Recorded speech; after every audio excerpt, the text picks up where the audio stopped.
You are listening to My Iyashikei Game by I Fix Air Conditioner. Chapter 701, Preparation. 701 Preparation. A figurine? Hanfei knelt beside the bed to observe it. The figurine had a human face, but a scaly body. The scales on its back rippled like waves. Is this the figurine of the lake god mentioned by the old lady? But isn't this supposed to be at the bottom of the lake with the orphan? The lifeguard was curious. He moved forward, but was stopped by Hanfei. Don't move. Hanfei removed a leg from the chair and knocked it against the figurine. Murky water flowed out of the figurine about 1 meter tall. A black bug with 8 slender legs crawled out of the open mouth. It looked like a water spider, but was much larger in size. Its stomach also had the pattern of a human face. It looked like a drowned victim screaming. Rest in peace. Hanfei sliced the bug into halves. Its 8 legs twitched before the creature dissolved into rotting water. The bigger the sin, the sharper my knife. This bug might look small, but it has killed at least 2 people already. Hanfei's method of discerning an object's danger level was very simple. He would cut it, and look at how deep the cut was. The lifeguard retreated in fear. If Hanfei didn't stop him, the black bug would have crawled into his sleeves already. The cat meowed as it jumped out of Hanfei's backpack and knelt beside the figurine. Its paw grabbed the figurine's feet. The 9 patterns on its body seemed to join with the figurine. Black water oozed out of the figurine to be absorbed by the tattoo. About 10 seconds later, black water spiders fell out of the figurine's nose and mouth. Their bodies were shrunken, and their 8 legs curled together. The patterns on their stomachs faded away like they had been dried. Seeing the dead water spiders, Yin Yu and the lifeguard shivered. They didn't imagine such a large group of poisonous bugs would hide inside the small figurine. Big Sin and 9 Lives are hiding inside my ghost tattoo. 9 Lives is prowling about in the form of a kitten. However, Big Sin is still trapped. However, it shall be able to come out after it absorbs enough energy. Hanfei could sense the calling in the ghost tattoo getting strong. Hanfei picked up the figurine. It was only 1 meter tall, but it was quite heavy. Hanfei, we better don't touch the things here just in case we're sucked into them. The lifeguard reminded him. When I was still on my post, we heard many stories happening on the water. If you want to live, you better don't mind these businesses. Even if we don't mind these businesses, they will come to disturb us. Hanfei glanced out the half-open window. Outside the window was the lake. A small piece of the bloody fish scale was stuck on the windowsill. Has the boss here turned into a fish monster? Or the fish monster turned into the boss? Hanfei rummaged the room and found a diary inside a hidden compartment under the study table. The front half recorded evidence of the vacation town boss swindling money and doing half-hearted projects, while the latter half contained some strange entries. November 1st. The greedy and cowardly CEO, Jia, has changed. He never cared about the nearby citizens, but today, he came to find me. He wanted me to gather everyone to worship the lake god. Is it raining blood today? November 2nd. It looks like I was too prejudiced against the city people. Even though CEO Jia is normally quite stingy, he is quite reliable at crucial moments. The ceremony this time is much larger than before. We'll definitely have a good year ahead. November 10th. CEO Jia is being so generous, so what if I have to wait for a few more days? If he is willing to pay me money, it's not impossible for me to ruin those accounts. November 14th. Something is wrong. He is not worshipping the lake god. He is encasing his child's carcass inside the figurine. What is that madman doing? November 15th. Who is CEO Jia? Why would his wife say that he had died a long time ago? Why do I keep having this nightmare that CEO Jia has morphed into a big fish and drags me underwater? November 16th. Are those dreams real? Why are there scales on my arms? November 18th. The worship ceremony is tomorrow. It feels like everyone has gone insane. Can't they notice the strange events around town? November 19th. It's all over. The whole boat of people died in the lake. Even the lake god figurine left behind by our ancestors has sunk into the lake. The land deity is responsible for penance, and the water deity is responsible for stopping the tragedy. Tragedy will spread this time.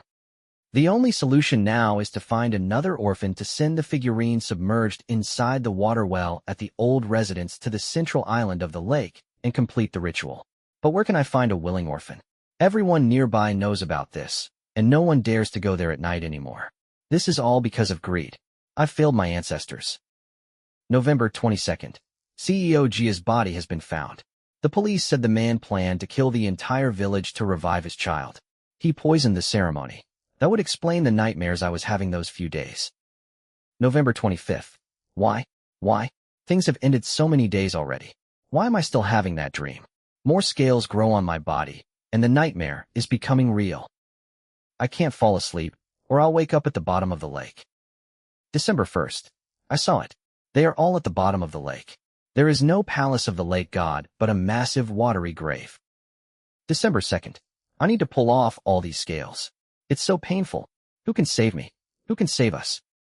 December 4th. We need to deliver the figurine. It is on the central island. The rest of the entry was written in incoherent symbols.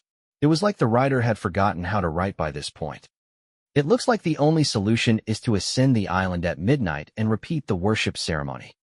Han Fei kept the diary inside his backpack.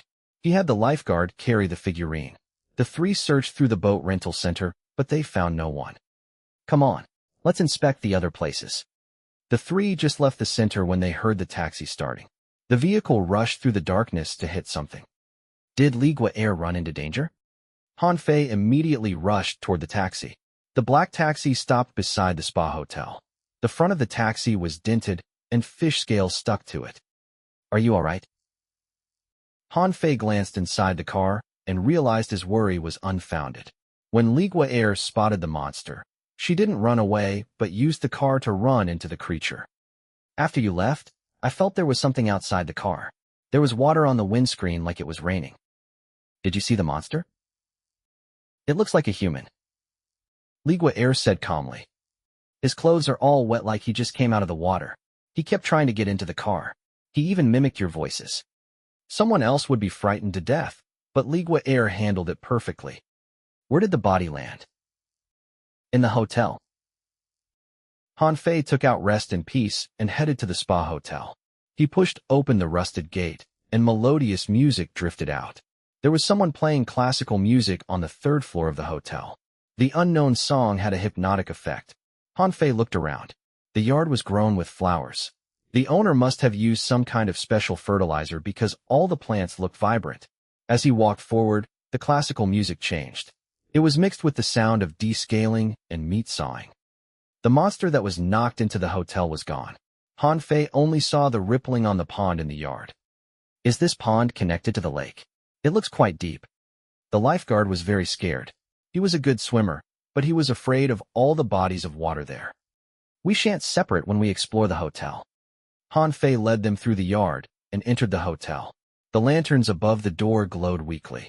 The hotel had a classical design style. For some reason, it looked like a classical coffin house. Is anyone here? The candles at the counter were lit. A yellow calendar hung on the wall. A small altar was built at the corner of the long corridor, but the figurine inside was missing. The date for today is marked out on the calendar. Normally speaking, today is the first day of fishing. After worshipping the lake god, everyone will go out to fish. Tonight is a celebratory night. The lifeguard took down the calendar. He was quite familiar with these fishing villages' culture. I don't think any living humans will be celebrating tonight, but perhaps the dead will. Han Fei just said that when coughing came from the second floor. A door slowly opened. It creaked, and a faint fishy smell flowed down from upstairs. The water dripped. The classical music suddenly stopped. Everyone stared at the staircase. A strange sound came from the wooden staircase. Someone was coming down. However, it didn't sound like footsteps, but more like a fish slithering down the steps. The sound came closer, and Han Fei's heart rose. As he was about to pull on the red strings, a fully covered old man walked out of the shadow. Are you here to stay the night? The old man was similar to the old lady from the seafood restaurant. His body was all covered except for his eyes. Sir, why are you wearing so many layers? The weather is not that cold. Han Fei stared at the old man's legs.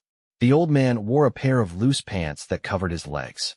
However, he would leave behind a trail of water whenever he passed. It's my old age. I get the cold easily. The old man moved behind the counter.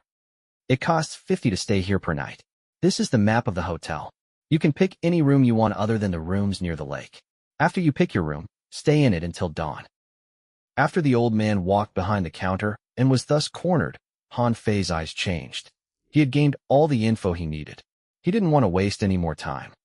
Sir, let's be frank. Han Fei leaped into the counter to block the old man's only exit. What do you mean?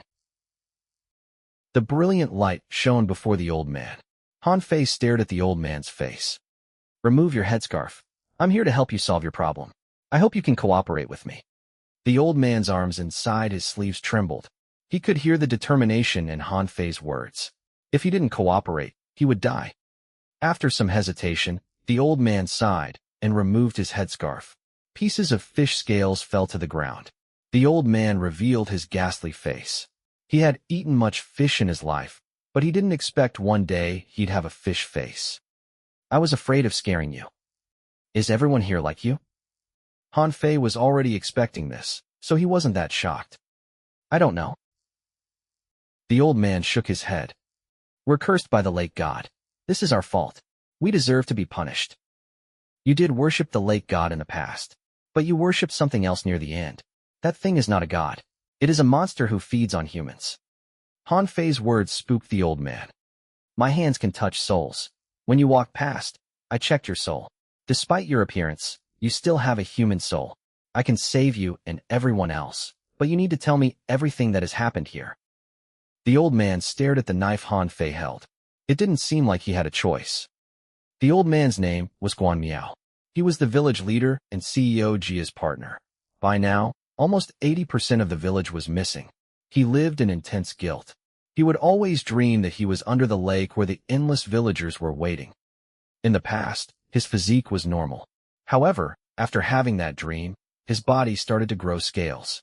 It was like the dream was affecting real life. Guan Miao helped Han Fei confirm the content of the diary. To destroy the ritual, the only way was to get on the island because the real ritual was held on the island. Other than that, Guan Miao revealed another piece of info for Han Fei. There was a real lake god living in the lake.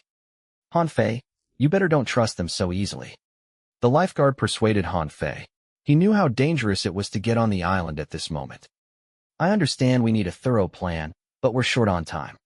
Han Fei used soul depth touch and ensured that the old man wasn't lying.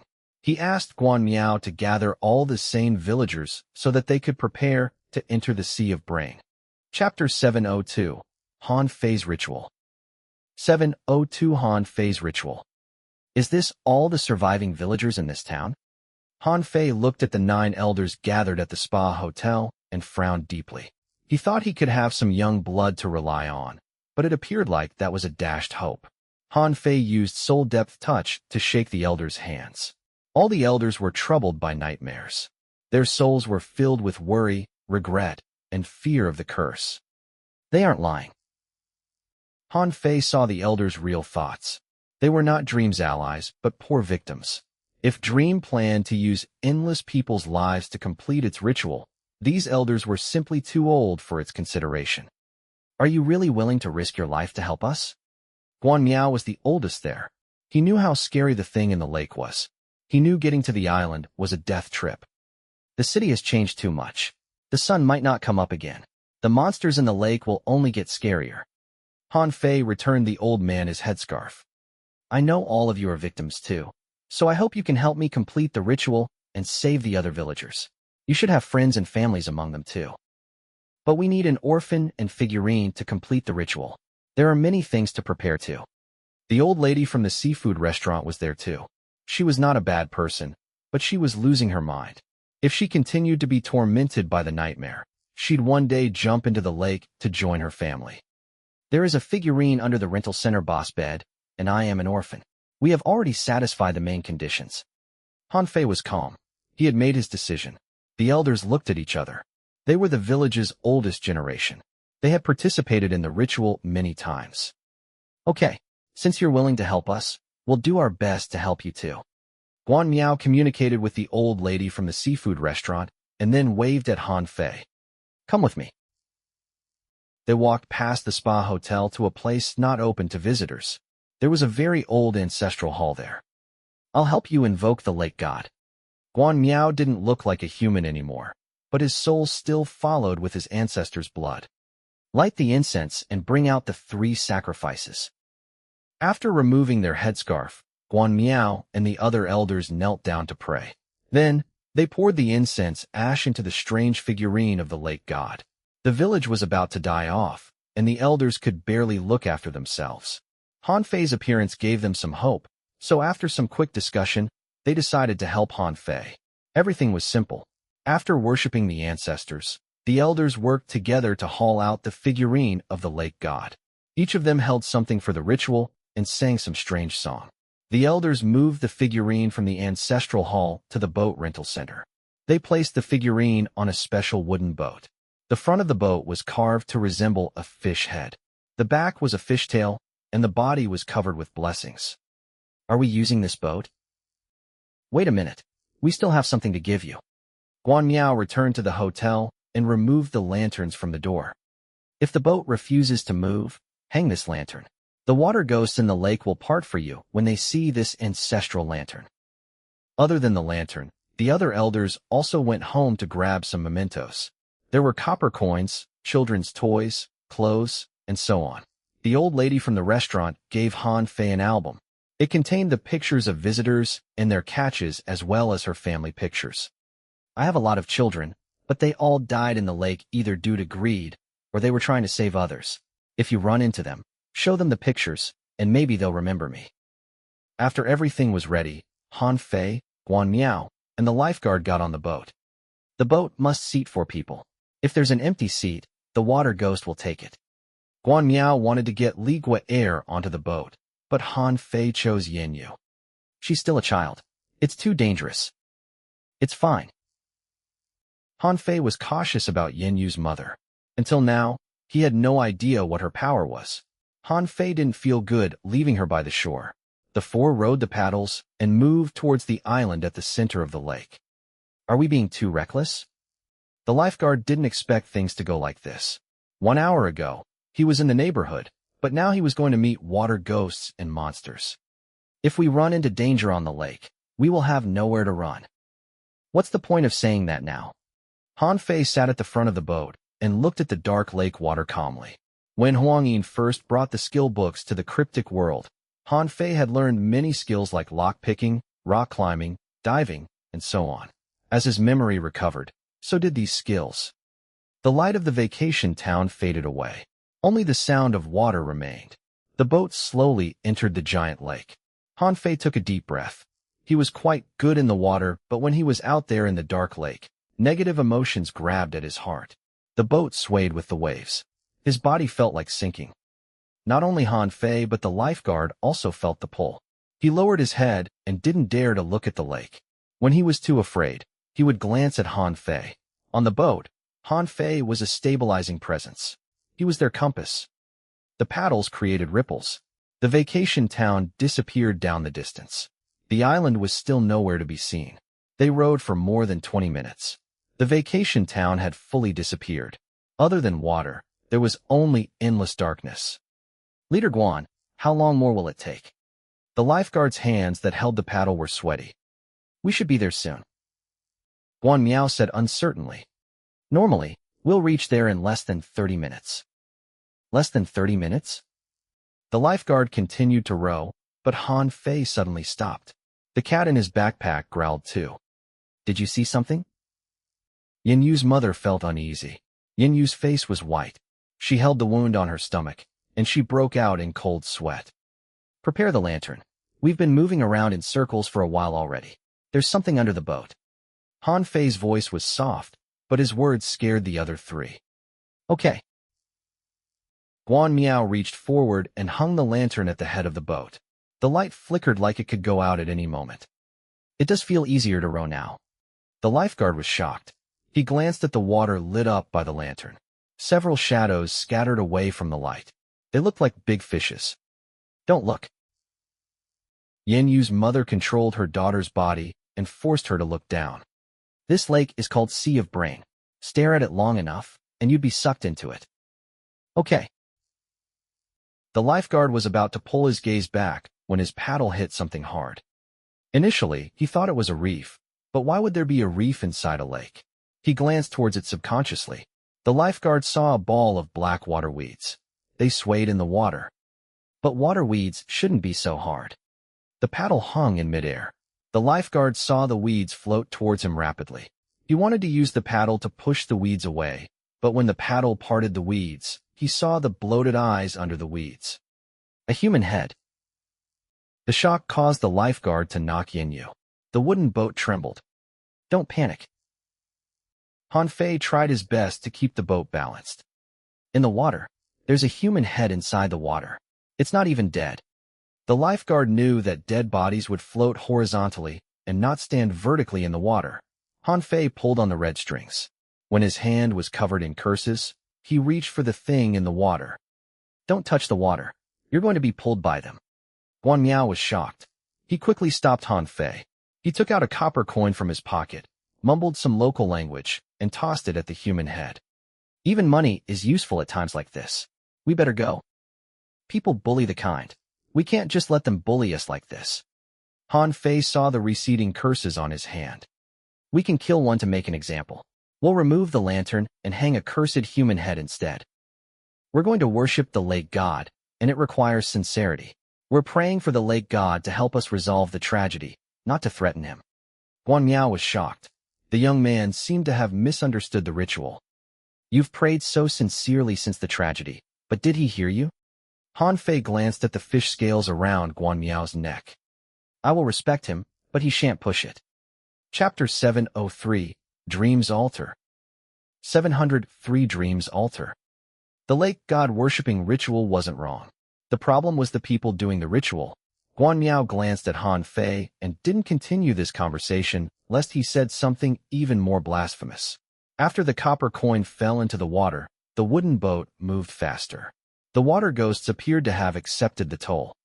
The water crashed against the boat. The water seemed to carry a certain lulling rhythm. The closer they went to the center, the quieter it became. They seemed to enter a dimension where there was only an endless lake and darkness. It was hard to tell the direction. The people on the boat felt the changes too. They were sitting on the boat, but they felt like they were sinking. It was like they were trapped in a dream. Their consciousness could feel the cold water overwhelming their bodies and their breathing becoming more difficult. Don't fall asleep. Han Fei suddenly shouted. He injected his three mates with Su Qin's curses so that the pain would keep them awake. The curse will not hurt you. It'll only prevent you from being carried into the dream. Han Fei was very effective. Even though this method was painful, it was efficient. Yin Yu and the lifeguard winced in pain when they were cursed. However, when Guan Miao came into contact with Su Qin's curse, he felt a great unease. Blood oozed out of his scarf. Scabs that looked like scales fell. The scariest thing was black worms started to crawl out of Guan Miao's wounds. The worms were similar to the ones that crawled out of the black cocoons. They were the complete opposite of the butterfly. They gathered the world's ugliness. The lifeguard wanted to move away from Guan Miao, but the boat was only so big. He curled up his body to avoid the worms. Uncle, are those parasites? Don't you normally cook the water you drink? The lifeguard finally asked. I have no idea when these things enter my body. Guan Miao shook his head. He removed his bloody scarf and revealed his scary face. I only remember having those strange dreams, and my body changed. You'll grow scales once you have a dream that you've been changed into a fish? Can dream really affect reality? The lifeguard was shocked after he examined the elders' bodies. He thought dreams could only affect people mentally. He had no idea dreams could affect people's physique. Endless nightmares will affect a person's mind, but the real reason the body's mutated is the cocoons. Han Fei knew a bit about dream. Dream has many different kinds of cocoons. They will breed different kinds of worms, and those worms might be morphed from humans. Han Fei remembered the human cocoons made by butterfly. They were worms made from special human souls. They were inserted into people's bodies so that they could be reborn. The paddles caused ripples in the water. The boat sailed for another 20 minutes, but the island was still nowhere to be seen. The lifeguard and Yin Yu's mother were anxious. The old man said they'd be there in less than 30 minutes, but they had rowed for more than 30 minutes already. Is it possible that we've been lied to? Yin Yu's mother stared at Guan Miao. She opened her mouth, and an adult woman's face appeared down her throat. She didn't care if Han Fei completed the ritual or not. She only cared about her daughter's safety, and that was how Han Fei could control her. We should be there soon, Guan Miao said uncertainly. He took a compass out of his shirt. He twirled the needle, but the needle wouldn't stop moving. What is happening? Guan Miao picked up the flashlight in the boat, tied it to a rope, and lowered it underwater. The light chased away the darkness so they could see what was under the boat. What is that? Right underneath the wooden boat was a giant shadow. It had been following the boat. It's so big. The shadow was over 6 meters long, twice as large as the boat. A water monster? The lifeguard had never seen such a large fish. Plus, the thing didn't look like a fish. Everyone on the boat panicked. Guan Miao's body froze. He didn't know if he should pull back the flashlight or not. The thing under the boat had noticed its light. The water became more rapid. The boat bumped. It could capsize at any moment. Quick, turn off the light. The shadow was surfacing. Guan Miao heard Han Fei's voice and quickly pulled back the rope and switched off the flashlight. The surrounding became dark again, except for the weak light at the head of the boat. The water monster is following the light of the lantern. I think I know why the lantern can stop the water ghosts, the lifeguard said. The water monster is lured by light and moved to swim under the boat. The water ghosts are afraid of it, so they don't dare to come near. They are not giving your ancestors face. Guan Miao had lived by the lake his whole life, and this was his first time seeing the giant underwater creature. He wiped away his cold sweat. That might not be true. The culture of using the lantern to guide the way has been in the ritual since my ancestors' time. Perhaps the water creature is my ancestor's friend. Shush. Han Fei also saw the shadow underwater. His eyesight was better than most. He used the flashlight and saw the silhouette of the water monster.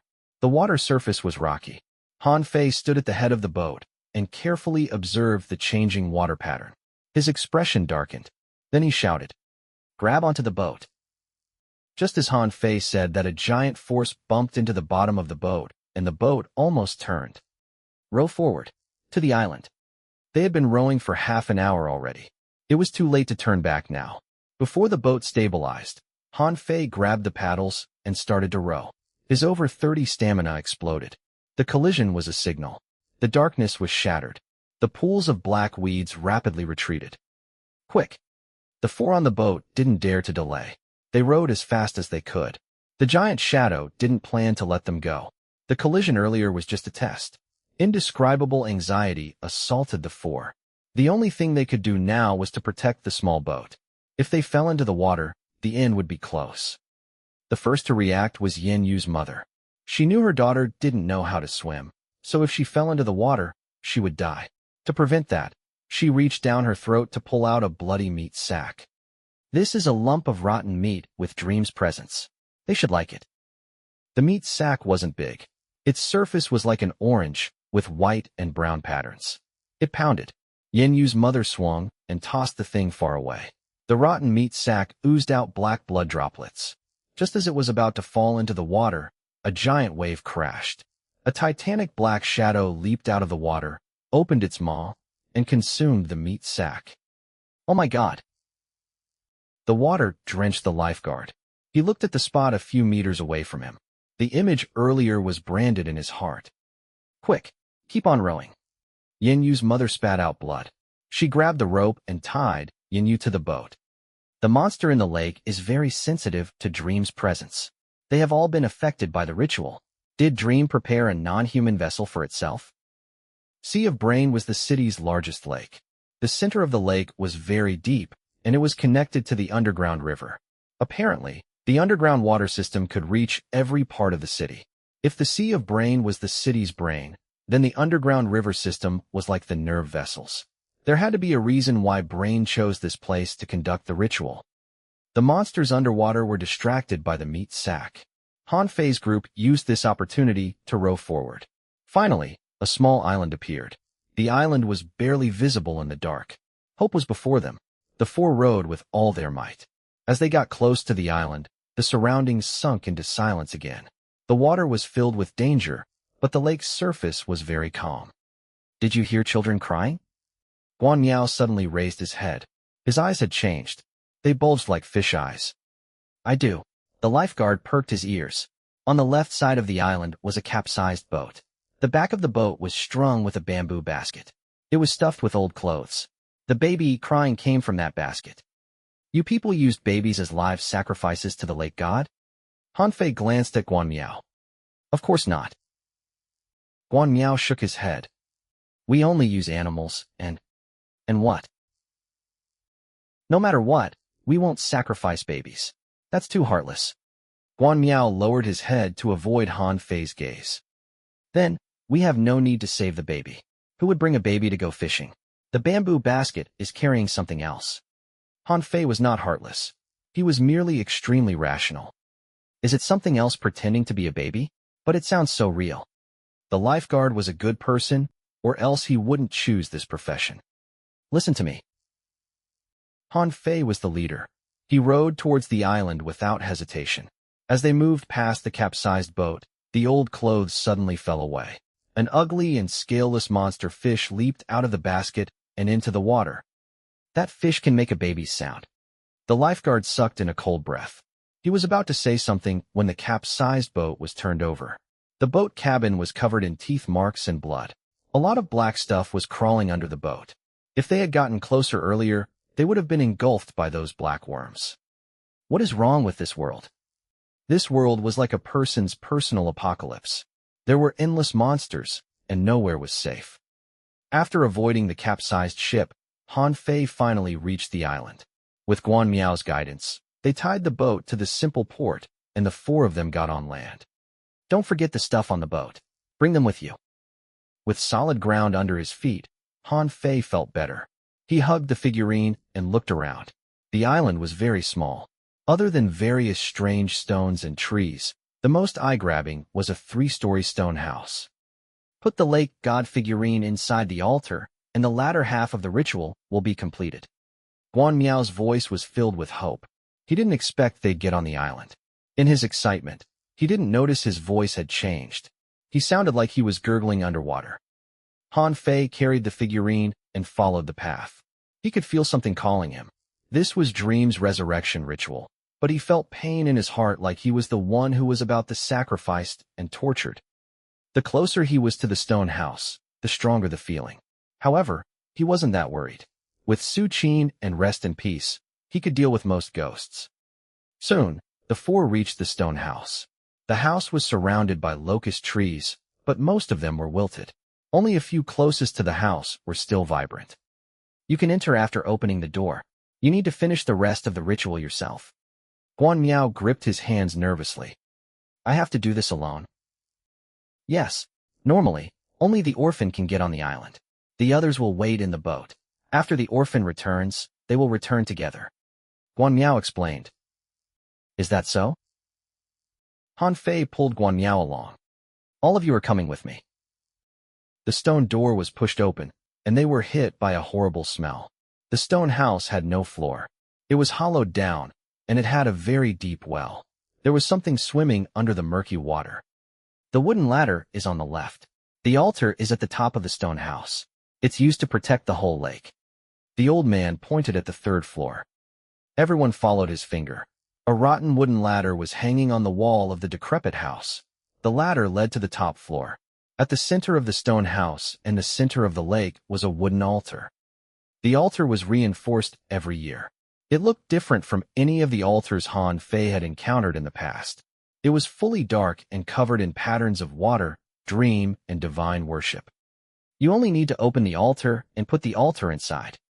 That was easier said than done. The wooden ladder had been severely worn. One wrong step, and one would fall into the deep well. Plus, the figurine was heavily. Carrying it was hard enough. One had to be careful when ascending the ladder. Han Fei picked up the figurine after some hesitation. All the altars in the memory world are symbolic. I do wonder what kind of altar Dream has prepared for itself. Han Fei worked his arms and entered the stone house. He grabbed the wooden ladder with one hand and climbed up. The sound of cracking spread. Wooden splinters fell and dropped into the deep well. They disappeared instantly. Chapter 704, Worms. 704 Worms. The stone house on the island was over 100 years old. According to legend, this was where the lake god lived. When the villagers had any problem, they would prepare the sacrifice and throw it into the well in the middle of the house, and the lake god would solve their problems. The villages around the lake had this legend. However, no one had seen the real lake god before. This was probably just a legend. Holding the rotten rungs, Han Fei was exceptionally careful. It was unclear when the wooden ladder was built. The surface was smooth and covered in green moss. The part closer to the water had completely rotted away. The rungs there were covered in small bite marks. Shush! Don't influence him. Guan Miao placed his finger on his lips. He didn't even dare to breathe too loudly. The stone house was extremely quiet. Everyone was concerned about Han Fei. They prayed that he could complete the ritual. Han Fei reached the second floor easily. The wooden ladder felt like it was about to crash then. The nails that connected it to the wall loosened, and the ladder creaked noisily. It swayed too. Han Fei lowered his head to look. Something was surfacing in the bottom of the well. His heart raced. The premonition of death reappeared. There's something calling for me inside the water. People would have the urge to jump down when they were at a high spot. There was a voice in his head telling him to let go and embrace the water. Han Fei shook his head to chase away the creepy thoughts. He grabbed the wooden ladder and continued to climb. As Han Fei approached the altar near the roof, the calm water underneath suddenly bubbled. A few bubbles broke through the surface. Give me the flashlight. Yin Yu's mother had a very bad feeling. She grabbed the flashlight from the lifeguard, retreated, and shone the light at the well. Do you want to kill him? Guan Miao immediately stopped her.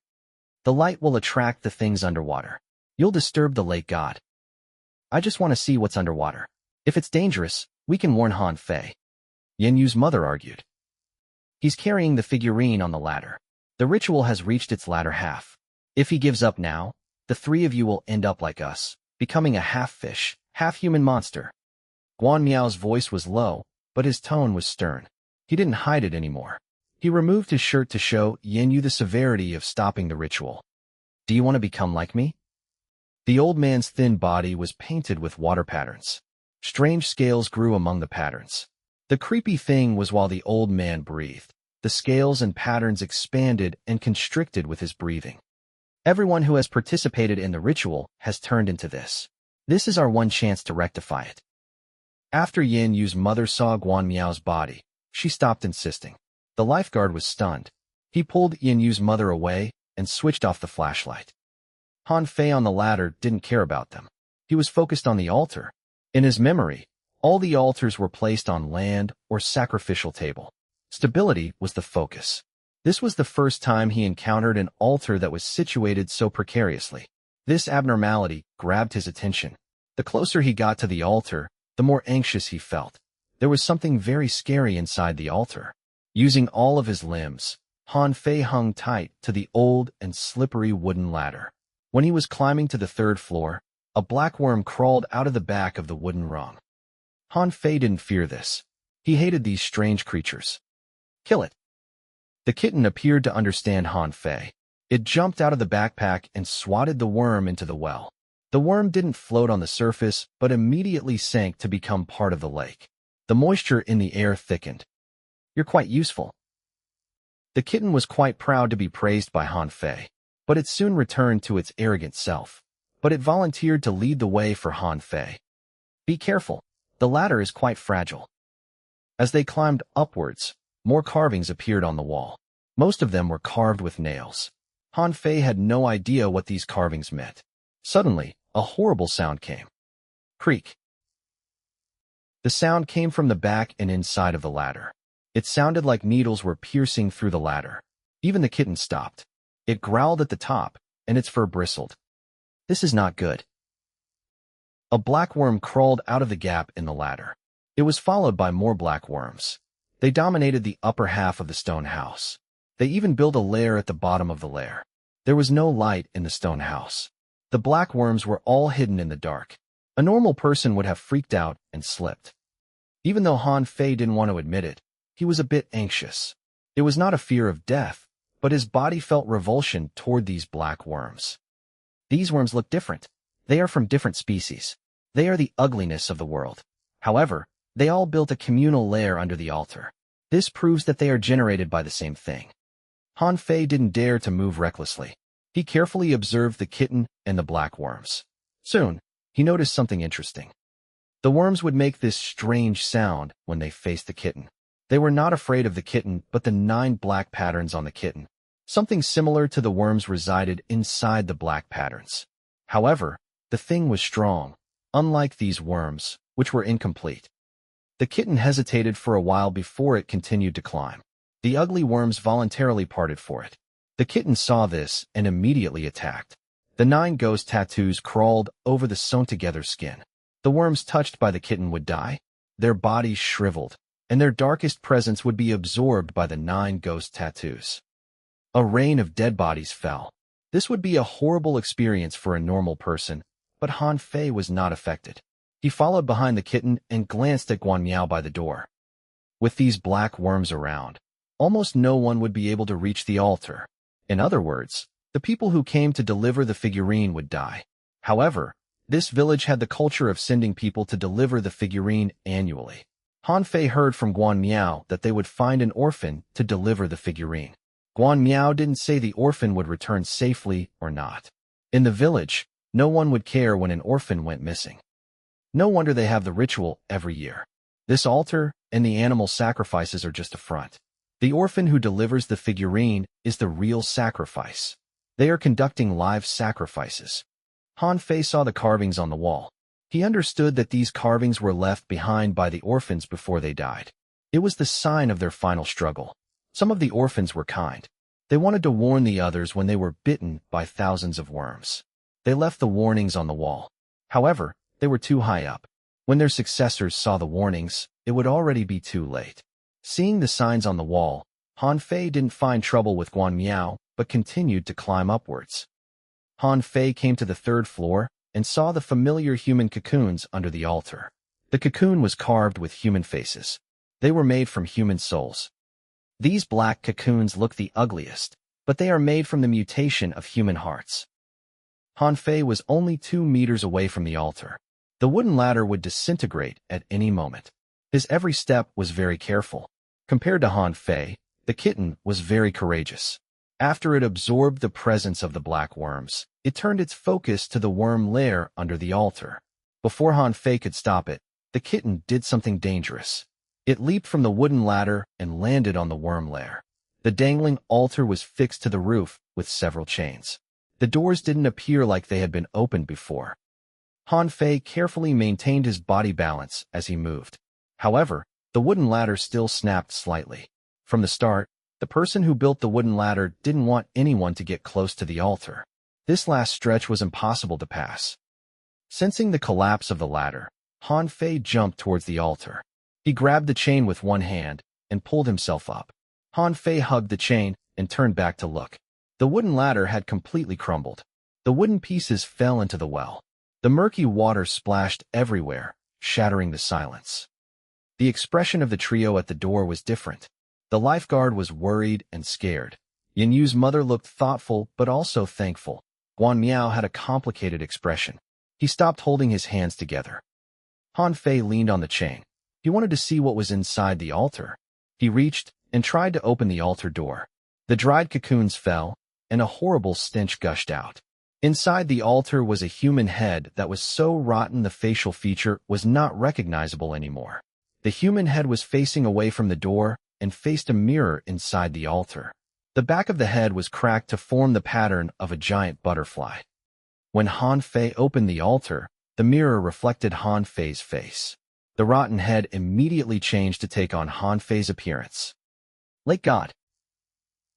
Guan Miao suddenly shouted and chanted something. However, he barely got far before he was stopped by Yin Yu's mother. Han Fei, be careful of the water. Yin Yu's mother moved fast, but she was still too late. The energy was gathering in the middle of the well.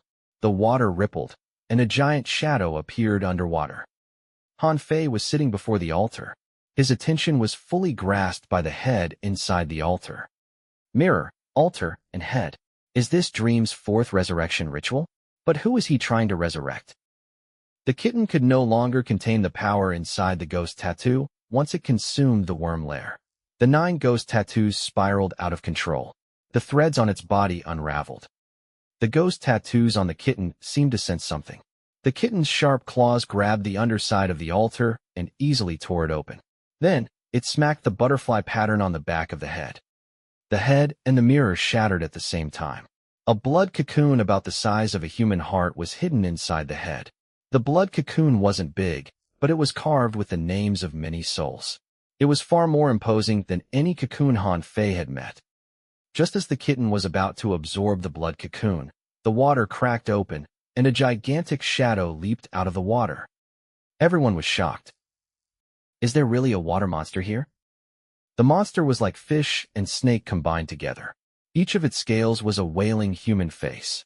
Endless water ghosts weaved behind it. Its presence was like a tsunami. Dream's fourth ritual is not to revive itself, but this creature inside the lake. There were two mutation routes for the cocoons. One was to gather all the beauty in the world and become the perfect humans like the butterfly. The other was to gather all the death and misfortune to become a monster like Big Sin. This fourth ritual should be Dream's insurance. If it couldn't be reborn as humans, then a monster was not bad too. Han Fei was reminded of the giant cocoon under Ziggurat. Dream did succeed in the end, but it was unclear whether it became a perfect human or a monster. Han Fei stepped on the chain and pulled out Rest in Peace. He was going to buy time for his precious pet. This thing has consumed so many humans. It can be considered a butcher, right? Chapter 705, A New God.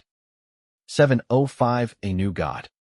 The snake and fish-like monster led many water ghosts and leaped out of the water. The pressure of that moment would stun many. The lifeguard had already fallen to the ground. Guan Miao and Yin Yu's mother were also scared and speechless. The murky water splashed on their bodies. When they reacted and wanted to warn Han Fei, the monster had already opened its mouth to consume the altar. The stinging stench rushed into the nostrils. Han Fei held the butcher's knife and stared at the monster's maw. Hundreds of teeth intertwined. Broken bones were stuck on them, and black hair squeezed between the gaps. Down the throat were some balls of meat.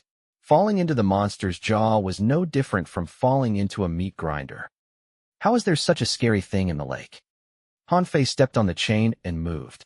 The monster planned to eat Han Fei along with the altar. Han Fei had no space to evade up there on the top floor. My cat is still absorbing the blood cocoon. I can't let the monster disturb it.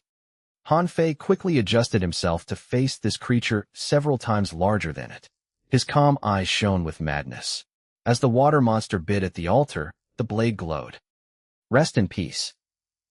The light of humanity chased away the darkness that had accumulated in the stone house for millennia. Han Fei finally got to see the many carvings on the wall. The orphans were made into sacrifices. They thought they had finally been given a purpose. But in the end, they were only being used by the villagers.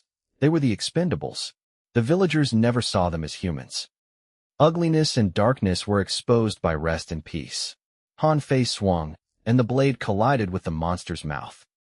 Black blood splattered all over the stone house. The monster wailed. Its injured mouth bit the chain and altar. The dangling altar had a huge chunk taken away. A few of the chains snapped. Han Fei tried very hard before he found his balance again. Wooden splinters flew everywhere, and the chains swayed. The monster's red eyes glared at Han Fei before it fell back into the water. The murky water splashed on the walls. Han Fei grabbed the remaining chains and felt fear. The stone house was 3 stories tall, but the monster reached that height with a simple leap. Han Fei turned to look at the broken altar. The kitten jumped to the roof to absorb the blood cocoon. Its body had changed. It looked less like a cat, but more like a person of tragedy. Ghost tattoos spread on its body. Its fur coat was torn apart, and it was growing to become like Han Fei. The cat wants to turn into me? Han Fei heard ghost stories about how pet dogs and cats would mimic their owners after being with them for a long time. Some of them would try to kill their owners to take away their lives. Others would become guardian spirits to protect the house. My pet likes that I'm always on the edge of death, but they will never want to kill me. The kitten was still mutating. Han Fei didn't dare to look away. The state was not optimistic for him. The chains that supported the altar had been torn apart, and the wooden ladder had disintegrated. The walls were covered in moss, and thus too slippery to be climbed on. If Han Fei wanted to leave, the only way was to jump into the water. However, How was that different from committing suicide? Han Fei could only wait for the kitten to finish its mutation. The group at the door was very nervous too. Even though Han Fei had cut the water monster, it didn't harm the large creature at all. Everyone stared at the water. Han Fei held his breath and his muscles were tense. The water started to surface with small bubbles. Blood flowers bloomed on the murky surface. Then, the water surface exploded again. The giant monster leaped faster than before as it charged at Han Fei. The altar had already been destroyed. Han Fei had nowhere to hide. He carried the mutating cat on his back and stepped on the remaining chain. He aimed his knife at the pair of red eyes. The blade shone, and a deep gash appeared on the monster's head. One of its eyes was shattered. The pain made the monster go insane. Its giant maw bit the altar and chain. As its body fell back into the water, it dragged the chain with it. The rusted chain slipped. Han Fei hung onto it with both of his legs. He bit rest in peace, grabbed the falling chain with one hand, and hugged the kitten with his other. Han Fei. The people at the door were anxious. The top of the stone house had been fully destroyed. The altar fell. Only one end of the last chain was still encased in the wall. Han Fei swayed above the well. He could fall at any moment. How much longer do you need? Han Fei turned to look at the kitten. It was still growing in size. The chain was not strong enough to hold both of their weight. The connection between the chain and the wall loosened. The monster was about to leap out again. Han Fei's mind spun to think of a solution. He couldn't climb on the slippery wall. His only solution was to swing the chain and then jump towards the entrance. I can't afford to wait any longer. Han Fei tied himself to the kitten using the cursed red threads. He was about to try to jump to the entrance when the whole house shook. Something was damaging the house's foundation underwater. More red things floated up to the surface. The bottom of the floating altar was crashed through, and the water level started to rise. The monster jumped out for the third time. The human faces on its scales screamed. This time, Han Fei had no place to hide. Come at me. Han Fei's eyes narrowed. He kicked at the wall. As the monster's jaws chomped close, he loosed his grip on the chain. If he stayed, he would be eaten alive, so he had to take this risk. While the monster rose up, Han Fei fell down. He controlled his direction and brushed past the monster. The sharp blade cut into the water monster.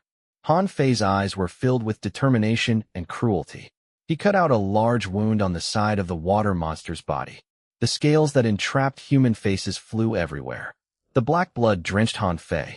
Han Fei swung madly in these few seconds to injure the monster's internal organs. The lake god had consumed endless orphans. It didn't expect that someone could cut through its scale and deliver such intense damage. The monster screeched, and its giant body tried to press on Han Fei to bring him into the water. Han Fei knew he'd be dead once he was underwater. When he touched the water, Han Fei swam towards the entrance. However, the monster was very smart. It used its body to block Han Fei's way. To make things worse, water ghosts were gathering towards Han Fei. The bushy black hair swayed underwater. There were many lake god figurines under the water. Each figurine represented the loss of innocent young life. The murky lake water rushed into Han Fei's ears. He couldn't even open his eyes. Han Fei tried to escape when the kitten on his back was bound by the lake god's snake tail. The red threads around the kitten tightened.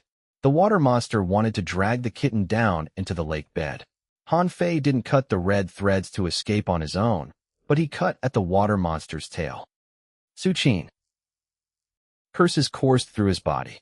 None of the water ghosts dared to come any closer, but the water monster was not affected. It dragged the kitten and Han Fei further underwater. The water pressure became unbearable. The pain came from every part of the body. The bloated faces surrounded him. The oxygen in his lungs depleted, and he moved further away from the water surface. Every inch of his skin was enveloped by the watery darkness. When Han Fei was inches away from death, the ghost tattoos on the kitten exploded with the extreme presence of death. The black tattoos burst out of the kitten like claws. They gushed towards Han Fei. The lake god screamed again. It pressured the hesitant water ghosts to attack Han Fei. The bloated face bit Han Fei's body. Both parties were poisoned. Han Fei's life point dropped, and the presence of death on the ghost tattoos intensified. When both elements reached maximum intensity, the 9 ghost tattoos tore apart the kitten's body and branded themselves on Han Fei's skin. Blood and flesh overlapped. Han Fei's physique improved tremendously. The most important detail was the thing trapped inside the ghost tattoos finally found freedom. The large shadow, about 5 meters wide, was like a school of hungry piranhas. It immediately embraced the lake god. Big Sin. The non-human vessel Dream had prepared for itself was covered in death, tragedy, despair, and misfortune. The monster struggled as it tried to bury Han Fei underwater. The water splashed, and they entered the last battle. Han Fei was about to suffocate. He waved the blade at the water monster. At this crucial moment, something unexpected happened. The blade cut the water monster, and the wounds appeared to be purified. The souls of the orphans crawled out of the lake god's flesh and scales. Then, they voluntarily moved towards rest and peace. The grade D rest and peace could harm wicked souls, but also awaken the murdered kind spirits. The scales flew everywhere, and the organ shattered. The sacrificed orphans became the energy that helped to weaken the lake god. It could no longer fight Big Sin and was consumed by Big Sin. Rest and peace glowed in the water. Pairs of eyes looked at Han Fei. It was hard to tell if they were fishes or something else. Han Fei didn't have the time to care. He used his last bit of energy for swimming to the surface. This is all your fault. We're trying to help us, but you are trying to use us as sacrifices. The lifeguard grabbed Guan Miao and slammed him into the wall. I'll kill you. Kill me then. I don't mind dying as long as the lake god's anger can be dissipated. Zhao Miao looked at his ugly body. I don't plan to live anymore. I just want my descendants to live a normal life. Han Fei has helped so many people in the city. We're all hoping for him to lead us out. The lifeguard planned to throw Guan Miao into the well, but at that moment, the water surface rippled. The three quickly retreated. Yin Yu's mother was the first to react. She sensed the curse's presence. It's not the monster. It's Han Fei. An arm reached out of the water to grab at the floating scrap of the altar. Han Fei gasped heavily for air. The three were stunned when they saw Han Fei. They didn't expect the man to survive. The lifeguard quickly snapped into action. He instantly jumped into the well and dragged the broken altar and Han Fei to the shore. How are you still alive? What about the lake god? Guan Miao fell to the ground. He couldn't believe his eyes. Lake god, if you want to meet it, I can send you there. Han Fei collapsed once he was hauled up to the dry ground. Dream has sacrificed almost all the youths in the nearby villagers. The mutated blood cocoon is very unique. It is tainted with your livelihood, blessings, and bloodlines. For the sake of the blood cocoon, I'm not going to kill you. Without that blood cocoon, Big Sin wouldn't escape from the ghost tattoo. After consuming the blood cocoon, it broke through Fu Sheng's shackles. Have you killed Lake God?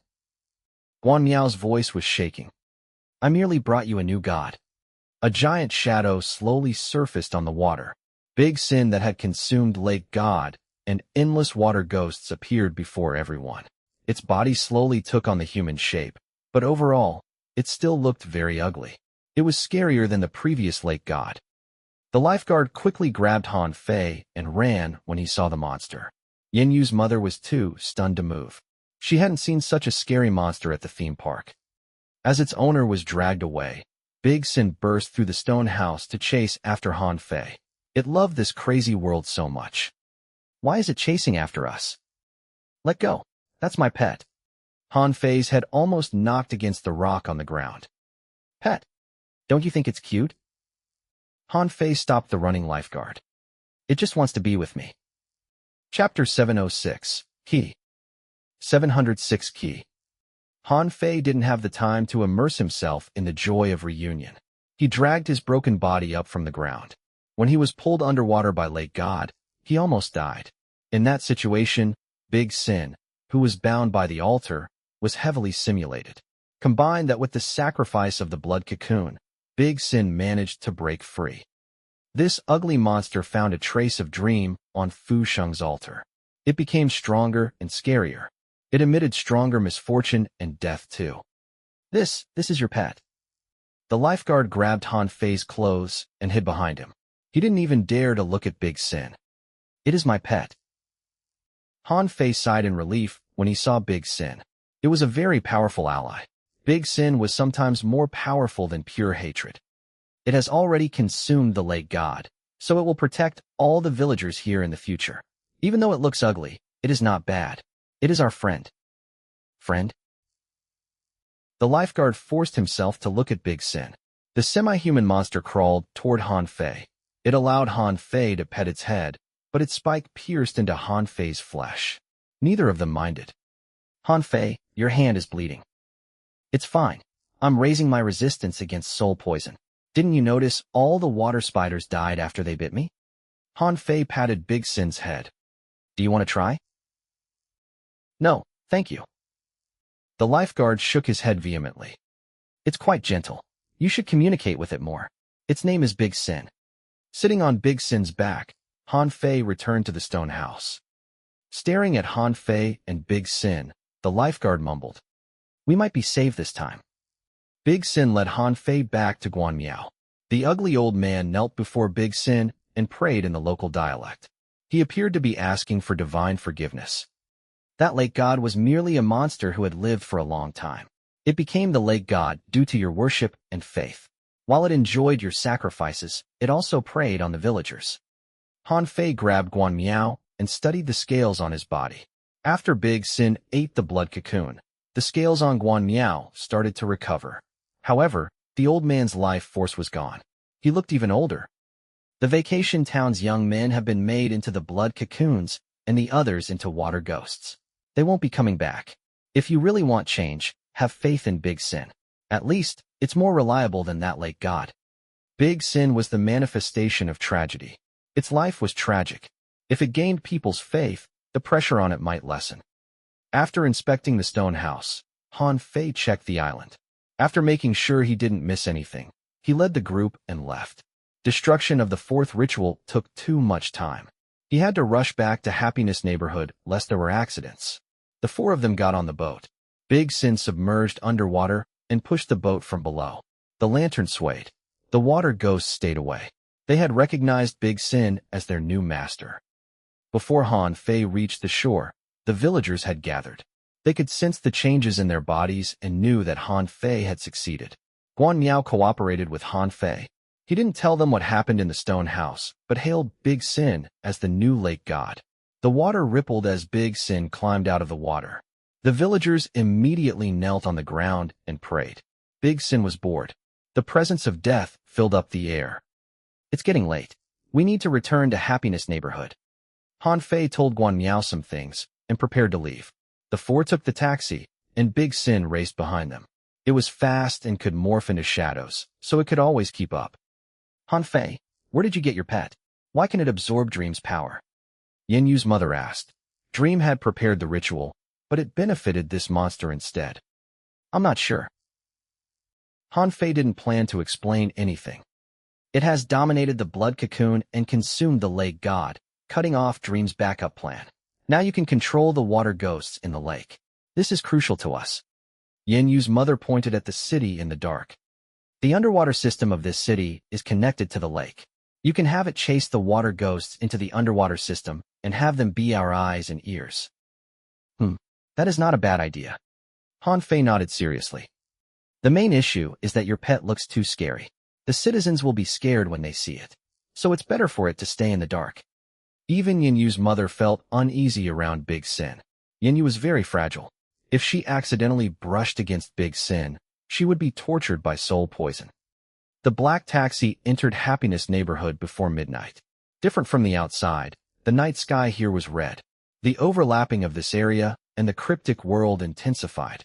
This place would become the crossroad for both worlds every midnight. The citizens gathered in buildings 1, 2, and 3. They were so scared that they hid inside the rooms. You're finally back.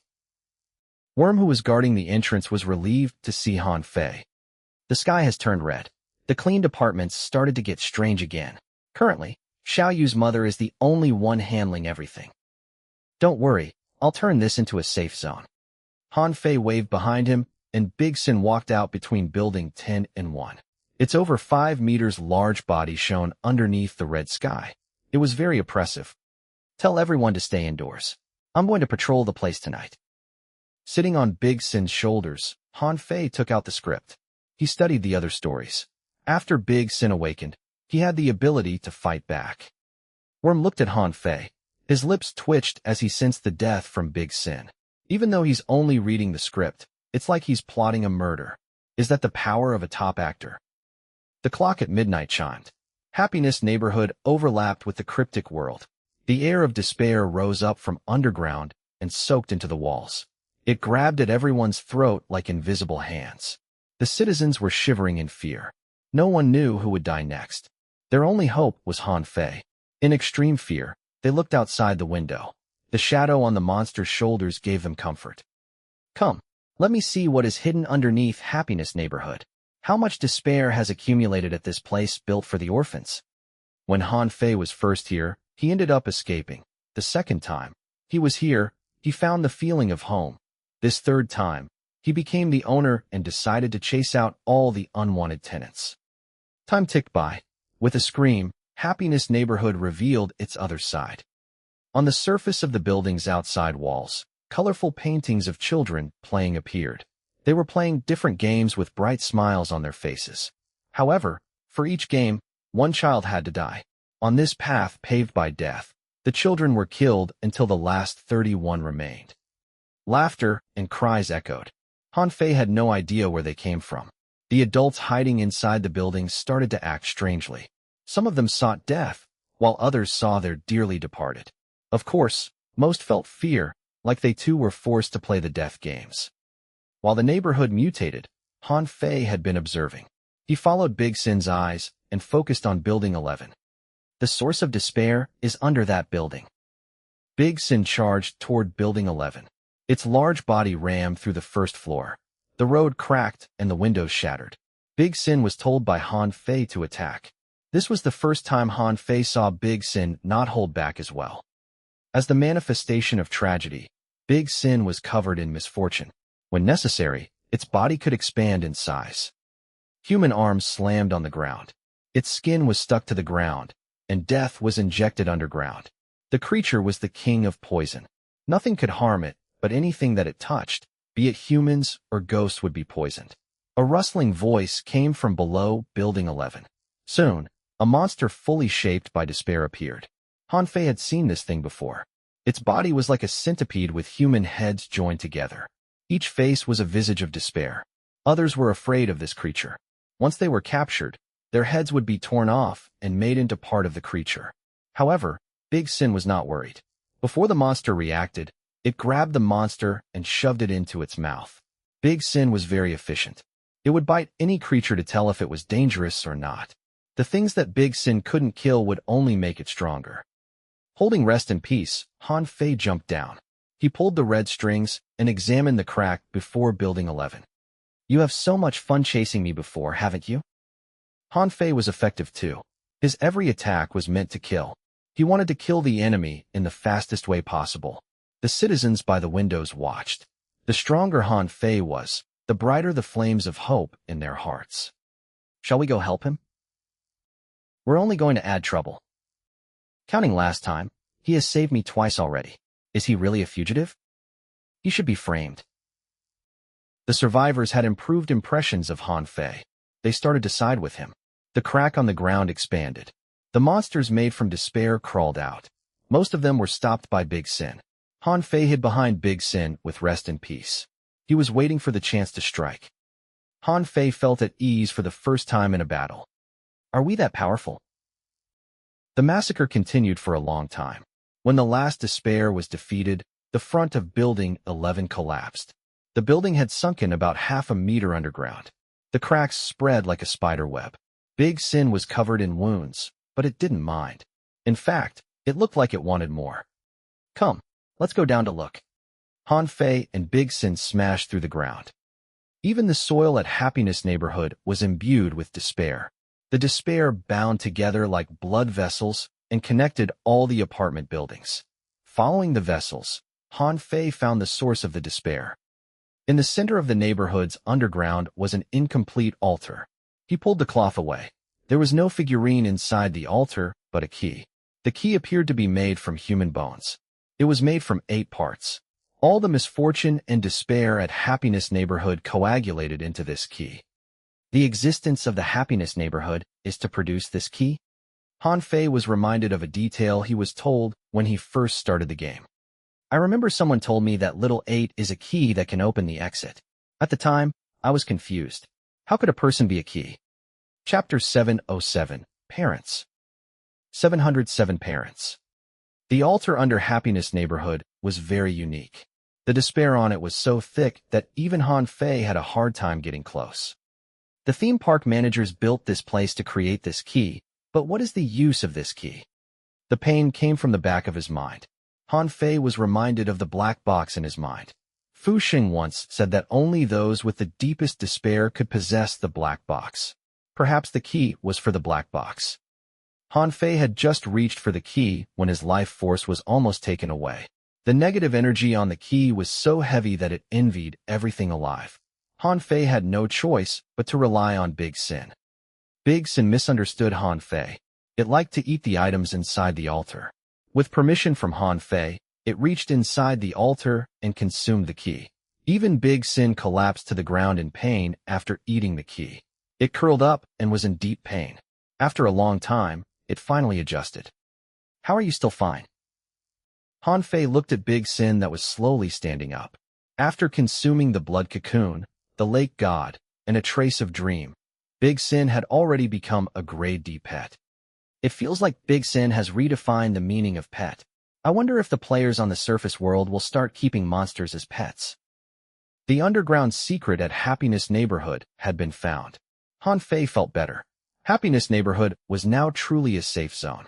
After communicating with Big Sin, Han Fei found out Big Sin could vomit out the key at any time. Han Fei then had 2 more things to do. 1 was to destroy Dream's other ritual, and 2 was to aid Liguier to gain 100 points to enter the theme park. The situation had gotten out of control. The city had submerged into darkness. All the citizens lost their humanity. They were tortured by fear until they became monsters. Fu Xing showed his experience to Han Fei. He used the most direct way to inform Han Fei about the horror when the real world and the cryptic world overlapped. Even in tragedy, Han Fei didn't give up. He tried his best to change destiny. Everyone witnessed his hard work. He was the one who came out to protect everyone. He was the one who found the safe zone. Han Fei was like a beacon of hope in this lawless city. Han Fei had saved many people's lives, and that was the undeniable truth. What the? That's crazy. Worm and Xiao Jiao walked out of the corridor. They originally came to help Han Fei, but they didn't expect Big Sin to consume all the underground monsters. After this, I will start to clean out the area around Happiness Neighborhood. Pay attention to the nearby citizens. If you discover people like Xiaoyu who can communicate with ghosts, inform me immediately. Han Fei knew that most ghosts appeared because of obsession. They were originally human. For example, Xiaoyu's mother. To save her daughter, she rushed over immediately after her death. Her soul retained her love for her daughter. This situation shouldn't be an exception. If Han Fei could gather all these people, it could be a powerful force. The players looked through all the survivors and managed to find 2 unique citizens. The first was called Zhao Gu. He was an orphan. He was 14 and was responsible for looking after the younger orphans. After the orphanage became haunted, he was the only survivor. He hated himself for his weakness. He even wanted to end his life. But at that moment, he heard the voices of his little brothers and sisters. The dead orphans had been protecting him. The second was called Shan Shan. Her husband died several years ago in a car accident. Then, she lost her smile. Last night, a mad murderer charged into her home. When she was about to be killed, a soul opened his wings to shield her. There should be other survivors like these, but they didn't want to expose themselves. Han Fei understood their concern. He chose to lead Zhao Gu and Shan Shan out to clean up the neighborhood and strengthen their ghost families. When the other survivors saw the benefits from this, they would voluntarily come clean. You'll guard the neighborhood. The rest of you come with me. The black taxi slowly started. Han Fei started to hunt down the evil ghost. Zhao Gu and Shan Shan showed their determined side. They tried hard to become stronger. Humans were complicated creatures. They would commit suicide, but at the same time, they would do anything to survive. Of course, Han Fei knew tragedies would happen when the 2 worlds overlapped, but it shouldn't stop humanity from shining. Humanity's kindness, memory, and company allowed the lost souls to return to their parents. They were like the compensation this maddening world had given to the humans. Han Fei had stayed in the cryptic world for a long time. It felt like he had returned to the start of the game. He spent one night creating a safe zone around Happiness Neighborhood. Zhao Gu's friends and Shan Shan's husband ate many ghosts and became lingering spirits. With Xiao Yu's mother, they should be powerful enough to protect Happiness Neighborhood. Be it Fu Sheng or Mad Laughter, they have ignored the existing citizens. A single person might not be strong enough to change the world, but it is undeniable that every new era will be welcomed by a group of the common people. Mad Laughter and Fu Sheng destroyed the city for their own plan. Only Han Fei was saving people. They had their own plans. Han Fei didn't think so far ahead. He was only following his heart. At 5 a.m., Han Fei returned to the neighborhood with supplies. When part of the survivors saw the changes to Zhao Gu and Shan Shan, 3 more survivors with protection from the dead stood forward. Han Fei found someone to make a calculation. Among 300 citizens, there would be 1 unique citizen. So using that ratio, in this city of around 10 million people, there should be at least 30,000 people with guardian angels. Even if the 2 worlds collide, humans can survive, albeit with a heavy price.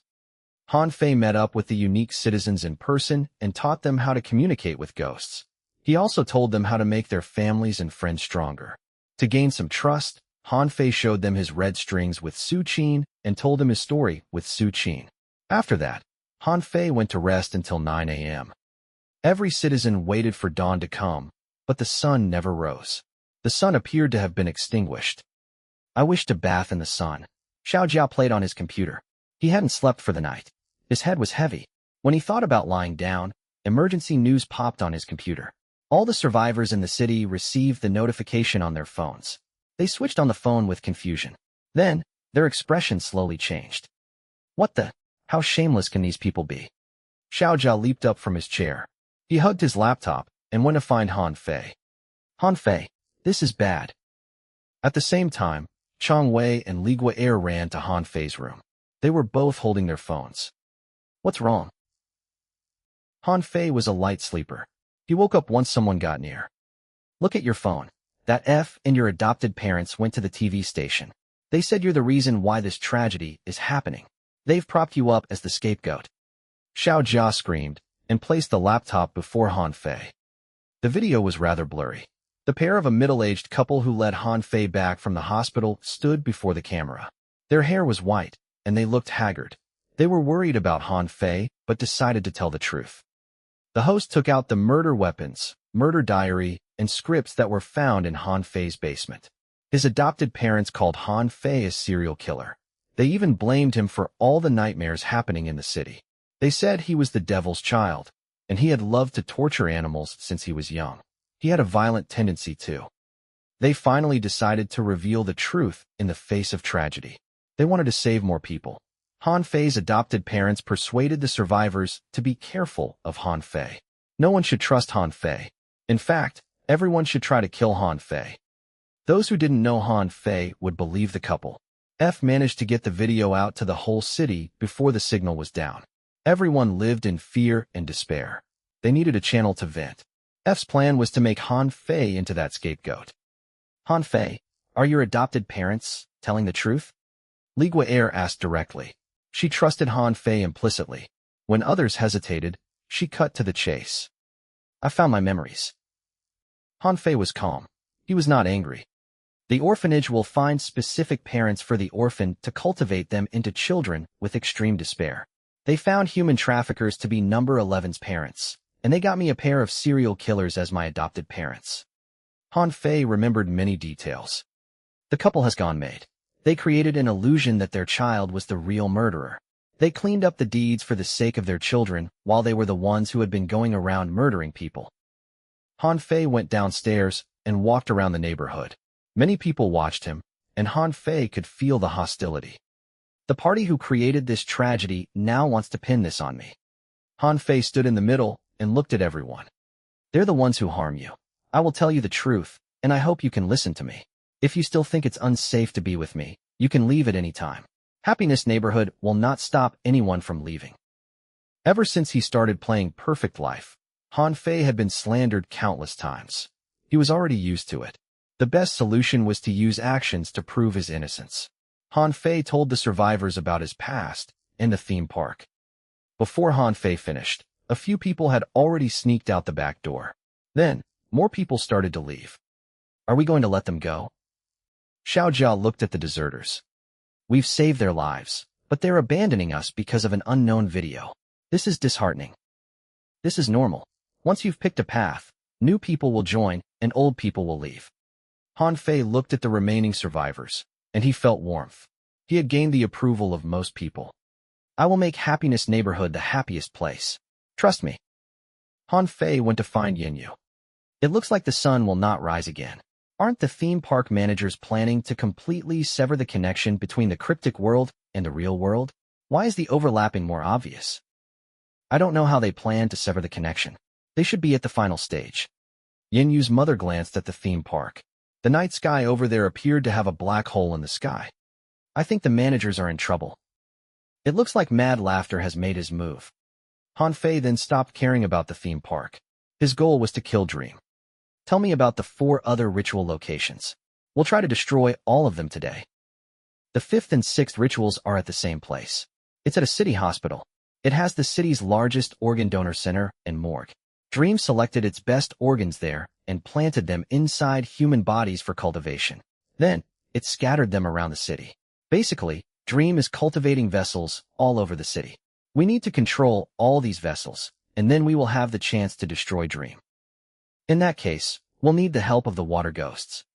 Han Fei asked Big Sin to command the water ghosts to enter the underwater system. Hopefully, the innocent citizens won't be scared when hands reach out of their toilet. Chapter 708, Morgue.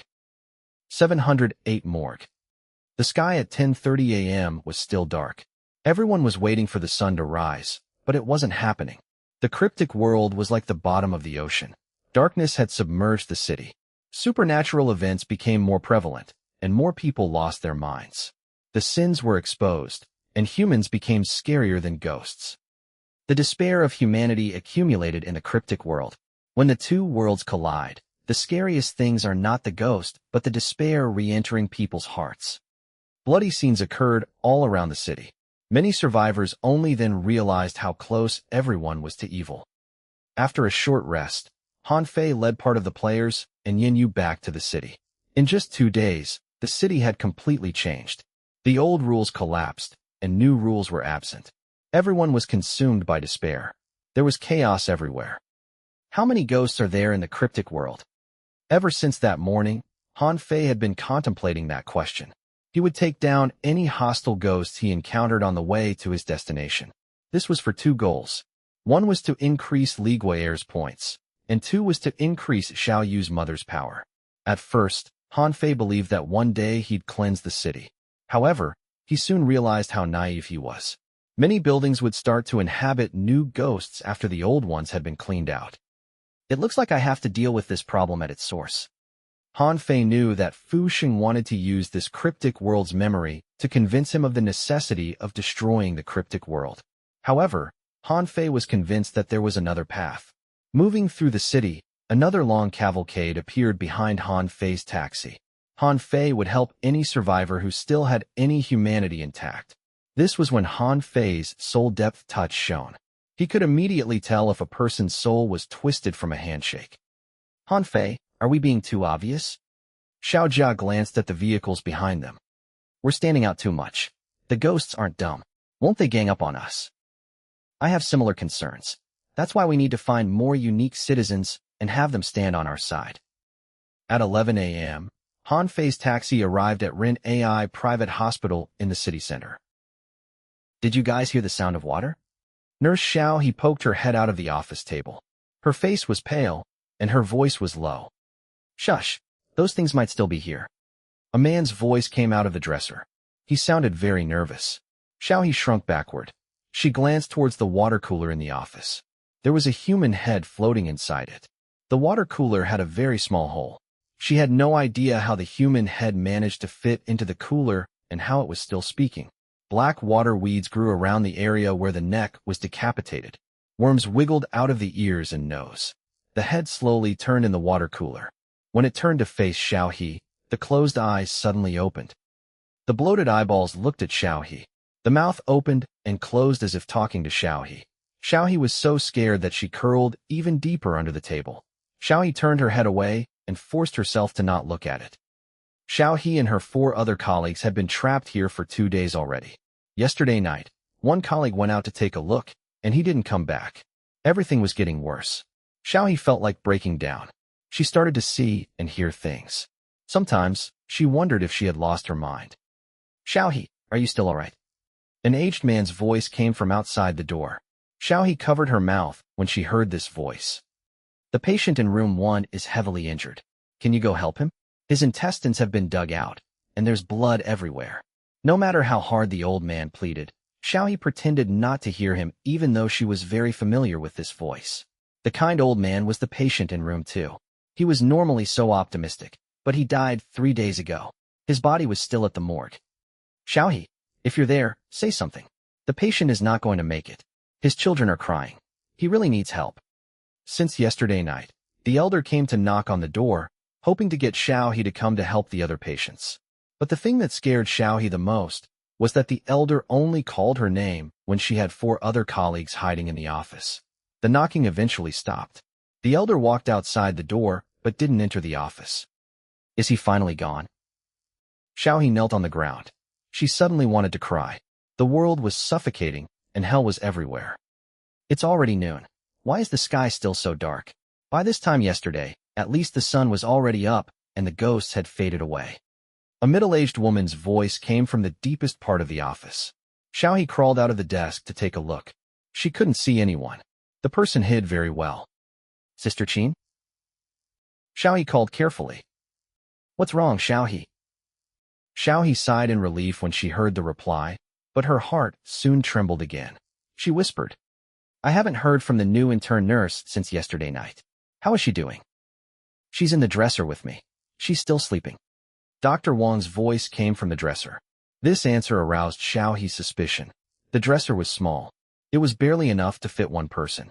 How could 2 people fit in it, and one was sleeping soundly? "Dr. Wang, do you mind waking her up? I have some questions for her." After Xiaohe said that, Dr. Wang's voice disappeared, and the whole office became so silent. "Dr. Wang? Sister Qin?" Xiaohe's heart pounded. She looked at the dresser not far away, and her heart was consumed by fear. These past 2 days, she had been communicating with Dr. Wang and Sister Qin through voices. She hadn't seen them in person.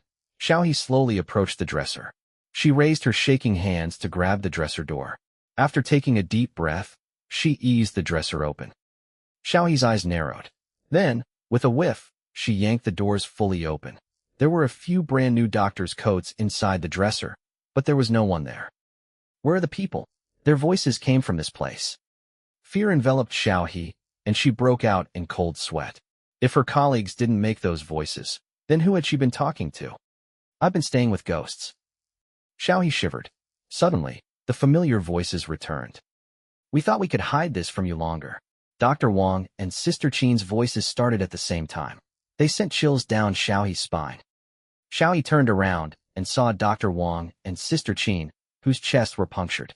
They looked at her gloomily. Their faces were covered in death spots, and their smiles were harrowing.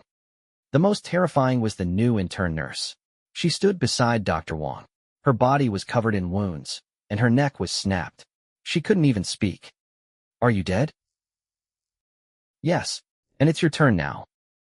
3 twisted souls charged at Xiaohe. The door of the office was kicked down at that moment. A patient rushed in, grabbed Xiaohe by her wrist, and ran. "Uncle Ing?" Xiaohe felt the chill from her wrist. The elder's hand was cold as ice. "I've been warning you since yesterday night. You refused to listen. You're the only good kid at this hospital. Those doctors with rotten hearts are all dead now." The elder ran very fast, very much unlike a dead person. "Thank you for saving me. I was too afraid yesterday night." Xiaohe didn't expect she'd be saved by a dead elder. She was both scared and guilty. She was about to apologize to the elder when she noticed something was wrong. The elder didn't lead her to the exit, but towards the underground. "That's the morgue." Xiaohe wanted to shake the elder loose, but the elder grabbed hold of her tightly. The chill cut into her bone. "Uncle Ing, where are we going?" "You'll know when we're there. There's no place that's safe at this hospital. I need you to hide in my bed first," the elder said without turning around. The temperature dropped, and Xiaohe became more afraid.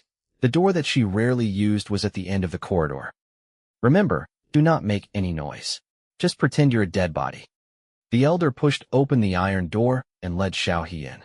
This private hospital had the city's biggest mortuary and morgue. There was a legend that the hospital had been selling organs on the black market. However, it still managed to run without any problem. "Come, my bed is this way." When she saw the metallic tables with white cloths, Xiaohe's fear was palpable. She knew what was under the white clothes. She was held tightly by the elder, so she could only follow him. When they reached the center of the room, the elder pulled back the sheet for one of the beds. "Lie down. After I cover you under the white cloth, you shall close your eyes and sleep. Don't open your eyes, and don't move." The elder held Xiaohe's wrist throughout. It was unclear if it was to stop Xiaohe from running, or if it was to protect her. "Remember, do not remove this tag no matter what." After the elder covered Xiaohe under the cloth, he removed the tag from his left leg and tied it to Xiaohe. "Uncle Ing." Currently, ghosts roam this hospital. The most dangerous place is the safest place. I'll come back when I find a safe exit. The elder then disappeared like he was never there. Xiaohe didn't dare to move. Her mind started to wander. Even now, she couldn't tell if Uncle Ing was good or bad. "I normally treat the patients like they're like my family. They won't harm me." Xiaohe comforted herself. Suddenly, she felt a tug at the edge of her white cloth. She turned, and she saw a strange creature. There was a dead body that was moving around with its bent forelimbs. Its stomach was facing up. "What is that?" The dead body's stomach was cut open from the middle. The skin flaps open like butterfly wings. It still had the human shape, but it wasn't a human anymore. There was a rustling sound. Xiaohe held her breath until the monster left. She turned her head and saw a fatty kid around 8 poke his head out of the bed beside hers. He recognized Xiaohe and gave her a smile. "Zai Zai." The boy's nickname was Zai Zai. He died 3 days ago due to bone cancer. Zai Zai winked at Xiaohe, and he laid his remaining arm on his darkened lips, telling Xiaohe to keep quiet. Xiaohe resisted the fear, but at that moment, she felt something crawling beside her. The body fluid dripped on the white cloth. The monster had returned, and it was reaching its head under Xiaohe's white cloth. At that moment, one of the other beds shook, and the white cloth fell. A kind-looking and well-dressed old lady was lying on the cold metallic table. The monster beside Xiaohe was triggered. It charged at the old lady like crazy.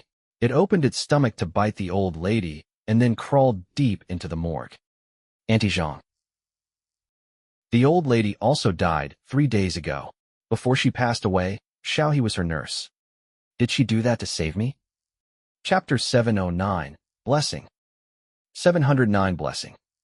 Over the past 2 days, Xiaohe had seen endless ghosts. They were cruel, crazy, and toyed with humans. The scariest thing was the humans they killed would be infected by the negative emotions and become killers too. Seeing the changes in the people around her, Xiaohe was in deep despair. She had considered ending her life, but every time there would be an accident. Now she realized those might not be accidents, but coincidences created by her patients. Lying on Uncle Ying's bed, Xiaohe saw the monster slowly consume Auntie Zhang's body. Auntie Zhang normally cared about her appearance. Before she was gone, she winked at Xiaohe, wishing her all the best. The farewell ended. Xiaohe didn't get a chance to say anything, and Auntie Zhang disappeared into the monster's stomach. Auntie Zhang must have moved to protect Xiaohe and Zai Zai. The old lady with terminal cancer spent her last days in front of the mirror putting on makeup before she died. Her heart was as pretty as her appearance. Xiaohe suddenly didn't feel so scared. She hadn't done anything wrong with these patients. She was one of the few nurses who really cared about her patients. Now, her patients were trying to protect her. I wonder where the long corridor in the morgue leads. I remember Dr. Wang warning all of us from coming to the morgue. Soon, the morgue suddenly opened. More monsters crawled into the room. Their stomachs were biting many living people. What are they doing? Xiaohe looked through the gap. She noticed that all the people captured had the same property. They were all handsome, pretty, and had good physiques. They're not patients. The monsters probably kidnapped them from elsewhere. The hospital is their lair, and they have been going around the city to capture these other humans. Xiaohe believed that there was a very scary creature hiding at the hospital. This creature was different from the mindless ghosts. It could control and create monsters. No wonder Uncle Ing didn't lead me to the exit. If we had gone to the exit, we would have stumbled into the troop of monsters. These monsters are probably still patrolling the hospital. Xiaohe was afraid, and she was worried about Uncle Ing. The elder was famed for his kindness and his willingness to help others. The fact that he had been helping people could cause him to be targeted by vicious monsters. At that moment, Xiaohe heard the sound of Dr. Wang, and she had a bad feeling. Old fart, I've let you be since you've once helped me in the past. But don't blame me if you keep creating problems for me. Wang Gailing, I was really blind in the past to help you comfort the patient's family. You're an animal. How could you steal organs from the patients? Uncle Ing was loud like an angry lion. Scold me all you want.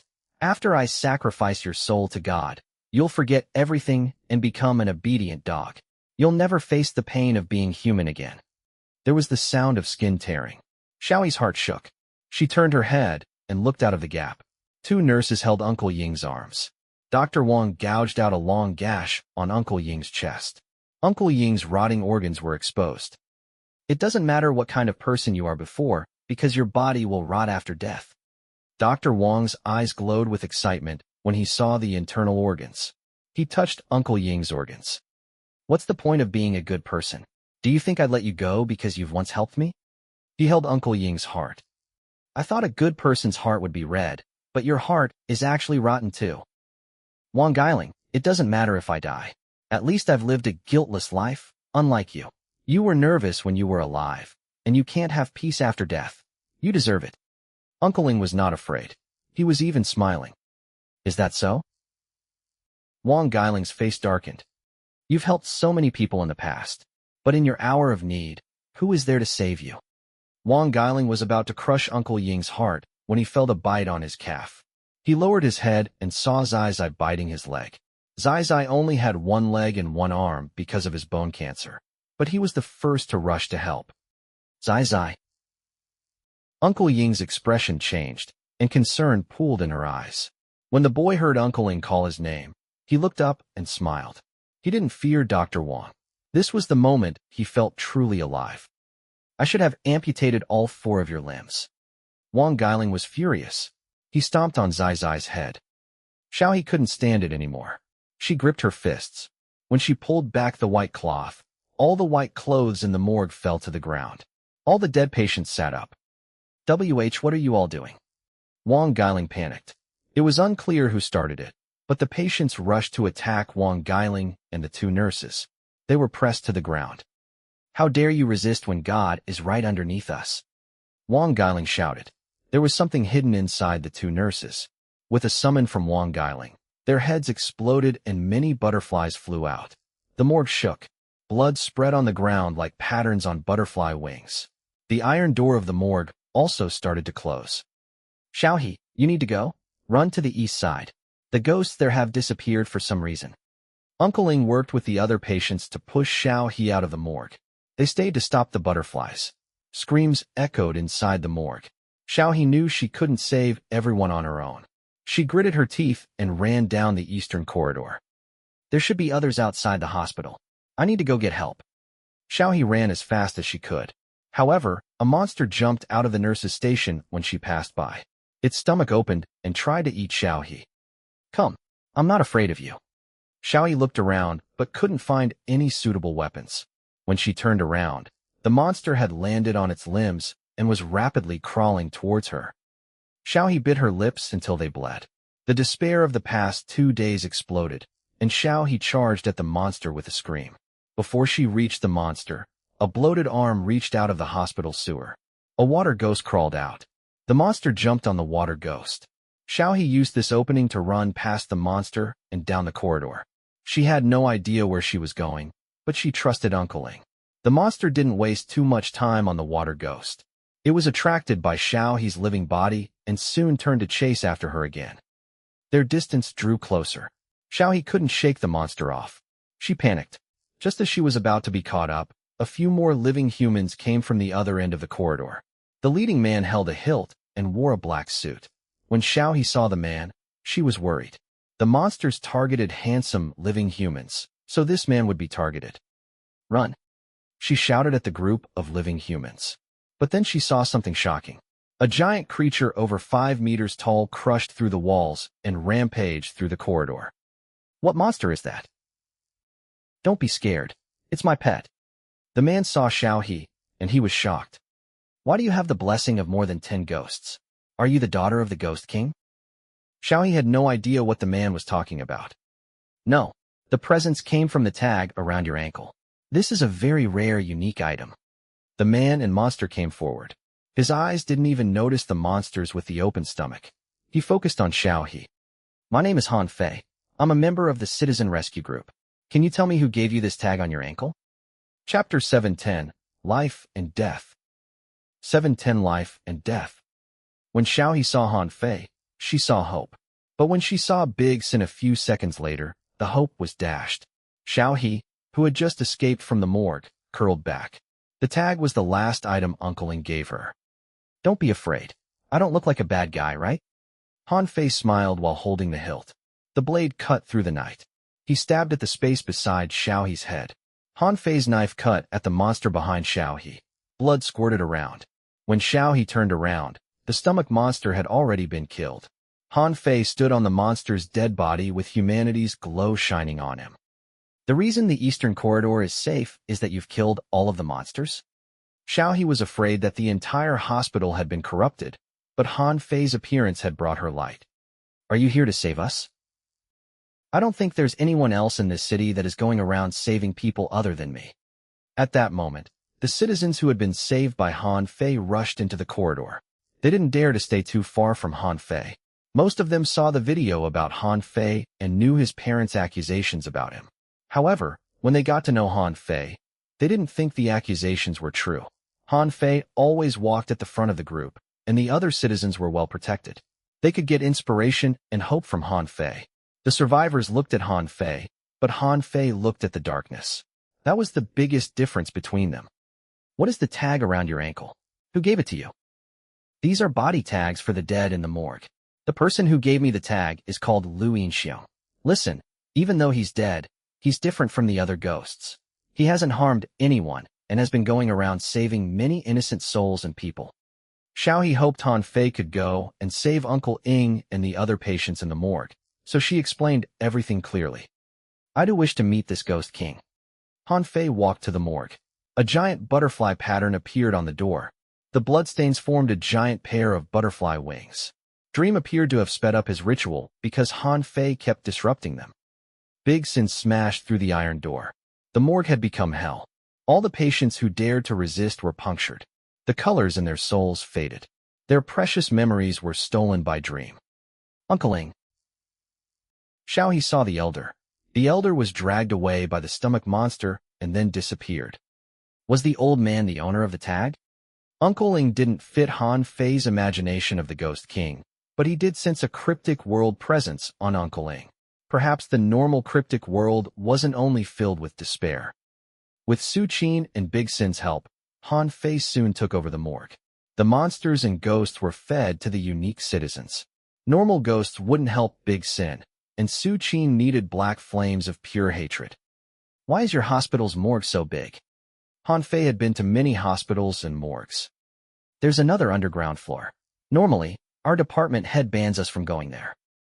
Is your department head still alive? Han Fei needed more clues. Xiaohe looked around and pointed at a pool of blood by the door. There he is. Using soul depth touch, Han Fei searched the pool of blood. He confirmed that Dr. Wang was gone.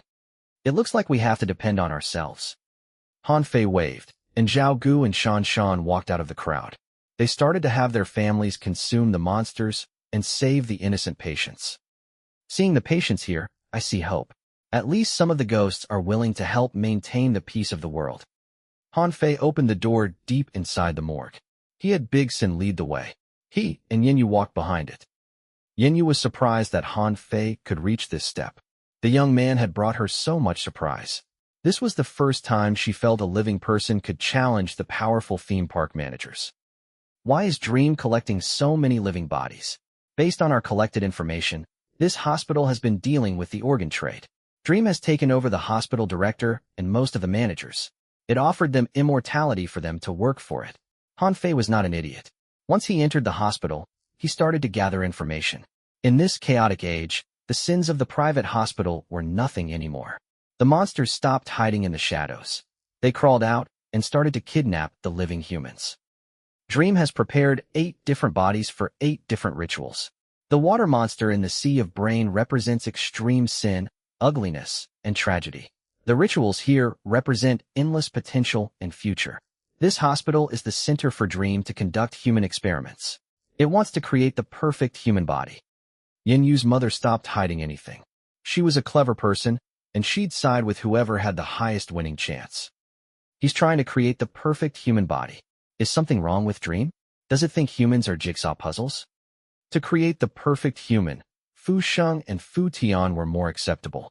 They exhausted decades to study the human body, while Dream approached this in a monstrous way. What it wants is not human organs, but to inject part of it into different human organs for cultivation. When the time is right, it will shape its body back together. Until now, you haven't told me what kind of existence is Dream. Can you describe it for me? Han Fei was intrigued by Dream. Dream was the manager back in his age, and it was already an unmentionable. Yin Yu's mother shook her head.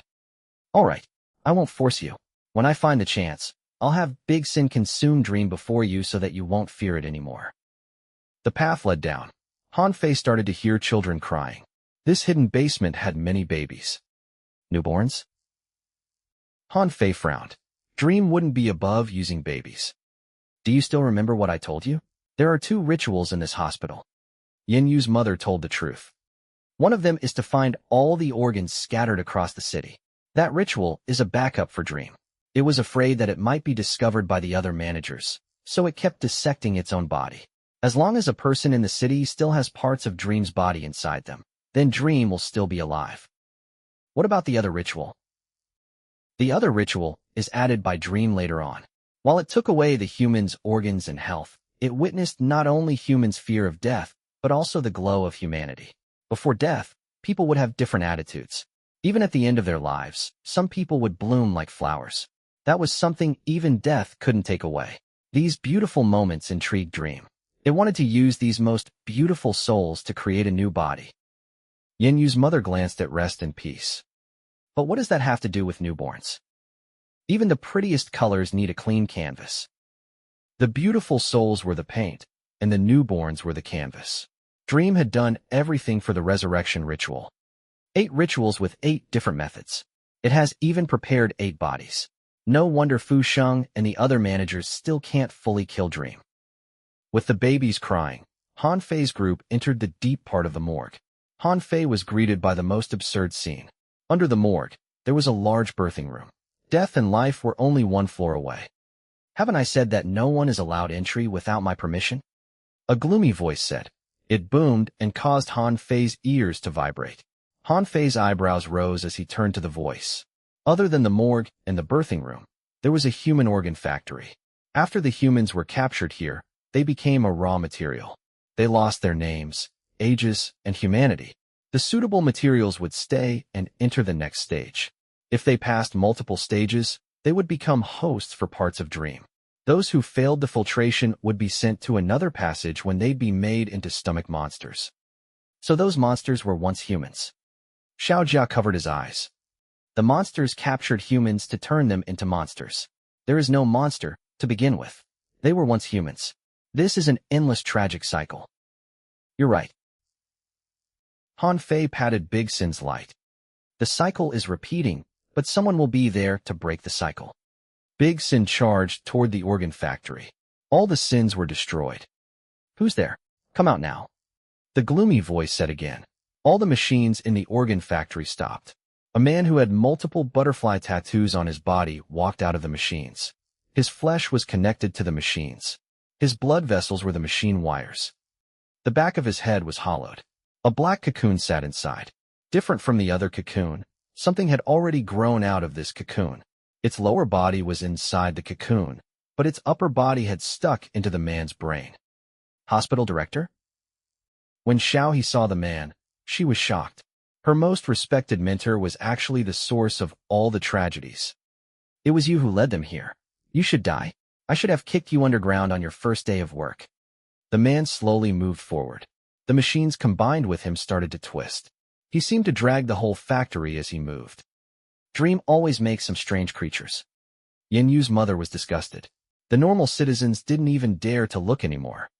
I will turn all of you into presents for God. The hospital director sensed the terrifying presence of Big Sin. The blood vessels on his body burst.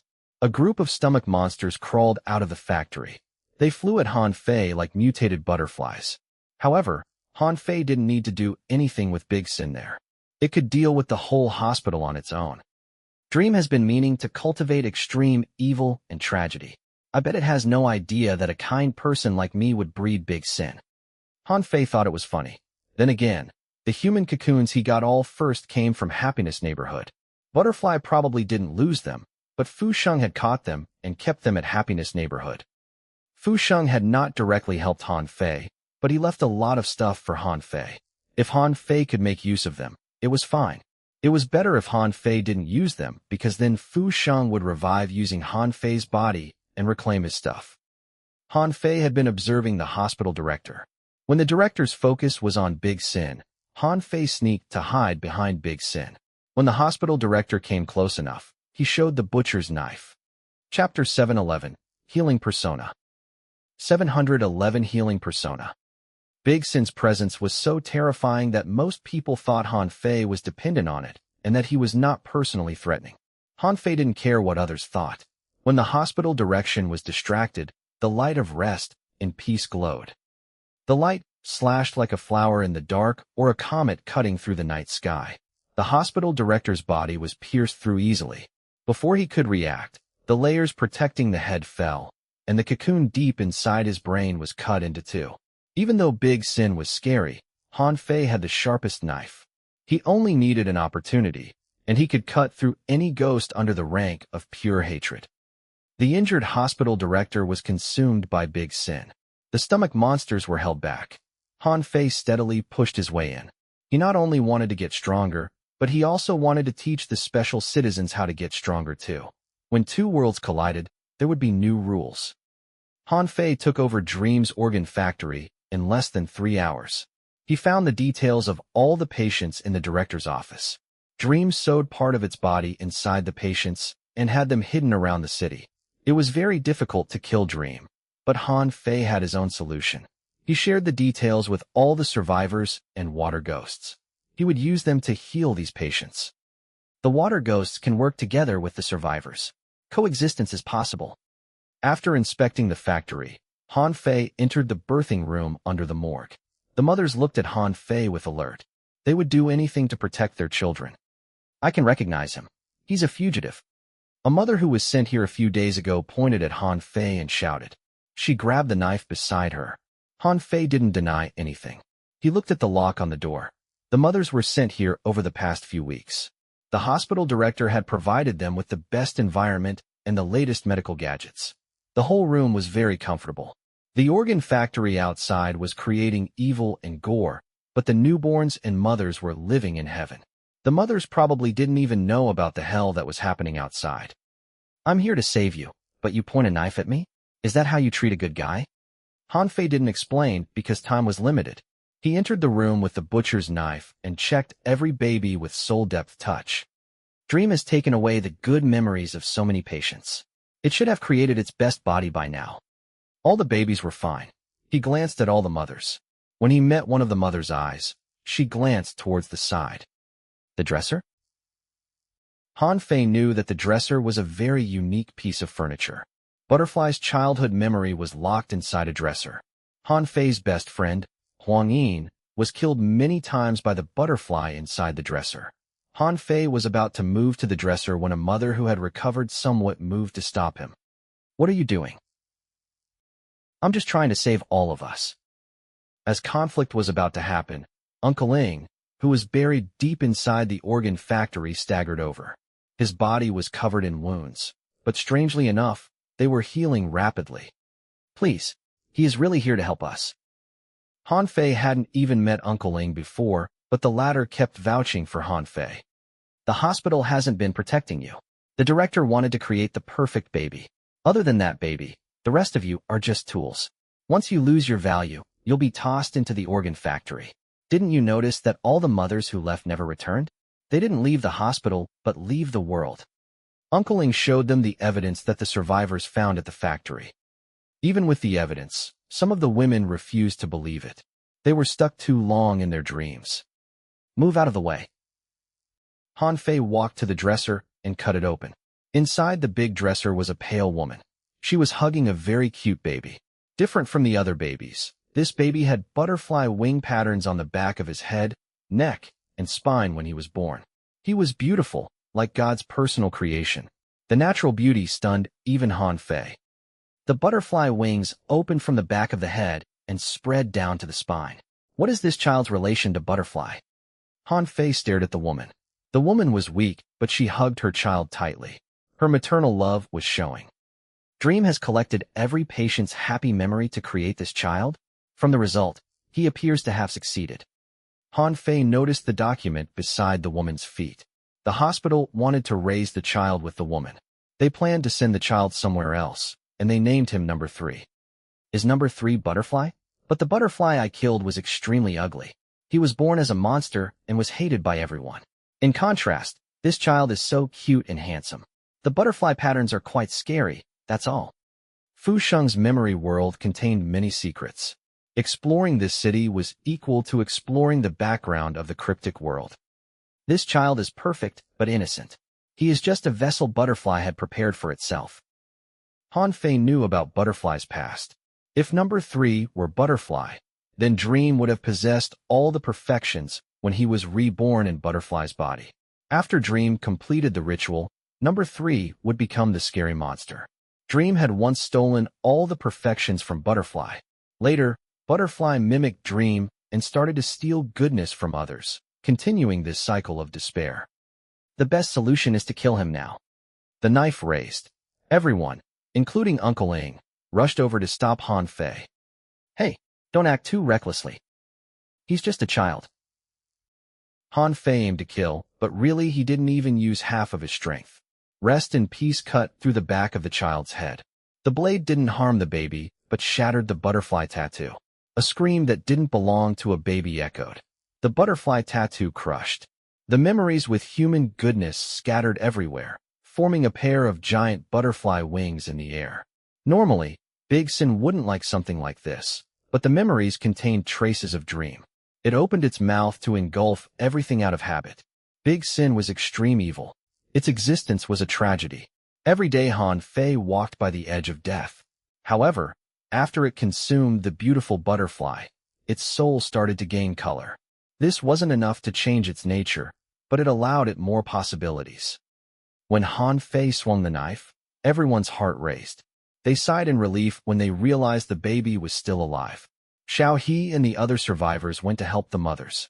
Han Fei stared at the baby inside the dresser. In this memory world, Han Fei had destroyed Dream's rituals, but in real life, Dream had succeeded. Han Fei wondered which ritual Dream used. Han Fei had a bad feeling. The process was too successful. Even though he had encountered obstacles like the water monster and stomach monster, Han Fei had vanquished everything. These 8 rituals don't feel like something Dream has prepared, but something someone else has specifically prepared for me to experience. Han Fei called Yin Yu over and examined her with soul depth touch again. He could confirm that Yin Yu and the other souls within her were normal.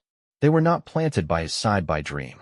But it was undeniable that Han Fei was dragged into all these because of Yin Yu. From the 1st to the 6th rituals, Han Fei had regained many things. Some of the rituals only he could solve, like having Fu Sheng's soul exit the mirror. He slowly moved through the rituals and reached stage 9 of the mission. But the closer he was to the end, the more uneasy he felt. Dream's resurrection shouldn't be this simple. Number 4 said that Dream has the power of the unmentionable. It can affect the flow inside Fu Sheng's memory world based on Fu Sheng's memory of it. Unmentionable was scary. They would sense you even if you mentioned their names. Their power was beyond pure hatred. Han Fei now suspected that the dream in this memory world would be his first time fighting a real unmentionable. Tell me the location of the last 2 rituals. We can't wait any further. I'm not sure about the location of the 7 rituals, but I know a coroner once entered the theme park at night to discuss with Dream. The 7th ritual might be his workplace. Yin Yu's mother was vague. That could be many places. Han Fei's adopted father was a coroner. The workplace at the police station, the brain surgical room at the hospital, the medical lab at the university, the many crime scenes, and so on. That's all I know. Yin Yu's mother looked at Han Fei openly. The 8th ritual might be inside the theme park. Dream hasn't revealed any details about the last ritual. It's fine. Han Fei's eyes changed. I believe Dream's rituals revolve around me. I was brought by Fu Sheng into the cryptic world. I was valued by Fu Sheng. Dream and Fu Sheng are nemesis. If Dream knows about my presence, it will come after me. If he was back in the cryptic world, Han Fei's only solution when encountering the unmentionable was to log off. But he was currently inside Fu Sheng's memory world, and he only needed to deal with Dream's projection. After cleaning up the underground hospital, Han Fei called Uncle Ing to his side. He noticed many strange things about Uncle Ing. The dead Uncle Ing still had warmth in his soul, like a living person. Most ghosts were afraid of the sun, but based on Xiao He's description, Uncle Ing was walking around freely when the sun came up yesterday. Furthermore, when Uncle Ing climbed out of the factory ruin, he was heavily wounded. However, in just an hour, the wounds on his soul had fully healed. This ghost had a powerful self-recovery system. Uncle Ing, do you want to help more people? Of course. Uncle Ing nodded without hesitation. Then, can you tell me why your soul is so special? When Han Fei approached the old man, there was an indescribable resonance. I can't tell either. When I was trapped inside the mental hospital, the diagnosis said that I was a healing persona. I would get joy from helping others. Uncle Ing looked at his hands. But I never really went out to do anything. I was only following my heart, and my life passed like that. Do you really also have a healing persona? Han Fei's eyes moved from the elder and saw the patients behind him. In a way, the two were very similar. Chapter 712, Deaths. 712 Deaths. Uncle Ing was a ghost who could move under the sun. His soul had warmth. After knowing Uncle Ing also had a healing persona, Han Fei was reminded of himself. One day if he died, perhaps he'd be buried under the sun like Uncle Ing too. No wonder I believed you had the potential to be the Ghost King when I first saw you. You have the same personality as me. Han Fei had always been curious about the healing persona, and Uncle Ing was a good example. He was sent to the mental hospital when he was young, and his life was hard. However, he was not changed by his environment. He was always optimistic and happy. Honestly, Han Fei envied Uncle Ing. They had the same persona, but their lifestyles were completely different. If possible, Han Fei wanted to bring Uncle Ing out of the memory world. If you ask me, I don't think there's anything special about me. Uncle Ing smiled. His smile was childlike. It made people feel comfortable. When he smiled, the lost souls crawled out the corners and slowly entered his body. The dead seemed to have treated Uncle Ying's soul as their home. Han Fei had seen this situation in another person. He was the old guard at Yiming Private Academy. He was protected by ghosts even after death. You feel like a kind person. Tell me if you need my help. Uncle Ing didn't look any different from a living person. In fact, he was friendlier than most living humans. After destroying the ritual at Ren AI Hospital, Han Fei led all the survivors and left. They returned to Happiness Neighborhood. There were more than 5,000 survivors in the neighborhood. With the police and the citizens' help, the news spread. Many people moved towards Happiness Neighborhood. The people who left regretted it because they were not welcome back anymore. In this city closest to the cryptic world, human destiny was controlled by managers. Happiness Neighborhood was the last sanctuary. Han Fei also underestimated human potential. Many groups started to go into the city to help other people. There were also special citizens who started to cooperate with their guardian angels. The tragedy was just beginning. Even though the sun might not rise again, humans would always find a way. The players from Perfect Life also grew a lot. They became the core of the neighborhood, helping Han Fei maintain the rules and management. Chong Wei communicated tirelessly with the survivors. They found another 17 special citizens. At first, I thought Perfect Life was an Iyashikei game. Then I realized it was a horror game, but now it's a post-apocalyptic management game. Worm and the other players moved through the crowd, telling them not to panic. Han Fei summoned all the players. Thank you for your hard work. It's nothing. As long as I can leave this place alive, I'd do anything. I won't touch this horrible game for the rest of my life. Many players agreed. Do you think this will not happen in real life once you leave the game? Han Fei looked at everyone seriously. This game is a rare teaching opportunity for all of us. I hope you can treat everything that happens here seriously. If something like this happens in real life in the future, I hope you can be beacons of hope. Real life? Chong Wei frowned, but he didn't continue. Go and do what you need to do. Explore the city, save more people, and try to get stronger. There are chances for you to make mistakes. This city is your training ground. You have to get familiar with this nightmare and learn to lead people to survive. Han Fei, what is going on with this city? Worm looked at the night sky. What is the goal of the person who destroyed the game rules and brought us here? This chaotic city is an old man's last advice for me and the last present he left for humanity. Until now, I can't tell whether he's a good or bad person, but it is undeniable that we have the chance to pursue bliss because he had once existed. Han Fei said everything he could say. He left the work to the players, police, and the normal citizens in the city while he rushed to destroy Dream's last two rituals. The car rode through the night. Han Fei's black taxi had become a symbol of the Happiness neighborhood. More survivors knew of Han Fei, and their opinions of him were drastically different. Some thought he was framed and rushed towards Happiness neighborhood. The others thought he was the source of all tragedies, and Happiness neighborhood was his personal slaughterhouse. Han Fei didn't care about what they thought. He joined the officers he had saved to go to the police station. With the aid of the officers, Han Fei saw all the accusations against him, including the evidence provided by F. There were more than 10 murders that were committed by Han Fei.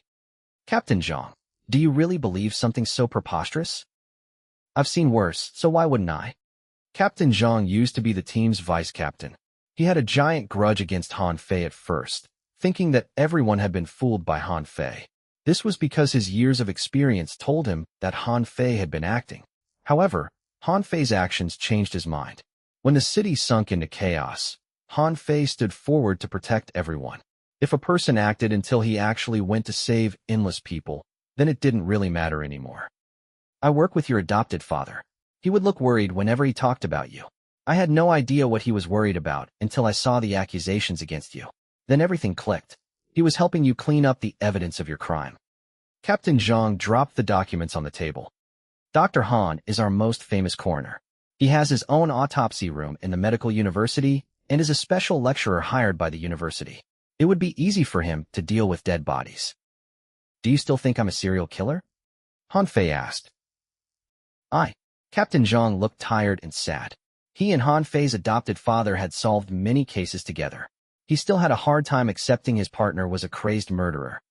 Come on, let us go visit Dr. Han's workplace. Perhaps we might find something. Han Fei and Captain Zhang went to the evidence room and trace analysis lab. Everything was normal. Captain Zhang, there's a discrepancy in the evidence log. Furthermore, Dr. Han seems to be very interested in missing persons cases. The surveillance shows him entering the case file room and evidence room many times. Han Fei was very familiar with the police station.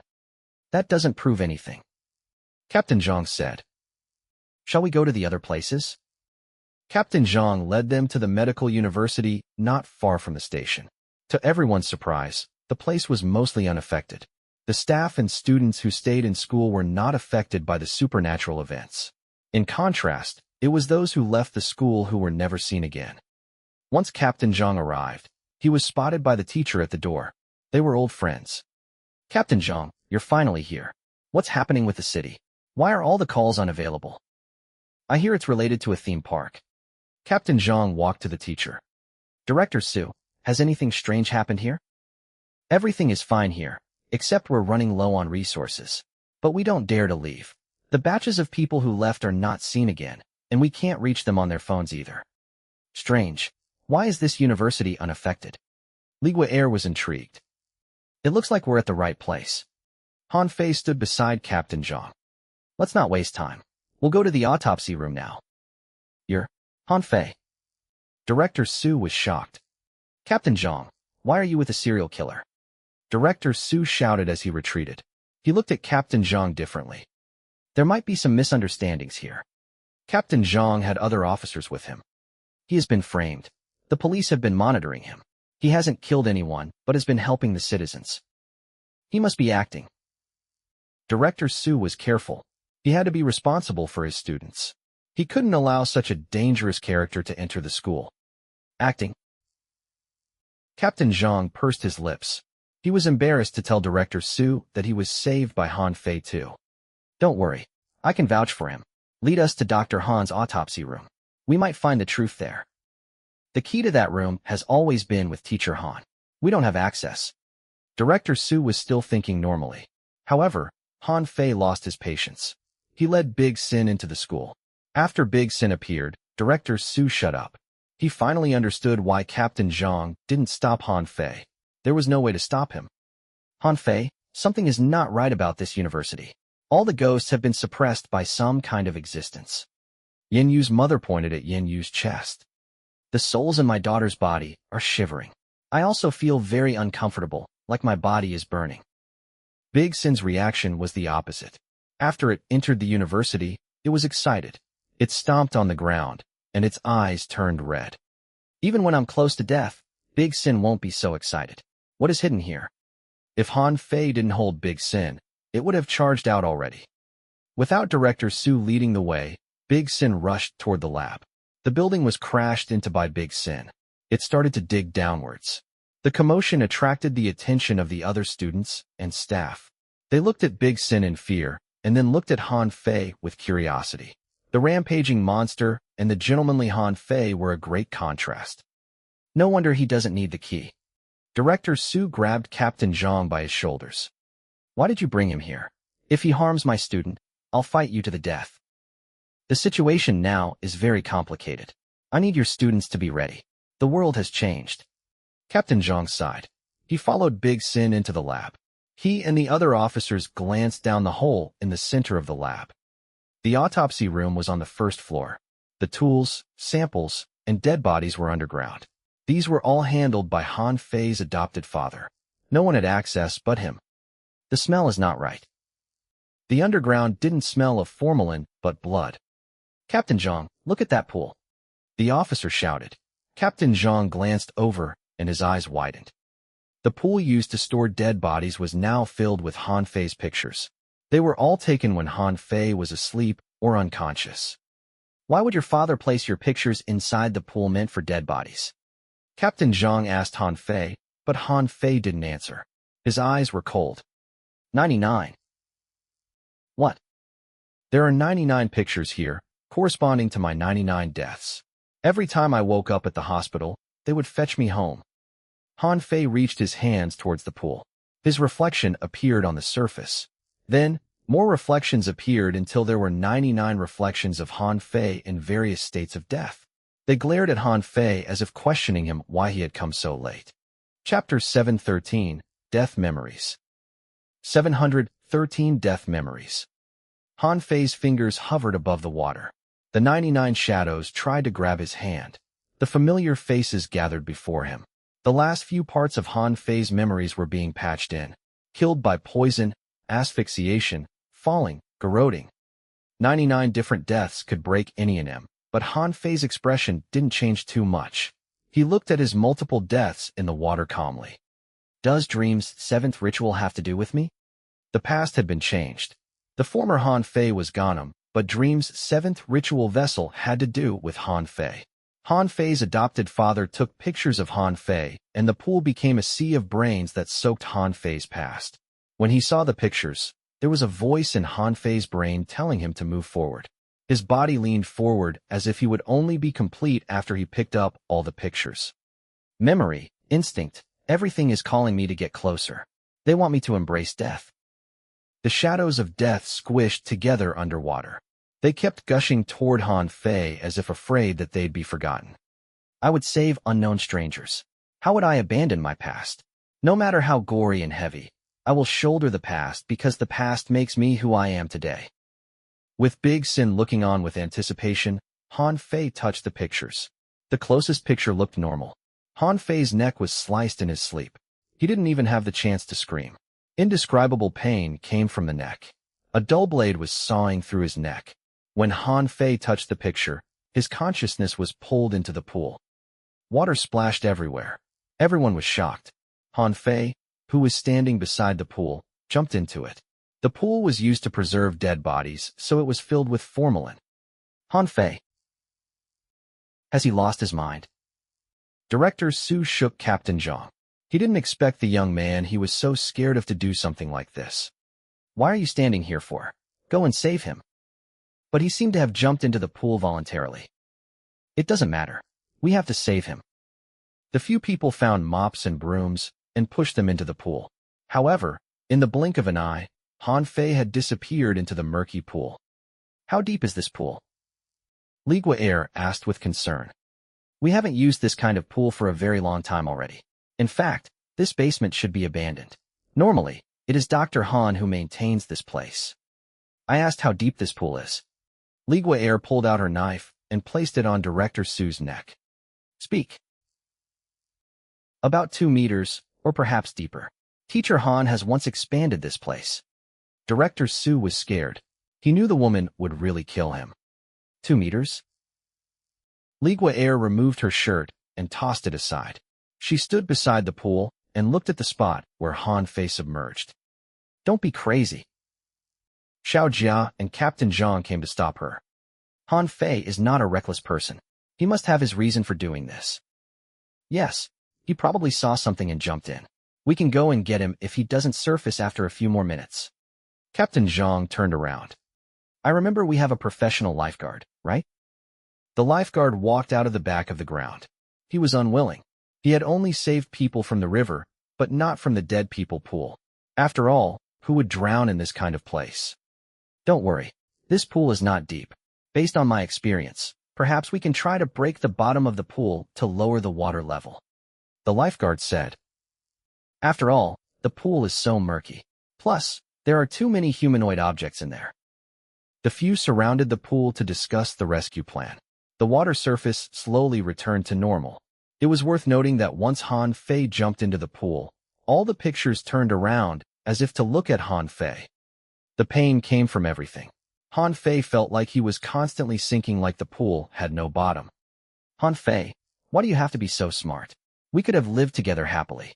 You just need to act like a good kid. Why the sudden resistance? The closest picture touched Han Fei. The picture on it disappeared as the pain intensified in Han Fei. A cruel image appeared in his mind. Han Fei's adopted father stood beside him and sliced his neck when he woke up. Han Fei's eyes bulged. He was experiencing his many deaths again. Son, Mom will let you in on a secret. You have to be careful of your father. I've long suspected that he is a serial killer. Don't look at me like that. I'm different from him. I will only torture them. I've not killed anyone other than you. Another picture stuck to Han Fei's leg, and a new death memory appeared. Han Fei discovered his adopted mother's hidden carcasses. The normally kind mother turned into a monster. She forced the medicine down Han Fei's throat while begging for his forgiveness. His throat burned like it was about to explode. Han Fei struggled and inadvertently touched more pictures. The endless deaths and despair didn't make Han Fei lose his mind. While he endured the pain, he silently retained these memories. He remembered the faces of all his killers and the location of his deaths. 99 deaths were connected into a string where 99 hearts were strung. 99 deaths were applied to the same person. Han Fei's soul was twisted and his consciousness was about to collapse. At that moment, a cool and familiar came from the back of his brain. Notification for player 0000. Your pet, Big Sin's loyalty has increased to 96 points. Han Fei regained temporary clarity. He looked up, and Big Sin was standing at the edge of the pool. Before he got a closer look, another picture landed on his face. It looks like there are benefits for me to stay in Fushan's brain. Can I borrow your face? The unfamiliar memory slithered upward. The death memory shocked Han Fei. The dead butterfly stood among the flowers outside Blue-White Tuition Center. He smiled. Since you can recognize me and enter Fu Sheng's altar alive, then it means that the butterfly that has flown into the cryptic world has died. It's you who killed him. There's no need for argument. No one can lie to a god. I know you're Fu Sheng's chosen child, just like how we had chosen him. I do not wish for you to walk Fu Sheng's old path. Give me the black box, and I'll tell you all the secrets. When the memory ended, Han Fei's body collapsed like blocks. He didn't even know how he did. Was that Dream? Why did he look just like Butterfly? Dream has no actual body. Will it appear in the form that is most hated by its viewer? Han Fei was almost at his limit. However, he was far from regaining all his death memories. He struggled to the surface. A picture landed on his chest and stuck to his heart. I wish to make a deal with you. The maddening laughter echoed. In one of his lives, Han Fei actively contacted Mad Laughter in the Red Orphanage. He unlocked all the chains and let Mad Laughter go. The memory was insane. Han Fei didn't open part of the chain for Mad Laughter to take over his body, but he planned to help Mad Laughter escape from his mind so that Mad Laughter could gain an independent body and consciousness. Han Fei knew that only by forgetting everything could he lower his mind's restraints on Mad Laughter for him to escape from the bindings of the Red Orphanage. To achieve that goal, Han Fei died 99 times. I was the one who personally released the monster from the Red Orphanage? What kind of experience I've had in this city that I was forced to make a deal with Mad Laughter? Thinking back, Han Fei actually didn't have many friends, so he decided to be his own best friend.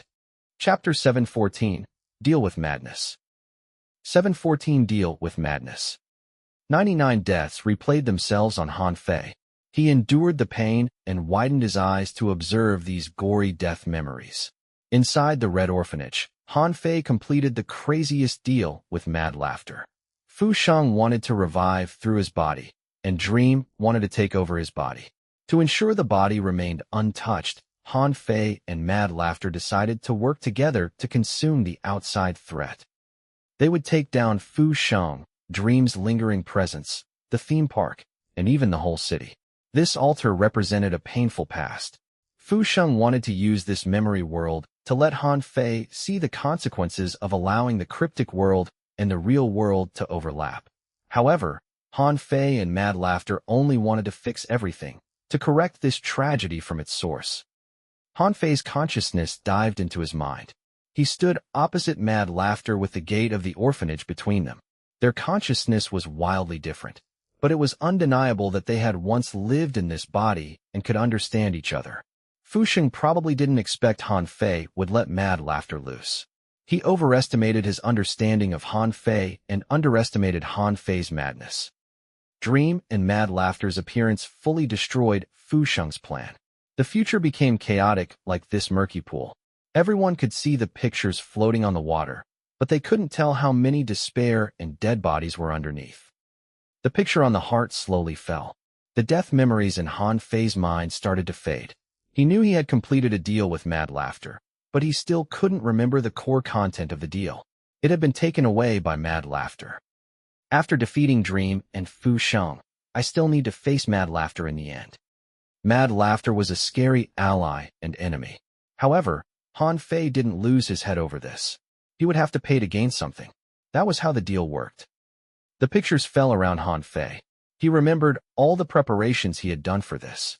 At this point, the situation had cleared, and Han Fei needed to start to prepare for the final battle. Han Fei didn't die 99 times for no reason. He had explored everything and completed all the altar missions he could find, and unlocked all the side quests.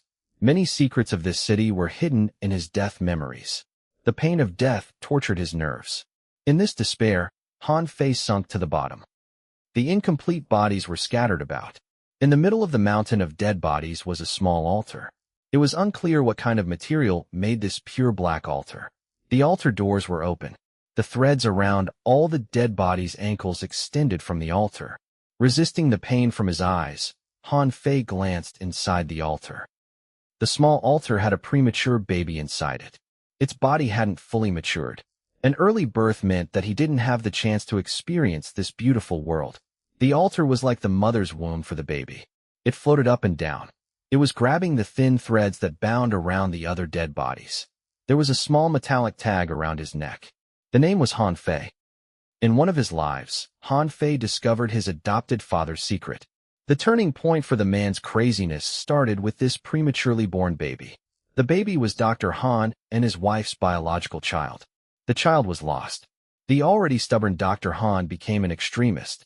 With Dream's guidance, he became a demon. When Han Fei saw the baby, the dead baby's eyes twitched, and it suddenly opened its eyes. It crawled towards the door and pulled all the strings. The scary face revealed a smile. You still found your way to this place. After so many repetitions, you became the way I want. An unfamiliar voice entered Han Fei's ears. The baby crawled slowly, but it suddenly appeared beside Han Fei's head.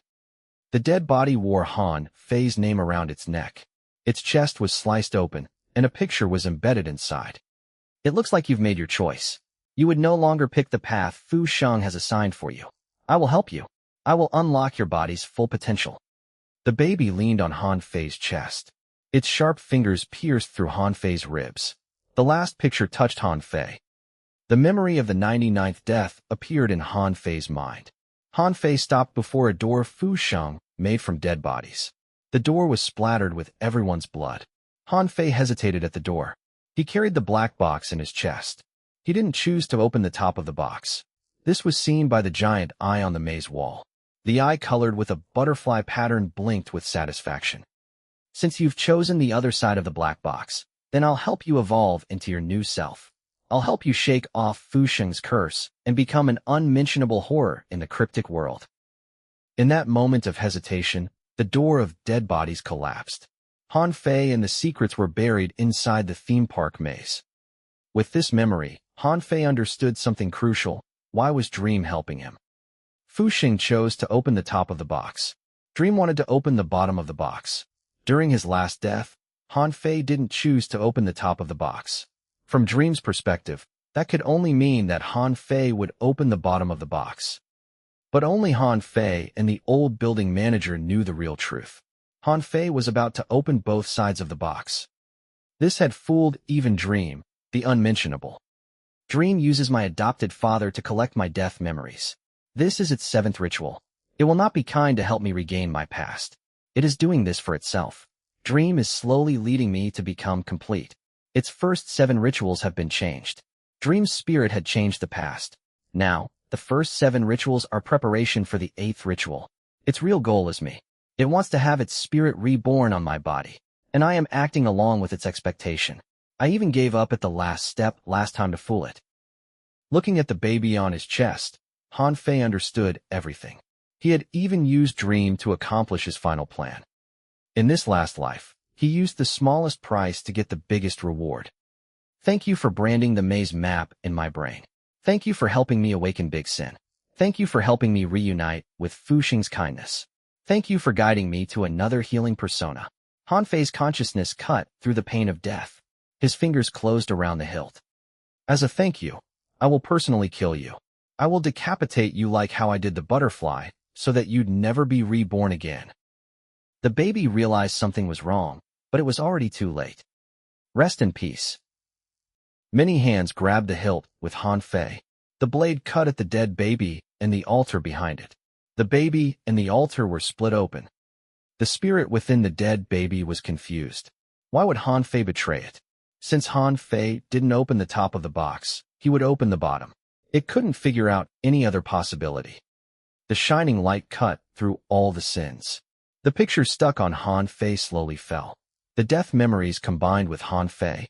To find a path to turn destiny around on this altar, he had used 99 deaths to acquire this final chance. During his 100th life, he avoided all the mistakes he had made and combined all the forces available to him. He cooperated with Dream to lower Fu Sheng's influence. He had mad laughter tied down the other managers. Then, he used the fastest speed to regain control. Water splashed everywhere. Han Fei swam up to the surface. His eyes were different from before. The 99 deaths brought not only him pain, but also a steely determination. Han Fei climbed out of the pool. The presence he radiated deterred the others from getting close. He was more terrifying than a ghost. There's still a bit of time until the time I have to meet with Mad Laughter.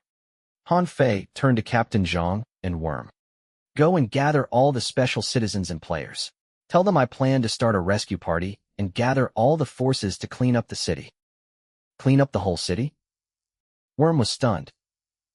Are we powerful enough to do that? It doesn't matter if we have that power or not. What really matters is that there has to be a new light to give people confidence and hope when the sun stops rising again. Han Fei held the knife and walked out. The others subconsciously followed him. Chapter 715, Ghost. 715 Ghost. Every death in the memory world would cause people to lose their memory until the players became a part of the memory world. However, there was clearly a problem with Fu Sheng's last altar. Dream and the other managers' memory were not affected. They still influenced the progress of this memory world, each with its own plan and goal. If the memory world was described as Fu Sheng's brain, the situation now was like several personas in a schizophrenic patient's brain fighting to be the main persona. When the main persona was selected, all the side personas would disappear. To become the main persona, all the side personas fought using various methods. Dream chose to help Han Fei because of its own considerations. From Dream's perspective, Han Fei was the weakest party, but this weakest living human had successfully tricked it. It did a lot to collect Han Fei's death memories, but as it was going to reap its reward, something wrong happened. Ligua Air, how many points do you have on your invitation now? Han Fei left the lab building and looked around. The cryptic world started to affect the university. Previously, this place was untouched due to Dream's altar, but that had changed. We've cleaned a lot of places and killed many ghosts, but the points stopped increasing at 70 points. I believe the last 30 points can only be gained by killing ghosts that aren't controlled by the theme park. Ligua Air handed the black invitation to Han Fei. The number was still 70. The malice was as powerful as the large lingering spirit. Some of them even had a black flame of hatred. They were hard to deal with. Su Qin needs black flames. We'll focus on these scary ghosts next. Tell the citizens that they aren't impossible to defeat. Then Han Fei turned to Director Su. This university is not safe anymore. Staying here might mean death. If you trust me, you can lead the students to Happiness Neighborhood. Under Han Fei's gaze, Director Su's lips trembled. He felt like he was being stared at by a demon that had just crawled out of hell. Okay. Before his brain reacted, his lips said the word. His instinct told him not to reject Han Fei. Han Fei also noticed the change in Director Su. After he combined with 99 death memories, he was a lot stronger. The 99 deaths had caused a metamorphosis in him. Currently, my memory is unlocked to stage 9. When the last stage is unlocked, I should gain everything back. In his 99 lives, Han Fei turned over the whole city to complete all the altar missions and side missions. They accumulated a scary amount of rewards and EXP, but he hadn't remembered all of them.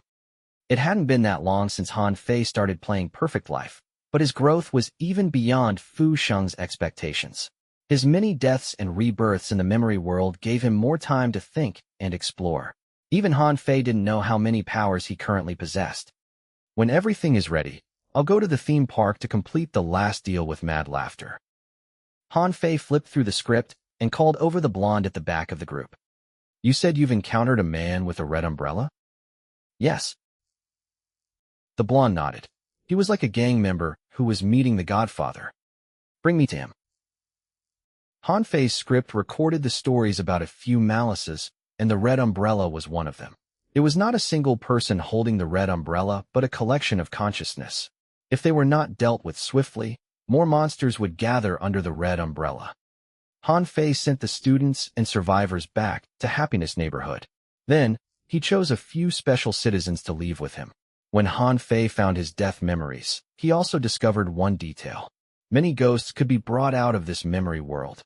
Most of them didn't originate from Fu Sheng's imagination, but Fu Sheng had entrapped their souls in his memory world.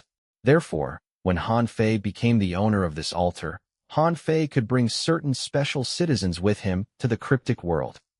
Han Fei's influence expanded in the cryptic world, and he was severely lacking in manpower. The special citizens could help him make a city that was a sanctuary in the cryptic world. Do your best to consume so that your families and friends can become stronger. I'll watch your backs. The sky around the theme park had started to collapse. If the night sky was a dark sea, The spot above the theme park was like a whirlpool.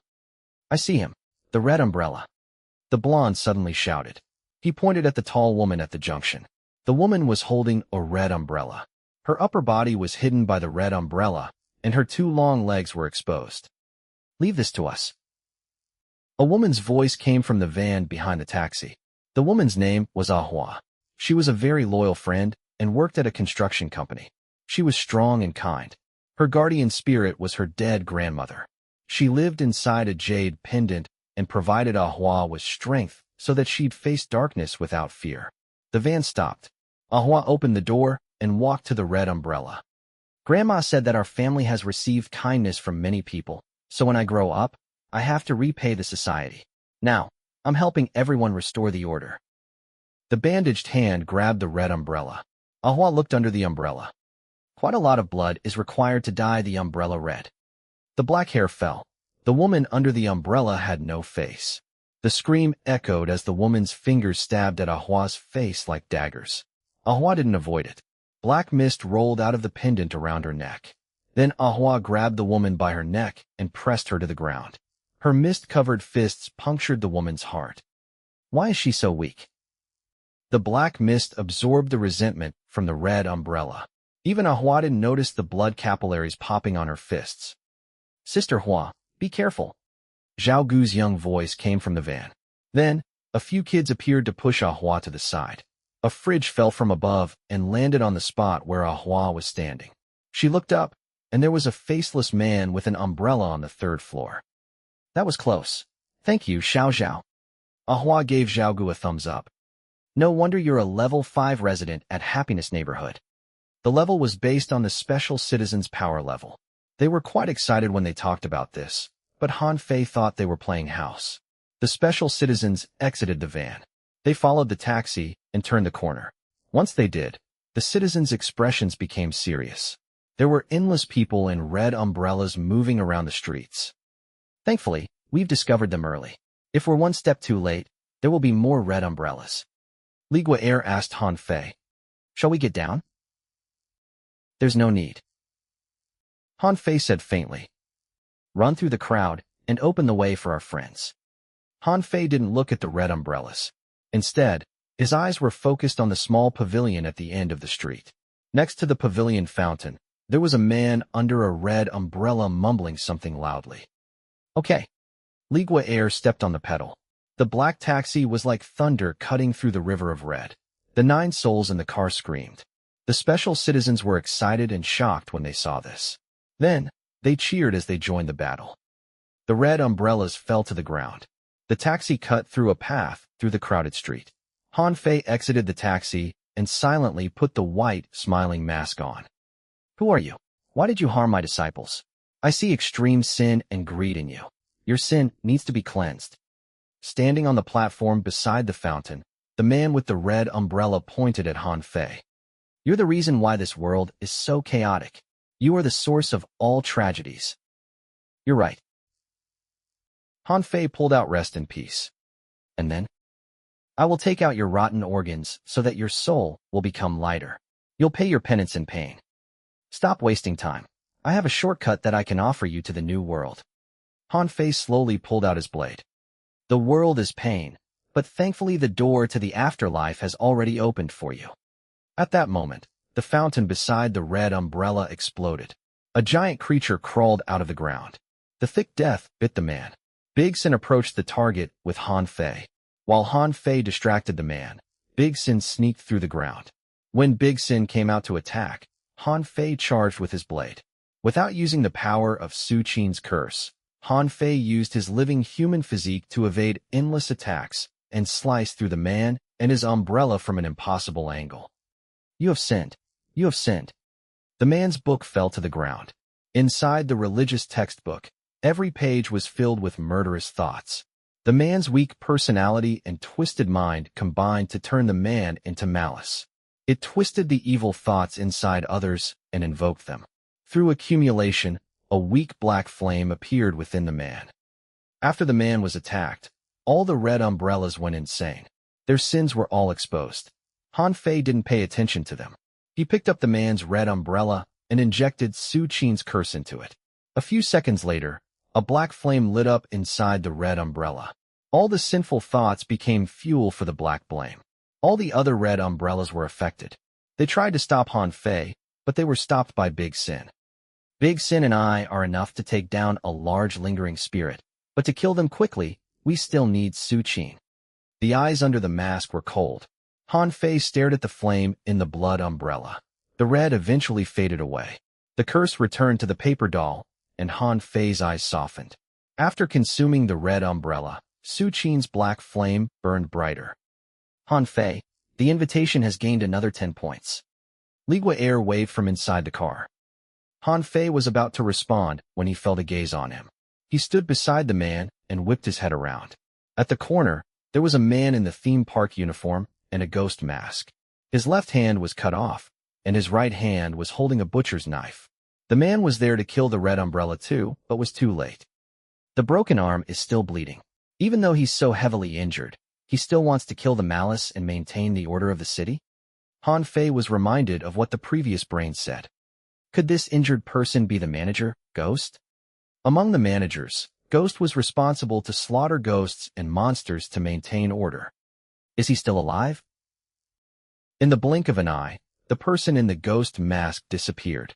Han Fei looked at the spot and seemed to be deep in thought. The special citizens killed the remaining red umbrellas. Without their leaders, the red umbrellas weakened a lot. It's time to move to the next place. Many ghosts and monsters had appeared. The show had reached its end. When the special citizens took care of all the red umbrellas, Han Fei took out his script and circled out the next target. I've found Big Sin and Su Qin, but I see no sign of Little 8. Her tapes are preserved inside Happiness Neighborhood, so she must have entered the altar with me. As the key, where would she be? Chapter 716, Race. 716 Race. Little 8 was the key in Fu Sheng and the manager's eyes, but she was family to Han Fei. He wanted to find Little 8 because he was concerned about her. After Su Qin finished absorbing the black flame from the red umbrella, they hurried to the next spot. Bo Ming Building is viewed as a building from hell due to its unique exterior. It is a place for many jumping incidents. Based on witness testimonies, whenever a falling incident happens, there is always a child wearing a red cartoon t-shirt and holding a red clock at the window where the victims jumped from. Han Fei shared the info from the script with the other citizens and led everyone into the building. To Han Fei's disappointment, there was not one ghost inside the lobby. However, there were signs of battle everywhere. Han Fei followed the trail and reached the 14th floor. In the room where most victims had jumped out of, there was a broken clock that had been stepped on. When Han Fei used Soul Depth Touch to pick up the clock, Han Fei could feel the lingering pain and regret on it. The malice here had been killed. Ghost was heavily injured when I saw him earlier. He uses a butcher's knife. But Han Fei frowned. The lingering presence here is very familiar. It reminds me of the black ghost that is with F. Was it him who killed the malice here? At the theme park family compound, Han Fei had a clean break with F. They led their own group of players. Their goal was to gain 100 points and enter the theme park. It looks like we need to speed up or we'll lose to F. Han Fei felt danger. He didn't stop and hurried to the next location. The city had more ghosts and monsters as the two worlds collided. But temporarily, there was not that much powerful malice. Han Fei didn't have the choice to be picky. He picked the ghost stories closest to him. The screams lessened, and there were fewer ghosts on the road. The buildings started to morph too. It was getting more silent. Are you sure we're going the right way? This road doesn't feel right. Li Gui'er grabbed the steering wheel and asked anxiously. You're right. The road itself is a malice. Han Fei didn't even look up from the script. There was a street between the city and the theme park that was the location for many inexplicable accidents. Someone would be riding a motorcycle and see a giant truck coming from in front. The rider would be scared and swerve to the side. After the motorcycle crashed into the tree, the rider would realize that was nothing there all along. There were many similar incidents. The ones with the traffic report were the lucky ones. There were many vehicles that had disappeared on this road. No one knew where they went, and no one knew if the drivers were still alive or not. It was as if the road led to a hidden world. Therefore, the road was also called the Road of No Return. Han Fei, are you sure we should keep driving forward? Worm's voice came from the walkie-talkie. He and the other special citizens were in the van following the black taxi. Slow down, but don't stop. The ghost will come to us. Han Fei had too much experience dealing with ghosts. He was like a living guide. Fog appeared outside the cars. The black mist slowly obscured the buildings beside the road. They seemed to be driving through the sea of mist. The GPS started to act crazy, and the phone lost signal. After they moved a distance, the other vehicles started to short fuse. The vehicle at the back lost all power.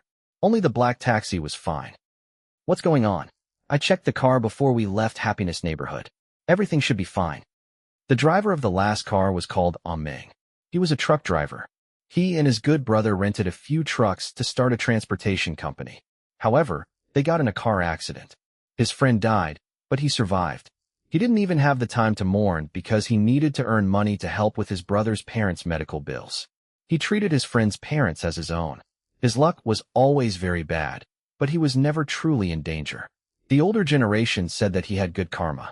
When the city changed, he realized his good friend had always been protecting him. Let's calm down and listen to Han Fei's arrangement. Zhao Gu showed maturity beyond his years. The child grew up in the orphanage, so he adapted to this new world easier than most. Okay, Meng reached for the walkie-talkie and was about to speak when the fog rolled in. The worst thing was the other vehicles didn't seem to realize their car had died. The taillights of the other cars disappeared into the fog. This is bad. Meng shouted into the walkie-talkie, but there was no response. We're being abandoned. Meng grabbed the car door and was about to open it when he saw something scary. He instantly broke out in cold sweat. Right outside his car window was a wrinkled old lady. She stuck her face to the window and widened her eyes to look into the car. Don't open the door. No one in the car dared to move. The old lady waited for a long time. Since no one responded to her, she knocked on the window. Have you seen my grandson? The fog is too thick. He was playing by the roadside and then disappeared. The old lady's voice was normal, but no one dared to open the door for her. I heard that there are kidnappers around the village. They will snatch children wandering beside the street and sell them. The old lady's eyes bulged. She forced her face onto the window like she was trying to break it. Why aren't you answering? Is it because of guilt? She tapped on the window. The honest Meng couldn't help it and replied, We haven't seen your grandson. It's dangerous on the road. It's safer for you to stay at the side. The wrinkles on the old lady's face relaxed. You didn't see him. Okay, you have to be careful too. This place is called the Road of No Return. Many accidents have happened here. Suddenly, her face grimaced. She gasped for air. Can you give me a lift? My house is at the end of the road. My medicine is all at home. The old lady's reaction was fine, but no one in the car was willing to believe her. She pressed her fingers to the window. Her face twisted from pain. She tapped the window and pleaded for help. Shall we help her? Even if she's a ghost, we should be capable enough to deal with her. Ahua couldn't bear to see this. Don't risk your own life in a situation like this. The most correct choice now is to wait inside the car for Han Fei and the rest. The woman was called Xia Bing. She was a coroner and Han Fei's adopted father's student. She was a quiet person. She spent her life serving the dead. She had helped the police with many cases. She had been donating to the victims' families anonymously. After the cryptic world invaded the real world, many dead souls stayed to protect them. 2 of them were even lingering spirits. The old lady outside the car kept struggling. However, the people inside the car were unmoved. The resentment in the old lady's eyes gathered, and she eventually collapsed beside the car. You didn't even wish to save a life. You're all killers. The old lady's voice faded away. Meng looked out the window, but the old lady's body wasn't there. There were only a few dirty clothes on the ground. They were the attire the old lady was wearing. A heavy thud landed on the roof of the car. They looked up and saw that the roof had caved in. There's something in the fog. The ground shook. The road appeared to have turned into a river, and the van was swaying like a lonely boat. The sound of collision intensified. The shell of the van caved in. If the passenger didn't get out soon, they would be crushed. Look outside. Meng was shocked. He was in the transportation business, but he hadn't seen anything like this. The lost souls were joined with the road. They rushed at the van like a giant wave. They wanted to turn the van over so that the passengers' souls would be sucked into the road. How many souls are trapped here? They were abandoned, and the fog was filled with the wails of the departed. The van is heavily damaged. If we don't leave now, we'll be crushed. Ahua shouted. Be ready. We'll all get down together. They counted 3 and then charged out. But when they were ready for a war, they noticed all the souls had retreated behind the cover of the fog. Why aren't they coming anymore? The fog thickened, and Ahua was confused. She wanted to communicate with her mates, but when she turned back, there was no one there. Zhaogu, Xiaobing. No matter how loud she shouted, there was no response. Helplessness and fear overwhelmed her heart. Where is everyone? She switched on the flashlight on her phone, but it couldn't cut through the fog. She didn't dare to wander off, but at that moment, she heard Zhao Gu's young voice. Worried about Zhao Gu, Ahua ran to the voice. She ran for about 10 minutes when a bloody arm reached out to grab her shoulder. Ahua was shocked, and she gave the person a slap, but the person evaded it easily. Stay there and don't move. The man pulled back his arm and studied Ahua silently. Who are you? Ahua looked at the man. He wore a ghost mask, and he sounded very weak. He only had one arm. You can call me Ghost. I'm almost at the end of my life. I need to find the next ghost in this city. Then, the man turned to look into the mist. The eyes under his mask were complicated. And I believe I found that person. A blinding light cut through the mist. The ground rocked like that was a quake. The even road cracked to reveal the clothes of the dead buried underneath. The fog faded away, and Ahua turned to the light. Han Fei used rest and peace to slice through a figurine for the god of earth that had been dug out of the ground. The figurine flickered with black flame. It cried like a human as it bled. Han Fei tied the red strings to the figurine and allowed the curse to crawl all over it. That figurine was the malice? Ahua scratched her head. She had no idea when she had left the road. She turned around and saw she was standing at the edge of a tall cliff. If not for Ghost, she would have fallen to her death already. Ahua was scared. She ran to Han Fei and told him everything about Ghost. Han Fei nodded after he heard Ahua. He seemed to have a guess in his mind. The 5 managers all picked Fu Sheng initially, but his arrival had changed many things. Other than the trick dream, Ghost appeared to want to pick Han Fei too. Fate is slowly leaning towards me. The man wears a very scary mask, but he feels like a good person. At least he saved me. Ahua was afraid that Han Fei would go after the man, so she changed the subject. Was this figurine the malice? Yes. The boss used this place to bury dead bodies when he built this road. With the accumulation of accidents, more resentment grew. The figurine was built by the boss out of the guilt to suppress the ghost, but the ghosts had gathered on the figurine and caused the whole road to turn. Han Fei picked up the red string. After Su Qin consumed the figurine's black flame, her own flame started to burn. After Su Qin left, Big Sin ran over and consumed the broken pieces of the figurine. It ate very quickly as if afraid that its food might be snatched away. The figurine gave us another 10 points. We're at 90 points now. Ligua Air parked the taxi beside Han Fei. She was quite excited. Another 10 points, and they could clear this death game and become the next theme park manager. Chapter 717, Next Ghost. 717 Next Ghost. A malice is worth 10 points. We only need to kill one more. The fog faded. Han Fei stood on the cracked road and looked at the theme park shrouded by darkness. Let's go. Han Fei hopped into the taxi and took out the script. He read through it and remembered something. Turn back. We're heading to Blue White Tuition Center. The taxi driver's resurrection ritual location? Ligua Air was confused. Why? There's a malice similar to Dream hiding there. It has once killed me. Han Fei wanted more than revenge. He wanted info. The cars howled through the street, and Han Fei returned to the familiar junction.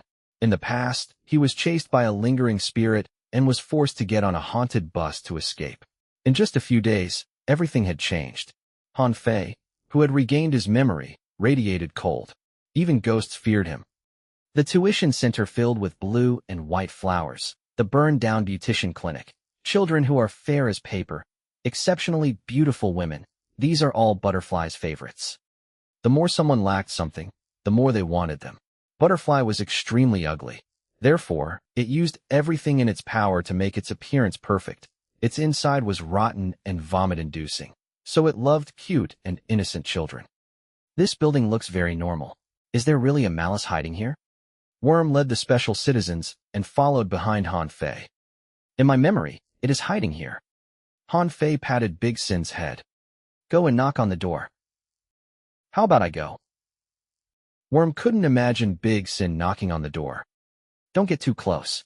This building is very dangerous. At that moment, there was a loud trample and Big Sin crashed into the front door. The iron door was flung several meters away. The windows on the first floor shattered. The flowers in the yard were ruined. There were blue and white petals like the building was crying. Isn't that knocking a bit too loud? Worm was about to persuade Han Fei, but what happened next made him shut up. The flying petals made strange voices, and they flew towards Han Fei. When they were close, Worm and the other citizens finally noticed that they were not normal flower petals, but strange butterflies that had blue and white patterns. Damn, why are there so many of them? Get back into the car quick. The swarm was like dream dust. They looked pretty from a distance, but horrifying up close. Monsters, ghosts, what other unknown things are in this cryptic world? Han Fei raised rest in peace, and his body was covered in curses. If he also retreated, the people behind him would be exposed. The bugs' dream rays are just like it. They look pretty, but they are actually ugly and dangerous. Han Fei charged toward the swarm. Without rest in peace and Su Qin, he wouldn't survive. However, fate had changed. Dream had missed the perfect chance to kill Han Fei. With every slash, a huge part of the swarm would die. Han Fei cooperated with Big Sin and used about 10 minutes to take down the swarm. Losing the swarm's disguise, the building revealed its real appearance. The yard was desolate. Dead children bodied were buried under the ground. They were pierced through by some kind of black plants. Underneath the plants was the nursery for the blue and white bugs. Dream is heartless. How can it use the children to feed butterfly? When it was safe, Worm and the rest got down. If they didn't run fast earlier, they would have been swept away by the swarm already. Han Fei ignored the survivors. He stared at Big Sin. They weren't going to enter the building yet. Dream was one of the theme park managers and was a ghost born in the cryptic world. One had to be careful. If the ghost didn't want to come out, Han Fei would have Big Sin break down the building. After all, it was quicker than building it. With the signal from Han Fei, Big Sin's desire to destroy was released. It climbed upwards. The presence of death pulsed on the walls. All the places it crawled past radiated with misfortune. Screams echoed inside the building. Han Fei didn't plan to keep anyone alive. After all the ghosts here had hunted him in the past. When Big Sin reached the 4th floor, there was a sharp wail coming from inside the building. A woman in a blue, white dress appeared at the window. She was covered in blood, as if she had fallen from a high place. Her limbs were bent, and her spine poked out of her skin. It formed a pair of titled butterfly wings on her back. After the woman saw Big Sin, she charged at it. The two creatures instantly got into a big fight. In my memory, it was a person who looked like Butterfly who killed me, and not this woman. Han Fei looked around carefully. He didn't find Butterfly, but found a man in a ghost mask standing at the corner. He seemed to be observing Han Fei. Could this be Dream's disguise? The two parties watched each other from a distance. Eventually, Big Sin overwhelmed the woman and tore open the woman's back. The white bone wings collapsed. A blood butterfly made from blood and flesh flew out of the woman's heart. The membrane opened like wings. When the flesh butterfly appeared, the ghost-masked man made his move. He was waiting for this moment. He used his remaining arm to yield his butcher's knife. The knife easily cut through the night. Through the street, it pierced through the flesh butterfly and pinned it on the garden's dry soul. After the flesh butterfly died, the man seemed to have made a decision. He walked out of the corner and stopped hiding. Han Fei stopped Big Sin, who had killed the woman, and called it to his side. They faced the man in the ghost mask. The man with the mask entered the garden. He pulled back his knife after he confirmed the flesh butterfly was dead. He crushed the flesh butterfly with a single step and wiped away the blood from the knife. Aren't you going to say something? Han Fei wore a white smiling mask, but his mask was different from the others. There was a tear stain on his. I've been observing you for a long time. I have a few questions for you. If you have the power to protect the weak, how will you use it? The man's voice was mature. I will set up the most basic rules and use that power to protect the bottom line of the weak. Just the bottom line? Power can't be used freely.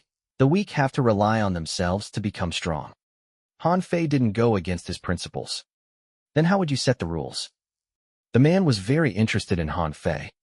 I would set a long goal, and I will proceed to this goal with everyone. Then, I'll form a framework where everyone can play their own role. Then, I'll leave them to handle the framework. You'll leave the framework to them? What about you? I'll continue to work toward the ultimate goal, punish those who violate the rules, eliminate the uncertain factors within the framework, and kill everything that stands in our way.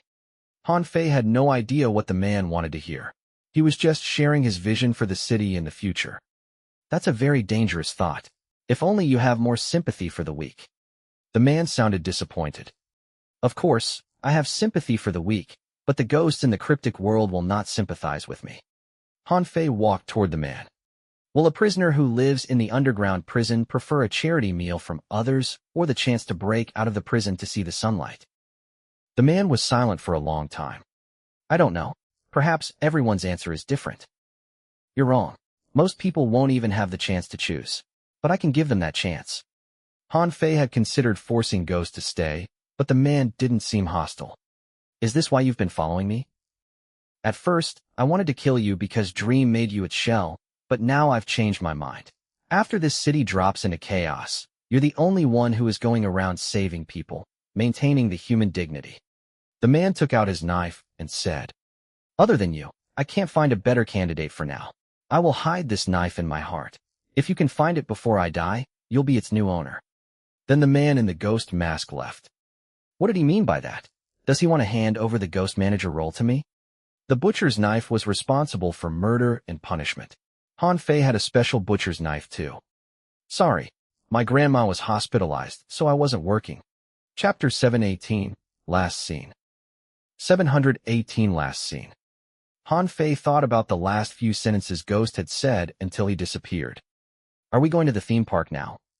Ligua Air left the car with the invitation. After the flesh butterfly was killed, we've gained 9 points. We're at 99 points now. Are we missing 1 point? Normally, killing a malice will grant 10 points. I also have no idea what went wrong. Ligua Air handed the invitation to Han Fei. Once the other players know we have 99 points, they will stop at nothing to kill us. If killing one malice is not enough, then we'll kill 10 to dye the card red. Yin Yu suddenly spoke. The purpose of the death game is to select new managers. Managers can't kill only. Do you know how to gain the last point? You have 2 solutions. The first is to kill the other players like the previous brain. The second is to save people. Save people? Yes. Actually, you'll gain points from saving people, but the gain is very small. It is far less conspicuous than killing. But for this last point, you need to save people. Yin Yu's mother didn't hide anything. She knew how hard it was to gather 100 points. I've never heard anyone clearing the game with 100 points, so I have no idea how many people you have to save. Have I saved not enough people? Han Fei lowered his head to look at Rest in Peace. The death game is to select the brain manager. If Ligua Air gets 100 points, she might become the next brain. If I gain the approval of Ghost, then we'll have 2 spots of the 5 managers. It was hard, but Han Fei didn't plan to give up. Let Mad Laughter do his work. He'll be the bad guy, and I'll be the good guy. When every citizen realizes the theme park is the source of tragedy and stop fighting each other, things will be easier. Han Fei immediately launched into his plan. He had Big Sin order the water ghosts and led the special citizens to hunt ghosts. The citizens handled the normal lingering spirits. Han Fei only dealt with malice and twisted monsters. In one night, Han Fei cleaned up to 10 streets close to Happiness Neighborhood. However, he realized the monsters were impossible to eliminate fully. To have the city running again, he'd need the help of more special citizens. A singular person's strength was limited. Thankfully, Han Fei understood that, and he had been training the special citizens. The hospital, school, and food processing factory. Han Fei reclaimed the buildings one after another. He soon reached the broadcast center and television station. F and his adopted father broadcasted the smear campaign against him here, and now, he wanted to have everyone see his real self. After clearing out the TV station, Hanfei had the workers hiding there to start the broadcast. With a few camera people's help, the videos of him saving the citizens were captured on camera. As more citizens were rescued by Hanfei, they became his supporters. Hanfei's name spread through the city. He used actual actions to turn the public opinion of him. As the signal was reconnected, more special citizens gained contact with the survivors at Happiness Neighborhood. The collapsed social network was reconnected. It didn't matter if the sun didn't rise again. The most important thing was light had returned to people's eyes. Hanfei was trying to send a message. In this city, everyone could be the sun. Many special citizens stood forward and started to form rescue groups. People started to categorize the ghosts and conquered their fear to analyze their weaknesses. Many died in this tragedy, but humanity hadn't been defeated. Kindness and sin collided in every part of the city. To survive, everyone had done their best. Hanfei used 4 days to vanquish all the malice in the script, saved more than 10,000 survivors, and helped recover order to 1/4 of the city. Finally, Ligua Air's card started to change. The dark number on the card turned blood red. Then, the number became a small theme park map. Upon closer inspection, one of the theme park buildings was marked. I finally understand why it's an invitation. Only by getting 100 points that the invitee can see the address. Is it over now? The people around Hanfei were excited, especially the players who had once followed F. They could remember what F said. F said that they could return to real life after they gained 100 points. Hanfei, let us go now. I can't wait anymore. The lifeguard shouted. He couldn't control his emotions. He had lived in hell for far too long. Different from the lifeguard, Chong Wei was worried. He didn't know what Hanfei would do. A few players were nervous too. They were afraid that Hanfei would abandon them. We've used almost a week to reconstruct basic rules in this city after the mutation. Now, these special citizens can protect everyone.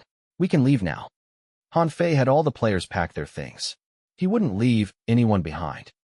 Boss, let us go with you. Meng wanted to go with Hanfei. Once he spoke, many special citizens joined. Over the past few days, Hanfei slowly gained their trust. Every tragedy was due to the theme park. From their perspective, Hanfei was going to fight the last boss. In this city, many people are still struggling with death. What I need you to do now is to save people. Hanfei called the strongest citizens to his side. I might need to leave for a long time. You need to figure out more ways to coexist with ghosts. Don't just consume them. Remember, they were once humans too. Understood. Zhaogu couldn't bear to part with Hanfei. He was his teacher and father figure. When will you come back? When the sun comes up again. Hanfei was ready. When all the players were ready, they headed to the theme park. The closer they were to the theme park, the more chaotic things were. There were madmen and monsters everywhere. Many people seemed infected by the laughing disease. They were drawn by something in the theme park. They moved mindlessly towards the theme park while cackling. Hanfei mimicked mad laughter and stuck Big Sin into the ghost tattoo to prevent discovery by the theme park. With full cooperation from Big Sin, Hanfei finally succeeded. His ghost tattoo was inky black. If he were not careful, his body would explode. They avoided the ghosts. The laughing mad people didn't seem interested in Hanfei's group too. They reached the theme park without facing many obstacles. There were many giant red eyeballs suspended above the theme park. They bled blood tears. Blood vessels dangled from the eyeballs. Inside the theme park, all the attractions became eerie and scary. They looked more like giant killing machines. Lives ended in screams, but more people got on the rides like they couldn't wait to experience death. The people inside the theme park had lost their minds. They seemed possessed. Even some of the theme park workers had lost it. Is this the theme park at night? It's so different from how it is in the day. Worm was afraid. He reached out to cover Fu Tian's eyes. I don't think children should see this. Human heads decorated the tall walls. Warm blood dyed the walls red. Many clothes and last effects were scattered on the ground. The theme park was like a meat cruncher running at full speed. There should still be at least 2 more managers in the theme park. Why aren't they handling this? Yen Yu's mother was shocked when she saw her former workplace. This shouldn't be. Even Dream wouldn't have created something as chaotic as this. Dream is a criminal who likes to manipulate people. However, the theme park is now facing a complete madman. No one really knows how scary he can be. Han Fei had used 99 deaths to empty his memory to unleash mad laughter. No one could really imagine what mad laughter would do. The car stopped not far away from an abandoned building. Everyone got down and put on their masks. I've left a small curse on everyone, and you can sense each other when you're close. After we enter the theme park, you have to stick close to me, or you might die. Han Fei and the other players put on the smiling mask.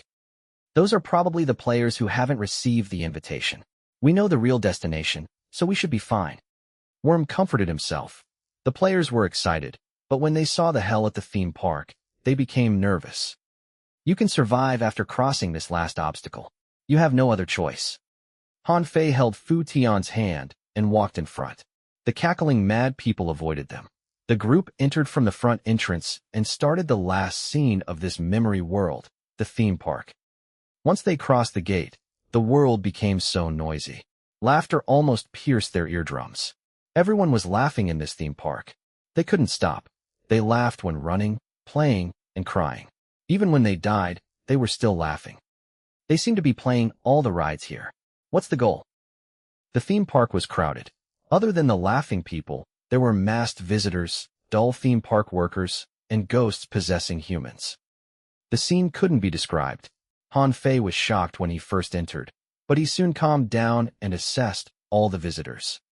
Based on his deal with Mad Laughter should be hiding inside one of the visitors. He hadn't left the theme park. Probably the managers hadn't even found him. I've underestimated him if he can create this much chaos on his own. Han Fei's goal was clear.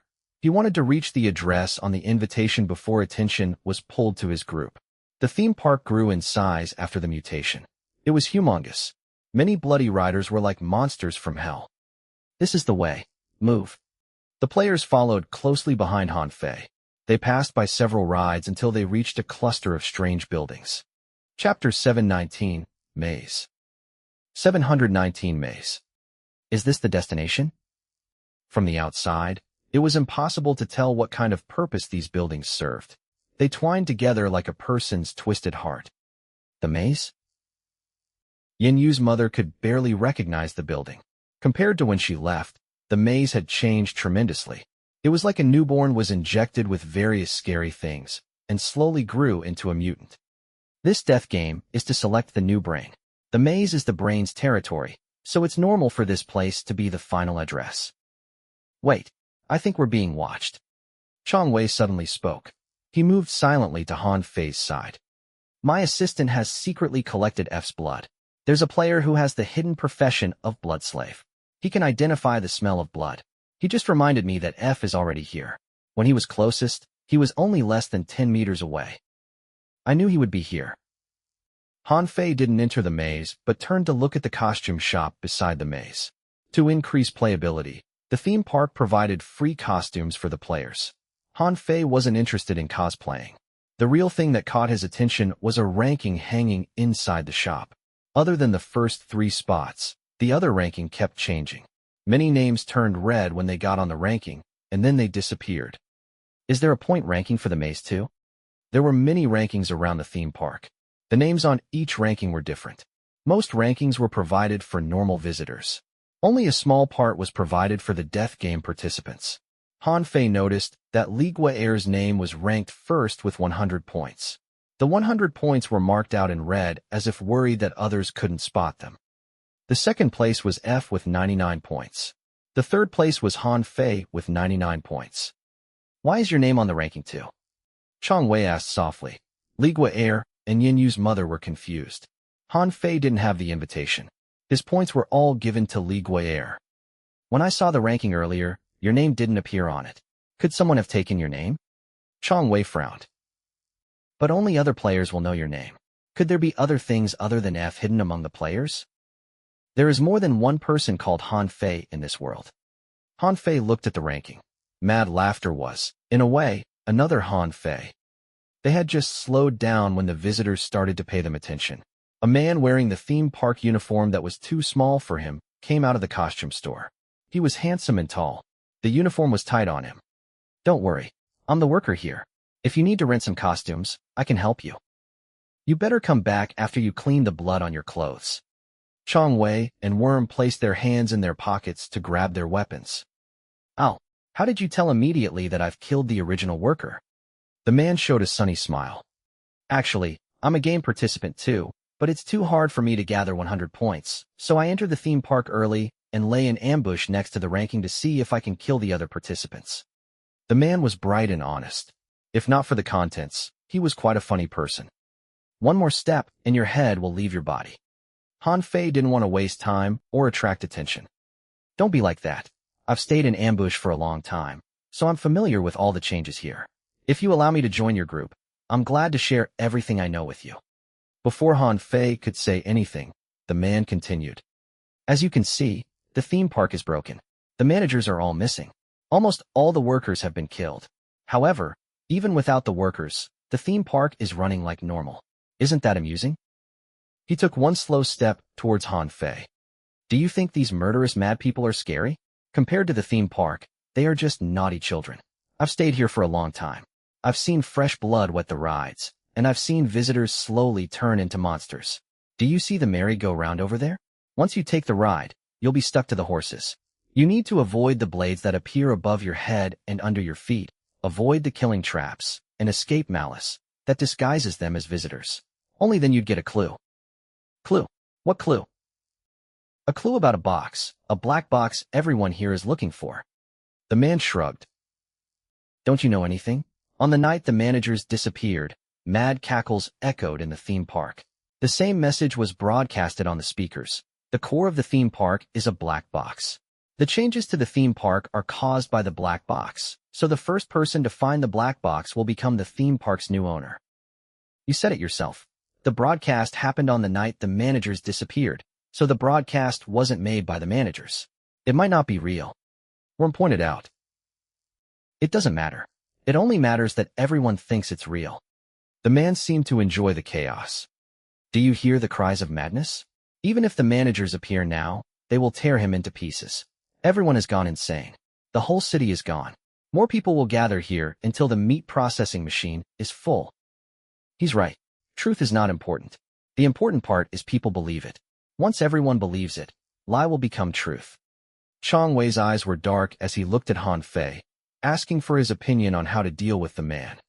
Yes, that's exactly right. The man shouted. His voice attracted more people to gather their way. Shush! Han Fei grabbed the man by his neck. He was used to dealing with crazy people. The more you entertained them, the more excited they'd be, so the best solution was to silence them. We'll enter the maze first. At that moment, there was a sudden thump. The ground also shook. Everyone turned to the source. The Ferris wheel in the middle of the theme park slowed down. The visitors inside the booths appeared to be in great pain. They slammed their heads against the glass. Look, black flame. Cracks appeared under the Ferris wheel. Thick blood vessels were exposed. The strangest thing was the flesh hidden underground was burning with endless black fire. The presence was stronger than pure hatred.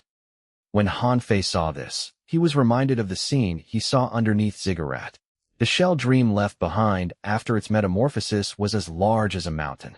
After the unmentionable completed the last transformation, they would always leave something behind. That's the secret under the theme park. Upon closer inspection, it showed that the blood vessels were still pulsing. It was not yet fully dead.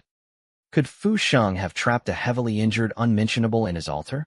Of course, this could be the thing he left behind after he became an unmentionable. The distance between pure hatred and large lingering spirit wasn't huge, but the distance between pure hatred and unmentionable was a gulf. Even just standing there, Han Fei could feel Su Qin's pain and uncertainty. I need to move faster. The black flame from the giant carcass crawled up the Ferris wheel. The booths were consumed. Many visitors jumped in despair. Compared to the other visitors, these were the lucky ones because they had a quick death. The visitors closest to the Ferris wheel melted in the black flame. Their soul and body became part of the Ferris wheel. The black flame was using the visitors' lives to rebuild the theme park. The Ferris wheel was dyed red. The structure was rebuilt in bones, and the Ferris wheel became a giant eye. It slowly opened in the night. Someone was whispering, but no one could hear it clearly. What kind of monster is that? I thought boss wives were scary enough, but this is even scarier. Xiao Jiao blurted out in shock. It looks like the managers are really in trouble, or else they wouldn't allow this thing to appear. Han Fei hadn't seen Mad Laughter or any of the managers. He wanted to know what his trade details with Mad Laughter were. Why did Mad Laughter take away part of his memory when he left? I'm now at stage 9. I'm one stage away from regaining my full memory.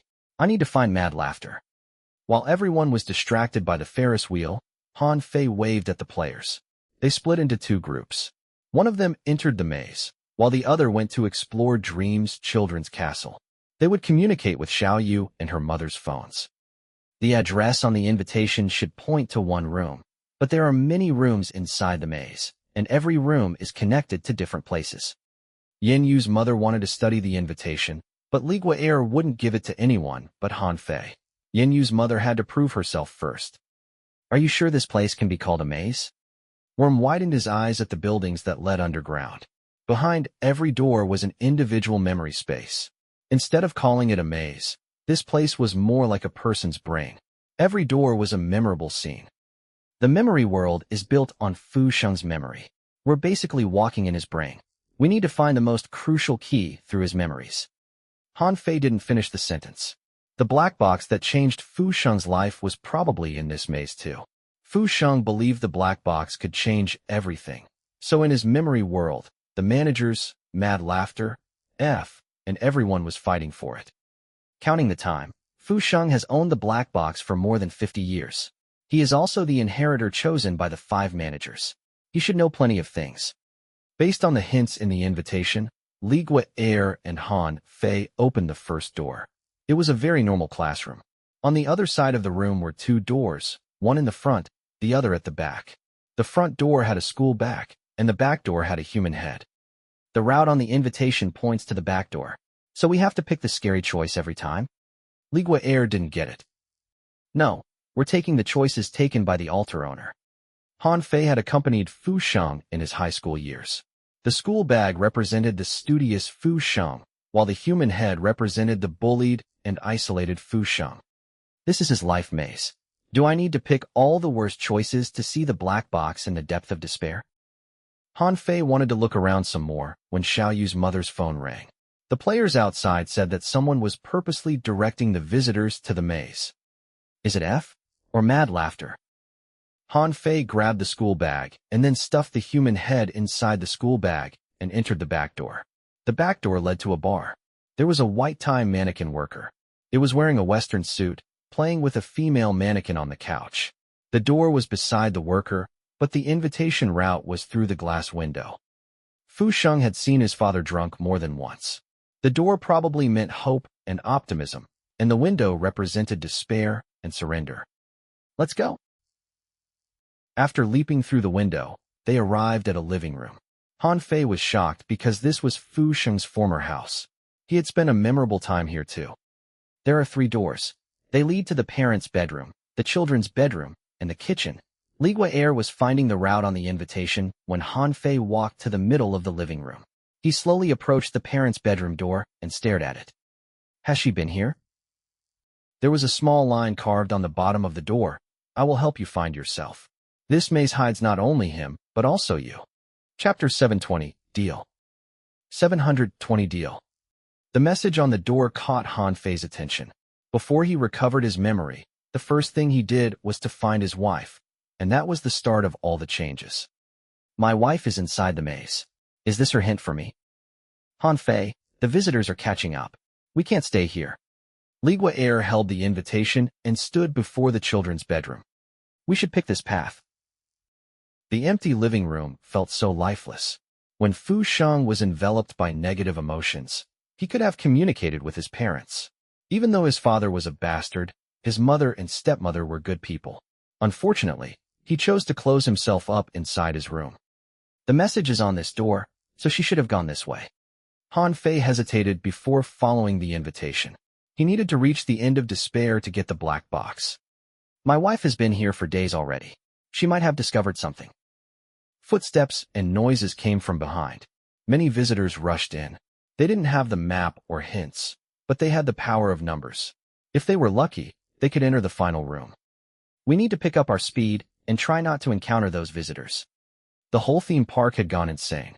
Arguments were considered polite. The most dangerous ones were the murderers. They killed and destroyed for joy. They ignored all rules. They just wanted to vent their hatred and anger. Beyond the children's bedroom door was the long corridor of the hospital. There were 6 wards corresponding to 6 patients. Pleading came from Ward 1. Child's crying came from Ward 2. The patient and doctor were arguing madly in Ward 3, and fresh blood oozed out of Ward 4. The scariest room was Ward 4, but the invitation told them to enter Ward 4. The visitors were getting closer. Han Fei's group didn't have the time to hesitate. Behind the door of Ward 4 were 2 beds hanging in the air. One was filled with pills, and the other bed was covered in knife marks. Ligua Air climbed onto the bed with the knife marks and pushed open the ventilation grate on the ceiling. The route is hidden there. Those who don't know the answer won't find it. The group crawled into the smelly vent. The more they went, the narrower the vent. Halfway through, they heard the door of Ward 4 being knocked down. The visitors destroyed the things inside Ward 4. A few minutes later, someone removed the vent door Han Fei restored. The sound of a bouncing ball appeared in the vents. The rapid thumping was just the beginning. More visitors entered the vents. Han Fei, more people are climbing over the walls to enter the theme park from outside. They are going to the maze too. Be careful. The players' voices came from Xiao Yu's mother's phone. The visitors and monsters had no maps and hints, but there were so many of them.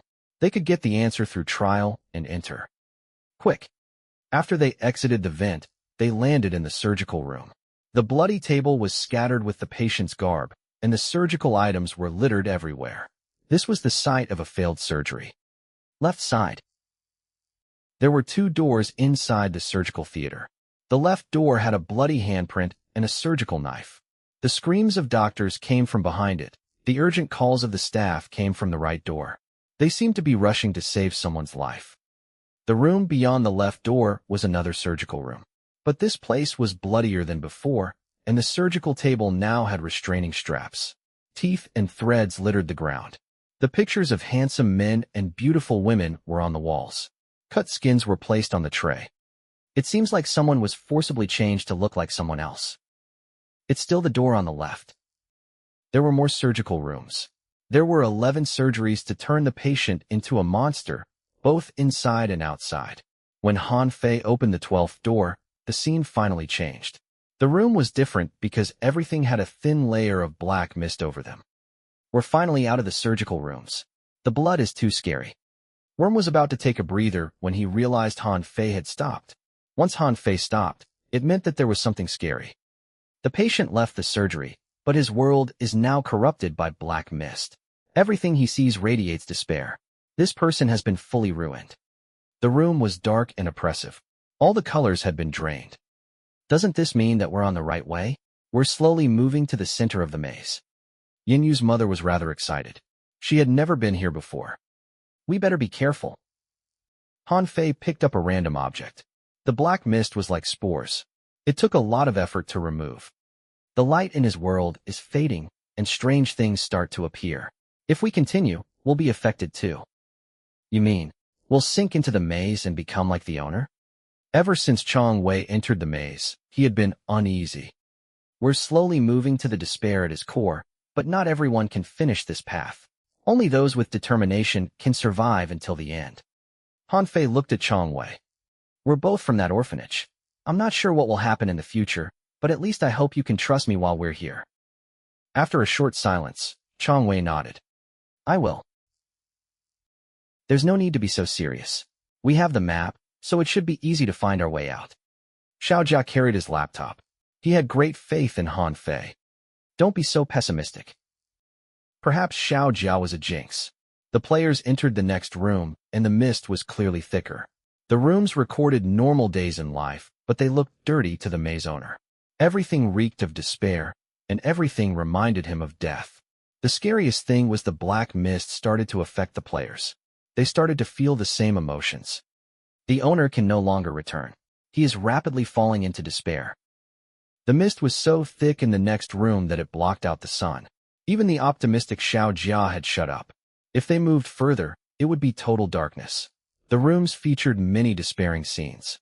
They followed the invitation and slowly waded into the swamp of despair. 51st room. Everyone paused. They looked at the new room. The room had no light. The black mist covered everything. Even if Malice were right before them, the players couldn't tell. Are we still going? Even with the map and hints, some players couldn't stand it anymore. They had no idea how many such rooms were there. It was driving them crazy. Don't force yourself. If you can't do it, then stay. I'll finish this path for everyone. Han Fei didn't force them to move. After a quick discussion with Chong Wei, the players would turn back to distract the visitors and explore the other side of the maze. Yin Yu's mother wanted to follow Han Fei, but she was dragged away by Chong Wei. Only Han Fei and Li Guo entered the 51st room. They slowly moved through the dark to find the correct way. Actually, Han Fei didn't want Li Guo to follow either, but the invitation was hers. They couldn't see anything in the dark. When Li Guo held the invitation close to the right path, it would glow faintly in red. Are you afraid? I'm fine. Li Guo held Han Fei's clothes. The darkness could consume even light, so it was pointless to use a torch. I'm sorry for dragging you into this. It has nothing to do with you. I did everything for myself. Li Guo touched the things before her. She didn't seem to be afraid when she was around Han Fei. The black mist obscured everything. They slowed down and took a long time to find the door. Han Fei took out rest and peace and used the light of humanity to find the way. When they came to the 70th room, Li Guo's body was affected. Black mist crawled into her body, and black blood capillaries appeared under her fair skin. Something was taking over her body. It's okay. I can still go on. They entered another 10 rooms, and Han Fei started to feel unwell too. The negative emotions started to attack them. Are you all right?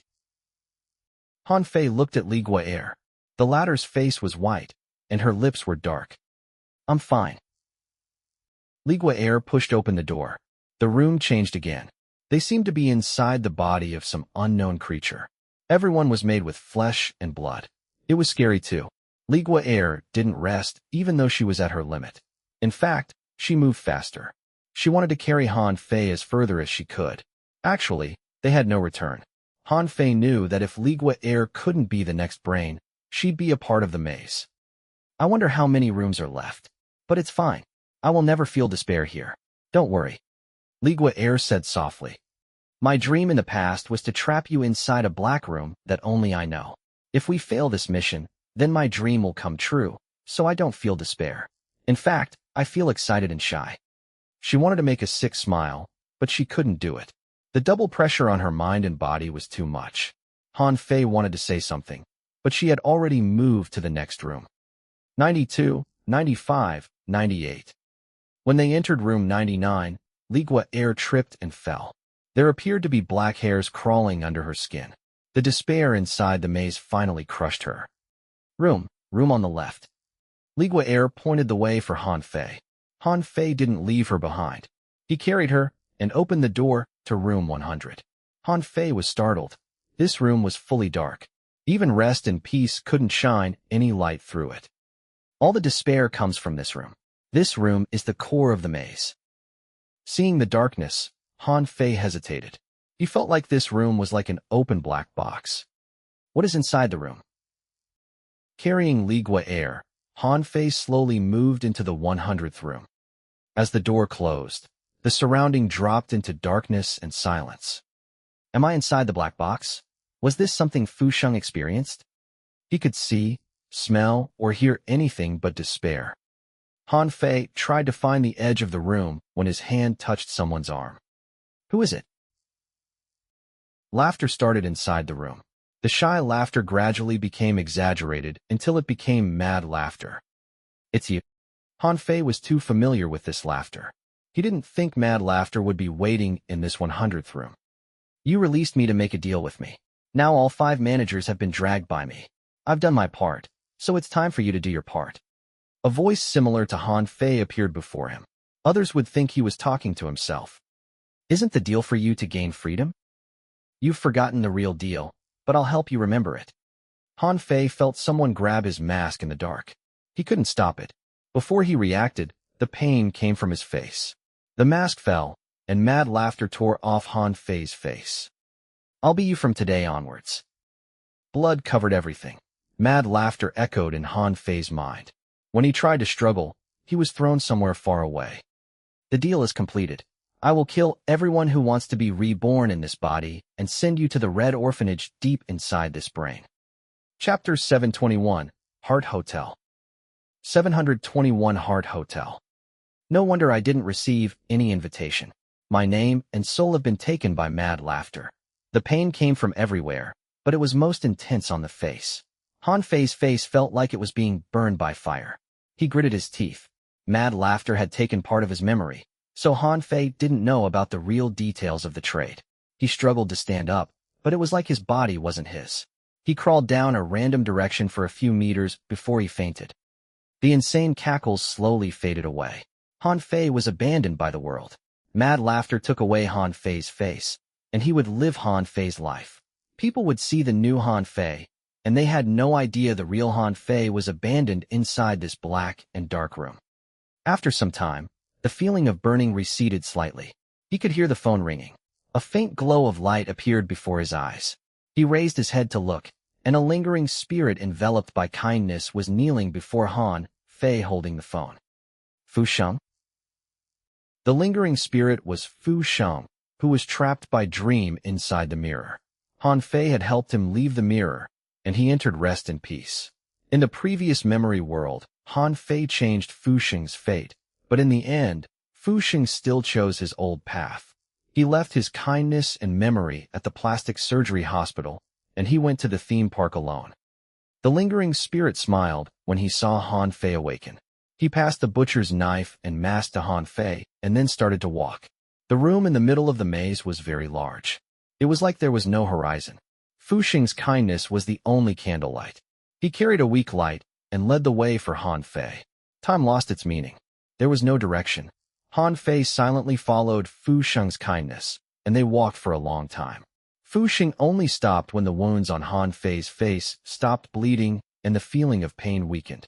He turned back to smile at Han Fei. His body dispersed in the darkness and was blown away by the despairing wind. Fu Sheng. Han Fei reached out, but grabbed nothing. He looked down the direction Fu Sheng had disappeared, and he saw weak light coming from there. Is that the exit? Han Fei moved toward it, and the light in his vision became clear. A few minutes later, he finally saw everything clearly. In the endless darkness, there was an old and decrepit hotel. The light came from the hotel windows. Why is there such a building in the center of the maze? Why would Fu Sheng's kindness lead me here? Han Fei slowly moved towards the hotel. Other than the word heart, the other words on the signboard had been eliminated by the passage of time. Is this the secret at the center of the maze? A hotel called Heart? Han Fei hesitated when he was at the door of the hotel. He resisted the pain and put the smiling face back on. I look too scary without the mask. I better put it on. Han Fei pushed the door open. At that moment, he felt like everything related to the black box within his body was rapidly fading. It was just a simple gesture of entering the door, but it had taken away all the ghost tattoos from his body. The feeling was very strange. It was like a person falling into the water, but when the body touched the water, the body and soul separated. The body floated on the surface, but the soul sank to the bottom. I should be inside the black box, right? There were many layers to the black box. Han Fei felt like he was inside one of its layers. He looked carefully into the hotel. This old building didn't look like it was anything special. Beside the main door was the hotel's lobby. At the corner of the lobby was a corridor that led to the backyard and a wooden staircase that led to the second floor. Everything looked normal, but the abnormalities were the travelers inside the hotel. Many eyes turned to Han Fei as they heard the door open. Many people had already gathered there. Han Fei's eyes scanned everyone, and his eyes finally settled on the couch in the lobby. A handsome man with his face was carefully taking care of the fainted woman on the couch. The handsome man was Mad Laughter. The unconscious woman was Li Gui'er. Mad Laughter had taken everything away from Han Fei. He carried Li Gui'er to the hotel. He wanted to fully replace Han Fei and obtain everything that once belonged to Han Fei. Feeling Han Fei's gaze, Mad Laughter smiled politely as if this was their first meeting. Other than Mad Laughter, everyone was very serious. The atmosphere was heavy, like something scary just happened here not too long ago. You should find a place to sit first. The man standing in the middle of the lobby told Han Fei. He wore a police officer's uniform. He was tall and radiated justice. Tied to the wooden chair next to the officer was a middle-aged man who was heavily injured. He wore bloody clothes. He only had one arm, and his face and neck were covered in bruises. Heavy injuries and one arm. Han Fei was instantly reminded of something. However, he didn't say anything. He walked to the corner and sat down. There should be all the travelers. The officers looked at everyone. After a pause, he pulled off the cloth covering the dining table in the lobby. In other words, the killer is among us. The smell of blood rushed into the nostrils. The dining table had a male carcass. The back of the victim's head had been hollowed out, and the brain had been taken away. Next to the victim's head was a black box. How long have you been trapped here? Don't you know how chaotic the world outside is? The most immediate thing we have to do is to find the way to leave and not waste our time here anymore. The man who spoke appeared to be a visitor to the theme park. He accidentally found his way here and couldn't leave. Are you finding excuses for the killer? The officer glared at the man. Or do you prefer to stay with a murderer? Are you not afraid that they'd continue to kill and make you their next target? No one retorted. The officer nodded. Everyone, I need you to tell me your name, occupation, what, and where you have been yesterday night. The hotel was silent. After a long time, the oldest elder coughed twice. His body was frail, and he couldn't sit there for long. I'll be the first. I'm the owner of this hotel. I've been running this place, but I have a bad memory. I can't remember when I opened this place. I think it was before the theme park was established. I've been here ever since. He moved his body with difficulty. Yesterday night, I was boiling hot water in the lobby. I didn't see anyone suspicious. I can't be the killer. Even if I want to kill, I don't have the energy. A young man in a ghost mask quickly poured a glass of water and handed it to the boss. Xiao Fu is the hotel's only server, and he's my grandson. I plan to give the business to him in the future. He has no motive to kill. The boss protected the young waiter beside him very well. Han Fei's eyes focused on the server. He felt very similar to F. The officer nodded and turned to the only conscious woman in the lobby. Are you a visitor to the park too? The woman looked tired, but her eyes were firm. I'm not. I entered the maze to find my son. His name is Fu Sheng, and I have to bring him home. Han Fei moved his eyes away when he heard the woman's voice. He was afraid he couldn't control his expression even with masterful acting. The only conscious woman in the lobby was his wife. She managed to reach this place without a map and hints. Don't make me urge you. Keep on going. No one is going to fool me. The officer didn't pressure the woman and turned to the next person. I'm the theme park's magician. I'm here to escape from the chaos outside. A handsome man sat beside the woman. His voice was rather feminine. He wore rings on every finger, and many dolls hung from his body. I'm also here to avoid those crazy people. The middle-aged who countered the officer said, You can call me the scriptwriter. I came to the theme park to find inspiration. Who would have thought I'd get so much inspiration that my head feels like exploding? Scriptwriter? Han Fei's gaze settled on the man. His backpack was once filled with scripts, but his backpack was missing now. After the scriptwriter spoke, the lobby was silent again. Everyone turned to look behind the scriptwriter. A dirty girl curled at the corner of the lobby. Her face was carved in fear. She seemed to be a mute with mental problems. I don't think a little girl is capable of murder. The middle-aged scriptwriter picked up the water from the table. But she might be the witness. She's so scared because she saw the killer. Next one. Is it my turn? The young man who had Han Fei's face stood up. He was quiet, reserved, and polite. My name is Han Fei. I'm an actor. Everyone turned to look at him, but everyone's gaze was different. What is your relationship with this woman? Why are you taking care of her? She is my subordinate and friend. Without her help, I wouldn't reach this place alive, so I wouldn't abandon her no matter what. Mad laughter said the same thing Han Fei would have said. His voice was similar too. You're quite loyal. The officer grabbed the rope and pressed the single-armed man onto the table. I'm a detective. I followed the fugitive to the theme park and finally captured him. This man is the fugitive. The man was very weak. He looked at the officer with regret and pain. He shouted, Don't believe him. I'm the real officer, and this person is the fugitive. No one around him believed him. The officer looked at the man with a cold smile. There's one last person. The officer ignored the fugitive. Everyone turned to Han Fei in the mask. What's your name?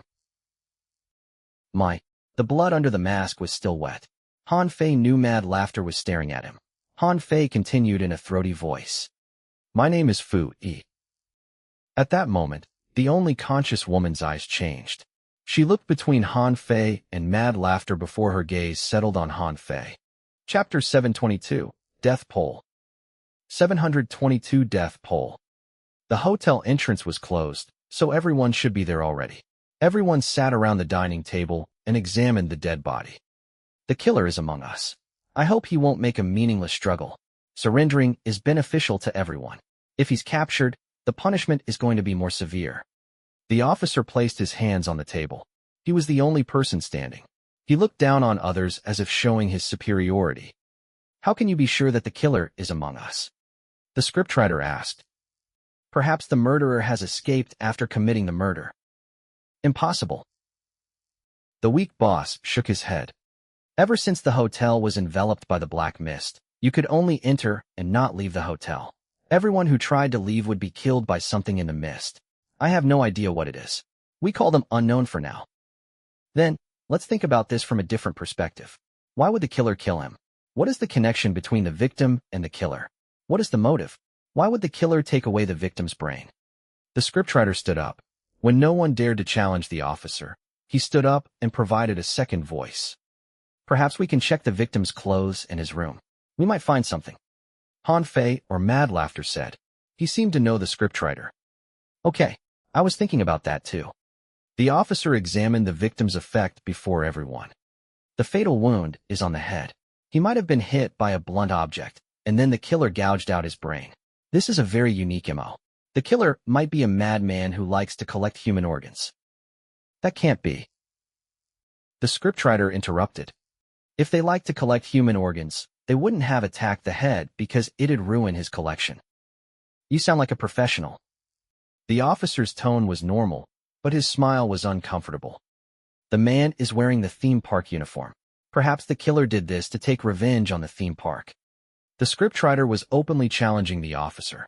He walked to the dining table and assisted the officer in examining the body.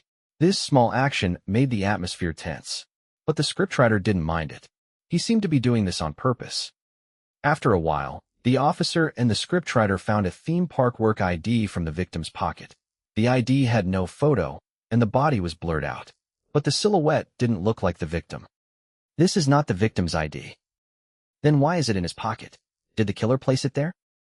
Trying their best not to destroy the evidence, the officer and the scriptwriter found half of the theme park entrance ticket, a will, a bloody lollipop, and a broken knife on the victim. A will? Has the victim predicted his death? The officer picked up the will to read. If I die before nightfall, please don't investigate my death. Consider that I've committed suicide. Don't be suspicious of each other. That is the best way for more people to survive. You have already obtained what you need. Please don't touch anything that you shouldn't, or the next one might be you. How can it be suicide when the brain has been taken away? The killer must have left this note behind. Not necessarily. The scriptwriter was deep in thought and stopped touching the body. The officer didn't think much of it. He undid the victim's jacket. He found a poker card inside the victim's sleeve, and it was the Joker. A poker card? The magician? He glanced at the magician and continued his search. The victim didn't struggle before his death. His hands were unbruised, and there was no dirt under his nails. There were no scratches or other wounds on his body either. He was probably killed by someone he knew. What is that? Mad Laughter pointed at the victim's neck. The man was wearing a strange necklace. It was two bloody flowers bound together, rooted in the same grave. Just a necklace. The officer answered and then removed the victim's jacket. He wanted to examine the victim's back. As the victim was turned around, a sound came from the victim's head. Everyone turned to the hollow back of the head. A ball of bloody paper came out. It touched the black box. Nobody move. The officer ordered sternly. He carefully opened the paper. The message was pasted together from various newspapers and magazines. It looked like a ransom note. I've built a hotel inside my own brain. There are 10 tenants inside. There is the thief, the bandit, the ambitionist, the child, the family, and the person I want to be. Each of them has a distinct personality. I've been watching them until the despair in my mind overwhelmed everything.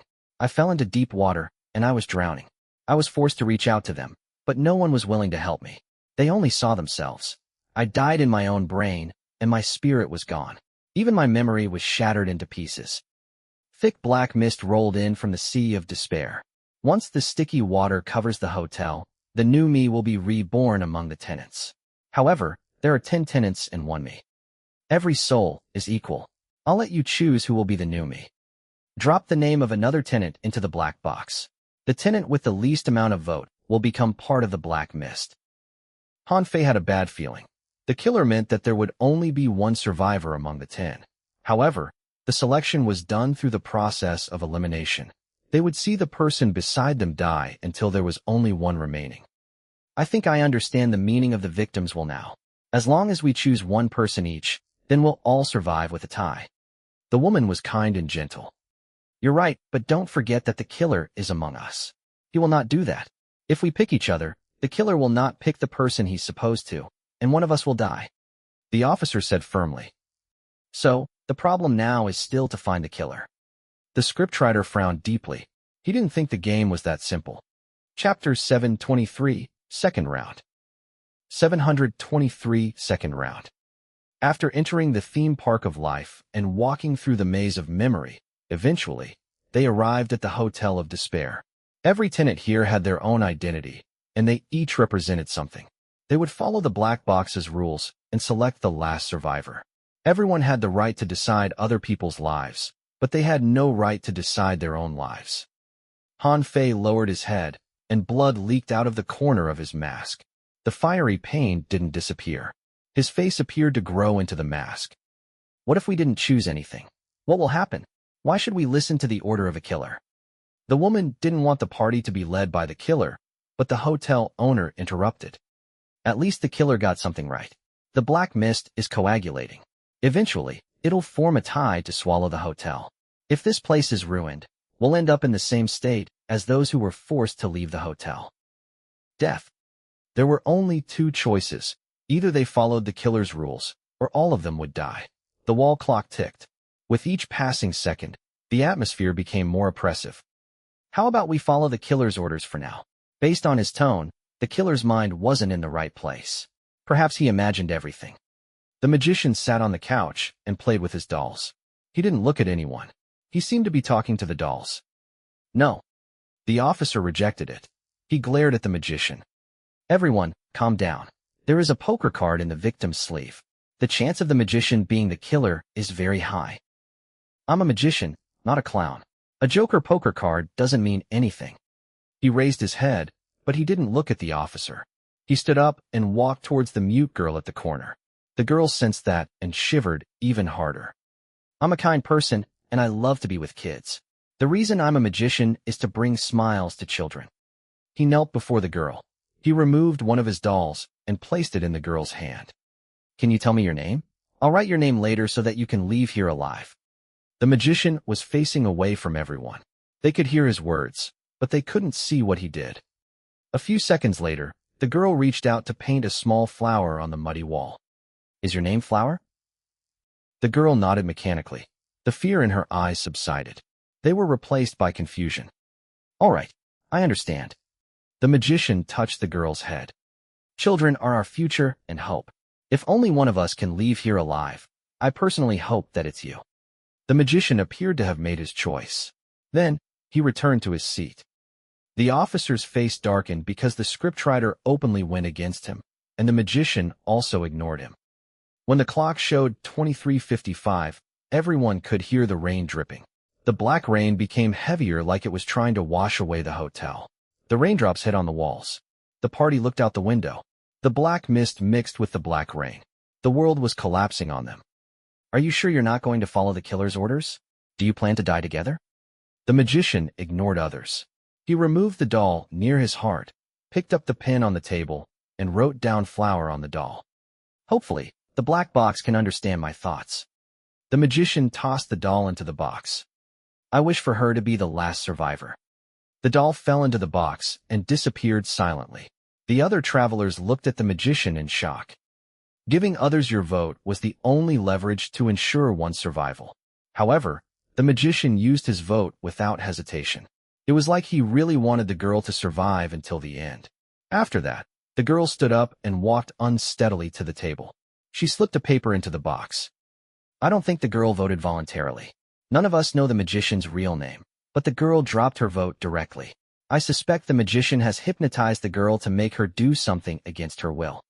Mad laughter narrowed his eyes. He was confident and sharp. He treated this as a real game. After the game was over, he'd kill everyone. Perhaps we don't need to know each other's name. We can vote with the impression we have of each other. The magician pointed at his brain. If you don't believe me, you can try it.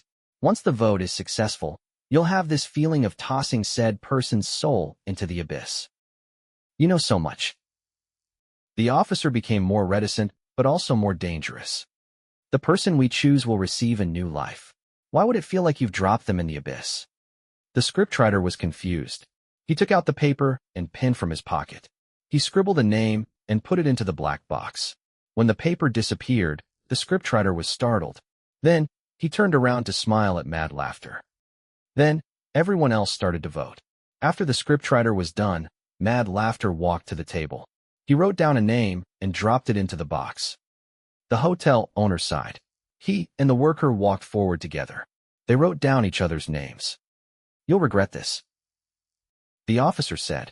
But as more people cast their votes, he started to feel uneasy. He walked to the middle-aged woman and tried to persuade her to vote for each other. But the woman shook her head. She tossed the ball of paper she had into the black box. Han Fei walked to the table and voted for his wife. The people who hadn't voted were the officer and the fugitive. Right. I need to see you write down my name. The officer who represented justice was also the first to resort to violence. In comparison, the fugitive did feel more like an officer. The officer beat the fugitive. He poked his fingers into the fugitive's broken stump. After the endless torture, the fugitive was forced to write down the officer's name. Please don't misunderstand, everyone. Violence is never the solution. I'm forced to. The officer then wrote down the fugitive's name. Before he found a new target, he needed the fugitive to keep him alive. Everyone had voted, but nothing changed. Just as everyone thought they had been tricking, the clock struck midnight. The two clock hands overlapped, and a strange sound started in the room. Everyone turned to the sound. Black mist unfurled from Li Gui'er's skin. It looked like her skin had burst. Her fair skin turned black, and her body was soon enveloped by the black mist. Then all the black mist rushed to the black box. When the mist dispersed, Li Gui'er was gone, like everything about her had been wiped away. The hotel is built inside the brain. The people here should be in soul form. Perhaps there's still a chance for her to be awakened. Han Fei switched on masterful acting. Everything that happened here affected him. However, he couldn't show any flaws. He needed to survive until the end to make real changes. The black rain outside the window slapped like waves. The 10 people watched the couch Li Gui'er was lying on earlier. The person disappeared just like that. The killer isn't lying. The person with the lowest vote will die. The magician walked to the couch and caressed the surface. No one could tell someone was lying there earlier. Mad laughter was not as confident after he saw Li Gui'er disappear. Instead, the craziness in his eyes was invoked. It felt like he had been through this before. The killer didn't do anything in the first round. He's probably afraid of exposure. The officer's tone changed too. If he didn't force the fugitive to write down his name, he'd end up the same as Li Gui'er. Everyone else had their own partners. The officer and the fugitive were forcibly bound together. There was no trust at all between them. It was too much of a risk for them to leave their lives in each other's hands. After Li Gui'er disappeared, the mist outside the hotel faded slightly. However, 10 minutes later, the mist returned. The old hotel couldn't handle it for long. It was like a broken boat caught in a storm. Bang! One of the windows on the second floor was blown open. Black rain blew into the room. I'll go close the window.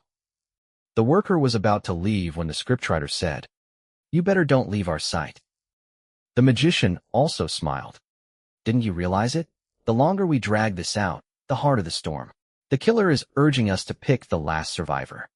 He touched the dolls and walked to the mute girl again. This is so cruel. So many of us adults have to fight with a small girl. Stop lying to the girl. The woman didn't know the girl, but she felt the magician had been using her. The girl's eyes were different from before. It felt like she was slowly losing herself. How am I lying to her? I'm the only one protecting her. The magician walked to the girl again. No one stopped him. They didn't mind the magician using the girl as his insurance. The girl was very weak. Any adult could control her. If they couldn't control her, they could easily kill her. That was the reason she'd be able to survive until near the end. Wait, I suspect you're threatening her. The officer spoke. He hauled the girl from the corner and had her sit on the chair next to the dining table. Fine, I won't touch her. Let her make her own choice. The magician shrugged. He wrote down the name Flower and then tossed the paper into the black box. The second round started. Different from last time, the officer felt very uneasy. When the black box took the vote, it was not based on the name on the paper, but on whom the voter was thinking about when they cast a vote. The magician purposely wrote the name Flower twice openly before everyone, as if to prove that point. The name on the paper didn't count. The vote inside the voter's heart was the only important thing. Your turn. The black mist caused the whole building to creak, but the magician appeared to enjoy this moment. The officer looked at the magician darkly. He knew that forcing the fugitive to write his name won't work anymore. The fugitive could think about someone else when he cast his vote. Violence couldn't change someone's mind. As the note said, every persona and soul was equal. Last round, everyone had their partners, but what about this round? The officer lowered his head to hide the murderous intent in his eyes. If he couldn't get others to vote for him, then how else could he avoid becoming the person with the least vote? The answer was simple. Kill all the competition before the voting phase was over. There are 10 of us. If we vote for each other, we can survive until the end. However, if there's an accident, the person who didn't vote for the victim is the killer. Then, they'd be the one not having any vote in the next round, so we don't need to worry for now. The scriptwriter said that purposely to stabilize the officer. Before the voting phase is over, we should investigate the hotel to find out the killer's real motive. Perhaps we can find another solution. You have a point. Mad laughter and scriptwriter voted. The hotel owner and worker voted. Han Fei and his wife voted for each other. Only the officer and fugitive were left. When they were thinking, Mad laughter suddenly said, "Cast your vote on the scriptwriter. He voted for me, and I voted for you. So if you vote for him, all 3 of us will survive." If Mad laughter was telling the truth, then the fugitive would die. If Mad laughter was lying, then both the fugitive and the officer would die. This was supposed to be a simple game, but it became so complicated due to Mad laughter's single sentence. Chapter 724, 10 minutes. 724 10 minutes. 2 people swapping votes were safe because there was an implicit trust. However, if it were 3 people swapping votes, it would be harder on the mind. You say you're the officer, and he's the fugitive. He said you're the fugitive, and he's the officer. Only you 2 know the truth.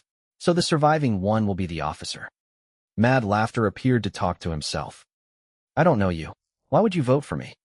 The officer didn't trust Mad laughter. I voted for you because I already have a vote from someone else. My survival is ensured.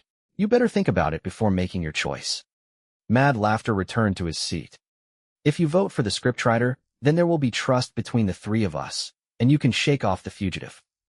If the magician was a cunning person who liked to see humanity being destroyed, Mad laughter was the devil that reveled in chaos. The magician told the fugitive that the vote that mattered was the one inside the heart. Mad laughter forced the choice between the officer and the fugitive. The black rain became heavier. Everyone could hear the old hotel creaking. Quickly make your choice. The magician urged. He looked at the roof as if worried that it might fall. No, I still think we need to find the killer. We've been led by the killer. Do you want to be his accomplices? The officer poured out in a sweat. He walked towards the magician. What were you doing when the victim died? Why is there a poker card in his sleeve? Are you starting to blame people now? Remember, you're supposed to be a police officer, not a fugitive. The magician glanced at the officer. Do you dare to let me search you? If you have something similar to the victim like other poker cards, then you're the biggest suspect. The officer was dragging the time out. He wanted to shatter the balance even if he had to accidentally kill someone. Do you want to search me? The magician didn't agree or disagree. The officer dragged him up by his collar. I hope you can cooperate. I'm only doing this for everyone. The officer reached his hand into the magician's pocket. Instantly, he screamed. When he pulled his hand out, there were 2 small wounds on his middle finger. You're hiding something in your pocket, the officer said with fear as he held his finger. It's just my pet. The magician raised both his arms in surrender. An ugly worm crawled out of his pocket. Don't worry, it's not poisonous. It's normally very gentle, but you frightened it. At that moment, something shattered on the rooftop. Everyone looked up. A clear crack appeared on the roof. The rain was leaking through. Make a choice. We need to hurry, the hotel owner said. He looked at everyone with a deep frown. We need to finish this round of voting first, the scriptwriter echoed. You make it sound so easy. That's because you already have the votes. Don't forget that the killer said only one person would survive. Eventually, you'll be in the same state as I do. The officer's emotions frayed. He walked back to the table and glared at the fugitive. Give me your vote. We'll vote for each other. I can guarantee you that we can survive until the end. The fugitive was very familiar with the officer. His stump kept bleeding. His face was pale as paper. He didn't look like he was going to survive. I can't believe you'd have to beg me. The fugitive fell to the ground. He looked at the officer with disdain. You've done so much to turn me into this state. But now that your true nature is revealed, it shows how stupid and cruel you are. How are you different from an animal? What's wrong with both of us surviving until the end? Sure. The fugitive climbed up from the ground. He used his blood to write down the name of the officer and dropped it into the black box. Throughout the whole process, he didn't even glance at the officer. After the fugitive cast his vote, the officer walked to the black box. He held the white paper, but he didn't make any vote. I understand it now. The 10 minutes for each voting phase is not for finding the truth, but for killing. Death was silently approaching. Those without any vote would die. If they wanted to live, they had to turn to the other answer, kill everyone else. Since they were isolated and doomed, why not drag everyone down? Time ticked away. However, the officer still didn't vote. Han Fei saw through his plan. He was buying time. When the safe room was disrupted, he would kill and form a new balance. The officer slowly moved toward the wife. He seemed to have made the kind woman his target. How much longer do you need to think? The magician played with the worm. The officer had become the one isolated. When the officer hesitated earlier, he was already labeled as a dangerous factor. Everyone was guessing his thoughts. They believed he was already prepared to kill. There should be other ways to solve this game. The killer is only using the rules to create this problem. The officer tried to persuade others, but he only managed to convince himself. When the other guests were about to lose their patience, the rooftop shattered again. With chips and stones fell. Then, the lights went out, and everyone heard a loud thud. The chandelier in the lobby fell down with the wall. The black rain flowed through the gap. The wires were pulled off. The blue sparks crackled in the dark. Be careful of your surroundings. When the light dimmed, there were 2 screams followed by flustered footsteps and things being turned over. Stay where you are. Don't move. About a minute later, the worker took out the spare flashlight from behind the counter. We could see again. The dim light shone on a few faces. The scriptwriter beside the dining table had collapsed to the ground. A glass shard poked through his rib. The killer aimed for the heart, but the scriptwriter probably evaded it at the last moment. The pain was so intense that he couldn't speak. The other injured member was the hotel boss. A wound stretched from his shoulder to his chest. The killer probably wanted to slice the boss' neck, but he missed his aim too. The hotel boss was old and frail. Technically, he was no threat, but someone made him a target. The light went out for only 1 minute, but 2 people were injured. The atmosphere tensed. Is there more than one killer? The officer was still standing beside the black box. The shock on his face was genuine. Is that strange? Did you not expect another person to do the same thing as you did? The magician stared at the officer's hand. Vote now. If you don't, the hotel will collapse. The heavily injured hotel boss held the worker's hand. His wrinkles were squeezed together. Don't try to buy more time. If you don't vote, we'll vote for you. The magician smiled at the officer.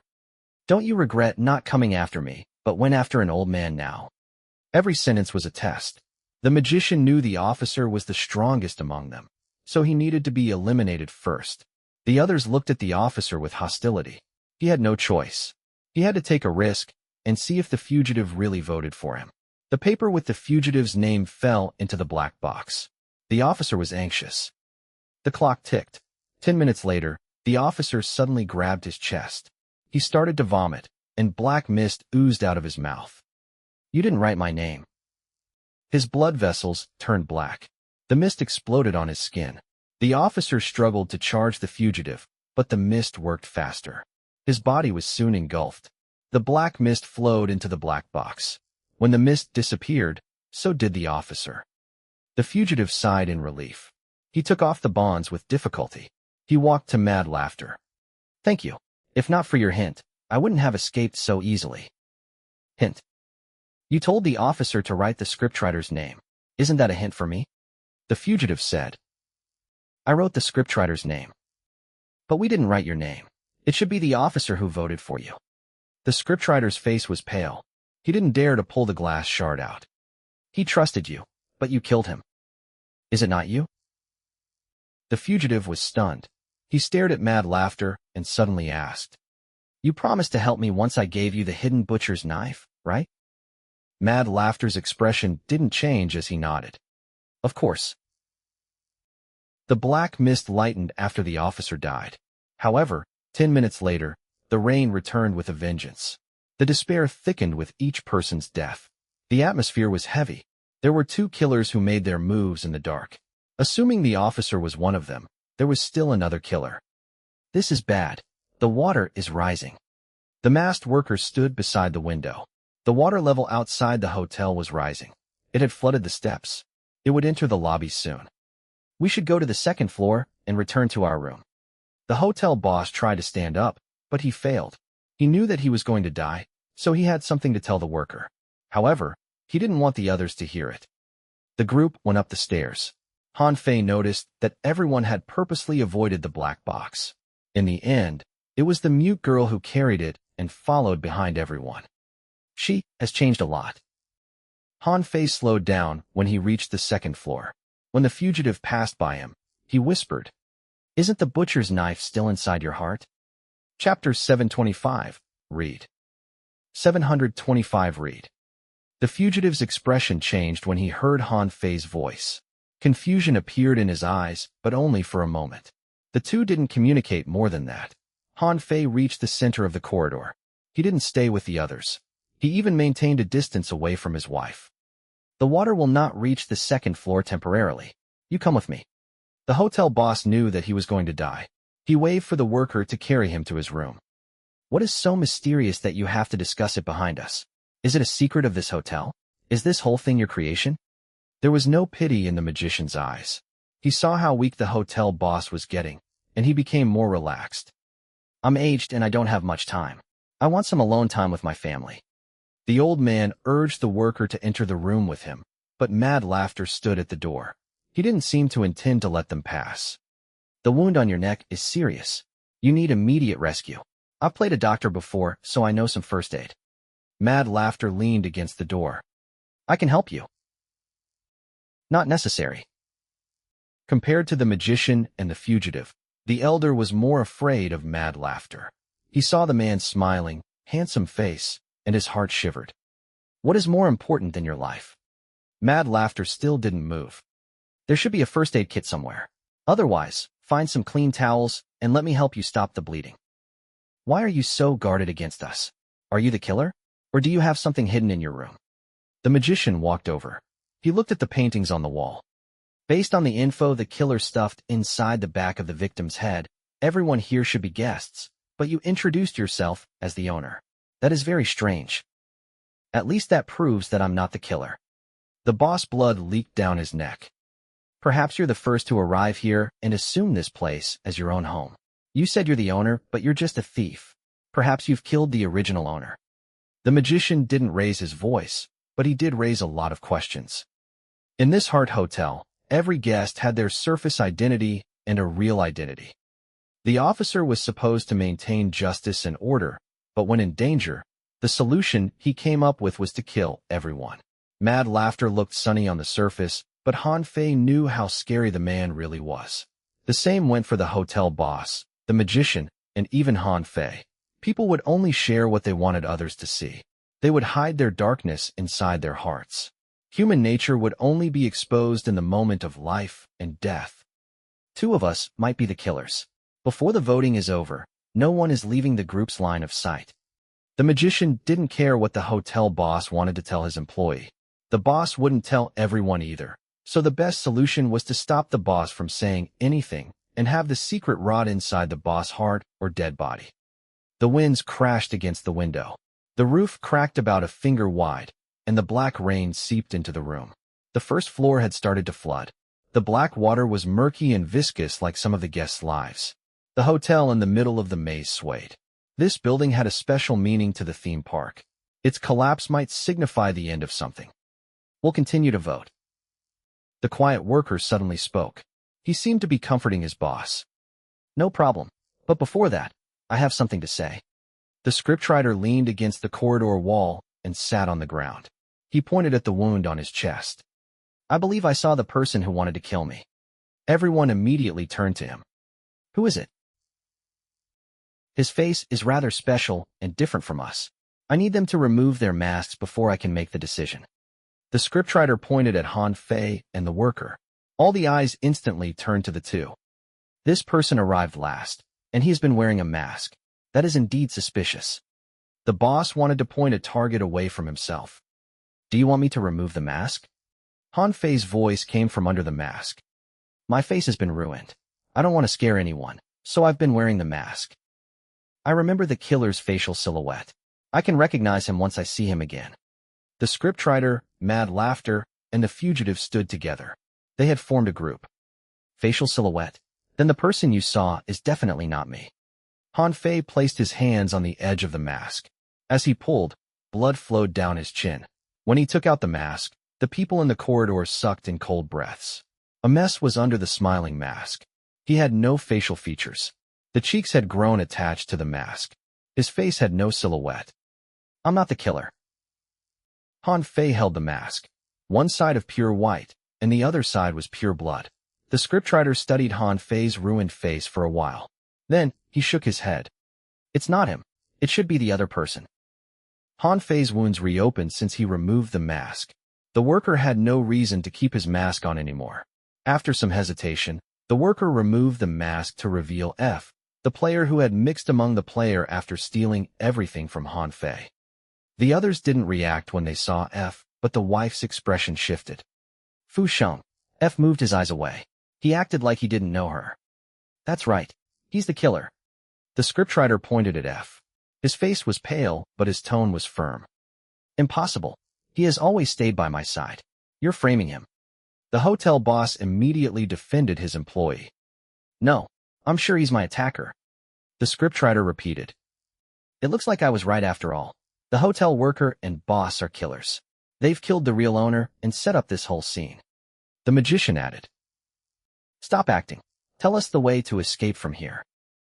Other than the woman, the others were ready to throw the boss and the worker out. Han Fei didn't say anything. He held the mask and glanced at his wife. If the hotel boss died, would his wife vote for Fu Sheng or him? The blood scab opened. Han Fei was tired. He sat at the staircase and studied the rapidly rising water level. The waiter has no reason to kill the scriptwriter. Plus, they were so far from each other. There was even an officer standing between them. If the killer wasn't the worker, why would the scriptwriter frame him? The biggest possibility is that the glass shard was plunged into the scriptwriter's body by the Mad Laughter or the scriptwriter so that they could use this chance to frame someone. Han Fei believed the reason Mad Laughter and the scriptwriter did this was to frame him. However, the scriptwriter strayed from the script. For some reason, he decided to frame the masked F instead. When the chandelier fell, he was busy trying to find the flashlight. He didn't even have the kill to attack the scriptwriter. Don't be tricked. The hotel boss explained, but no one cared. Someone had to die for the others to survive. This was the perfect excuse. The hotel boss despaired when he saw the cruelty in the other's eyes. After he died, the next one on the line would be the worker. Fine. Since you don't believe me. The boss grabbed the worker's arm. He whispered in his ears.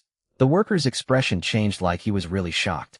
While the worker was stunned, the boss wrote down the worker's name with his blood. He glanced at the other guests. Now, only he and I know about the secret of this game. Cast your votes. If he doesn't survive until the end after I die, all of you will die with me.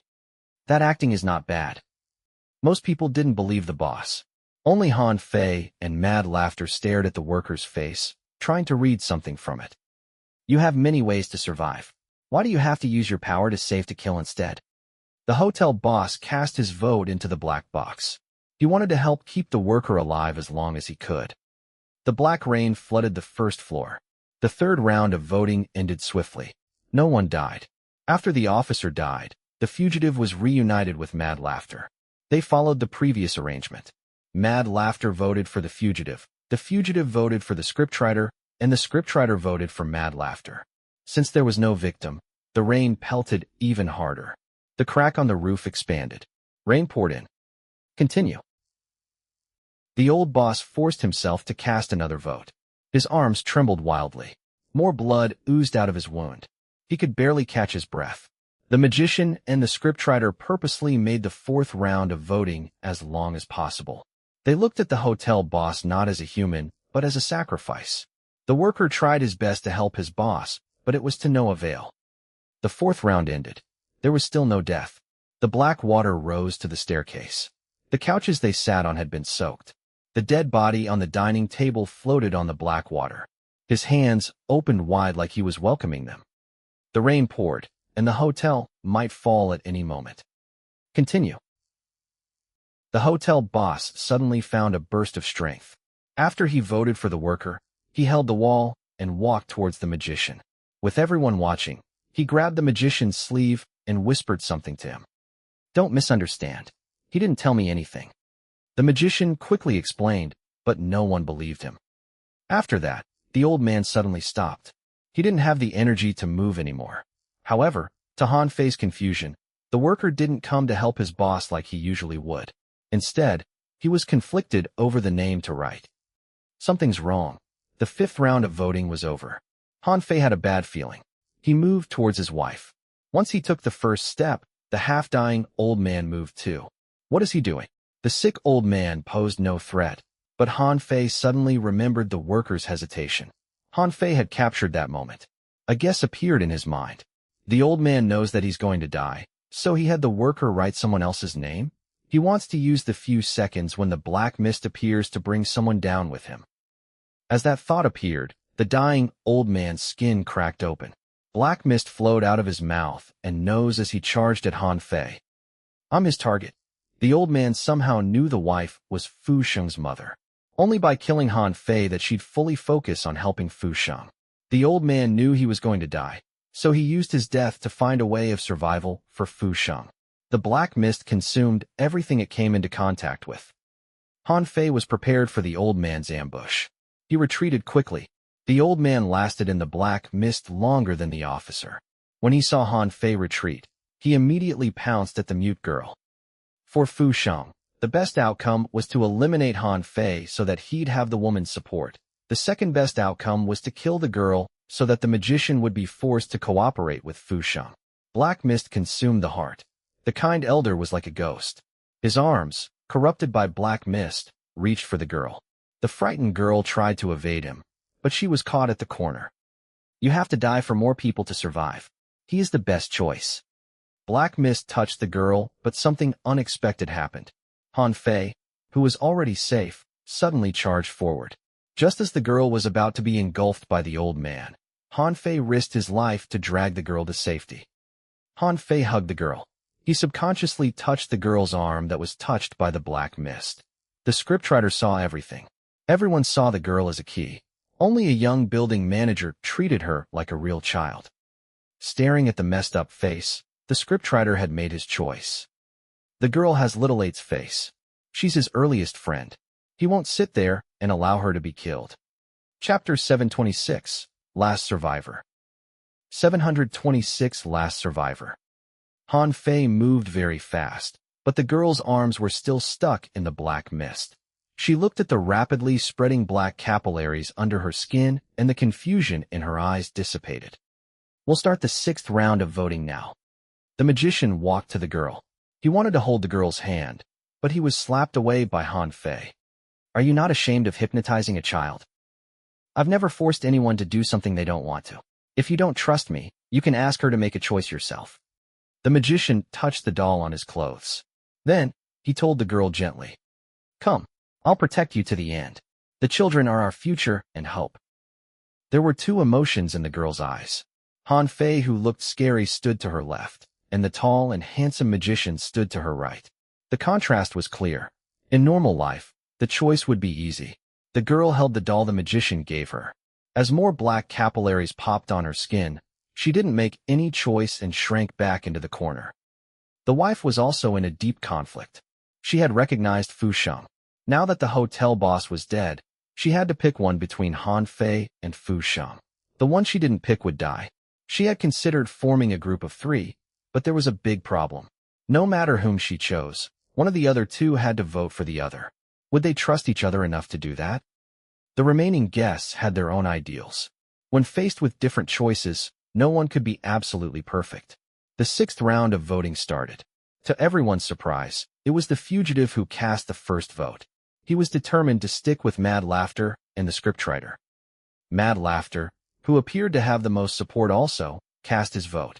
When he dropped his vote, he glanced at the scriptwriter.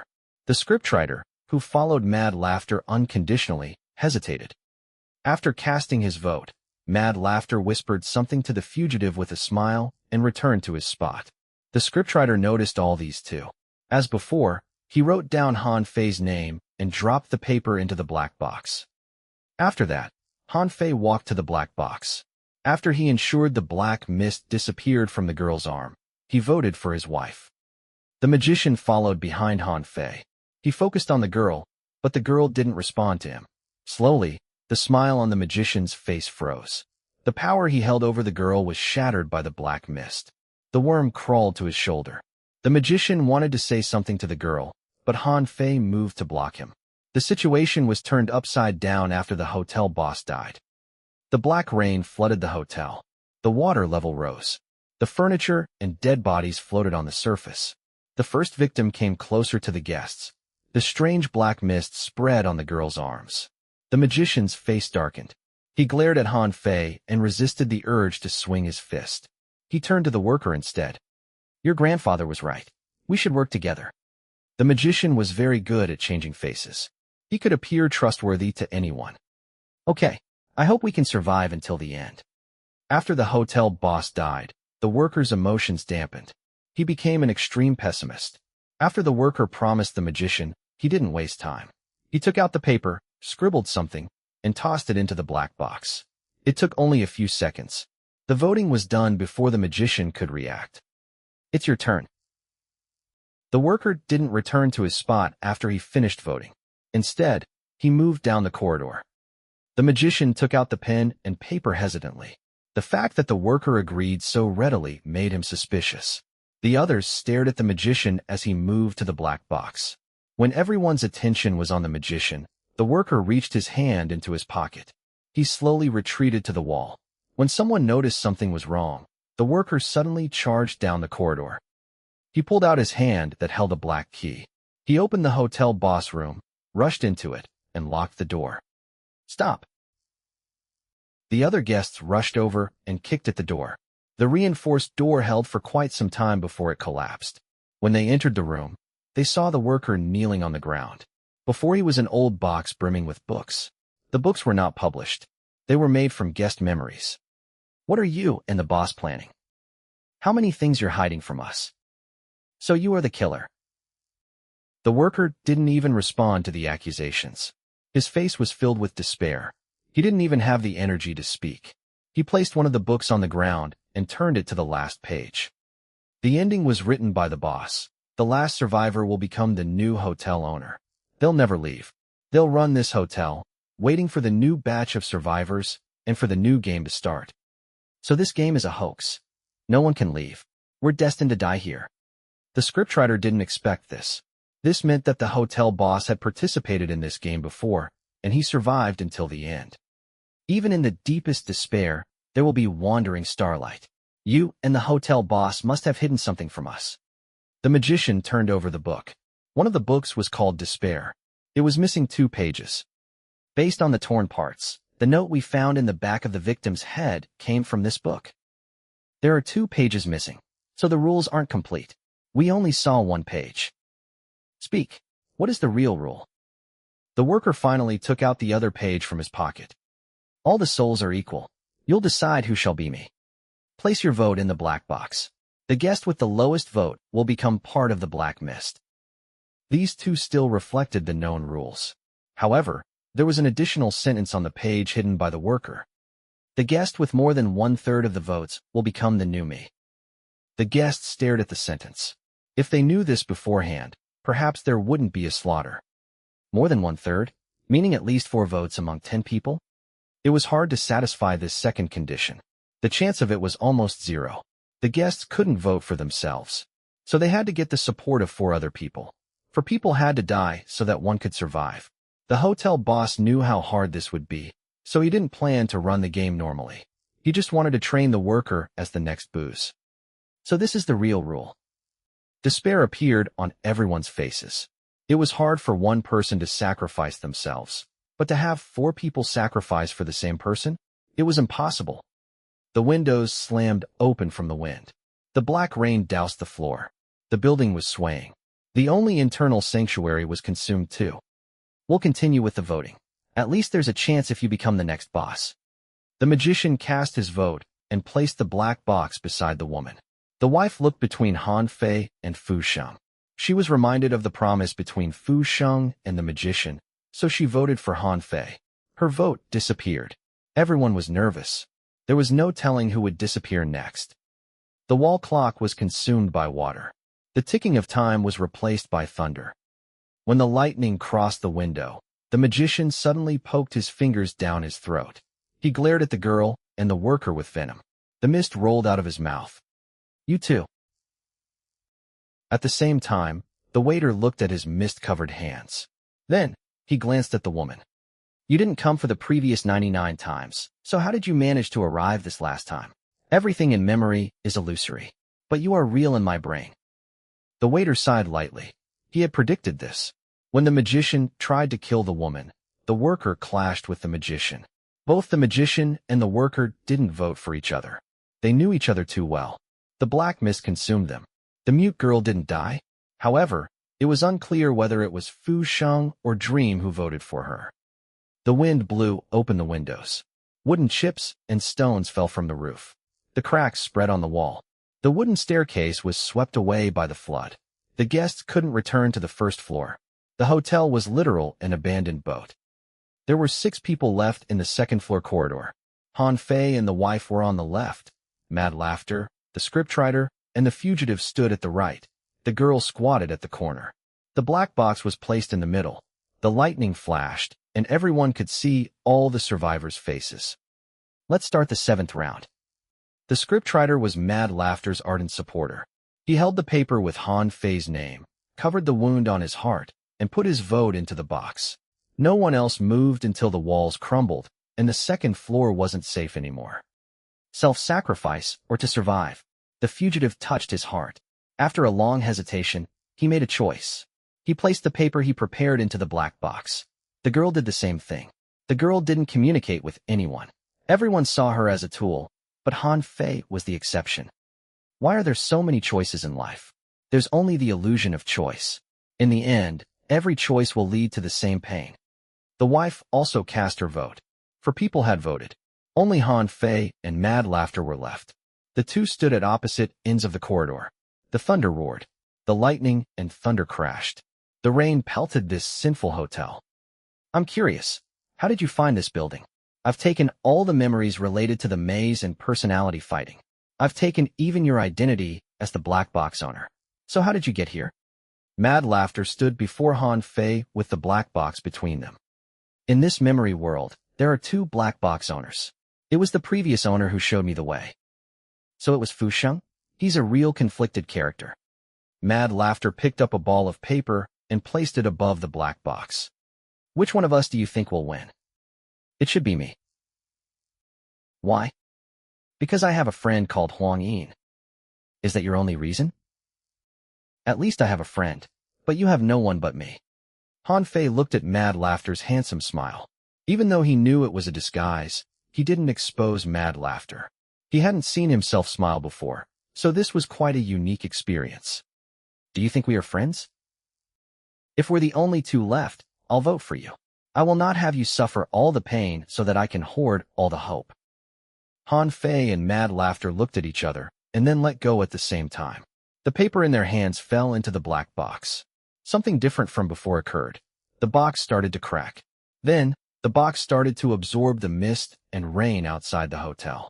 Several seconds later, the scriptwriter and the fugitive fell to the ground. Black mist crawled out of their blood vessels. The smile on Mad Laughter's face became exaggerated. The smile became a cackle. The deeper the despair, the thicker the black mist. Mad Laughter opened his arms. He was fighting the mist. While the scriptwriter and the fugitive were drawn towards the black box, he was still standing there. The scriptwriter was Spider, who entered the memory world with Han Fei. He was the one who left behind all the scripts. He recognized the real Han Fei when Han Fei saved the girl. The fugitive was Ghost. He planned to have Han Fei be the new Ghost, and only the real Han Fei would know that the butcher's knife was inside his heart. The mute girl was Little 8, but something had happened to change her. The last was the wife. She was the key person. If not for her, Han Fei would have been killed in the first round. During the 7th round of voting, all 4 of them chose the real Han Fei. Even though Han Fei had become a monster, they could still recognize him. Actually, Mad Laughter had already noticed this when the scriptwriter cast his vote. The scriptwriter wrote down Han Fei's name, but his expression was clearly different from before. The black box had more cracks. All the despair in the world rushed over to this one object. Mad Laughter couldn't stand it much longer. His body slowly moved toward the black box. When he passed Han Fei, his half-corroded face looked at Han Fei. Mad Laughter cackled. His eyes reflected Han Fei. There's one more thing I have to tell you. Our trade is for you to save me and for me to help you delay the theme park managers. That's all. It's fine. Consider the face a thank you for giving your last vote to Little 8. Han Fei had been trading votes with his wife. Other than Mad Laughter, everyone else voted for Han Fei. Therefore, there was only one explanation that Little 8 was not consumed by the black mist. Mad Laughter had given his vote to the mute girl. I see myself in her. We're both made into despair-soaked keys. Chapter 727, Rewards. 727 Rewards. The black mist engulfed Mad Laughter. All the despair in the world gathered inside the blade box. Only Han Fei, the wife, and the mute girl were left. When a person gets more than 4 votes, the other guests with votes will be able to survive. This is the only way for the majority to live. Han Fei glanced at the wife. She was still staring at the place where Fu Sheng disappeared. After knowing the real rules, Fu Sheng didn't vote for the magician but chose death. He knew that he wouldn't get the votes from 4 people. Therefore, he wanted his stepmother to live instead. The best solution was to die with the magician and help Han Fei gain 4 votes. Fu Sheng said something before he died. Everything in his brain was fake, but his memory with his stepmother. After Fui died, the only person who cared about him was his stepmother. He wanted his stepmother to survive, and the hotel could read his thoughts. It was why the real rules were hidden at first. Every guest had their own goal. The hotel boss hoped that Fu Sheng would take over and maintain the theme park. He wouldn't let Fu Sheng do anything rash. He would do anything to make sure that Fu Sheng remained alive, even if it meant he had to kill Fu Sheng's family. Every guest there had wandered in despair.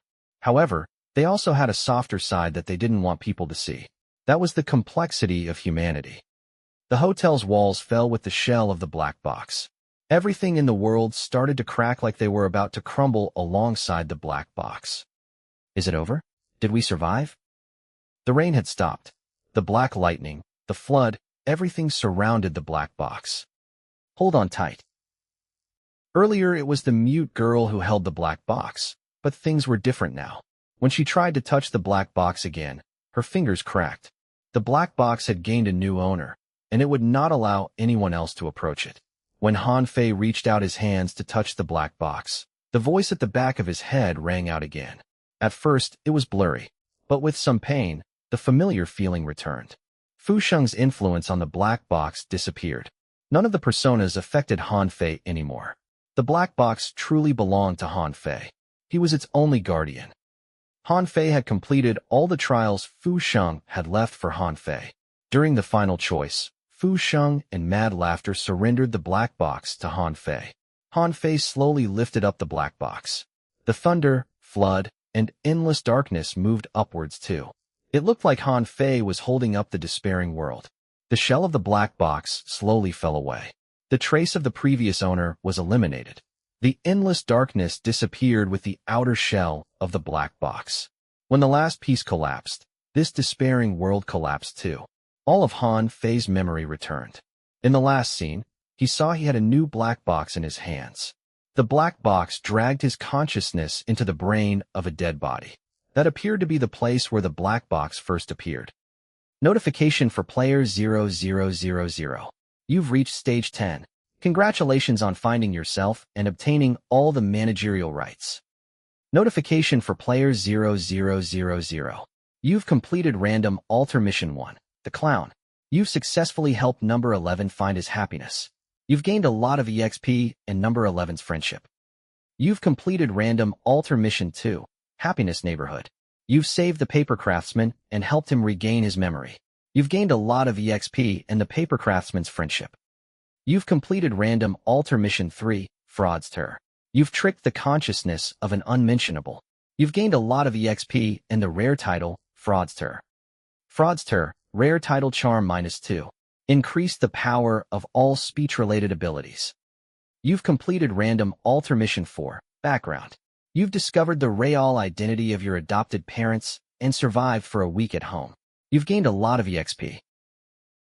You've completed random alter mission 10, big player. You've cleared all the games inside the theme park. You've gained a lot of EXP and the approval of all the theme park workers. You've completed random alter mission 11, burn. You've destroyed Dream's children's castle. You've obtained a lot of EXP and friendliness with Ghost +3. You've completed random alter mission 19, sacrifice. You've successfully destroyed all 10 resurrection rituals and saved 10 who had been made into sacrifice. You've gained a lot of EXP and passive ability, exorcism. Exorcism, grade F passive ability. Ghosts and monsters will be less hostile to you. You've completed random alter mission 20, reunion.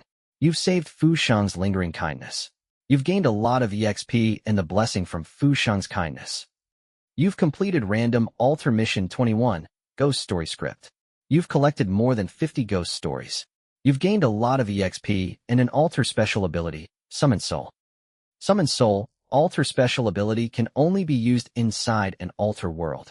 Can awaken the memory of one of your teammates. You've completed random alter mission 35, full marks. You've obtained 100 points. You can choose to bring one theme park worker who has approved of you out of the altar. You've completed random alter mission 36, savior. When the two worlds merged, you saved more than 10,000 people. You've gained a unique reward, luck +1. You've completed random alter mission 99, 99 deaths.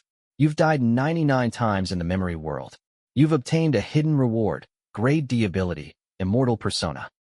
Immortal persona, grade D ability. After using this ability, your consciousness will be indestructible. The influence and shackles on your persona will be shed. The effect lasts for 10 seconds. Notification for player 0000. You've reached level 22 and obtained 1 free attribute point. Notification for player 0000. You've reached level 23 and obtained 1 free attribute point. Notification for player 0000. You've reached level 24 and obtained 1 free attribute point. Han Fei opened his eyes. The hotel, the black box, and the dark world disappeared. Even the wife and the girl had disappeared. He looked around. The things he saw shocked his heart. The sky was red. The Ferris wheel was dangling with dead bodies. The expanding theme park was filled with chaos. The maddening visitors collided with the workers. Endless monsters weaved through the black mist. Every monster was gathering here. It's time for me to wake up. Han Fei wanted to move, But he couldn't. He turned back and saw something even more startling. He had become the giant body hidden under the theme park. Or, more accurately, his consciousness had entered the unmentionable's carcass and became the only consciousness inside its mind. He was the body's brain. He could issue simple orders to the unmentionable's body. What is happening? I'm the chosen guest. I found myself. Why did I become the unmentionable's brain? Han Fei was shocked. Shouts came from around him. The first-generation ghost has opened its eyes. Quick, kill it. Block the passage. Seal up the cryptic world. Abandon the deal. We have to destroy it, even if we have to sacrifice the whole city. The roars erupted. Han Fei felt the pain coming from his body. First-generation ghost is the body of a first-generation ghost. It is the reason the door towards the cryptic world was open. Han Fei soon grasped it. There were 5 managers in the theme park. Everyone had their role. Brain was the weakest, but no one dared to underestimate him. The power of Brain is to become the consciousness of the first-generation ghost. The altar world recorded the things that had happened to Fu Sheng. He had fought with all the managers to take over the first-generation ghost. In the end, Fu Sheng was reborn. That was the moment he became the owner of the black box. In the Heart Hotel, when the guests fought to be the main consciousness, they were fighting for control of the first-generation ghost and everything that was Han Fei. The chosen one would be reborn. Han Fei's consciousness was slowly joining with the unmentionable's body. For the first time in a long time, he felt fear. The process was irreversible. Once the process ended, he would know the secrets of the body and could temporarily control it. However, his consciousness would be trapped and eventually fade away in this body. I know why the turnover rate for Brain is so high. Among the 5 managers, he is the only exhaustible. Chapter 728, Rise. 728 Rise. The situation at the theme park was very complicated. Some wanted to protect the unmentionable's body, some wanted to destroy it, and others wanted to seal it back up. The first-generation ghost under the theme park became the focus. Everyone's fate was surrounding it. Han Fei's consciousness was slowly joining with the dead body. It was an indescribable experience. He remembered he was Han Fei, but he also had memories of many unfamiliar names and experiences. The body was an accumulation of the world's negative emotions. Uniting with the body meant embracing the sadness actively. The process was strange. A small accident, and one would be assimilated. Only those who grew up in despair could unite with the despair perfectly. If the first-generation ghost was described as a sea of negative emotions, normal people would lose themselves instantly once they fell into the water. However, people like Han Fei and Little 8 could attempt to reach the core of the ocean. Could this be a process meant for every black box owner? Is Little 8 the next owner created by Butterfly? As Han Fei joined with the body, he started to control the unmentionable. He tried to lift his neck. He saw the body had grown together with the theme park. All the killing rides were connected to the blood vessels that came out of this body. It was this body that caused the theme park to expand into an uncontrollable monster. The first-generation ghost is making its move. He's waking up. We need to destroy him no matter what. Pull out the knife on his heart. Seal up the channel. The roar thundered. Han Fei turned to the source of the sound. The people who wanted to destroy the first-generation ghost and block off the cryptic world wore the theme park uniform. However, they looked like monsters. They crawled out of the deepest buildings at the theme park. They lost the human shape. They were monsters, but they charged at the forefront. They were not afraid of death or anything. Perhaps from their perspective, only by severing the connection between the real world and the cryptic world would humanity reach salvation. There was no justice and evil. There were only different perspectives. Everyone raced down the path they believed was right. They would never stop, even if it cost their lives. Are they the hidden power of the theme park? The competing force was the laughing crowd, controlled by mad laughter. His power spread through the visitors. The more chaotic the world, the more powerful he was. Seeing the crowd, Han Fei knew that mad laughter was still alive. His real consciousness had been hidden somewhere. The theme park workers should be looking for him too. Slaughter happened everywhere around the theme park. Other than the laughing crowd and the workers, there were endless ghosts and disciples carrying sacrifices. They all wanted to get close to the carcass. Blood splattered everywhere. As more people died, the dead body under the theme park started to change. Others might not notice it, but as the main consciousness, Han Fei felt it clearly. As more lives were fed into the body, the heart started to slowly pound. Han Fei tried his best to turn his head. He saw the giant body. The body was covered in numerous wounds. Endless capillaries grew out of the wounds. They were like big tree roots and spread through the underground of the theme park. It absorbed everything the theme park had to offer. At first, the theme park was built to use happiness and joy to counter the despair that was accumulating within this body. However, the body was now using the theme park to promote massacre, envy, madness, and anger. The ugliest side of humanity was shown all around the theme park. The carcass was not weakened. In fact, it had gotten stronger. Everyone knew that the first-generation ghost might awaken and destroy everything. However, no one stopped. Everyone stepped into this meat-processing machine believing that they were doing the right thing. Han Fei could feel himself getting drawn into the first-generation ghost's body faster and faster. He tried to lift his head. Wailing souls were bound to his hair, made from hatred. The whole ground shook. The first-generation ghost is absorbing your resentment. If this continues, we'll all die. You're the sinners of this city. The world is turning to hell. There's still a chance. Don't give up. Han Fei saw a broken butcher's knife stabbed through the first-generation ghost's heart. The knife appeared to be made from bones. It stuck through the spot where all the blood capillaries congregate. It was what everyone was fighting for. What will happen if this knife is pulled out? Han Fei continued to look down. He noticed a black stain around the ghost's abdomen. It looked like black blood and also a piece of human skin sewn on. After absorbing enough negative emotions, the stains opened up like a pair of butterfly wings. Dream is still living in the cryptic world. He is an unmentionable. The dream in this memory world probably has been replaced by the real dream. He has arrived here. Thinking back to the clues he had regained, Han Fei prepared for the worst. When I can move my arms, I'll have to remove that piece of skin. Han Fei glanced further down. The legs of the first-generation ghost were wrapped by a monster radiating death. The monster was huge, but his face was about the size of a normal person. The monster was looking at Han Fei. Han Fei recognized him. Number 4? Number 11, the clown, and number 4 were both chosen by Fu Sheng to enter the theme park to maintain the most basic rules. This altar was Fu Sheng's most important altar. He wouldn't allow anything to happen to it, so he had 2 orphans watch over it.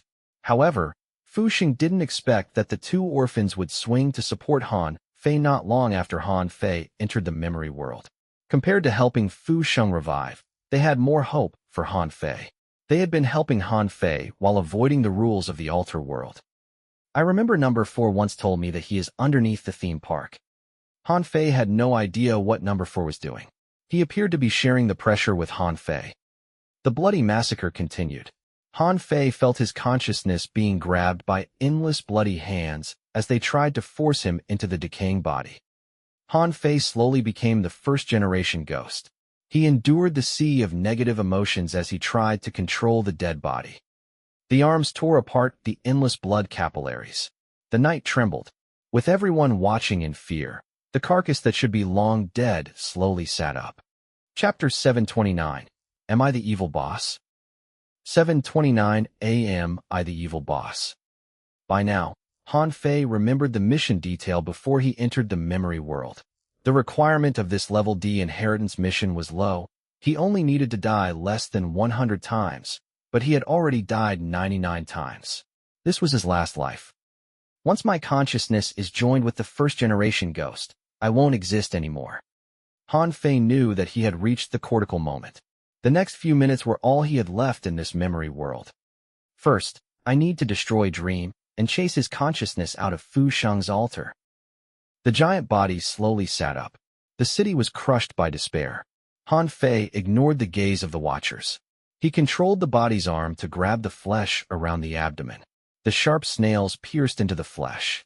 Han Fei tore off the skin that was stained like a butterfly. Everyone was shocked. The maddening crowd was stunned. No one expected the first-generation ghost to self-mutilate the moment he woke up. The pain shocked his mind. Endless despairing souls howled. The night sky trembled. Every ghost related to the cryptic world cried with Han Fei. The skin was torn out. However, the trace left behind by Dream hadn't been fully wiped away. The unknown black substance soaked into the internal organs. A giant cocoon was being bred inside the body. The cocoon had a rather unisexual face. It was both handsome and pretty. It was genderless, but one look at it could draw one into a dream. The beautiful face was implanted in the disgusting cocoon. The worm had a beautiful face, but it crawled out of nightmares. After the cocoon was exposed, all the disciples went insane. They carried their sacrifice and charged ahead. Even if they lost their lives, they wanted to be closer to their God. When Han Fei saw the cocoon, he reached for his abdomen again. Are you sure you want to pick this path? A gossamer-like voice traveled into Han Fei's brain. The voice came from the body itself.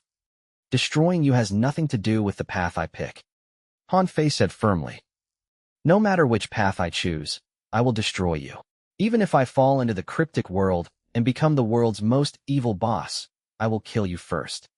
Dream had done too many evil things. All the live sacrifices and resurrection rituals were started because of it.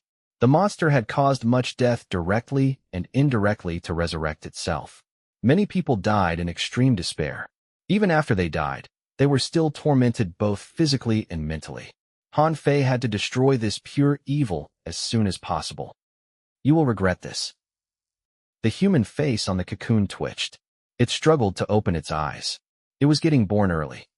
I have made many different choices compared to Fu Shang, but with regards to you, we've reached a consensus. You have to die? Han Fei controlled the body's arm to grab the cocoon. He had no idea how long the cocoon had been inside the body. Many tendrils grew out of the cocoon's surface and attached themselves to the dead body.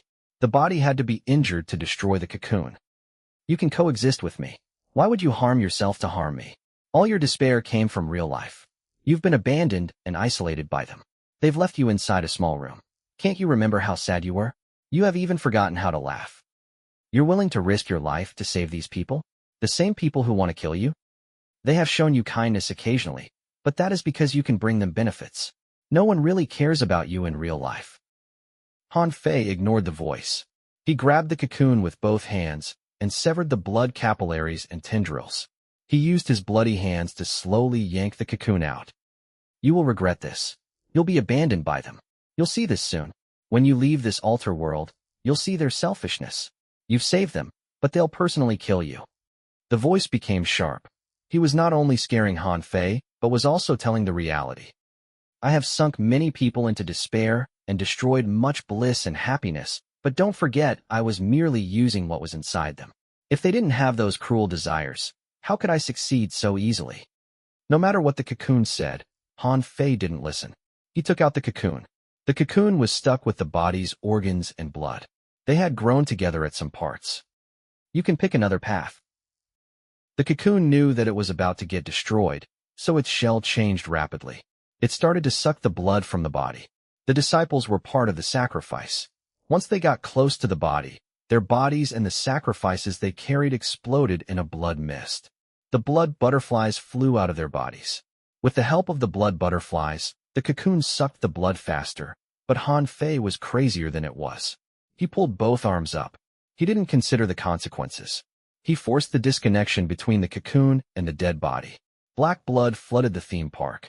The human face screamed. I know your name. You'll soon be abandoned by them, just like the former Fu Shang. You'll become a sinner. The surface cracked, and the thing inside was forcing its way out. Han Fei had to face many enemies, but in his eyes, Dream took top priority. Han Fei controlled the dead body and pierced the fingers into the cocoon. He raised his arms like he was holding the red moon, and then slammed it to the ground. Endless butterflies swarmed in to stop him. Han Fei realized he had to change tact. He had to cut through the cocoon first. Han Fei grabbed the butcher's knife that was impaled in his heart. When he tried to pull it out, all the theme park workers tried to stop him. The butcher's knife was the key to sealing up the body. The consciousness and the body combined. Han Fei howled in despair as the knife was yanked out inch by inch. The dead heart started to beat again. The blood pulsed into the land. The theme park fed by the dead started to consume the rest of the city like a monster out of control. Han Fei felt it was not going well either. He had a few minutes before, but now he only had a few seconds. This is bad. The first-generation ghost is fully awake now. The eternal night descended. It covered the whole city like a cloth. The body controlled by Han Fei was the source of despair. Everyone looked at him like he was the final bad boss. No one understood that Han Fei was pulling out the knife to cut the cocoon. The roars thundered and shook the memory world. As blood lightning flashed, Han Fei pulled the knife out of the heart. The unimaginable essence of life flowed out of the heart. The despair hibernating inside the body was invoked. The body started to change too. Han Fei didn't care about all these. His target was only the cocoon. Han Fei. A consciousness far more powerful than a pure hatred came out of the cocoon. Just the two words almost caused Han Fei's consciousness to be shredded. If Han Fei weren't in the dead body's brain, he'd be dead already. Since I can't figure out Fu Sheng's last secret, then you won't inherit his last altar either. The face on the cocoon twisted. The theme park at the cryptic world has the channel that leads outside. Once the altar collapses, the channel will open. I will make you the real sinner. You'll be hated forever. Do unmentionables only know how to threaten someone? Han Fei plunged the broken butcher's knife into the cocoon without hesitation. He knew he couldn't give the unmentionable any chance. The butcher's knife sliced through the cocoon easily and killed the monster being bred inside. There was a scream, and all the blood butterflies scattered to the ground. As the cocoon shattered, a man who looked just like Fu Sheng fell out. His heart was punctured, and his body was covered in butterfly tattoos. Han Fei could guess Dream's plan. It wanted to use its lingering consciousness inside the altar to create another Fu Sheng. Then, it had consumed Fu Sheng and become the altar's new owner. Dream managed all these with just its consciousness. It was very scary. However, it didn't expect that Fu Sheng's successors, Han Fei, managed to enter the theme park and initiated the inheritance mission at level 21. Back when Fu Sheng was in the cryptic world, he only left the first building when he was level 19. Even the unmentionable couldn't understand why. Dream believed the reason was that Han Fei and Fu Sheng had chosen different paths. Since Han Fei chose to help the cryptic world, the difficulty had been lowered. It was why he managed to enter the theme park at level 21. Due to this preconception, Dream was tricked by Han Fei. Han Fei's response to Dream's scream was to deliver more stabs. He chopped the cocoon and the monster inside into pieces. But he was not yet done. He summoned Big Sin to consume Dream's lingering spirit. Big Sin was another unique existence Dream didn't anticipate. One of the reasons it wanted Han Fei to sink into the cryptic world was Big Sin. Dream had cultivated many cocoons, but it had not created something as unique as Big Sin. However, in this situation, Big Sin became the thing Dream feared the most. Its plan had failed. The Fu Sheng it cultivated was made into a meat pie. Dream had not hated a person so deeply before. We'll make sure that Fu Sheng's secret is forever buried. Dream seemed to have come to a decision. The butterfly pattern on the cocoon and the body spread like cancer. It then soaked into the dead body and turned the blood vessels black. Its goal is the first-generation ghost's heart. Han Fei lowered his head and noticed the thing hidden deep inside the first-generation ghost. After the butcher's knife was pulled out, the blood vessels surrounding the heart crumbled. The heart shattered to reveal a channel made from despair. Endless black mist was unfurling from it. Where is the first-generation ghost's heart connected to? Is it the first-generation cryptic world? Chapter 730, The Man. 730 The Man. The heart of the first-generation ghost was a passage. It was made from endless despair and negative emotions. It was connected to a place where Dream escaped from. The butcher's knife was released, and it opened the path. Han Fei had made a choice unwittingly. Now he understood why Fu Sheng couldn't kill Dream. He chose to seal up the path and destroy the first-generation ghost. Han Fei was on a different path. When the path appeared, a burst of shrill laughter came from the deep buildings at the theme park. The buildings collapsed, and a wrinkly old man walked out of the ruin. His worker uniform was different. It was pure white in color. He ultimately didn't pick the same path as you did. The human world might be destroyed by him. The old man looked at the first-generation ghost with disappointment. The collapsed buildings behind the old man revealed the secrets inside them. Many visitors were tied to metallic tables. They were all crazy and kept laughing. I've said that living humans can't be trusted. You are still too kind. The smell of blood leaked out of the ground. A middle-aged man in a red theme park uniform walked over. He looked similar to the officer in the Hart Hotel. He was the theme park manager, human. We are responsible for this situation too. The old man sighed. If you could have sided more firmly with Fu Sheng and not think about replacing him, we would be controlling the first-generation Ghost now. Ghost has betrayed us and chosen that mad kid. Dream has always been meaning to take over the first-generation Ghost. We can't win no matter what. The bloody officer shook off his blood. Part of our consciousness has been absorbed by the black box. What should we do now? No matter what, my stance doesn't change. I will seal up the cryptic world to stop it from connecting with real life. That's the only way for everything to return to normal. The old man glanced into the underground maze. After the first-generation Ghost awakened, the endless maze was destroyed. Now only a dull-looking young man remained inside the ruin.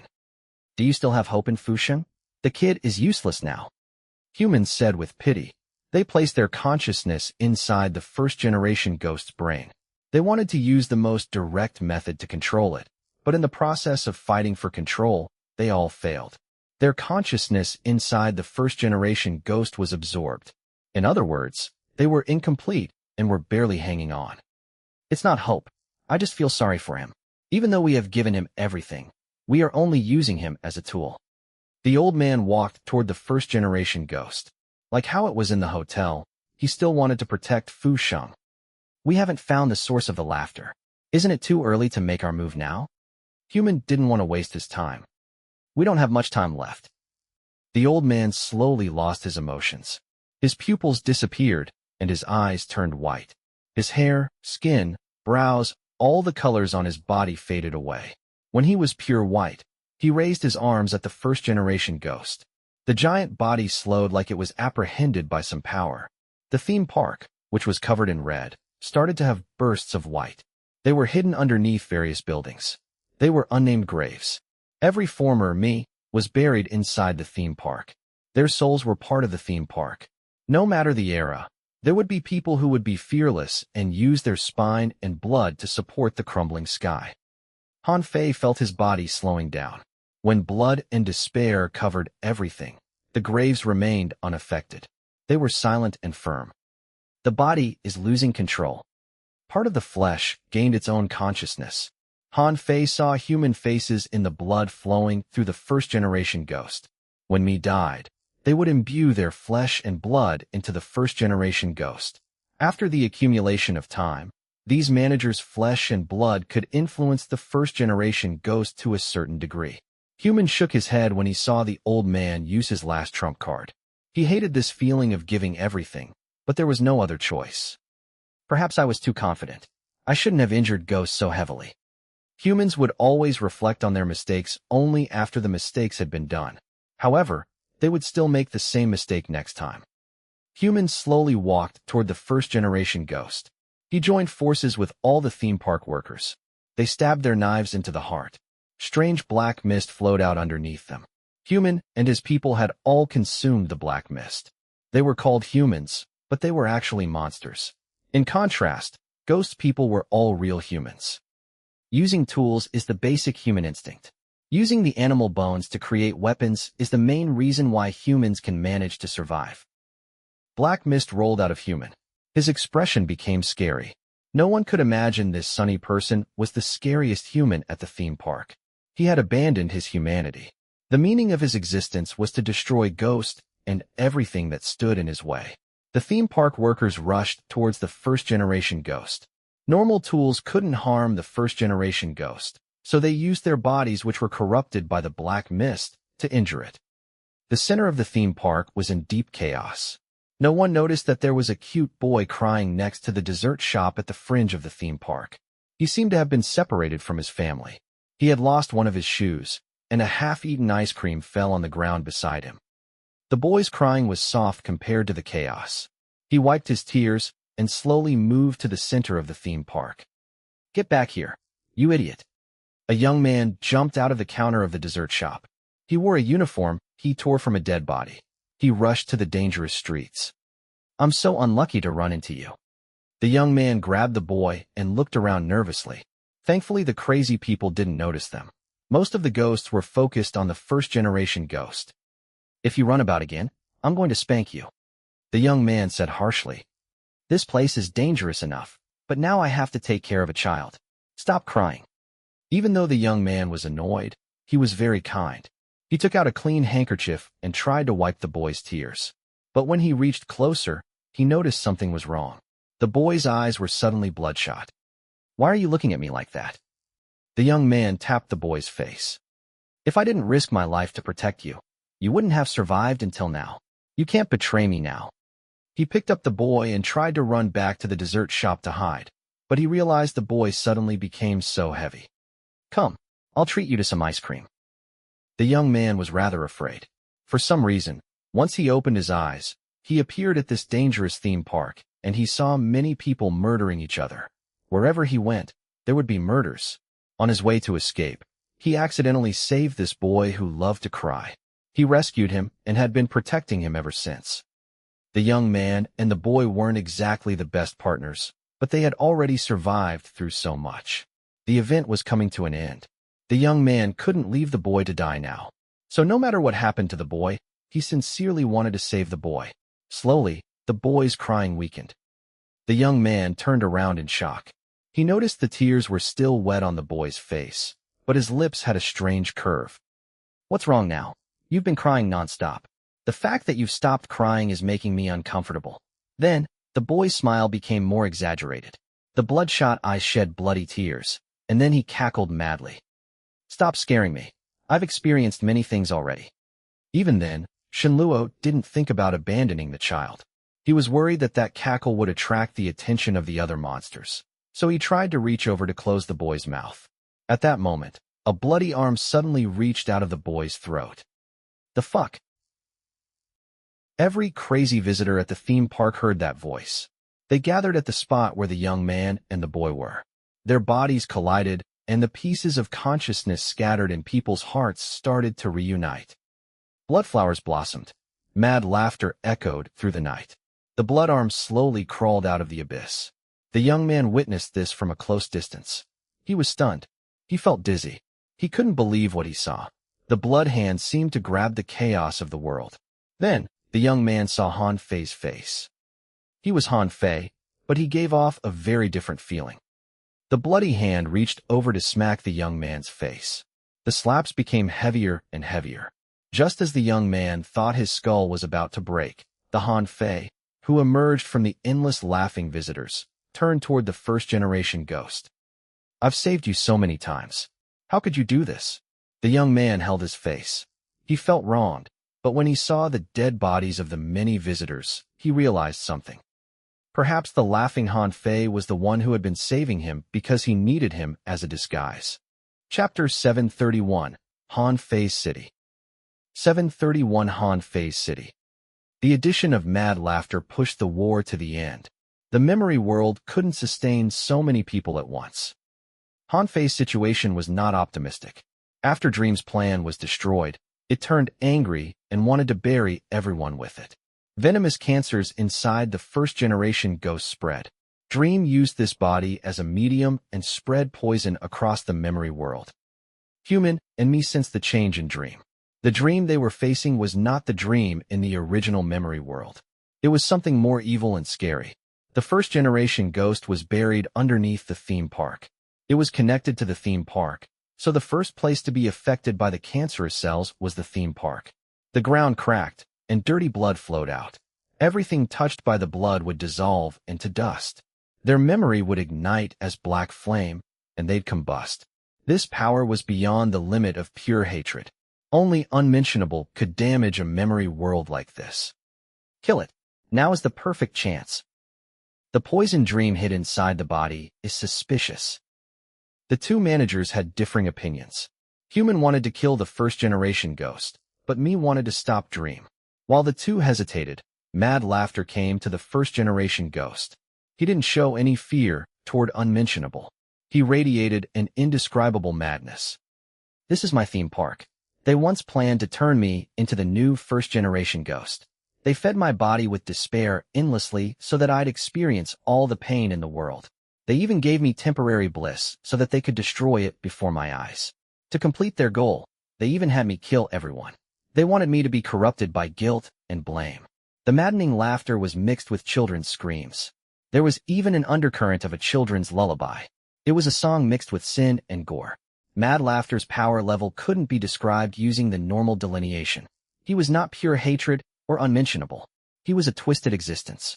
When he first entered the memory world, he might just be slightly stronger than Han Fei. However, with enough time, he had spread madness through the city. Dream, me, human, Mad Laughter, these four monsters were powerful enough to manipulate the altar. They didn't hold back. Han Fei, at the core of the first-generation ghost, couldn't resist. He couldn't remove me and Dream's influence on the body, but Han Fei had his own solution. It was a very medieval solution, which was to cast off the infected parts. If the liver were poisoned, then he'd remove it. While the five forces fought, the sky bled, and the night was shattered. However, the passage in the first-generation ghost's heart was not destroyed. Dream's poison spread through the city. Endless black mist rolled out of the passage. The cryptic world was not sealed off, but it joined more seamlessly with real life. Han Fei didn't appear as a savior. The memory world descended into extreme chaos because of his choice. Is this the future you want to see? Deep inside the maze, a dying young man collapsed on the ruin. The smiling mask was shattered to reveal his bloody cheek. F scanned the ruined city. His face carried a complicated expression. Now, do you understand why I chose to open the front of the black box? Weak breathing came from his mouth. He shouted at the first-generation ghost. Close the channel, Han Fei. The world looks like it presents you with many choices, but that's an illusion. The path you're on leads to a dead end. When Dream stopped hiding, Fu Xing finally appeared. As the owner of this altar, he had enabled Han Fei to see everything he wanted to. Now it was time for Han Fei to make his choice. Dream is not dead. It has been targeting you. If you were the one inside the first-generation ghost, then its poison would have taken over your memory fragment. Han Fei was very clever. He saw through Dream's plan. Fu Xing knew what Dream was up to, and Dream knew how Fu Xing would respond. The two fought on the surface and under it. They used the smallest factor to change the result. The two unmentionables represented two completely different paths. When Han Fei died for the 99th time, he chose the top side, but that was only a preparation for this last life. Since I'm at this step, I want to see how the city will be like once the real and cryptic world unite. Han Fei ignored F and made his final choice. He unleashed all shackles. He gathered all the energy he could and tore open the blood vessels around the channel. He used the first-generation ghost's blood to cultivate the passage. The first-generation ghost's large body started to shrink. The accumulated despair and negative emotions became a sacrifice. The black flame burst around the channel. While me and Human were stopped by Mad Laughter, Han Fei manipulated fate and fully opened the channel. Black mist instantly filled up the city and covered up the sky. Han Fei, who was seen as hope by many, didn't lead everyone to see the sun, but dragged the city into an endless night. Sigh. The black mist inside the tunnel faded away. Han Fei looked inside. The channel didn't lead to the cryptic world, but to an old altar. It had a faceless figurine inside. This figurine would have imprinted your face. Bloody lights shone from the city to the figurine. They included the first Dr. Han Fei saw, the orphanage's director, the paper craftsman, and so on. The consciousness scattered around the city returned. F also slowly disappeared. The figurine slowly took on Fu Xing's resemblance. The theme park's altar finally appeared. It was not the cryptic world at the end of the tunnel, but Fu Xing's altar. Everything in the memory world was based on Fu Xing's memory.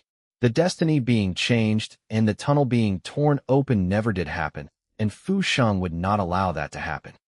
You're really stubborn. You could have owned everything, but you have to choose the hardest path.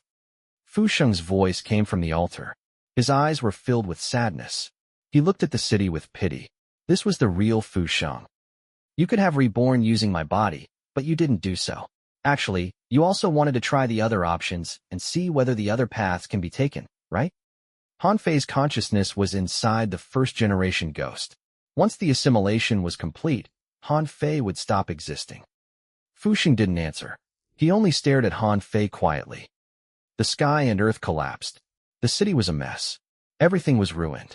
Fu Xing wanted to use these to inform Han Fei of the consequences of his choice. He succeeded, but he failed to change Han Fei's mind. While Han Fei and Fu Xing were at odds, voices came from the distance. The source of the tragedy is the theme park. We can't let him suffer this alone. Let's go? Han Fei. Xiao Yu's mother said that's where they are? Call everyone. Charge. I'm not afraid of death, so why would I be afraid of you? These mad people want to stop us. Let me tell you, when normal people become crazy, we'll be crazier than you. The land at the end of the theme park trembled. The cars flew over. They rushed over the cracked land. Endless people and ghosts rushed towards the theme park. They carried their unique kindness and unleashed their roar at this apocalypse. Since there was no exit, they would resist. Since the sun wouldn't rise again, then they'd become the torch in the dark. Time will prove who is right. Han Fei and Fu Xing saw the new crowd. Humans and ghosts melted into a pool of light and shot at the center of the tragedy. Since the path you chose led to a dead end, why not try another path? Han Fei controlled the first-generation ghost to reach the altar.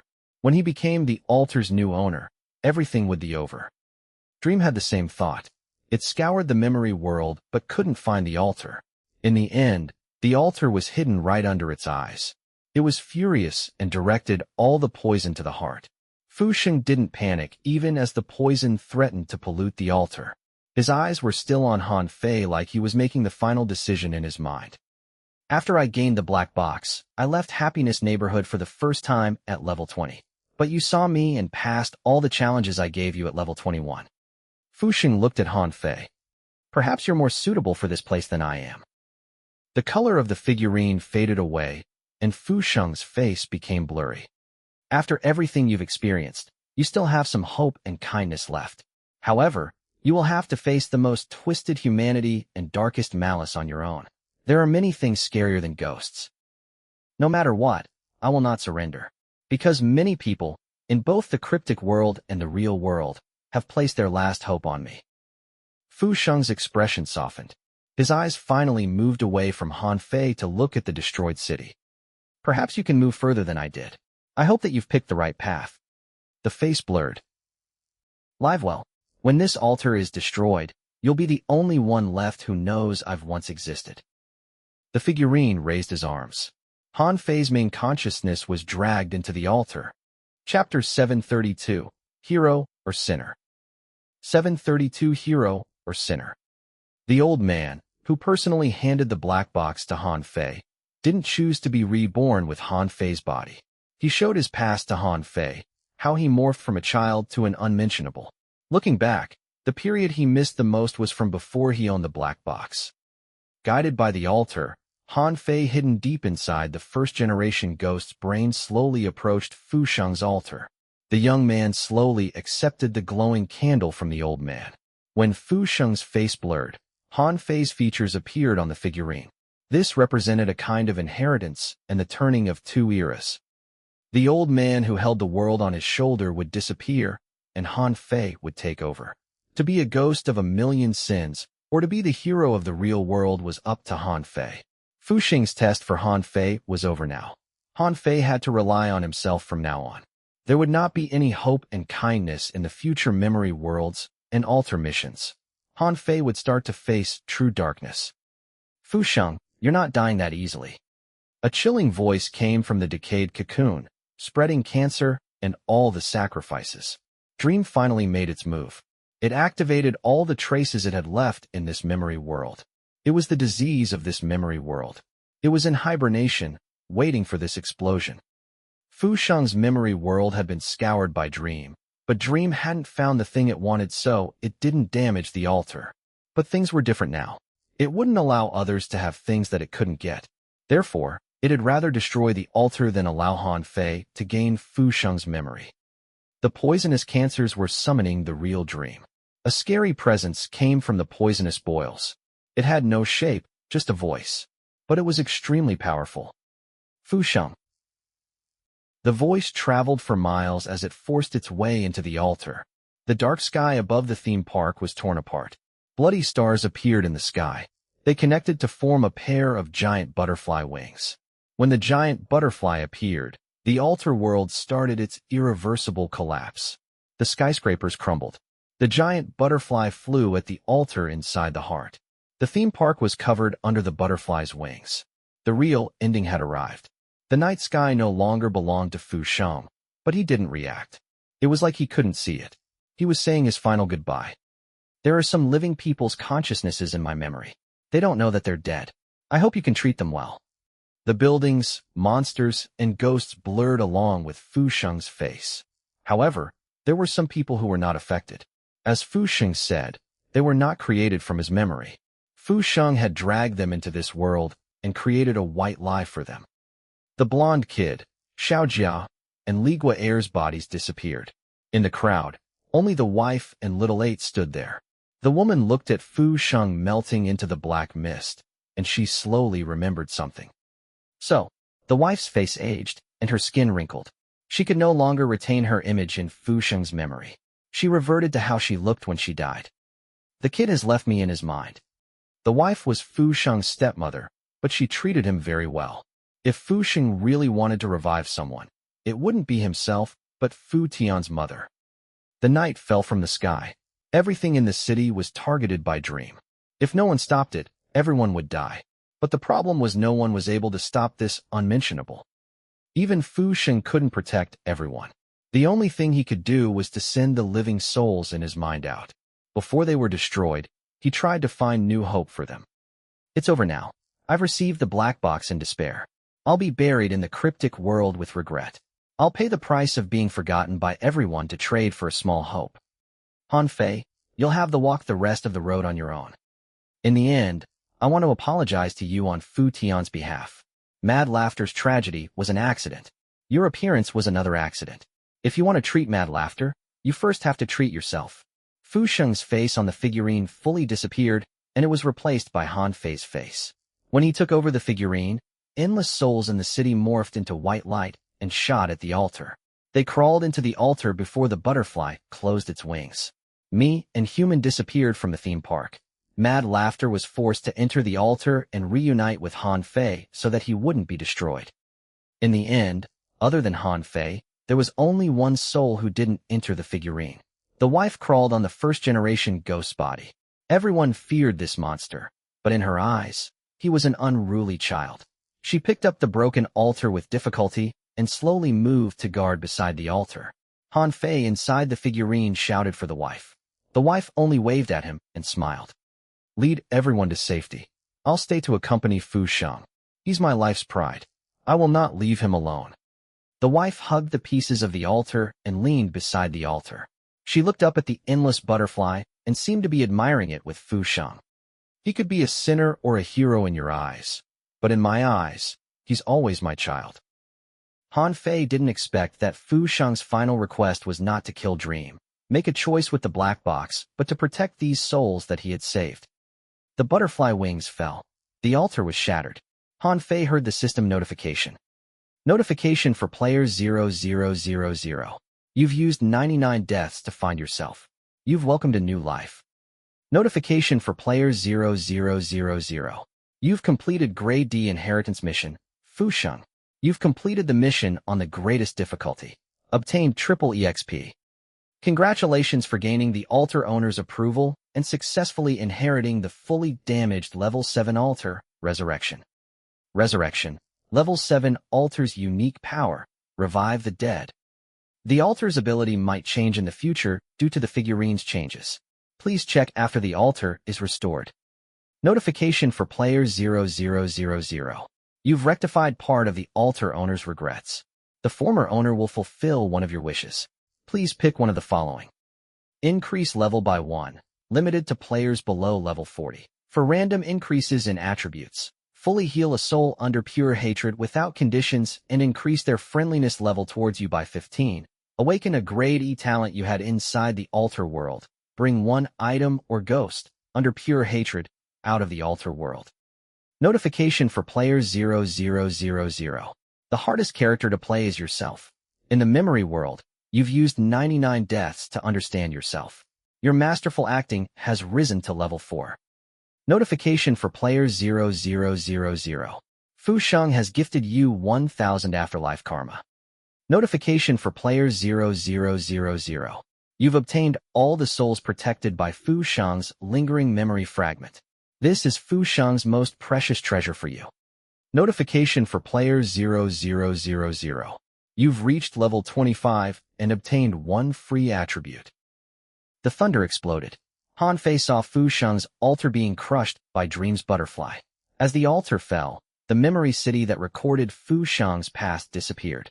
The holes in the sky tore open to expose the permanent night in the cryptic world.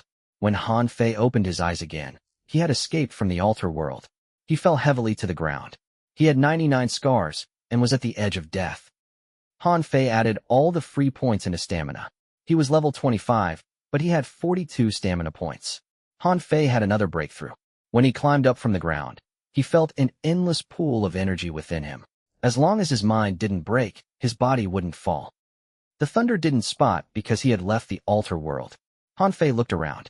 He was at the highest spot in the theme park. There were altar and figurine pieces around him. Han Fei. What happened? The familiar voices came from the theme park. Han Fei saw the worried faces of his neighbors. Their bodies were almost transparent.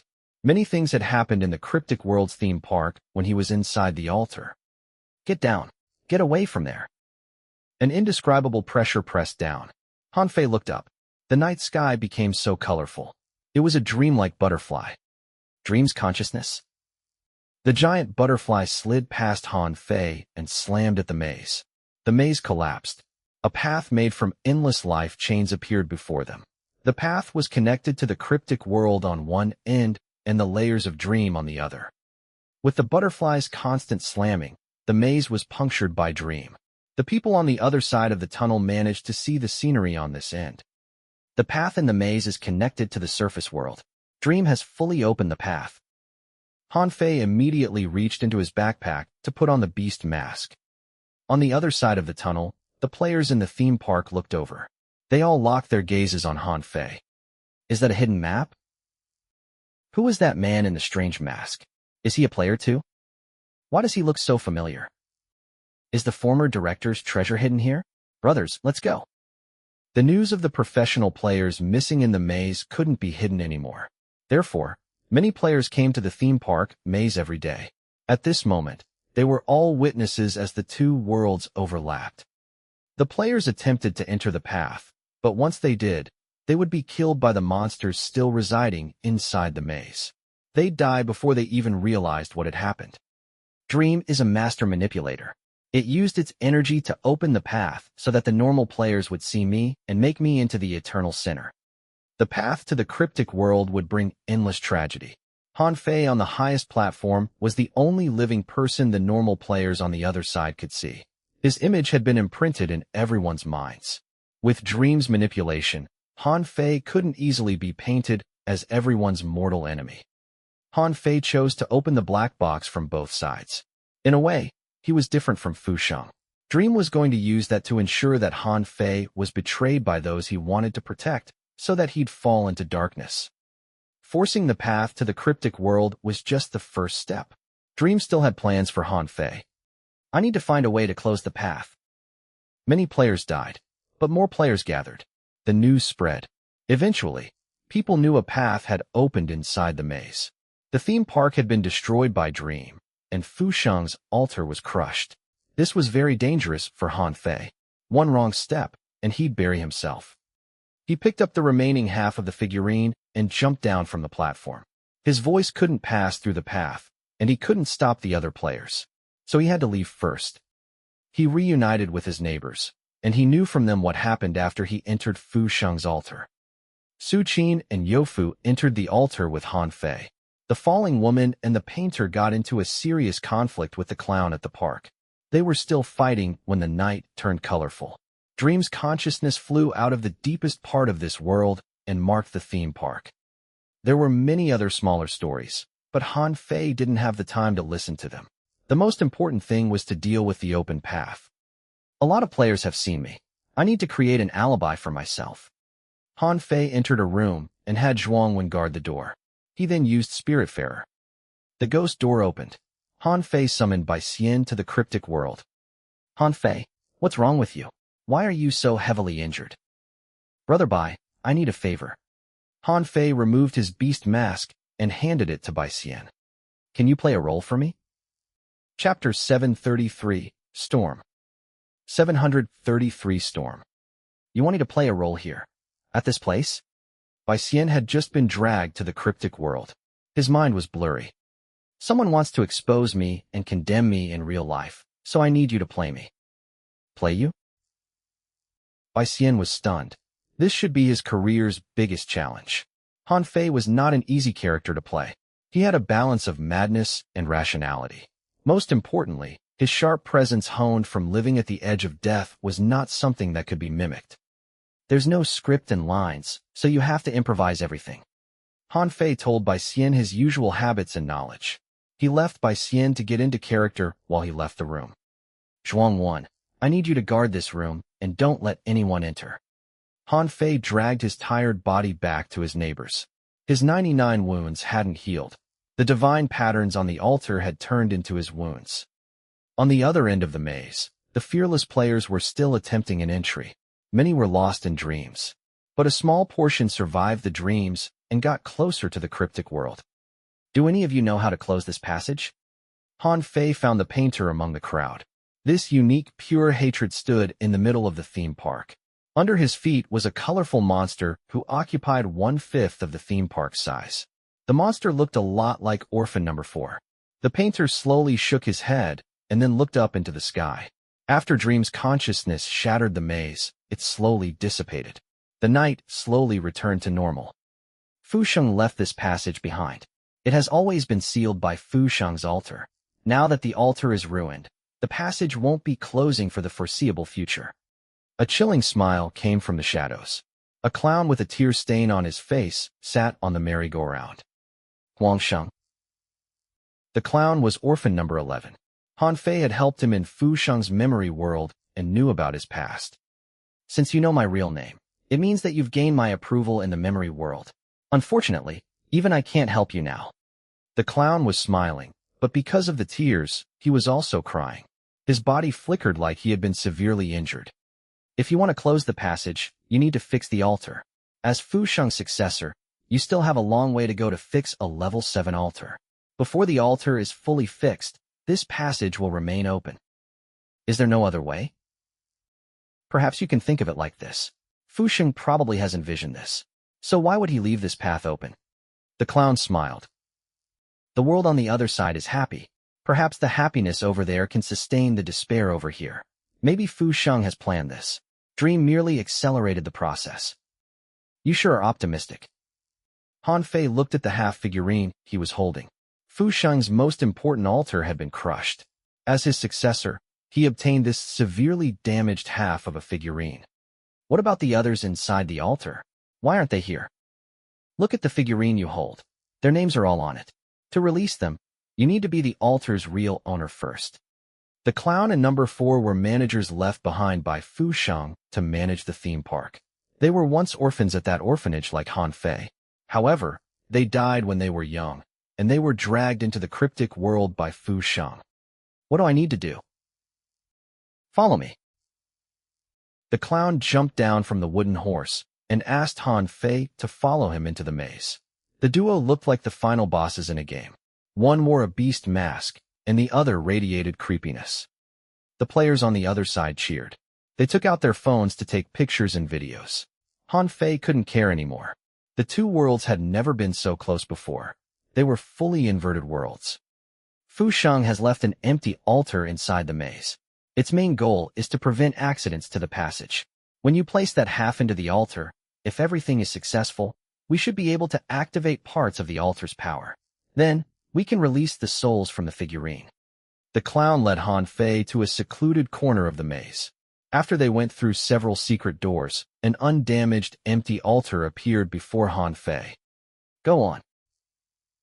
The clown's eyes flickered with black flame. Go herald in your own era. I just want to live. Han Fei held the figurine and walked to the altar. This was not his first time activating an altar, but he was very nervous.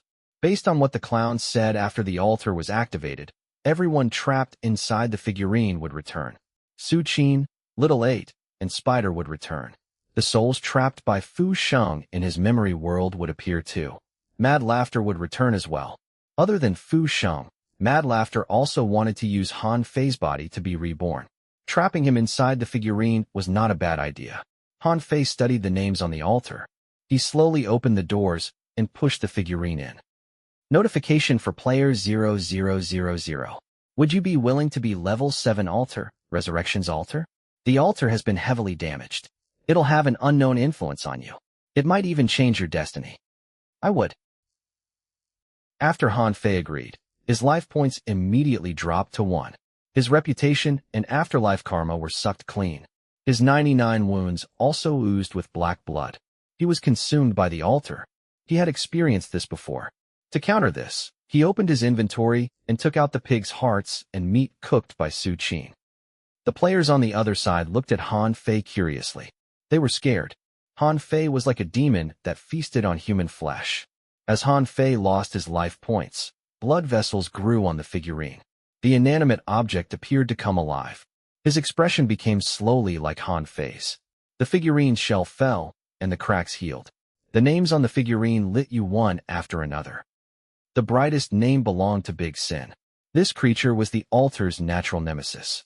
Its name soon disappeared from the altar.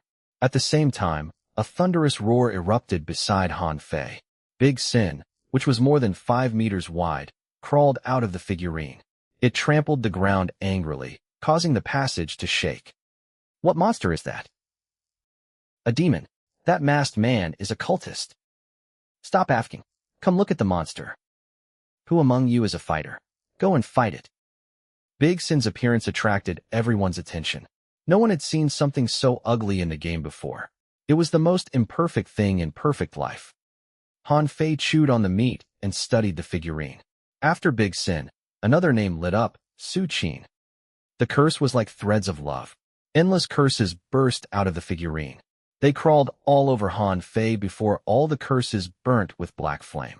Finally, a woman was reborn in the flame. She was deathly beautiful. 13 table knives were stuck in her body. The moment Su Qin appeared, Han Fei turned around to grab the knife stuck in her heart. He held the human doily and pulled. In Fu Sheng's memory world, Su Qin died 99 times with Han Fei. They had been through a lot. What is that? She is so beautiful, but why are 13 knives stuck in her? That's so cruel. Is she the sacrifice given to the monster? What a horrid cultist. We need to kill him. I'm willing to be her dog. The curse spread and twisted the dream. Once the players touched it, they would die. However, Han Fei couldn't confirm if the death was permanent. Based on his observation, as long as they hadn't fully entered the cryptic world, the death of their in-game character wouldn't affect their souls and brains. Su Qin's eyes returned to normal after the knife was pulled out. Her hatred weakened. The person who followed Su Qin was Little 8. All the human jigsaw victims were shoved into her stomach. When she appeared, she was carrying a flower pot filled with human bones. Then a shadow materialized. Spider slowly walked out. Before he left, he bowed slightly at the altar. Fu Sheng didn't select him, but he still respected him. I have no idea how long I can remember you. At least before I forget you, I'll try my best to rectify your regrets. Many figures appeared from the altar. Some were large, and others were small. All the souls walked out of Fu Sheng's memory. Finally, only one name was left, Han Fei. A peal of light laughter came from the figurine. Then the expression turned ghastly. The laughter became more unhinged. Han Fei knew that mad laughter was coming. He didn't resist it, but actively placed his hand beside the figurine's head. He didn't like mad laughter or even feared him, but after this mission, Han Fei realized something. He couldn't allow mad laughter to suffer all the pain and despair. Mad laughter had a healing persona, and he had healed many people. Han Fei had the same persona, but his goal was to heal mad laughter. The locks on the Red Orphanage are broken, so you can come out anytime you want. I will not imprison you again. Actually, I don't think I have the memory to do that either. I don't think we should be enemies. We should be inseparable friends. I'll help you take revenge. We'll have those who spread despair suffer the same as we did. The figurine grinned wickedly. The red blood flowed along Han Fei's arm to his brain. The blood waves churned in his mind. The painful memories almost broke Han Fei. He had to use his new ability, Immortal Persona. Han Fei grabbed the wounds on his body. He had to resist the pain silently. Hey! By then, there were innumerable ghosts and monsters around Han Fei. The players on the other side were stunned. What map is this, and who is that masked man? Is he the final boss who will destroy the world? Is this a new patch by Perfect Life? Is this thing a virus? When mad laughter returned to the Red Orphanage, Han Fei recovered. He also received a string of notifications. Fu Sheng had collected 100,000 souls inside his altar. In the end, Han Fei only managed to save 10,000 souls. Most of them were normal people. Fu Sheng didn't need much from them. Han Fei once thought Fu Sheng wanted to kill all the ghosts, but his expression of him changed. Destroying the cryptic world was his final goal, but before that, he'd save as many innocent souls as he could. I need your help to fix this maze to prevent the players from coming here. The 10,000 souls were mostly lingering regrets, but there were so many of them that Han Fei could build his own city already. Now, the theme park, the plastic surgery hospital, and the ziggurat had been joined together. A normal pure hatred couldn't harm them anymore. Han Fei reached into his pocket and took out the altar pieces and placed them inside the altar. The broken figurine absorbed something from the pieces and slowly recovered. Fu Sheng's altar pieces can help the figurine recover. I need to return to the high platform to retrieve the other pieces. This altar was essential to seal up the path. It couldn't be moved. Han Fei had to come here to fix the altar. After that, Han Fei reached his limit. His brain felt like it had been torn apart. If he didn't leave the game, his brain might receive permanent damage. I can't leave yet. Han Fei silently left the maze. He had his neighbors find Chong Wei and the other players. Then, he led Bai Xian and all of them to the plastic surgery hospital's altar. Brother Bai, I found a few extras to help you. Han Fei planned to edit all the players' memory to have them cooperate with Bai Xian. I am just an actor. What if? Bai Xian was very nervous. He knew how serious this was. You're the best actor I've met. You know me the best too. Han Fei held his hand. Brother Bai, don't worry. You can do this. You are the best. Chapter 734, Questions. 734 questions.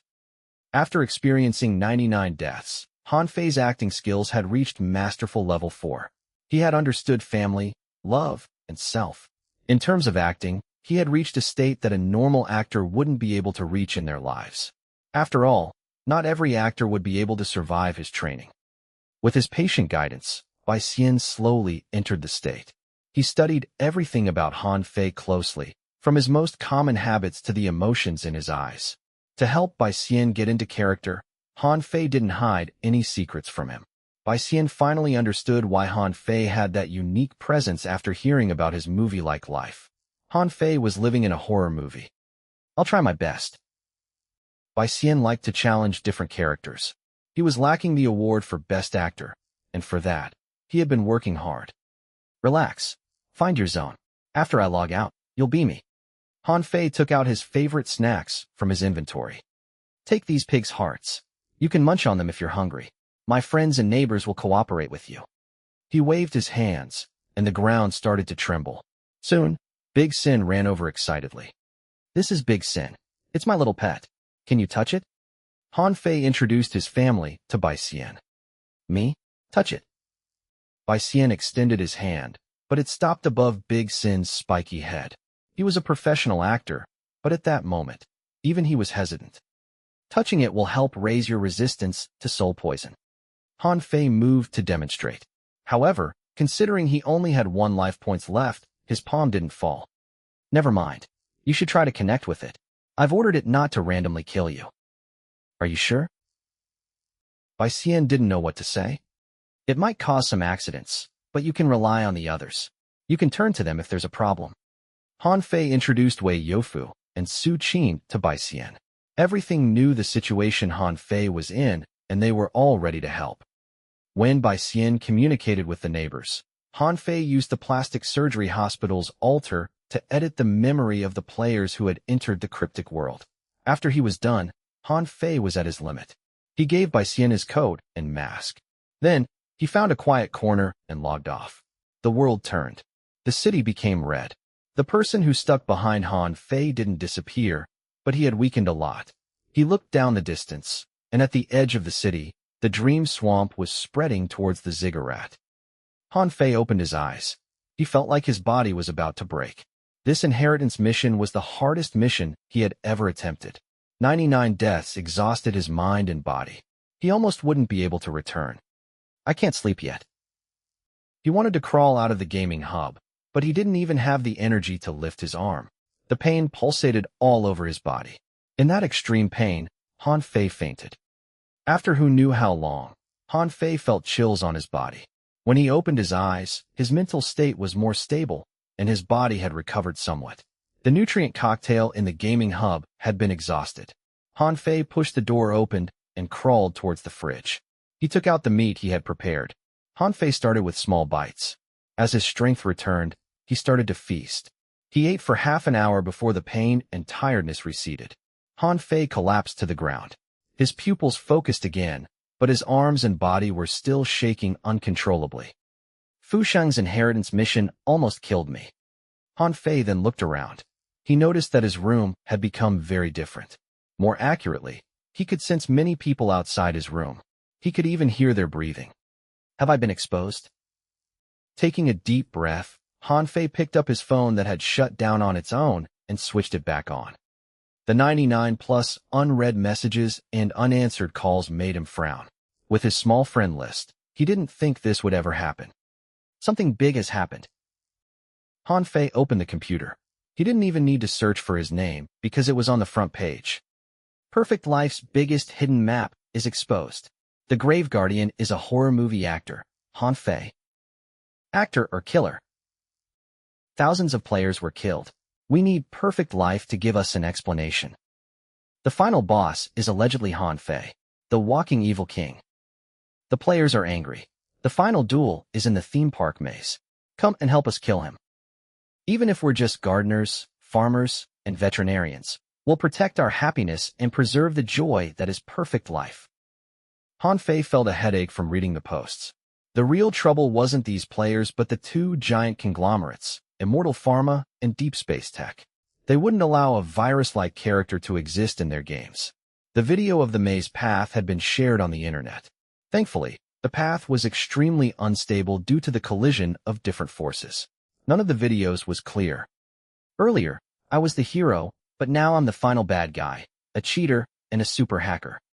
Han Fei looked at the rumors. The path to the cryptic world had a long-lasting effect, and everyone wanted to be a part of it. These people are too crazy. Are they trying to make me into everyone's enemy? There were many videos from experts on the internet. They said that Han Fei's actions in real life were merely a disguise. He was actually an extremely wicked devil. These experts sounded so confident in their analysis. At least Han Fei could jot down their names. The headache is returning. Dreamsure is evil. It has fully manipulated the human mind. It only needed one reason to knock me off the pedestal. Han Fei's fingers tapped the table. He hadn't been so anxious for a long time already. There was a buzzing. Han Fei had just switched on his phone, and the messages surged in. He hadn't even gotten the chance to read the messages, and Li Shue's phone came. At the same time, Huang Yin also sent a video request to Han Fei. Everyone was looking for him. Han Fei adjusted his breathing. He used the encrypted number to call Huang Yin. Han Fei, what's with that path? Are you crazy? Huang Yin sounded more anxious than Han Fei. Something happened. It's hard to explain it. What do you need from me? You are Perfect Life's top player. This crisis is the best chance for you to gain reputation, so don't miss out on it. Han Fei told Huang Yin about how he had edited parts of the player's memory. Bai Xian would play him in the cryptic world. With Huang Yin's help in the surface world, they could survive this hurdle. Even at a time like this, you're still thinking about reputation? Things have already happened, so we have to take advantage of it. Han Fei told Huang Yin many things, and told him to head to the theme park maze too. Han Fei had just hung up when Li Shue's call came. She hadn't stopped calling. Actually, I haven't done anything illegal, so I don't need to be so worried. Han Fei answered Li Shui's call. Before he could say anything, Li Shui asked, "Is that you in perfect life?" "It's not me. It's a misunderstanding," Han Fei answered calmly. His mental constitution and masterful acting could trick even the polygraph. "I'm asking for my teacher. You have to answer honestly. Are you the one who has used unknown methods to destroy perfect life?" This was very crucial to the police. Li Shui needed a confirmation. "No." "Okay, open the door now. We're outside. We'll lead you to the station." "The police are outside my door." Han Fei glanced at the door. "Is it that serious?" "Don't communicate with anyone on the way. We'll discuss this at the station." Once Li Shui hung up, there was a knocking on the door. Han Fei didn't hurry to open it. He knew that once he left the room, he wouldn't be able to return so soon. "I have to log in again within 24 hours of logging out, or else the black box in my brain will explode." Han Fei was now the black box's real owner. Fu Sheng's memory imprint had been wiped, so he had no idea if these limitations still existed or not. Han Fei didn't have the courage to test them out. Han Fei adjusted his emotions and submerged into masterful acting. He drank some water and stood up to open the door. "Back away. Don't stay too close to the door." 5 fully armed officers entered the room. They had on different uniforms than normal police. One of them immediately removed his uniform and equipment once he was inside the room. He placed them before Han Fei. "Put them on." Han Fei was Butterfly's target. Before Butterfly was captured, the police would continue to protect him. Han Fei's face was fully covered by the helmet. He looked very professional. "Are you ready?"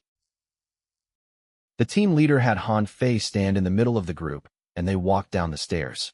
Since it was time for shift change, Han Fei's team left the building naturally. It was okay in the neighborhood. There was no outsider. There were some tenants staring at Han Fei's building strangely.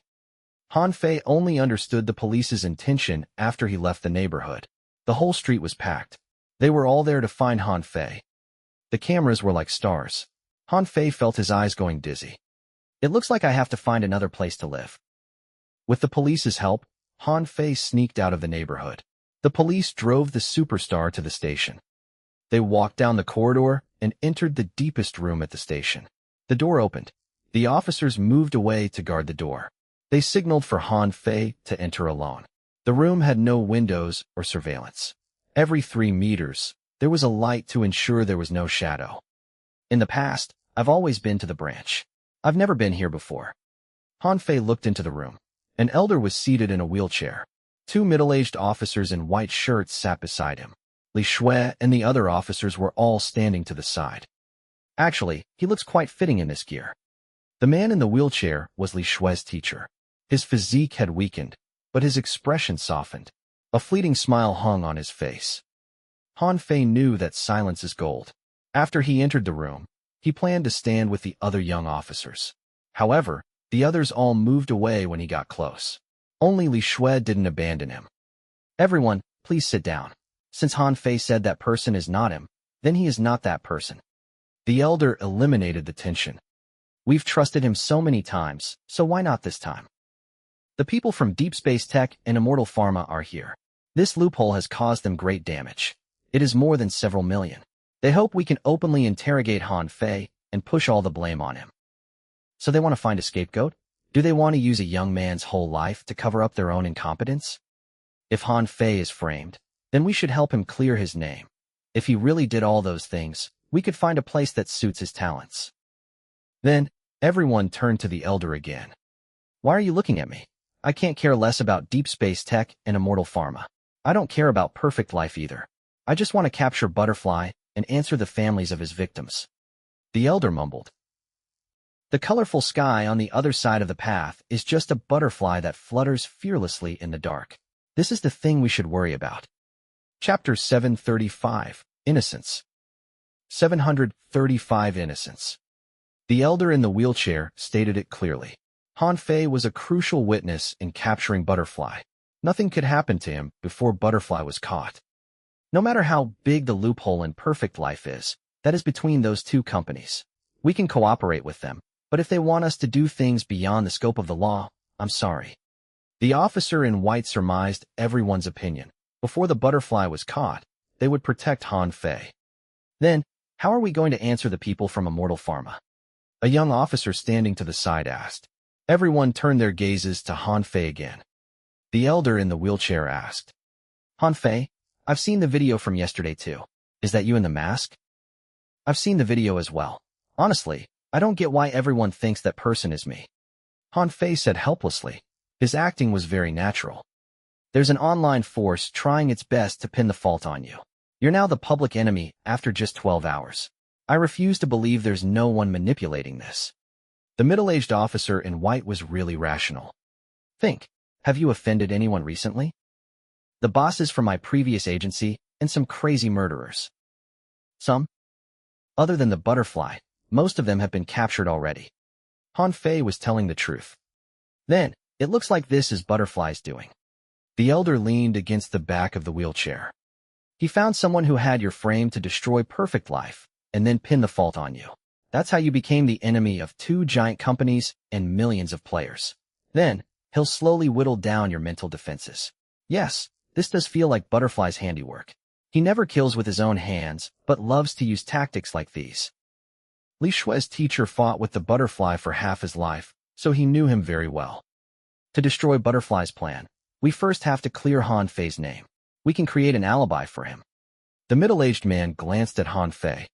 Before the masked man reappears, we'll monitor you for 24 hours so that you wouldn't have any outside communication. Then, we'll broadcast it to the world. Han Fei didn't think that was a good idea, so he didn't agree immediately. That's the simplest method. If you think it's too inconvenient, we can try something else. The elder didn't force Han Fei. His eyes of wisdom looked at Han Fei. It felt like he had seen through many things, but he didn't point them out. What if the masked man doesn't reappear? Publicizing your private life will temporarily quell the public ire and prove your innocence. However, we will not place our hope on the enemy. While you're attracting the public's attention, we'll launch an investigation to find all the culprits. Okay, I agree. Han Fei sighed. In actuality, he was preparing for his plan. Bai Xian would play Han Fei in the cryptic world. Huang Yin controlled the players in the surface world, while Han Fei stayed in the real world. They each had their own role to play. Han Fei had just said yes when rapid footsteps came from outside. Soon, someone knocked on the door. The 2 middle-aged officers seated at the table frowned. The representatives from Immortal Pharma and Deep Space Tech are here. They want to talk to Han Fei. How did they know he's here? Not sure. We've confirmed a solution. Get them to cooperate to help our investigation of Butterfly. The elder whispered something to the officers beside him. He didn't leave the room, but had Li Shui accompany Han Fei. Han Fei was led to the station's largest conference room. There were 7 representatives from the 2 companies. 6 of them were in suits. However, the person who grabbed Han Fei's attention the most was the young man standing in the middle. He looked a bit similar to Fu Tian. Normally speaking, an experienced person would handle a crisis of this scale, but the 2 big companies had sent over a young man to handle it. When Han Fei entered the conference room, the young man's eyes moved to Han Fei too. He might look like Fu Tian, but he didn't have Fu Tian's kindness. His eyes were cutting. He was like an eagle, waiting for a chance to strike. The police and the 2 companies started to negotiate. The young man sat opposite Han Fei. He didn't participate in the communication. His job there was only to observe Han Fei. Earlier, the police had reached a consensus, and they believed Han Fei was framed. This was an answer the 2 companies wouldn't accept. They requested the police dig up everything about Han Fei. That was the point of conflict. Han Fei had helped the police solve many cases. His background was linked to too many people. Furthermore, Butterfly was still free. If they revealed Han Fei's info, they would basically lose the chance to capture the supercriminal. Of course, the police were not obliged to help the 2 companies. Immortal Pharma's representatives knew that too. They negotiated for a long time before following the police's suggestion. They would broadcast Han Fei's private life on the internet until the masked man in the tunnel appeared. Han Fei was not someone who was easily bullied. He stressed that he was framed and he was being harassed by Immortal Pharma and Deep Space Tech. When the truth was out, he would use legal means to protect himself. The representatives didn't care about the threat from Han Fei. They blew Han Fei off by saying that they'd give him compensation. However, the young man was jotting down something on his phone while all these were going on. After the previous Immortal Pharma director passed away, a few different voices appeared within the company. Fu Tian's children and trusted aides had differing views. The large company was no longer that united. Han Fei could see that clearly. Some of them wanted to go along with the flow and use Han Fei as the spokesperson and package this as Perfect Life's latest update. If Perfect Life were a simple game, this was doable. However, a small portion of people inside Immortal Pharma knew that things were not that simple. They had to capture the culprit and then seal up the path permanently. In the end, the latter voices overwhelmed the former, but it had left a weakness in the company too. It is now 11 a.m. We'll announce this news to the public around 1 p.m. The police set the time. It was not until then that Han Fei realized he had spent 2 days and 2 nights inside the game. Fu Sheng's inheritance mission was longer than any of the previous missions. No wonder the nutrient cocktail was exhaustion. Since you've decided the time, then let us provide the equipment and location. The young man suddenly said. We've created a giant city screen above the Deep Space Tech building in the Intelligent City to promote the game. The screen will broadcast everything inside the building.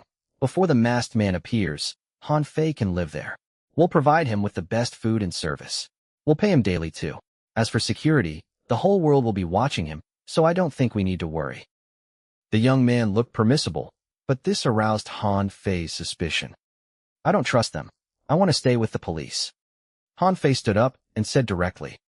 Of course, you'll have police detail. They'll protect your safety. The young man was unfazed.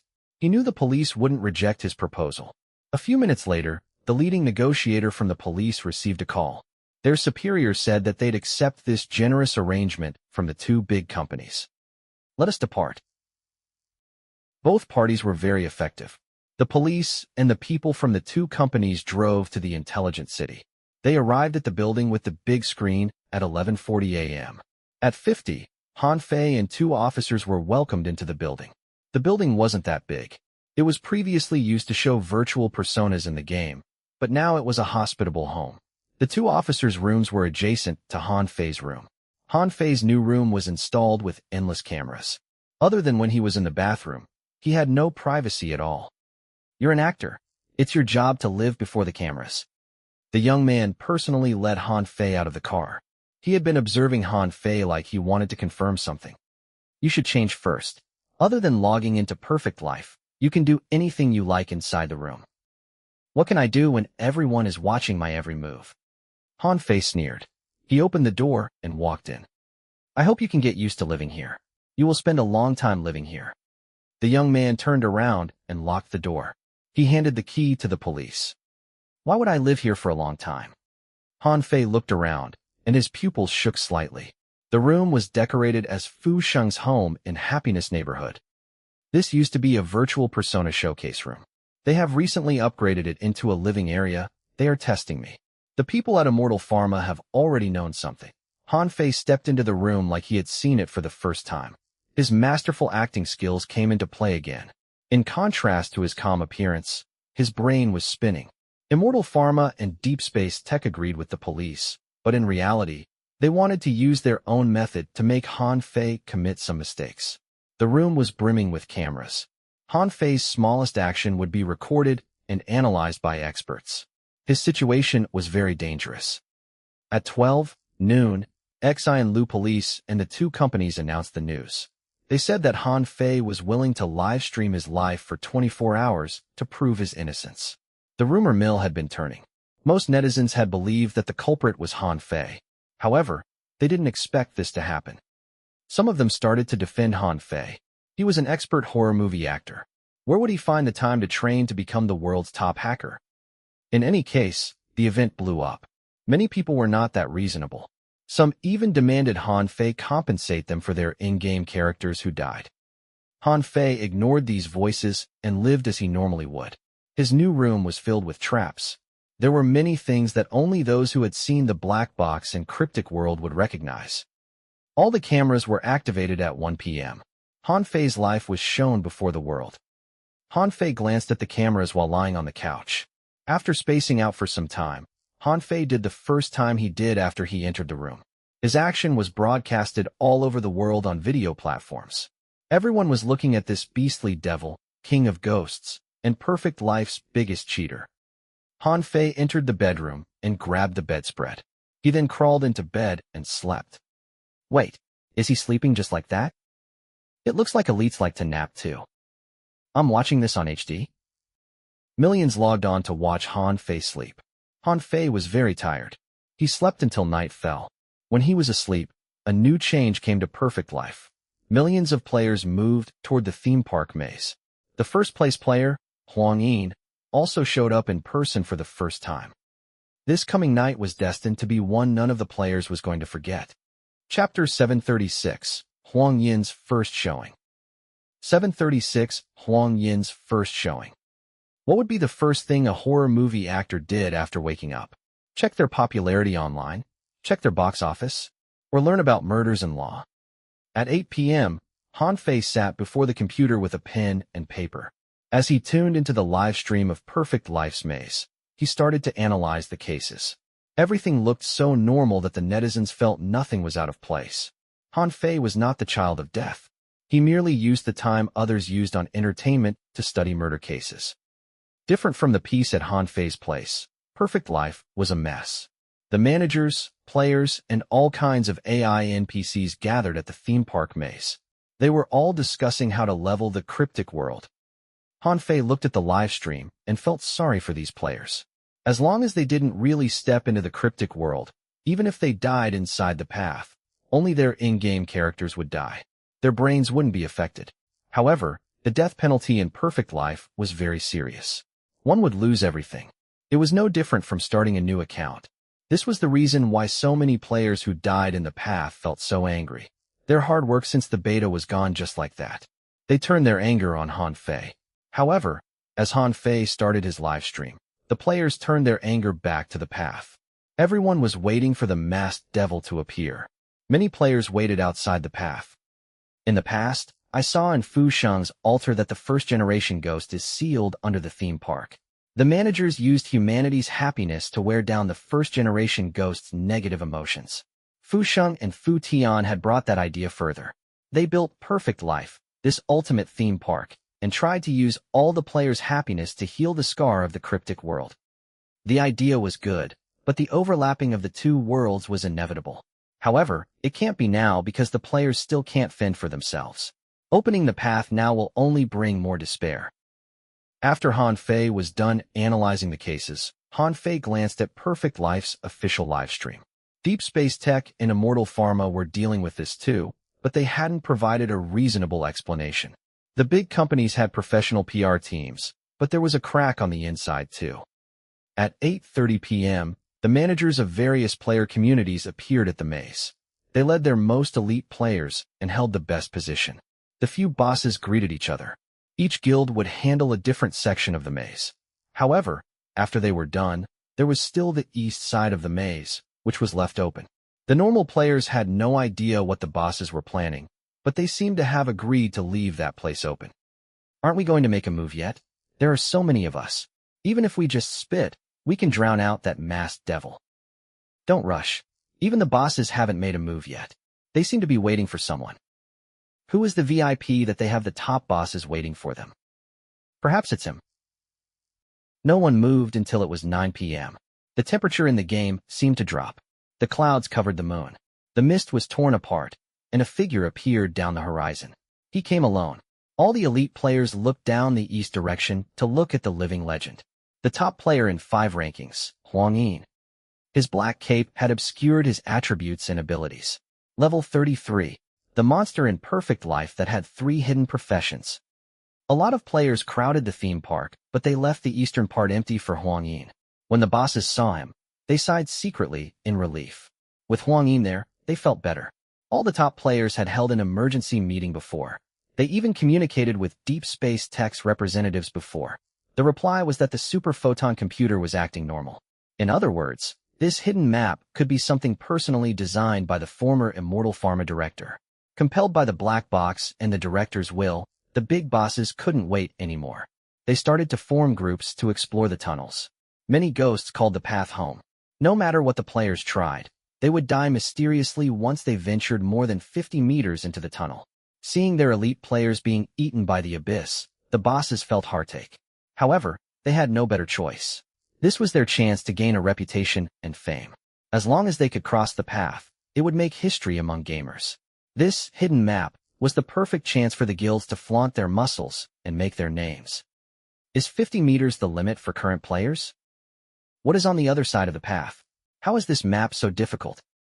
How can we challenge the boss if we can't even cross the entrance? This fits the reward of the former director. Do you think the original share of Immortal Pharma is so easy to claim? The players discussed happily. However, only a small portion dared to venture further. Let us try. One of the 5 founders of Absolute Truth walked out of the crowd. Their guild originally held 20 posts on the top 100 players, but since their players had gone missing in the maze, they only had 9 players left on that ranking. Technically speaking, Absolute Truth hated the maze the most. All light will be swallowed, and all flames will be extinguished when they enter the path. A normal explosive will only destroy the theme park on our side. We've tried poison gas, flooding, and so on. We've reached a conclusion. The founder didn't hide the secret. Only supernatural-type power would be able to affect the world on the other side. He raised his hand, and 9 players walked out. The players didn't have high levels. They didn't look like professional players either. They are players with supernatural talents that I've tried so hard to find. Every one of them has a rare talent. Absolute Truth might not clear the path, but I hope everyone can remember our contribution. The founder then signaled for the 9 players to enter the path. Go ahead. If your account is gone, I'll compensate you with the price we have agreed upon. The 9 players moved. What they needed was not courage but money. The path led downwards. It looked only a few hundred meters long, but once the players stepped into it, their senses would be distorted.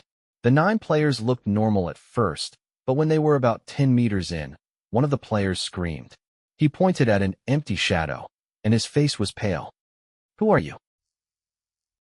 No one responded to his scream. Then, he grabbed his head, covered his eyes, and collapsed to the ground. Impossible. You died 3 years ago. How can you be here? Is this why you've been haunting me? Are you waiting for this moment? The player rolled around in pain. The other players looked at each other. You should have stayed under the garden. You should still be there. He screamed and crawled back out the path. He didn't even notice that his hands were bloody. What's wrong with him? He used 3 minutes to walk 10 meters, but ran back using only 5 seconds. Is there something wrong with his head? The people around gossiped. The founder of Absolute Truth felt ashamed. He wanted to check on the guy, but the person went offline the moment he escaped the path. He had something important to check. Don't be influenced. If you can reach the other side of the path, I'll pay you twice the money. Once the remaining 8 heard that, they didn't feel fear anymore. After all, if they died in-game, they wouldn't die for real. Soon, they reached the 50 meters mark. The tunnel became darker. 4 of them held each other's hands, mumbling something as they protected an old oil lamp between them. The light of the oil lamp flickered. The black smoke appeared to form a smiling face. Be ready. The light chased away the darkness. One of them took a deep breath and moved further. Before his shoe touched the ground, something wound around his ankle from the dark. Before anyone saw anything, the man was dragged into the darkness. There was not even a scream. Don't be scared. You won't die in-game if you die here. However, we're going to get real money once we get offline. A man in a patient's clothes picked up the man's equipment. I can store his stuff in my inventory. It looks like he's really dead. The other players were not as optimistic as he was. They hesitated for a long time before they started to move again. The players went past the 50 meters mark. The players outside the path also watched them closely. The light from the oil lamp became everyone's hope. Do you feel the temperature dropping? Shush. Keep praying. What god is useful in this situation? Shush. Look. When they were at the 59th meter, they noticed a human shadow inside the path. The person stood facing away from them. The person was very thin. Was that a player too? Ignore him. Our goal is to go deeper. Don't waste time on these uncertain dangers. Boss, there are several million people watching. Is it okay for us to be so cold-blooded? I'm trying to save you. The path became steeper. They avoided the figure, stuck close to the wall, and continued to descend. They looked around, and the path became stranger. The walls started to populate with outlines of tourists playing. They were all facing away from the players. Their bodies twitched and convulsed as they played various cruel games. Why would such a place exist in an Iyashikei game? Midnight Theme Park is a horror-themed locale. It's normal for it to have a hidden map like this. Tie your safety rope. We're entering the 60th meter mark. The darkness felt like it could consume the flame. With the oil lamp's protection, they reached the 60th meter area. The surroundings became very different from the surface world. Marks of despair were everything. The tourists' games became more gory and crazy. They were more like death displays. This feels so real. I feel like I've dreamed of this scene several years before. This is so strange. Do you hear crying? How deep is this path? 60 meters, 70 meters, 80 meters. Absolute Truth's unit broke all the players' records. However, their state wasn't so well. When they reached the 80th meter, the flame of the oil lamp looked like it was about to go out. Are we going to continue? Why not? If we die on the path, we can get a lot of money, and we'll light the way for the other players. Indeed, at least our deaths will have meaning then. At that moment, the oil lamp went out. Darkness swallowed them instantly. Screams echoed inside the path. The players appeared to have experienced the most despairing events of their lives. The players outside shivered just from hearing their screams. Only 81 meters? The founder looked disappointed. He had spent a lot to form this unit, but they only ventured 31 meters more than normal players. Don't give up. At least they've moved further than most players. The leader of another guild walked over. They will not sacrifice for no reason. Humans have been progressing using the sacrifice of their predecessors, right? A small guild like us can't compare to the Merchant Union. The founder of Absolute Truth retreated. The man from Merchant Union smiled, and then made a call. We do not have any supernatural talent players, but I believe money can move even ghosts. Money can solve all the problems in this world. A large group of players rushed into the maze. And today, I'll solve this problem. The man gave the final order. With large guilds as the leaders, the players entered the path from 8 different directions. They were not afraid of death and darkness. When one fell, another would take their place. Merchant Union was a union of more than 10,000 business guilds.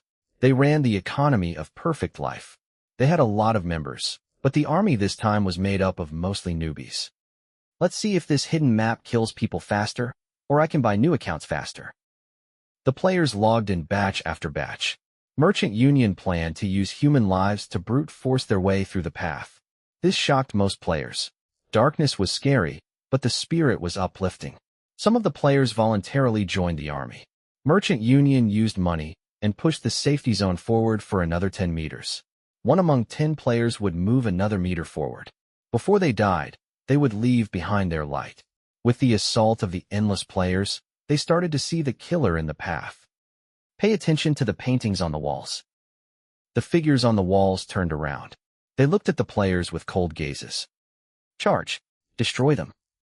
There were some players who still hadn't lost their mind when they reached over 60 meters. They used their tools to destroy the wall. However, even if they hacked down the wall, the tourists were still imprinted on them. They were not paintings but ghosts standing inside the wall. The deeper they went, the scarier things were. It was not easy for light to survive there. The hidden map extinguished the light and hope easily.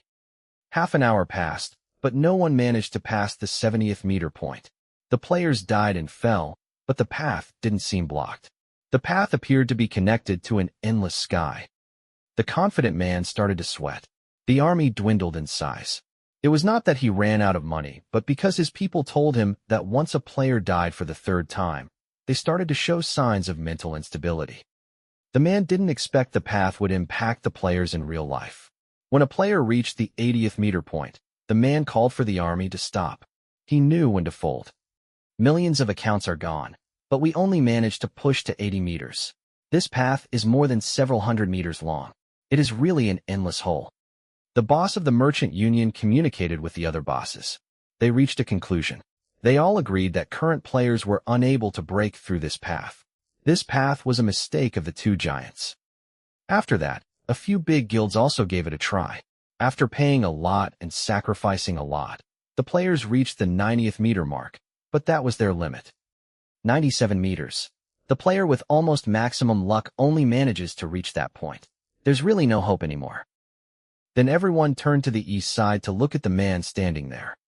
Huang Yin, it's your turn. The man from Merchant Union and the founder of Absolute Truth said. This simple name grabbed everyone's attention. Even the people outside the game sat up straighter. No one had seen Huang Yin in action before. Huang Yin was the most mysterious player in Perfect Life. He would prove once and for all if he could live up to his mystery that night. You've done very well already. Huang Yin walked to the maze alone. He stood beside the abyss, opened his arms, and fell.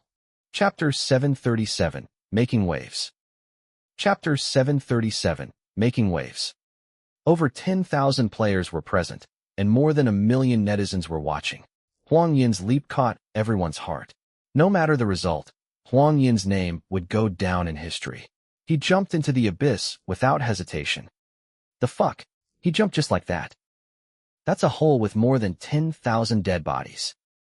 Will he fall to his death? All the bosses widened their eyes too. To explore the path, they had done a lot of preparation. They knew how strange and scary the path was. They all moved forward and took out their cameras. They wanted to record this legendary moment, but the curtain was only rising. Super high attributes, unknown hidden professions, and top equipment had made Huang Yin very strong. He landed safely on the 50 meters deep platform. There was still some light here. They were left behind by the previous players. This level was still safe. But beyond that, it was the true abyss.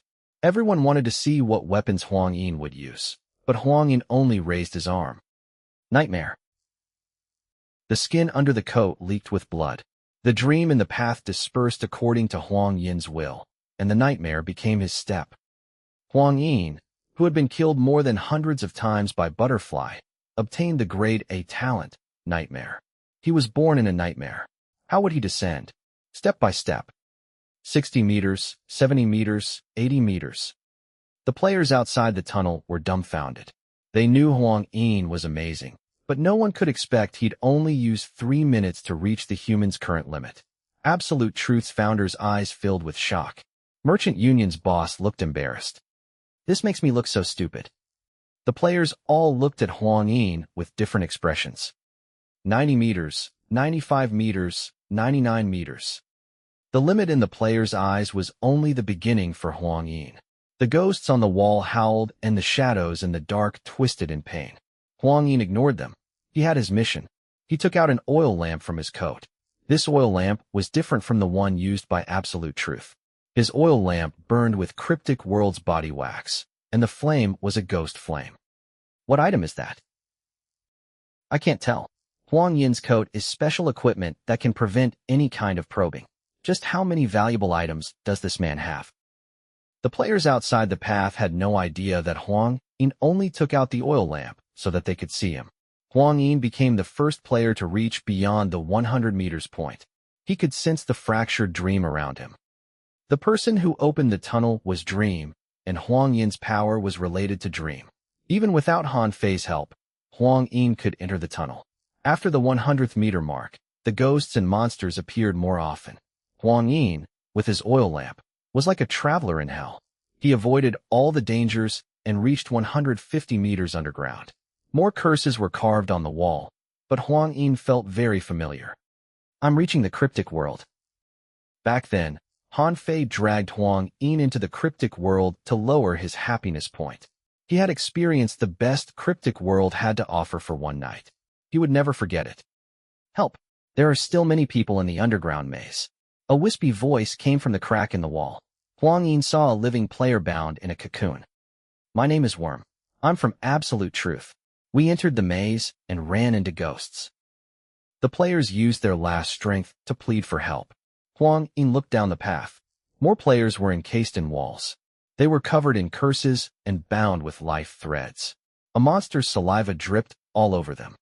Rest. I'll lead you out. Huang Yin took out a butcher's knife from his coat. The knife was old and broken. It had the name The Way of the Evil Ghost on it.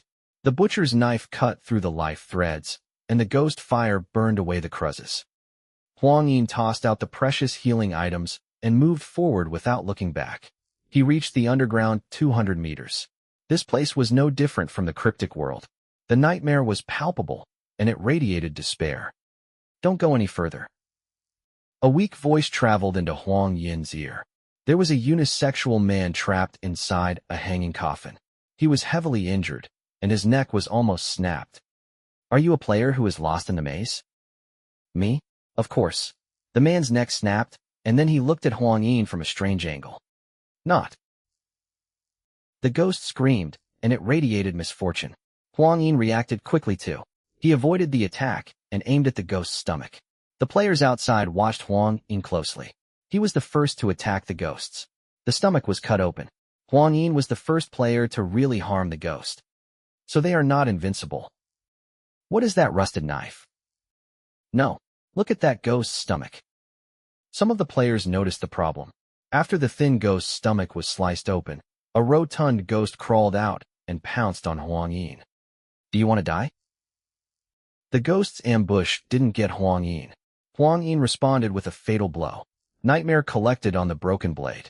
The old butcher's knife suddenly glowed sharply. The blade easily cut through the ghost's neck and pinned it to the coffin. As the coffin fell, the real terror was triggered. Endless ghosts crawled out of the darkness. Even the netizens broke out in cold sweat for Huang Yin. Huang Yin had the top account. If he died, everything would be gone. Facing the unknown danger, Huang Yin didn't retreat. He stood there alone, holding his butcher's knife. Using his priceless account as a gambling chip, he would help the players cut through the darkness. He tossed out priceless healing items to help the players and stood at the front when facing unknown danger. When everyone is helpless, he ventures alone into the abyss. So that is Huang Yin, the top player of Perfect Life. Huang Yin didn't know about the comments. He put down the soul lamp and took out another butcher's knife. The massacre was about to begin. The ghosts surged at him. Huang Yin seemed to dance in the storm. If he was touched, he'd die, but he managed to avoid all the attacks. The combat was terrifying. The players had no idea how Huang Yin became so powerful in an Iyashikei game. He was worthy of being the top player. The torn souls fell like leaves. Huang Yin planned to move further down. When he planned to enter the 200 meters area, all the ghosts in the path suddenly slithered away. A song began, and a giant shadow of more than 5 meters crawled out of the abyss. Big Sin. Even though he was prepared, Huang Yin's legs still weakened. He leaned on the wall to focus. The monster before him was different from the other ghosts. If he was not careful, he'd really die. Big Sin's appearance solidified the Yin energy in the path. The thick misfortune lapped like waves. This was the first time the players got to witness the horror of the cryptic world. Just Big Sin alone could bring unimaginable despair and tragedy. Huang Yin broke the oil lamp. The ghost flame danced in the dark. Then he took out many items to deal with Big Sin. The ghost flame surrounded Big Sin, but it couldn't harm it. Big Sin had no idea what Huang Yin was doing, but it felt a familiar scent from the ghost flame. Han Fei once told him not to harm anyone who had this scent. It was deeply conflicted. It wanted to ram into this annoying man, but it remembered Han Fei's order. If this was Big Sin before entering Fu Sheng's altar, it would have lost its rationality already. However, Big Sin had combined with other things inside Fu Sheng's altar. It was different from any other pet. Big Sin trampled angrily. It was angry and crazy as it moved towards madness. Huang Yin looked at Big Sin in fear. However, for the players outside the tunnel, Huang Yin was containing Big Sin. The more the monster struggled, it meant that the more powerful Huang Yin was. Shouldn't Big Sin guard on the other side of the cryptic world? Why is it here when he's not here? Huang Yin thought he should retreat already, but the main character was not there yet. As Big Sin was about to spiral out of control, the song of soul summoning suddenly grew louder. Is he coming? All the ghosts on the wall turned around as if they were afraid. Despair started to boil in the dark world.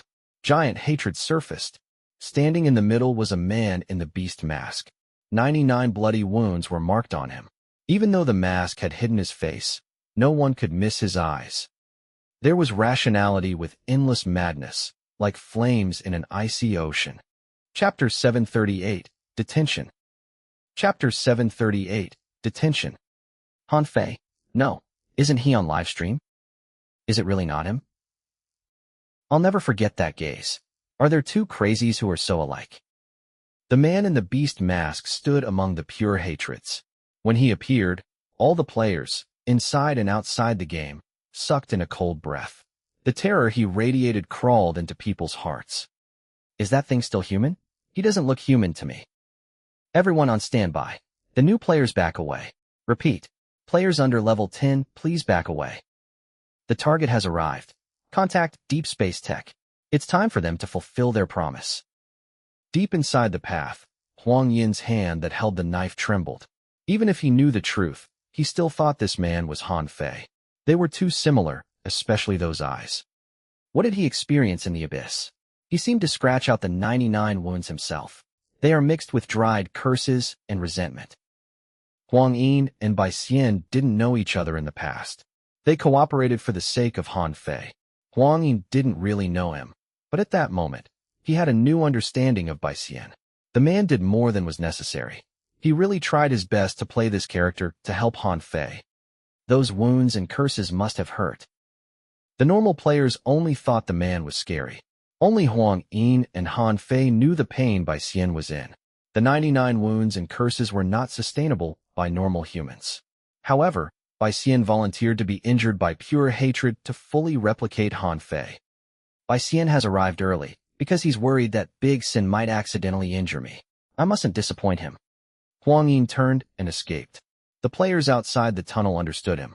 Only crazy people wouldn't run from an unwinnable battle. Pure hatreds followed him. Huang Yin was dying. The show was reaching its climax. The final scene was a chase. Huang Yin and Bai Xian knew that both parties were at their limits. They couldn't carry on for long. Quick, be ready to help Huang Yin. Gather up. Team 1 go and attract the ghosts. Team 2 will rescue the injured people inside the path. They should know about the world on the other side. Team 3 will clear the path for Huang Yin. We'll go with you.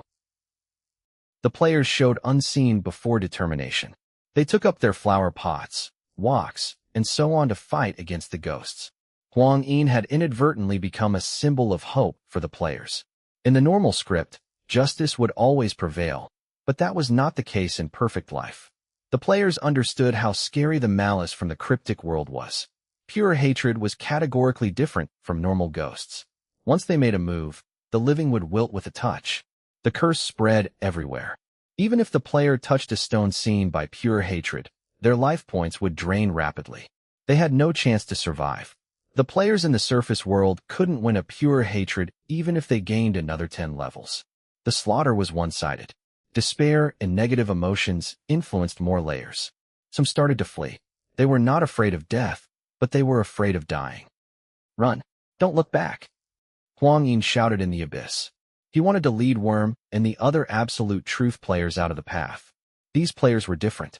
They had stayed too long in the cryptic world. If they died in the path, their bodies might be affected in real life. Huang Yin heard from Han Fei that death in the cryptic world might mean death in real life. Therefore, he had to save all the players in the path no matter what. The healing potions he gave worked. Out of the fear of the abyss, most players started to escape once they awakened. However, there was one exception. Stuck between the wall, Shenluo rubbed his heavy head. This was his second persona surgery. He felt like he had survived a very long dream. After he woke up, he had forgotten many things. However, his arms had gained unknown tattoos. They were colorful and looked like two broken butterfly wings. If the dream is fake, then why do I have this tattoo? My memory and my experience are different. Should I trust my brain or my instinct? Shenluo felt like his brain was lying to him. It was not a good feeling. A broken butterfly wing? Shenluo had fractured memories in his mind. He had been protecting a kid who loved to cry in a murderous theme park. However, the kid was actually the scariest murderer. He was controlling at least 1/5 of the murderers. The shattered butterfly tattoo was left there by the kid. The kid appears to want me to find people with butterfly tattoos and then join them. This broken butterfly tattoo is some kind of symbol. Mad laughter had crushed the butterfly in the red orphanage. He didn't waste the butterfly dust. He painted a new butterfly on Shenluo. As for why he had chosen Shenluo didn't know either. Why would I be picked by that monster? What's so special about me? At that moment, Huang Yin ran past. Behind him was a pure hatred. Go. Huang Yin recognized Shen Luo easily. Honestly, he didn't want to save Shen Luo. He had heard many things about Shen Luo. However, he couldn't do that with so many players watching. He grabbed Shen Luo. Then he stabbed himself with a syringe. His speed increased again. As a blood doctor, Huang Yin had many ways to improve his body. He had even evolved his body in certain ways. Come. Shen Luo was carried by Huang Yin. Strangely enough, once Shen Luo was picked up by Huang Yin, the night sky on the other side of the cryptic world was torn open, and a scary presence flowed into the path. This presence was different from the other pure hatreds. It didn't target the other players, but only Huang Yin and Shen Luo. What is hidden in you? Huang Yin sensed it. There was something in the cryptic world that wanted to stop Shen Luo from leaving. I don't know. Shen Luo glanced at his arm. Could it be this broken butterfly tattoo? But I don't even know how I got it. Huang Yin didn't have the time to study it. He took out the broken butcher's knife. Do you want to chop it off, or do you want me to? Don't.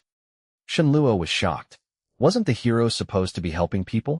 Why would this man think about chopping his arm off? Shen Luo was thankful that he didn't share the dream fragments he still had in his mind. While they talked, they soon reached the 150th meter mark. The path changed, being affected by the presence of the cryptic world. The rocks turned pure black. The dead path started to move like the intestines of a monster. Is this path the body of some unmentionable? Huang Yin dragged Shen Luo with all his might. Many players rushed to help. Bai Xian, at the bottom of the path, was at his limit too. His blood flowed, and his body was consumed by curses. There was a price to pay for choosing the night. Bai Xian finally understood the pain Han Fei had to suffer every day, but he couldn't stop now. A normal shoot could allow NGs, but he had to finish this performance in one go. Bai Xian finally understood how Han Fei trained his acting skills. He couldn't fail because if he did, he'd die. The chase in the path was at the most exciting moment. Everyone's attention was drawn to the path. However, the boss of Merchant Union suddenly led his core team and retreated. Be it online or offline, everyone's focus was on Huang Yin inside the path. Everyone wanted to know if the first player would survive. Han Fei noticed something was wrong. This is not right. Why is Merchant Union's boss leaving already? Did he receive any news? Han Fei's intuition was trained in the cryptic world. It was very sharp. Deep Space Tech and Immortal Pharma haven't made any move. They have other arrangements. Han Fei and Huang Yin were both tools for the two giant companies to distract the players. When the masked devil appeared in the path, Han Fei had already proved his innocence. He walked to the door. I want to leave. Bai Xian and Huang Yin were his best friends. He couldn't see them die in the game. Han Fei, you need to stay here some more. The situation is still not clear enough. The worker persuaded Han Fei through the door. Han Fei's response was very direct. He kicked at the door. After framing me, do you want to imprison me illegally? Do you think I have no temper? The officers in the adjacent rooms were jolted by the commotion and came to support Han Fei. I've cooperated with you. Many people can see that the person in the abyss is not me. What else do you want from me? If Han Fei really didn't hold back, not that many people could stop him. Please don't make things difficult for me. The worker frowned. He was scared of the angry Han Fei. I'm making things difficult for you. Han Fei studied the worker. He could sense something wrong with the man's mannerism and tone. The higher-up of Immortal Pharma didn't plan to let him go.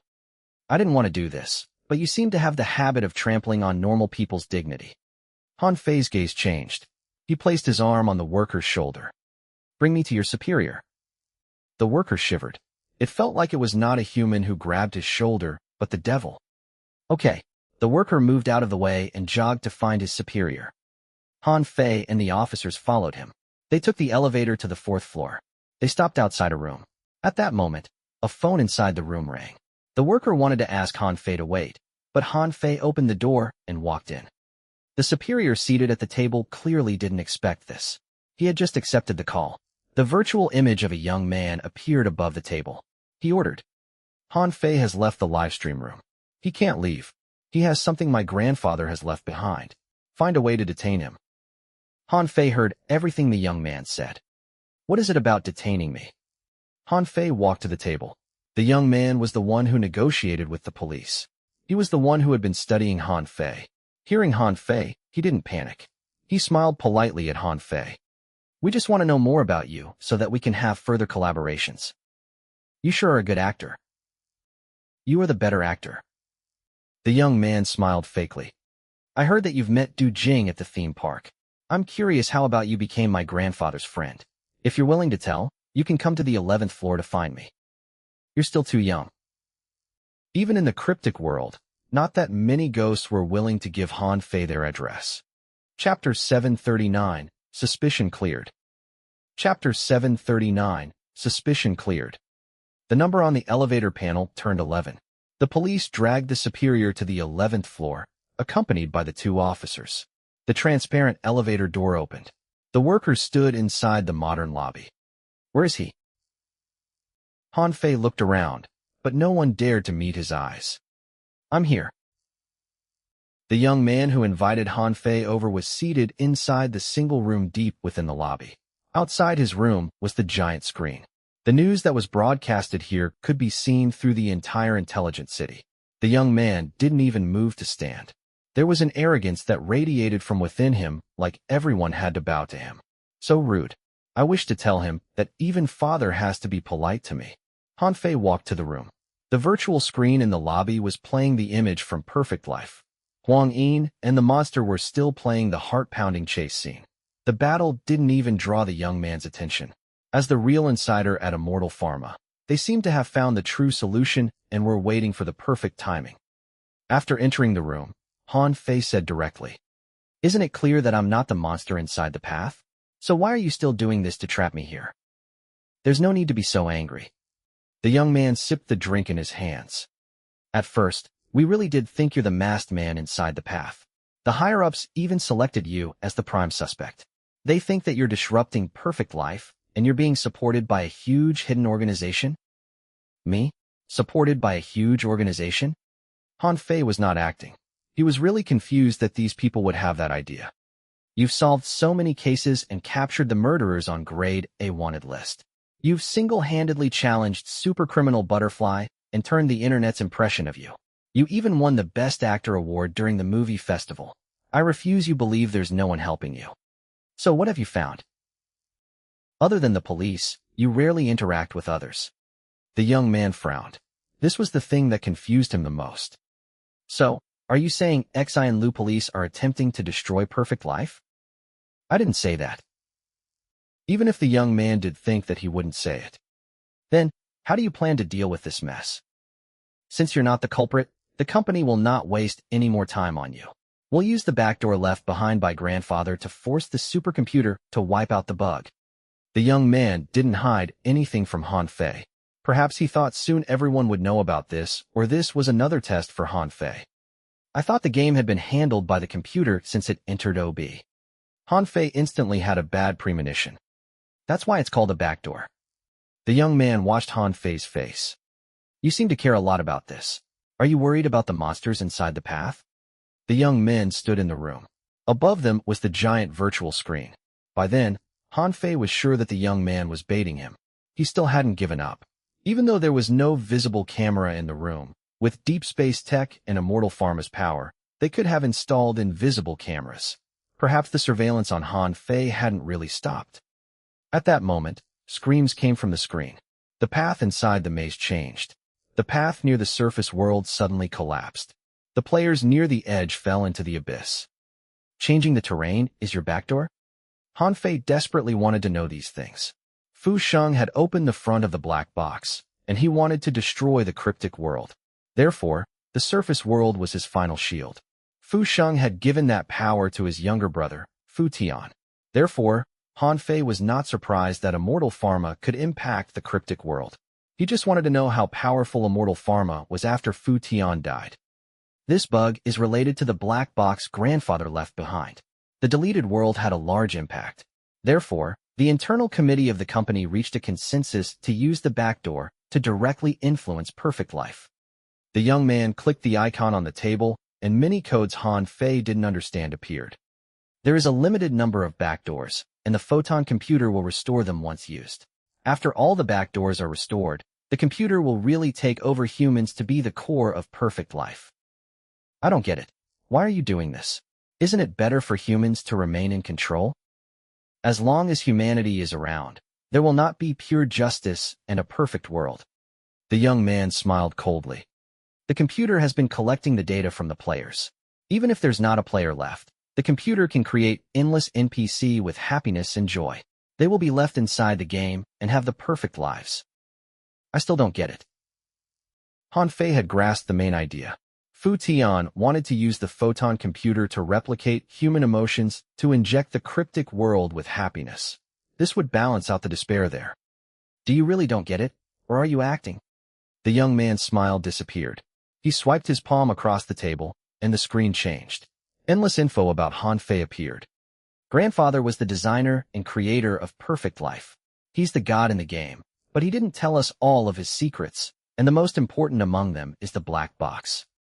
So you also don't know where it is? Han Fei played his role to perfection.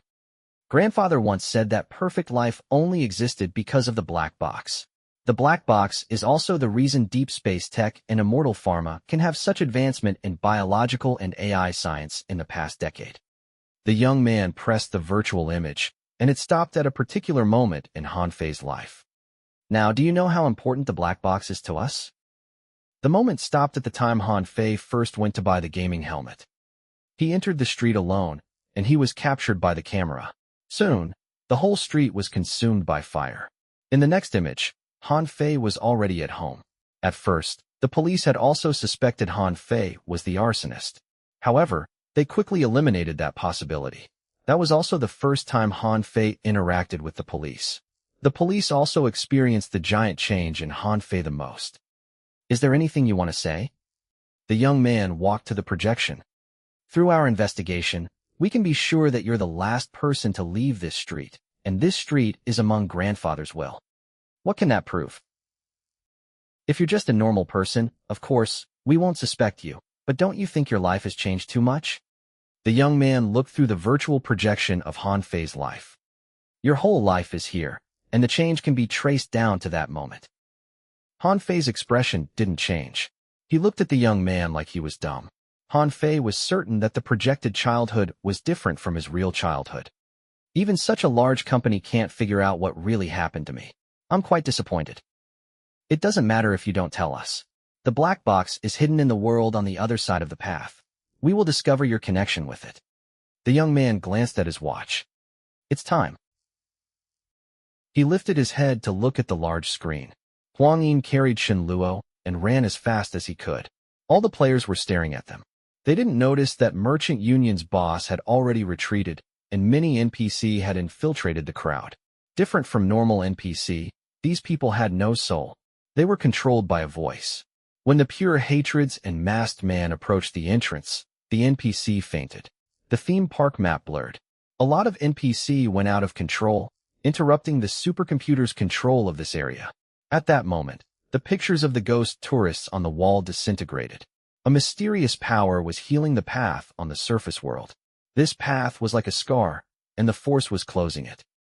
Han Fei thought he was summoned there to watch it. But to his surprise, when Immortal Pharma used the back door, an intense pain came from the back of Han Fei's head. It felt like someone was hammering it with a nail. A normal person couldn't stand this pain, but Han Fei had died 99 times in the game. He had experienced more deaths than a normal person could imagine. Han Fei smiled, scratched his nose, and continued to watch. The intense pain continued. The players on the screen screamed because Huang Yin and Shen Luo were still inside the path. When the path was about 90% closed, the blurry image turned clear again. A giant eye opened in the dark sky, and all the mist was blown away. In real life, there was a loud boom underneath the building where Han Fei was. It sounded like something had exploded. At the same time, the pain at the back of his brain disappeared. It didn't close fully? The young man's expression shifted. He couldn't maintain his composure anymore. A creepy shout came from the tunnel as Huang Yin and Shen Luo made their narrow escape. The ghosts inside the hidden map didn't chase after them. However, they had buried the seed of terror inside all the players. The whole player base now saw that masked man as the final big boss. The players inside the game cheered. They saw Huang Yin as the hero. He was the first player who managed to enter and leave the path alive. His existence was the player's hope. In real life, Immortal Pharma faced a huge problem. No one expected that the back door wouldn't fully close the path. Is this your solution? You purposely left it a little bit open so that the players would always feel a sense of danger? Han Fei sighed in relief when he saw that Huang Yin was safe. He was most worried that Huang Yin and Bai Xian would get hurt because of him. Now that Huang Yin was safe and the path was close, Bai Xian didn't need to carry on anymore. This was a good ending for everyone. The young man clearly didn't have time for Han Fei's comments. He immediately called his people to discuss the next step of the repair. If there's nothing else, I'm going home. Han Fei walked to the table and scanned everything on the surface to memorize them. He patted the young man's shoulder. Remember to pay me for the loss I've suffered today. I was supposed to shoot a movie this morning, but because of you, I can't work properly for the next month. The young man waved his arms impatiently. The worker beside him immediately led Han Fei out. There's no need. I know how to walk out on my own. The worker looked at the police. Finally, Han Fei left. After ensuring Han Fei had left, the young man pressed a switch on the table. The original wall rippled like water. The image outside the window disappeared to reveal the room's true form. There were various cameras in the room. The room was more like a stage. Around the stage sat many higher-ups from Deep Space Tech and Immortal Pharma. Fu Shuang, you've done well. He probably doesn't have the black box. Based on Fu Tian's will, when the power of the back door is activated, the people with the black box will suffer intense pain. However, he didn't look like it. But the problem is the path is not closed fully. What should we do now? Use the back door again? We don't have many opportunities left. We can't waste them before we find the black box. What shall we tell the police? What is there to tell? We haven't broken the law, but the days after this will be more difficult. The group discussed heatedly. Other than small fries, only an old lady sat there, not talking. She placed the ID with the name, Du Jing, into her pocket and watched the direction where Han Fei had left. Chapter 740, Our City. Chapter 740, Our City. Why would I receive two completely opposite wills? Other than Fu Tian, who would know about our past? Han Fei's figure appeared in the old lady's mind. I think I have forgotten about someone. That man is very similar to him, walking alone in the dark. While the other higher-ups were busy discussing, Du Jing silently stood up. She didn't notice the others and took the elevator door. The old lady exited the building and scanned the crowd, but she couldn't find Han Fei. Han Fei, what a familiar name. I've heard Mom mention it many times in my dreams. Han Fei was escorted by the police back to his place around 11 p.m. Ever since this incident, the police had a heavier security detail on Han Fei. They believed the butterfly was about to strike again. Han Fei exchanged clothes with one of the officers and then watched the officer leave his home. Han Fei's expression didn't change after the door closed. He walked to the sink. Through the mirror, he examined every corner of the room. Han Fei had a photographic memory. He left behind many small marks in his room. He would know if his room were searched. The police didn't check my room. They do trust me. Han Fei washed his face and then walked around the room. He examined every inch to check if there were any cameras or hidden mics. Han Fei took half an hour to check everything. The expression on his face relaxed, and he sighed in relief. He just had a torturous day. He almost exposed himself inside that Deep Space Tech building. Not anyone could survive the pain of head cracking. The black box is my biggest secret. I can't let anyone find out. Han Fei's heart relaxed, and fatigue came. He opened the fridge and started to eat. After he was done, he crawled into the gaming hub. There were still many things he needed to do in the cryptic world. Plus, he needed to send Bai Xian back to the surface world as soon as possible. The man had mutilated himself to perfectly mimic Han Fei. Even Han Fei believed the movie festival owed Bai Xian a reward for his professionalism. Han Fei put the gaming helmet on. His eyes were covered in red. Han Fei felt like the bloody person behind him had weakened. He wanted to turn back to look, but whenever he was about to see the person's face, he would log into the game. Han Fei opened his eyes. Weep hugged his urn and was waiting for Han Fei's return. How's the situation at the path? This question was probably too complicated for Weep. The child didn't know how to answer. He grabbed Han Fei's hand and let him out. Han Fei ran because he could sense the desperation in Weep. The high platform in the middle of the theme park had collapsed. All the altarpieces had been moved into the maze. The spotted butterfly patterns in the sky had also disappeared. Dream's consciousness had dispersed. Is this the maze? Han Fei couldn't believe his eyes as he studied the large hole. When he left, the nightmare was weaving inside the deep hole. All the buildings had been destroyed. Only a day had passed, but new buildings were already forming inside the hole. Some of the buildings had even repaired themselves. Hearing Han Fei's voice, endless curses gushed out of the hole to form the shadow of a woman. After Su Qin, the neighbors from Happiness Neighborhood and Ziggurat appeared. The pale-faced and weak Bai Xian was among them too. You better bring him and leave first. Wei Youfu approached Han Fei and whispered, You have a really good friend. To perfectly replicate your presence, he had Su Qin tattoo his skin with curses and cut himself with wounds. Han Fei rushed to Bai Xian. Brother Bai, thank you. If not for you, I would have become the enemy of all the players. It's not a question of would. You are already the common enemy of all the players. Bai Xian handed the beast mask back to Han Fei. Don't wear this mask if you can. I can feel the hatred from the players towards the wearer of this mask. It has become a symbol of the devil and misfortune. Is it that serious?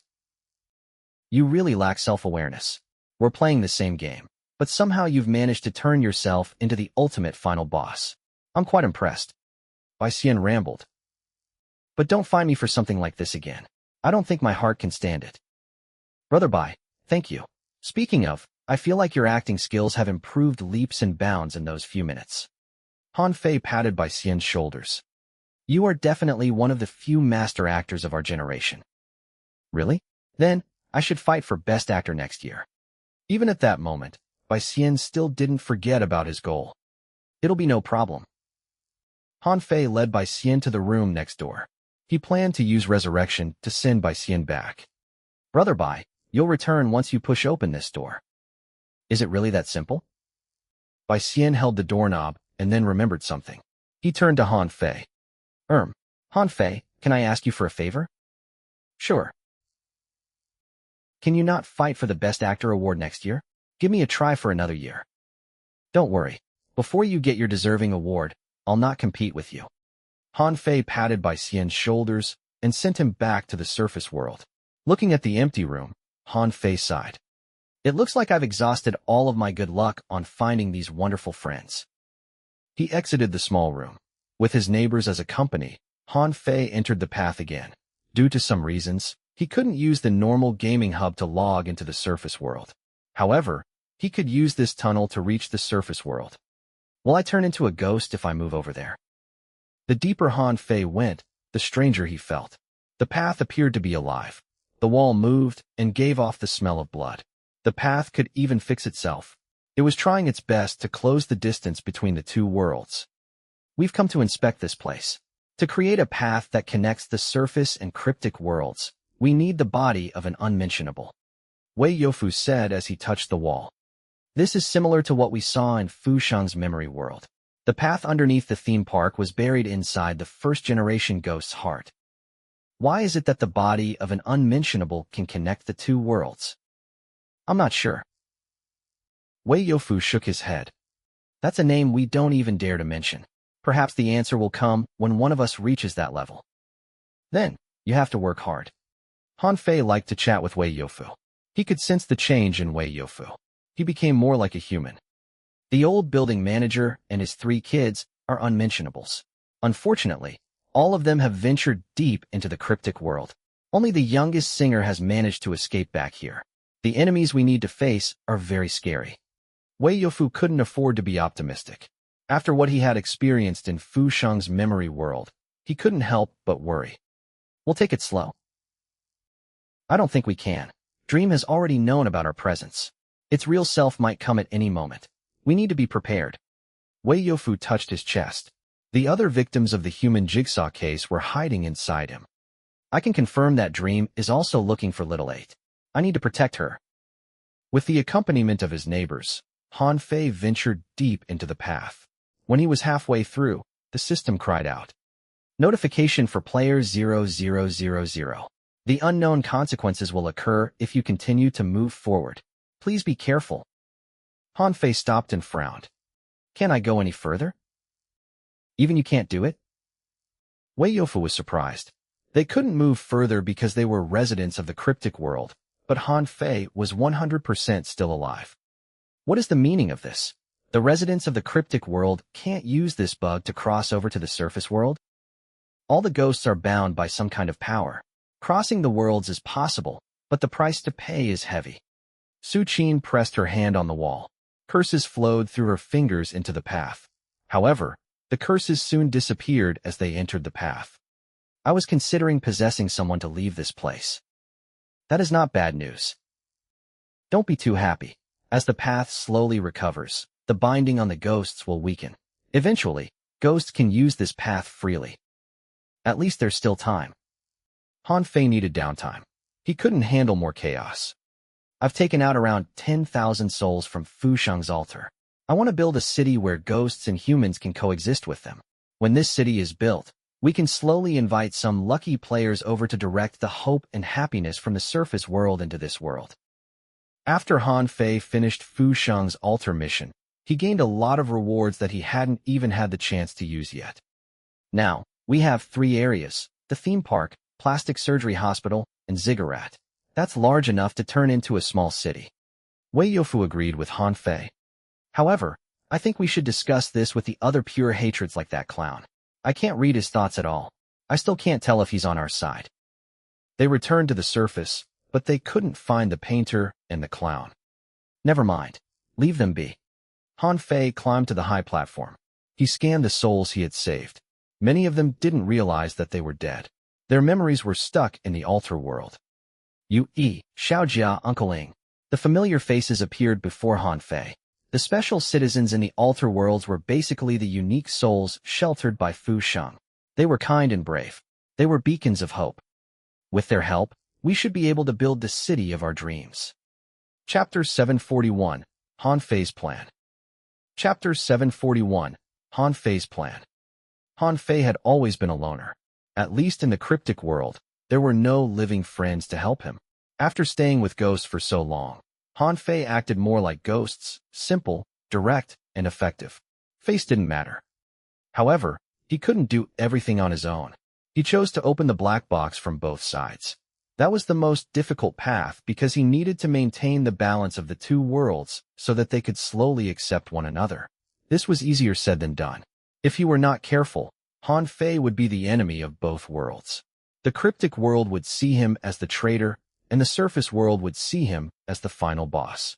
To prevent that from happening, Han Fei needed more people to understand his philosophy and not continue killing mindlessly.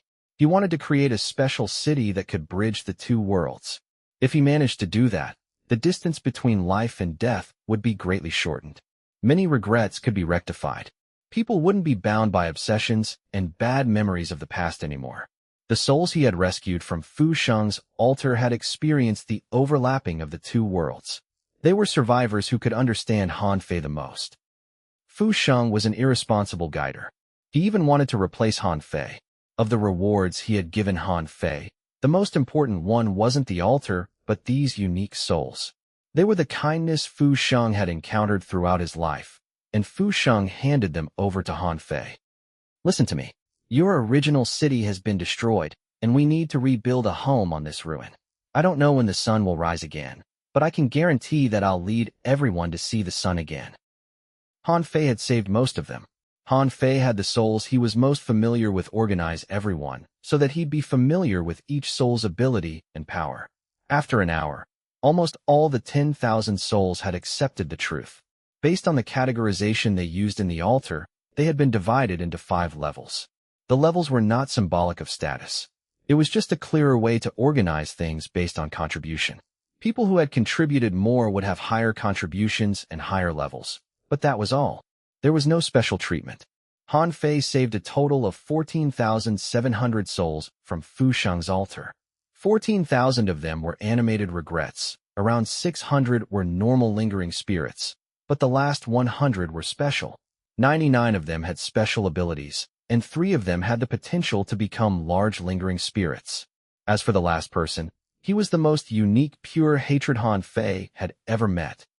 No one expected him to be so powerful, not even himself. The patient called Lu Yingxiong had a black flame hidden deep inside his heart. On the surface, Uncle Ing looked no different from other souls. If Su Qin didn't use her curse to investigate, they wouldn't have known about this.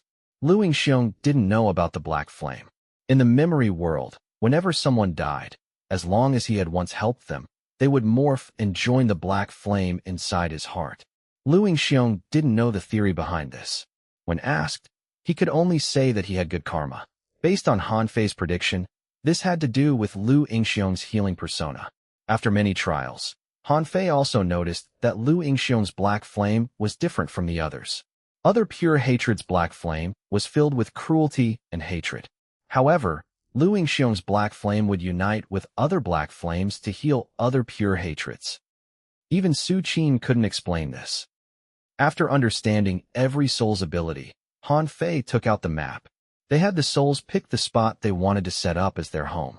Counting Ol Lu, Han Fei had 3 pure hatreds and many large lingering spirits. They were strong enough to deal with the plastic surgery hospital and the theme park at the same time. Furthermore, the clown and number 4 were the managers left behind by Fu Sheng. They had the same experience as Han Fei, so they had no reason to fight him. With the common enemy in Dream, they agreed that it was better for them to unite against the outside threat. Han Fei wanted to build this city to unite all the resources and ghosts from these 3 areas. When they had a stable base, they could venture further. The cryptic world was too large. Even with the 3 areas, Han Fei only lit up a small part of the map. These souls would be the foundation of the city. Hopefully, they won't be affected by the cryptic world but will affect the cryptic world. The sparks had been spread. One day, they'd light up the night. 2 hours later, Han Fei found the painter and the clown at the end of the theme park parade path. The painter was painting eyeballs for the monster on the ground with blood. The clown sat on the kid's wooden horse, insulting the painter, hoping to get a response out of him. Technically speaking, the painter should be much older than the clown. In real life, the painter had seen the young clown too. However, the painter was only paying attention to number 4. Number 4 is combined with the theme park. If you want to save him, why didn't you destroy the theme park when Dream descended? Haven't you been protecting him? Actually, he didn't want to come out. He didn't want people to see his ugly form. He didn't want his death presence to scare anyone either. He has become a monster, a giant monster. Have you seen a whale? He's bigger than a whale. He's about 1/3 the size of the theme park. He's the largest pure hatred I've ever seen. Why aren't you saying anything? Didn't you promise you'd come back to save us? How come all of us still fall into despair? Don't think we'll forgive you by acting all regretful. You're the same as those people. The clown sat on the wooden horse. He had an adult body, but he acted like a child. The painter kept his head lowered. He poured blood on the monster's eyes. The blurry picture became slightly clearer. When the paint was dry, the painter peeled off his skin and used his soul to make new paint. You two do look like old friends. Han Fei didn't feel fear conversing with the pure hatreds. It was not because he was not afraid, but because Su Qin was standing behind him. Han Fei, I didn't expect you to survive. I was ready to welcome that old bastard already. The clown paused in the middle. Why would I call him an old bastard? How come I can't remember his name? His name is Fu Sheng? Is it? What a familiar name. The clown rode the wooden horse toward Han Fei. It doesn't matter. Based on my deal with him, you're now the theme park's new manager, and I'm free. Are you going to leave? Han Fei had interacted with the clown inside the altar. He believed the clown was a good person. No one can limit me anymore. I will become a fearful clown. I want those happy kids to cry when they hear my name. The clown's smile became exaggerated. He was never a good person, and he didn't want to be. He didn't have a conflict with Han Fei because they had the same enemy. The theme park can't survive without you. Number 4 will stay to be the theme park's foundation. If the theme park is threatened, you can release him. The clown stomped and smiled wickedly.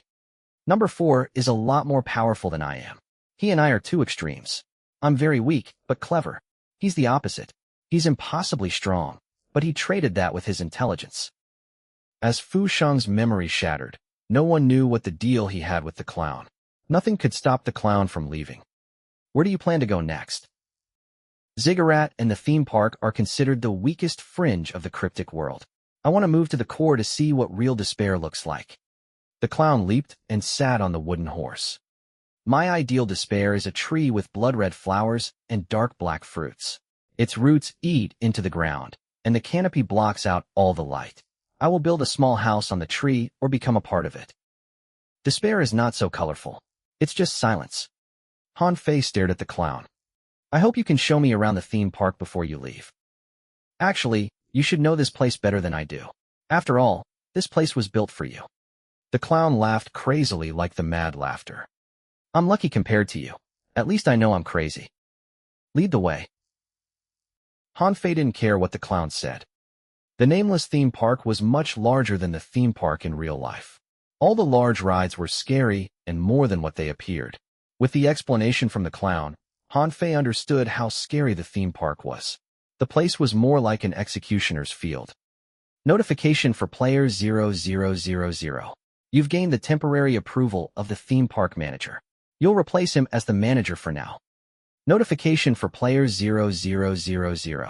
You've obtained a unique building, the Ferris Wheel of Happiness. Every booth is filled with happiness. Looking at the Ferris wheel is no different from looking at happiness. The happier one is, the higher the Ferris wheel.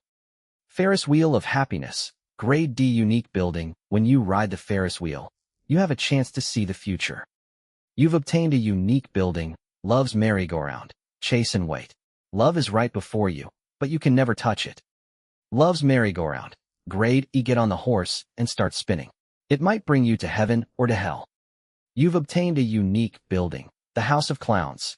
Everyone at the theme park is smiling, but the clown is crying. The House of Clowns. Grade E. The clown shoved everyone who laughed at him into the House of Clowns. No living person can survive there. The building can lower the attributes of any player. Chapter 742. Another butterfly? Chapter 742. Another butterfly? The theme park had 15 unique buildings, and 9 of them could be used normally. Their names sounded so fun, but they were actual death traps. All the unique buildings needed fresh blood to run. 100 people would play, and only one person would survive and get the reward. With the clown as his guide, Han Fei got to know the theme park. He had a strange bond with each building, like he used to play with them often. Mad laughter was deep inside the Red Orphanage, so Han Fei couldn't communicate with him. But based on various observations, Mad laughter used to live here. Han Fei tried to ask the clown, but he deflected all the questions. Then, he would mimic mad laughter and cackle. Of all the buildings, this is the most important. It's why I've left it for last. The clown rode on the wooden horse. He led Han Fei to the deepest building in the theme park. On the surface, the building looked like a workers' hostel. It didn't look too special. It has a special name. It's called Number Zero's Theme Park. Number Zero's Theme Park? Han Fei suspected that mad laughter was either number 1 or number 0. The existence of this building proved that the theme park was built for mad laughter. You can go in to take a look. Actually, it's just a place for children to play house. Many ghosts would be brainwashed to become workers after they've entered this building. The clown said with jealousy. It's a shame that I don't know how to use this building. I only have the right to activate and deactivate it. Han Fei paused at the door for a while before opening it. Instantly, the notification came. Notification for player 0000. You've obtained Grade D unique building, Number Zero's Theme Park. Number Zero's Theme Park. Grade D. This theme park is ultimately yours alone. The whole theme park has no real visitors other than you. Your friends, families, and colleagues are your own creations to make yourself feel better. You are the loneliest child in the world. You'll always be trapped here. Warning: this special building has 7 rooms. They are named from Monday to Sunday. Each room has its own story. If the soul trapped inside the building couldn't clear the 7 stories within a week, then they will be lost in the building and become a part of the stories. Warning: this building works on unmentionable too, but each usage will require a sacrifice of the same power. The greater the sacrifice, the higher the success rate. Warning: Number Zero's Theme Park is this area's unique building. It's also the foundation of this theme park. All the visitors you see now are made from this building. The more you use this building, the scarier it'll become. It'll also become more effective. Han Fei looked inside the building. Mad laughter, who had been silent, was suddenly triggered. A pair of blood-red eyes opened. They looked at the same place, but they saw 7 different scenarios. Han Fei saw 7 simply decorated rooms, while mad laughter seemed to see 7 gory scenes. He laughed excitedly inside the Red Orphanage. Player 0000, do you wish to use number 0's theme park? Please send the sacrifice into the last room. No. Han Fei was so focused on this building that he forgot about the clown. When he came out, the clown was gone. All he left behind was a bloody wooden horse. He is left to venture deeper into chaos. A familiar voice came from behind number 0's theme park. The heavily injured Spider sat in the shadows. He held a small piece of the altar. Thank you. Be it the fight against Butterfly or in Fu Sheng's altar, without your help, I wouldn't survive until now. Han Fei was very thankful. He got rest in peace from Spider.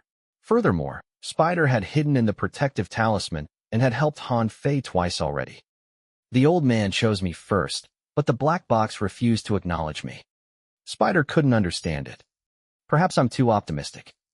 He stood up and swayed. He looked so tired. You've grown to a state where you don't need my protection anymore. You'll have to rely on yourself now. Spider walked out of the shadow. 8 strange shadows stood behind him. Don't hate that old man. He has shown you his life. After I slowly forget about him, you'll be the only person who can still remember him. Your review of him will be the conclusion of his life.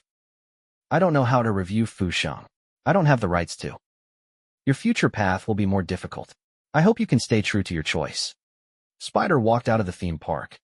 I need to complete my other promise to the old man. I need to help him deliver a letter. Are you leaving too? Han Fei asked. Spider was a very unique pure hatred. He was mature and knew many secrets. We might meet again. Then, Spider stopped and said, among your friends, Su Qin has the easiest time becoming an unmentionable. She only needs to collect enough curses. Millions of different curses are not that easy to collect. But that should be the easiest. You should treasure her. Spider waved. Other than that, before you're ready, do not explore the northern side. There are some bad things there. Understood. Han Fei stared at Spider. Then, he chased after him. There's no more talisman for me. Spider finally smiled as he shook his head. He left through the northern gate. Both the clown and Spider have left. It's a shame that I've lost 2 pure hatreds. Han Fei couldn't force them to stay. Han Fei added his attributes and checked his mission info. He noticed that he had missed an important one. You've completed random altar mission 35, full marks. You've gained 100 points. You can pick a theme park worker who has approved of you out of the altar. In the altar world, there were many theme park workers who approved of Han Fei, but the strongest was definitely the manager, Ghost. If I can bring him out, it'll be perfect. But the altar is crushed now. I wonder if I can still summon him out. Han Fei decided to give it a try. Han Fei started to focus on Ghost. Moments later, Han Fei's menu cracked. It reminded him of when he used the Spiritfarer power. This is not right. Blood covered everything. Han Fei's menu slowly opened.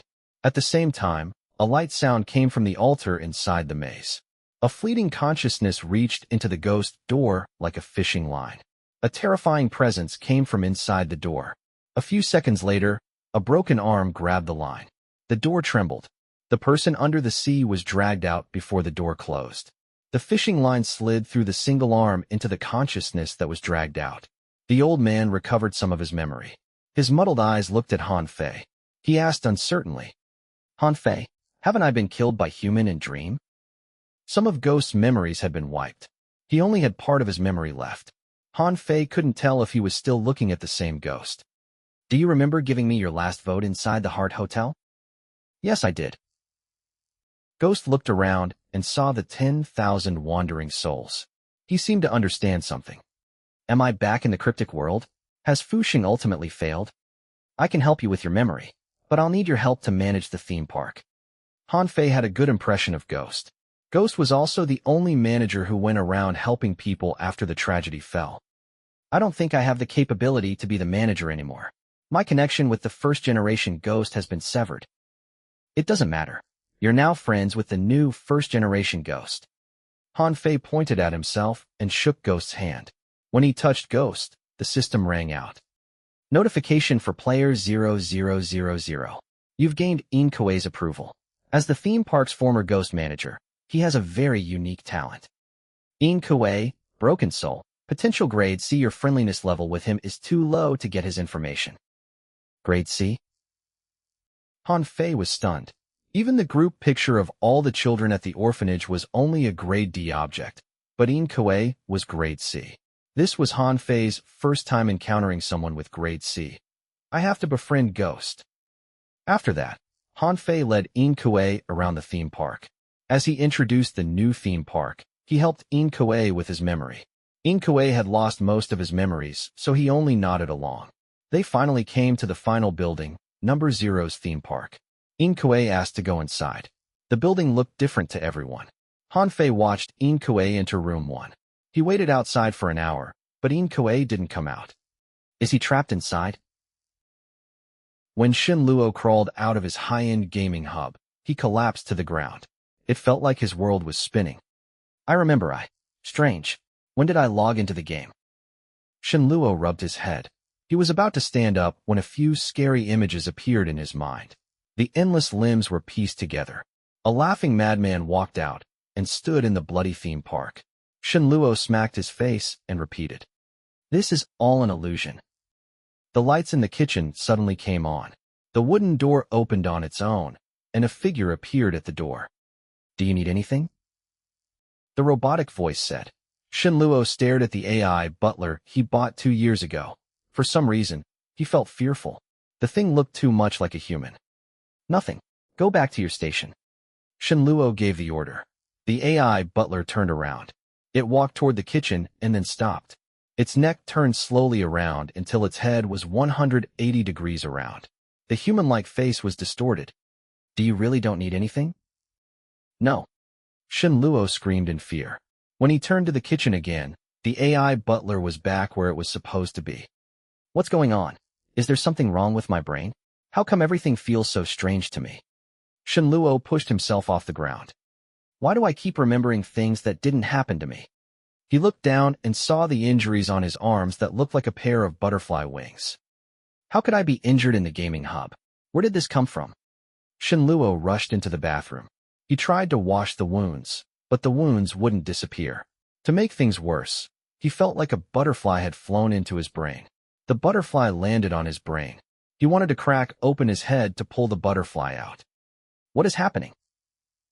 The water dripped from the mirror. Shen Luo lifted his head. When he looked at the mirror, he noticed that his AI butler had mysteriously appeared at the bathroom door. Chapter 743, A Busy Night. Chapter 743, A Busy Night. 9 to 12 minutes March 26, 2023. The water droplets slid down the mirror. Shen Luo looked at the AI butler in the mirror. His brain was numb. He didn't give any order, so why did the butler appear at the bathroom door? He held the sink and turned around. The butler's near-human face made him very uncomfortable. Shen Luo grabbed the electric toothbrush. He wanted to poke it into the butler's face. When he had that violent thought, the invisible butterfly in his brain secreted something. It encouraged him. "Don't come any closer." Shen Luo never thought that he'd be scared by his own butler. He shouted at the machine, but it was pointless. The butler appeared to have gone out of control. It blocked the bathroom door, looked at Shen Luo, and didn't stop laughing. "Go away. Don't get any closer." Shen Luo shouted anxiously. The butterfly in his brain flapped its wings. All he could hear was that sound. "Get out." Shen Luo lunged at the butler. He was like a caged beast. He knocked the butler over and stabbed the toothbrush into its face again and again. When Shen Luo regained his senses, the butler's face was ruined. It was scary. "No, I didn't mean to do it. It's your problem." Shen Luo crawled away from the butler. He knocked into the couch and fell to the ground. He kept glancing at himself in the mirror. His reflection was anxious, and his face was pale, but his expression was strange. His face was slowly changing. His nose and mouth slowly opened. Shen Luo's reflection's face slowly morphed into a giant blood butterfly. "Ah!" Shen Luo was scared. He grabbed the remote on the couch and threw it at the mirror. The mirror shattered, but the pieces became transparent butterflies and flew at Shen Luo. Shen Luo hugged his head and screamed. His body shook. Then, something even more terrifying happened. The butler with the holy face slowly climbed up from the ground. It slowly moved towards Shunluo. You're just a machine. Why would you do this? Shunluo resisted the pain and stumbled to the door. He held the wall and cried for help. The only news was the butler was very slow. Shunluo keyed in the password and ran out the door. He asked his neighbors for help. A few seconds later, the neighbors came out. They approached Shunluo carefully. Shaoshin, is there a thief in your house? Call 120. His illness is acting up. The neighbors came over to help. When Shunluo saw them, his tension released slightly. He pointed at his house. There's a ghost. There's a ghost inside my house. There are butterflies everywhere, and my AI, butler, wants to kill me. He was rambling, and his neighbors were confused. One of the braver young men headed to Shunluo's house with a golf club. He didn't see the butterflies and ghosts. He only saw the broken mirror, the turned-over furniture, and the AI butler on the ground with the broken face. The young man walked out of the house with a strange expression. Shunluo, are you sure there is a ghost?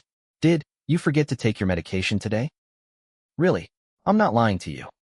Don't worry. I've called Deep Space Tech's customer service for you. They'll come over soon. If their AI butler had hurt someone, this would be big news. A middle-aged neighbor said. A few minutes later, the maintenance worker from Deep Space Tech and the local security came. They entered Shunluo's home. The worker split open the butler's misshapen head and took out the recording box inside. This is the recording box we use to protect the AI butlers. Normally, they are not activated. They'll only trigger when the butlers are being attacked. The worker inserted the box into his device. Then, the video played on the virtual screen. In the video, Shunluo was a different person. He was crazy and cruel as he rode on the butler and stabbed its face with the electric toothbrush. He was like a crazed murderer from the movies. The neighbors moved away from Shunluo. No one dared to stay too close to him. Listen to me. I was doing that out of self-defense. The butler had gotten out of control. It didn't listen to my order, and it moved on its own. Shunluo argued, but the video proved him wrong. The butler was always honest. The person who had gone mad was Shunluo. He was unhinged. He gave conflicting orders to the butler and kept shouting at his own mirror reflection. Dear customer, did you suffer any huge trauma lately? The worker replaced the butler's face. Our suggestion is for you to rest or take time to accept a treatment. The meaning was clear. I'm not ill. We know. You're just under a lot of pressure. The worker reactivated the AI butler. He planned to leave after that. Please take care of your AI butler. The way the neighbors looked at Shunluo changed. A few of them persuaded him to see a psychiatrist. Half an hour later, the crowd dispersed. Shunluo returned to his own home, but he didn't dare to close the door or activate his AI butler. The incident recorded and the incident I remembered are different.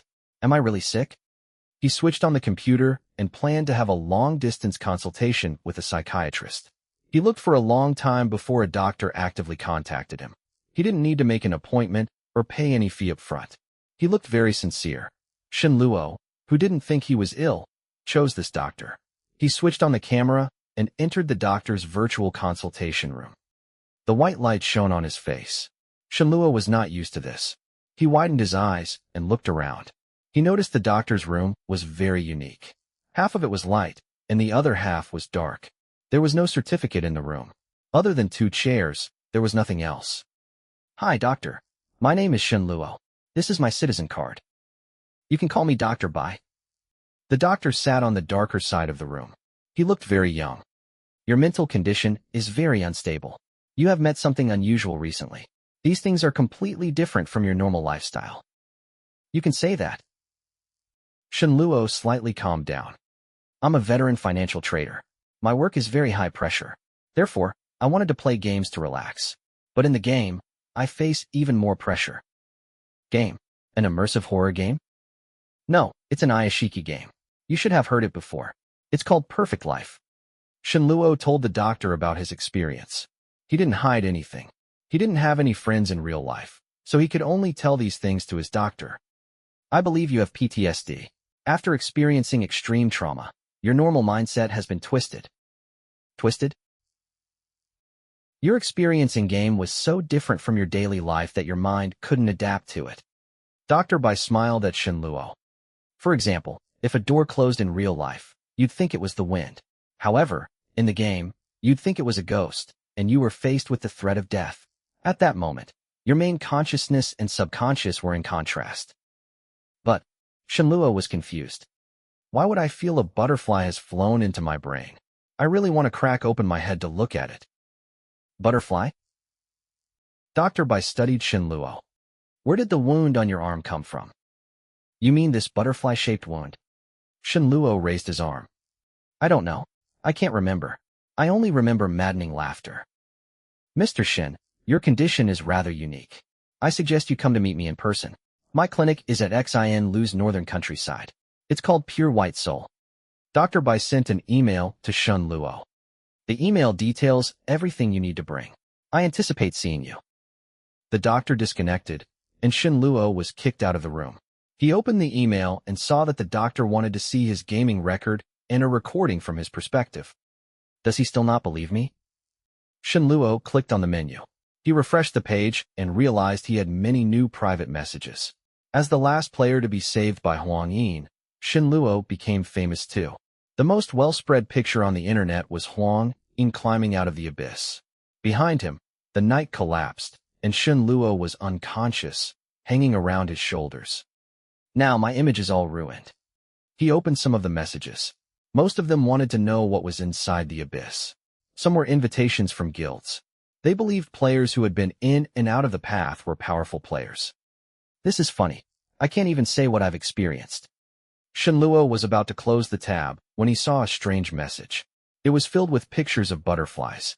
Shenluo rubbed his eyes to make sure that he wasn't seeing things. He clicked open the message.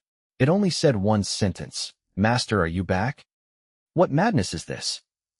4887. Shenluo felt revolted seeing so many butterflies. Why would they paint so many butterflies? Shenluo then keyed in the term butterfly and filtered through his inbox. He was shocked. He had more than 100 messages related to butterflies. They either had butterfly pictures, or they had mentioned butterflies in words. The messages came from all over the country. Most of them were normal, but some of them seemed to be written by murderers and crazy people. There were some which were written using the limbs of dead animals. How come it feels like I've been targeted by crazy people everywhere? Will they come to find me?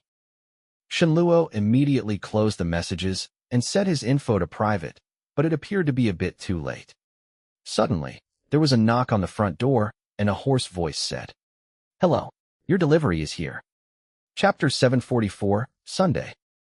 Chapter 744, Sunday. Delivery? But I didn't order anything.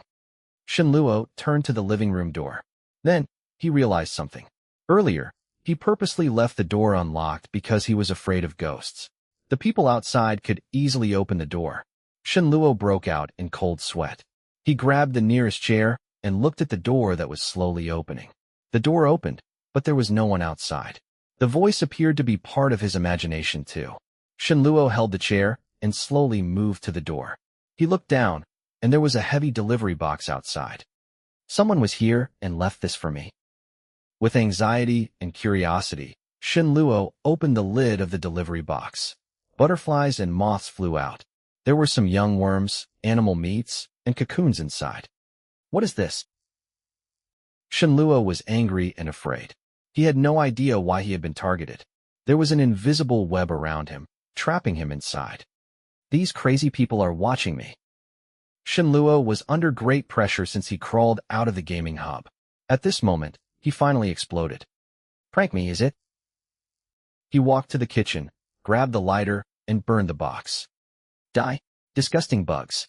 Then, the sensor in the corridor sensed the flame. Water jets shot at Shenluo. Oh, fuck. Shenluo stomped angrily. His neighbors opened their doors again. But this time, no one came to help. They looked at Shenluo with pity and alertness. I'm not crazy. My brain is fine. Don't look at me like that. Shenluo knew it was pointless. He went back to grab the cleaner robot and started to clean up the water stains. I'll deal with this myself. He resisted his discomfort and picked up the box and headed to the elevator. When he moved the box, Shenluo noticed there was a hidden compartment at the bottom of the box. To discover this compartment, one had to move the worms and cocoons. Shenluo only discovered this because the box was wet. If I really look through this, doesn't it mean that I'm really a psycho? That was what he said, but Shin Luo couldn't control his eyes from moving to the hidden compartment. There was a hairy scalp inside. Yes, it was a whole scalp, but it had rotten from time. A killer? But I'm just playing a game. Why would I be targeted by a killer? What kind of game is Perfect Life? Shin Luo pressed the elevator button madly. He wanted to call the police. Shin Luo entered the elevator. When the doors closed, Shin Luo had this suffocating feeling like the oxygen had been trapped outside. Shin Luo saw the changing numbers on the elevator panel. The image of the butterfly appeared in his mind again. Holding the box with one hand, Shin Luo smacked his head with the other. The sound of the butterfly became louder, and something strange was happening with the delivery box too. The lid was pushed open from inside. Among the butterflies, a human face stared at him. Welcome back. The human face with butterflies slowly rose from the box. It approached Shin Luo as if it wanted to take over Shin Luo's face. You got the wrong person. Shin Luo was so startled that he tossed the box aside and curled in the corner. However, the elevator was only so big. The face was slowly approaching him. Congratulations for completing another revival from the nightmare. You really got the wrong person. Your memories are not yet recovered? It is indeed earlier than predicted. But unfortunately, many supercriminals can't wait anymore. The face stopped. Then it started to laugh like it had found some amusing toys. The number on the panel started to change madly. Black blood leaked on the walls. Bloody butterflies flew out of the corners. Shin Luo fell into a hell of butterflies. What are you doing? I'm warning you. I'm very unlucky. If I die, I'll haunt you forever. Shin Luo shouted. Suddenly, there was a sense of vertigo. The floor fell away, and all the butterflies disappeared. The box fell to the ground. All the bugs died, covering the human face. The elevator door opened. An old lady holding chicken soup appeared at the door. When she saw Shin Luo, she wanted to help. But then, she saw the dead bodies of bugs. I'm sorry, I forgot something. The old lady turned and ran. The illusion is getting worse. Shin Luo didn't dare to use the elevator anymore. He held the delivery box and ran into the corridor. He left his home. Shin Luo looked at the clean street. He had this inexplicable feeling of loneliness and despair. Maybe I should call the police. Shin Luo took out his phone and then saw the email from the doctor. After a moment of hesitation, he decided to go to see the doctor. Shin Luo hailed a cab. His inconsistent state of mind frightened the taxi driver too. After they were there, the driver left immediately. Is he afraid that I'd die in his car? Shin Luo walked towards the aged building. This is the address on the email, but how come it feels like there's no one here? This place is eerie and abandoned. Shin Luo took the steps and tried the door. The door opened. It wasn't locked. Is anyone home? Shin Luo felt nervous. He poked his head in. The building was an old residence, but the people had already moved away. The owner rented the whole building out. The first floor was a small barbecue shop and convenience store. The second floor was a tuition center and dance studio, and the third floor was the clinic. Beyond that, the floors were unrented. Will people live so far away from Xianlu City? Shin Luo's mind was assaulted with illusions when he was at home. But when he was here, the butterfly in his mind calmed down. Dr. Bai? There were flyers everywhere. At first, Shin Luo thought they were normal flyers, but then he noticed something strange about them. The flyers promoted extreme thoughts like anti-science and anti-human. They believed that immortality was a lie. They hated all the technology related to immortality, including perfect life and consciousness transfer. The flyers resonated with people who lost their work due to technology. The flyers were incendiary. If this happened inside the intelligent city, the person who posted them would be captured by the photon computer. Have I gone to the wrong place? Or is this the culture here? Shin Luo thought about leaving. He didn't want more trouble. Shin Luo had just turned when footsteps came from downstairs. Before he could decide what to do, a pair of middle-aged couples appeared in the corridor. Not everyone was as sharp as Han Fei. Shin Luo was still dazed when the couple stood before him. Are you here for the class too? The middle-aged couples looked kind and honest. I'm here for consultation with the doctor. Shin Luo answered softly. But it's Sunday. Dr. Bai never works on Sunday. The couple was very kind. They bookended Shin Luo and chatted with him, and they led him upstairs. I think I should leave. I believe I've let my gas open at home. After the couple approached, Shen Luo smelled a horrible stench from them. They had clean clothes, but the stench was soaked into their pores and hair. You've come from so far away. You should go up to take a look. The middle-aged woman grabbed Shen Luo's arm to stop him from leaving. How did you know that I came from far away? Before he got an answer, he was basically dragged to the second floor. The door to the tuition center opened from inside. Shen Luo was pulled into the room. A lamp was placed on a podium. Dr. Bai was on the podium, patiently teaching the adult students about mental issues. The atmosphere was nice until Shen Luo entered. Shen Luo, this is perfect. We're having a discussion. Why don't you join us? Dr. Bai looked very young. Shen Luo didn't believe this 18-year-old looking man could be a real psychiatrist. Shen Luo hesitated. Everyone looked at him. They didn't look at him like he was a human, but fresh prey. Okay. Shen Luo sat at the last row. Dr. Bai smiled at him. Then he continued. Do you know why there are 7 days in a week? In the ancient times, humans discovered that it would take 7 days for half moon to go to full moon and another 7 days for full moon to go to half moon. Then, from half moon to no moon, it would also take 7 days. A bespectacled woman who sat near the door answered. She had on a very bright lipstick. Then do you know why we have holidays on Sunday? Dr. Bai tapped on the blackboard and looked at Shen Luo. In Babylonian history, every month's 7th, 14th, 21st, and 28th days are bad days. Bad things happen on these specific days. So everyone takes holidays on these days to stay at home. The woman answered and then turned to look at Shen Luo. What a coincidence. Today is Sunday too. Then, all the students turned to look at Shen Luo again. Their expressions started to change. A week is a cycle. Sunday represents endings and new beginnings. Inside Number Zero's theme park, Han Fei stood before the Monday door. He knocked, but there was no answer from Ghost. He tried to open the door, but it wouldn't budge. With no other option, he had to try the other doors to find Ghost. All the doors were locked until Han Fei pulled on the Sunday door. It opened. Chapter 745, New Knives. Chapter 745, New Knives. Do you want to start a new week? Notification for players 0000. Once you start a new week, all the souls in the theme park will be sacrificed to be part of the theme park. Han Fei had just entered the room when the notification came. No. Ghost hadn't been found, and Han Fei didn't want him to be sacrificed just like that. Han Fei looked around. The room called Sunday was filled with death.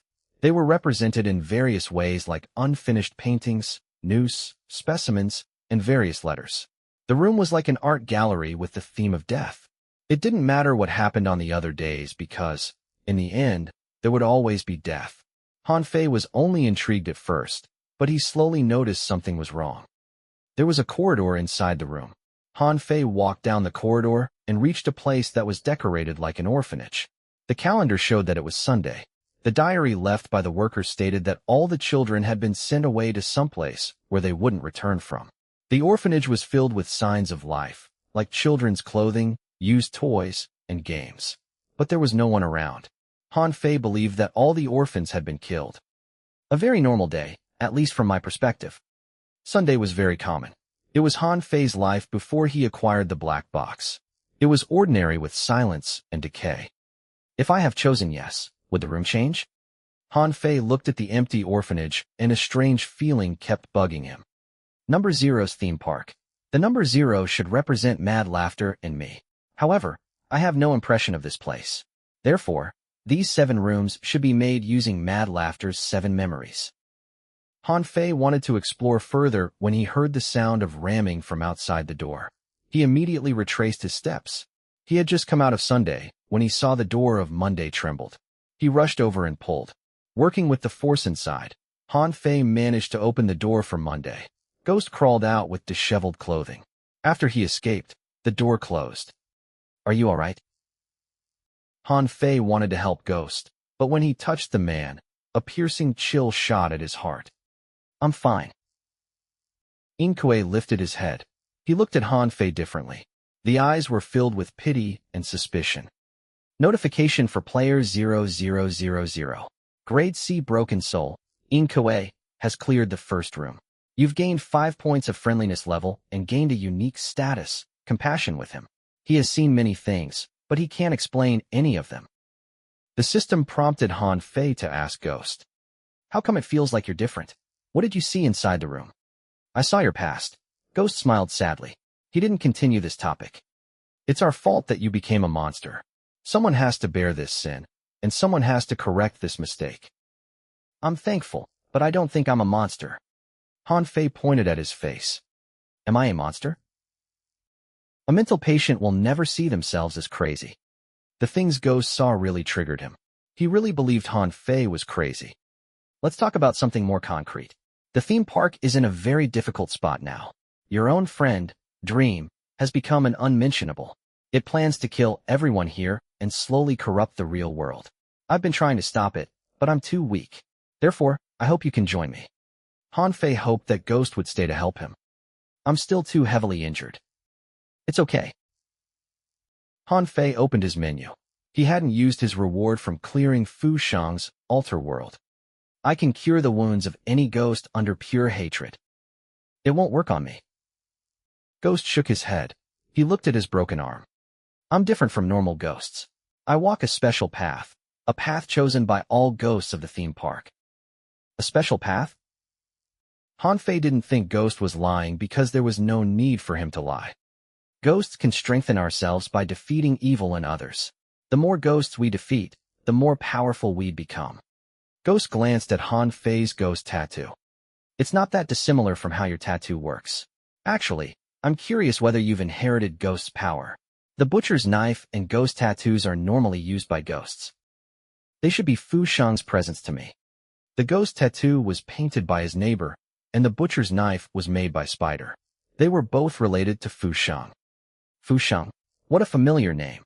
It feels like the name is disappearing from my memory. Ghost said that while he looked at Han Fei, but it was another young man reflected in his eyes. But the image was slowly replaced by Han Fei. Okay, I can help you, but I need to forge a new knife. I know a place. You should be able to find a new knife there.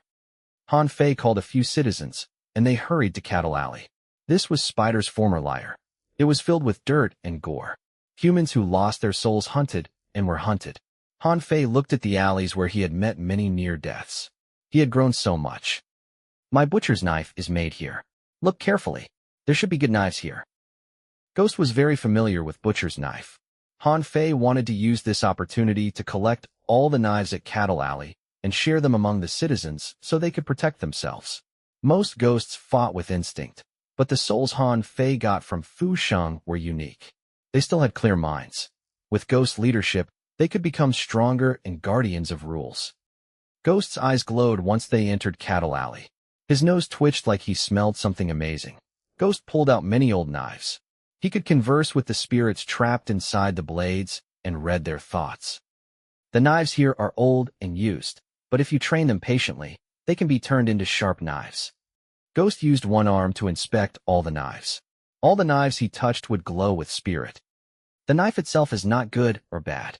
The important element is the user. One has to find a knife that is compatible with them. Ghost placed all the knives on Big Sin. He planned to carry them all back to the theme park for the citizens to pick. The reason I chose you is because of your butcher's knife. Someone with that butcher's knife can't be a bad person. Ghost came to the meat packing factory. He picked up the giant chain used by the former manager. He stopped. What a cruel blade. It's heavy with murder and sin. He removed the sharp hook from the chain. The hook was around half a meter long, and it was black with blood.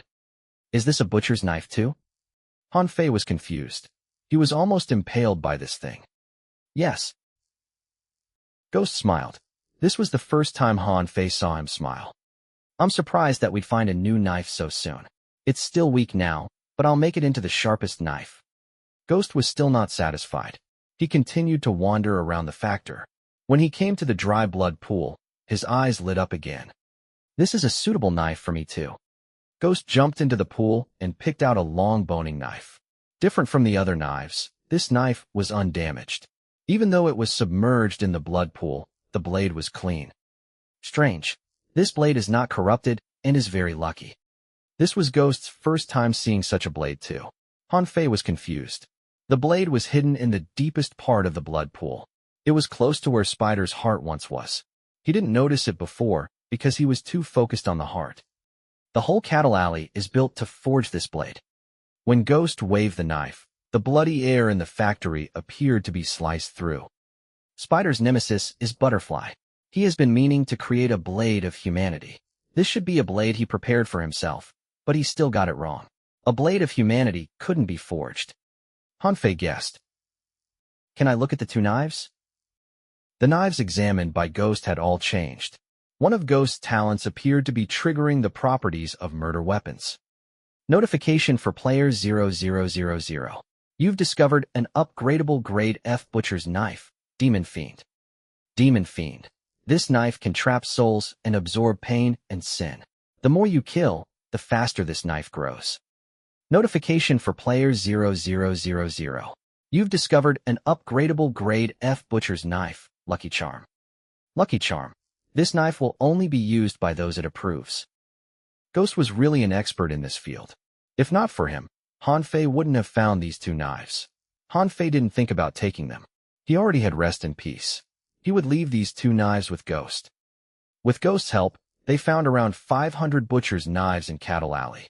400 of them were normal knives filled with death and misfortune.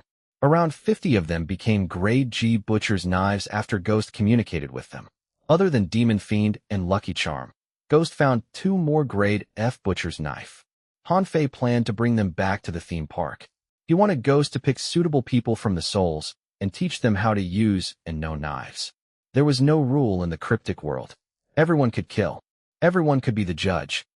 By then, Hanfei had used almost all the rewards he gained from Fusheng. He planned to reserve the healing opportunity for emergencies in the future. Then, he planned to use Mirror God Soul Exchange and Number Zero's theme park to expand and improve before Dream's arrival. With Su Qin's company, Hanfei wandered around the theme park for a long time before he triggered a Grade G mission. After he finished it, Hanfei realized Grade G missions couldn't bring him EXP anymore. He was in a difficult spot where he couldn't find new missions in his existing territory anymore. The system also forced him to explore further. Level 25. I can't believe I'm still at the beginning stage of the game. In another game, I would have ended the world already. After completing the mission, Hanfei started to arrange for his neighbors to explore the map further.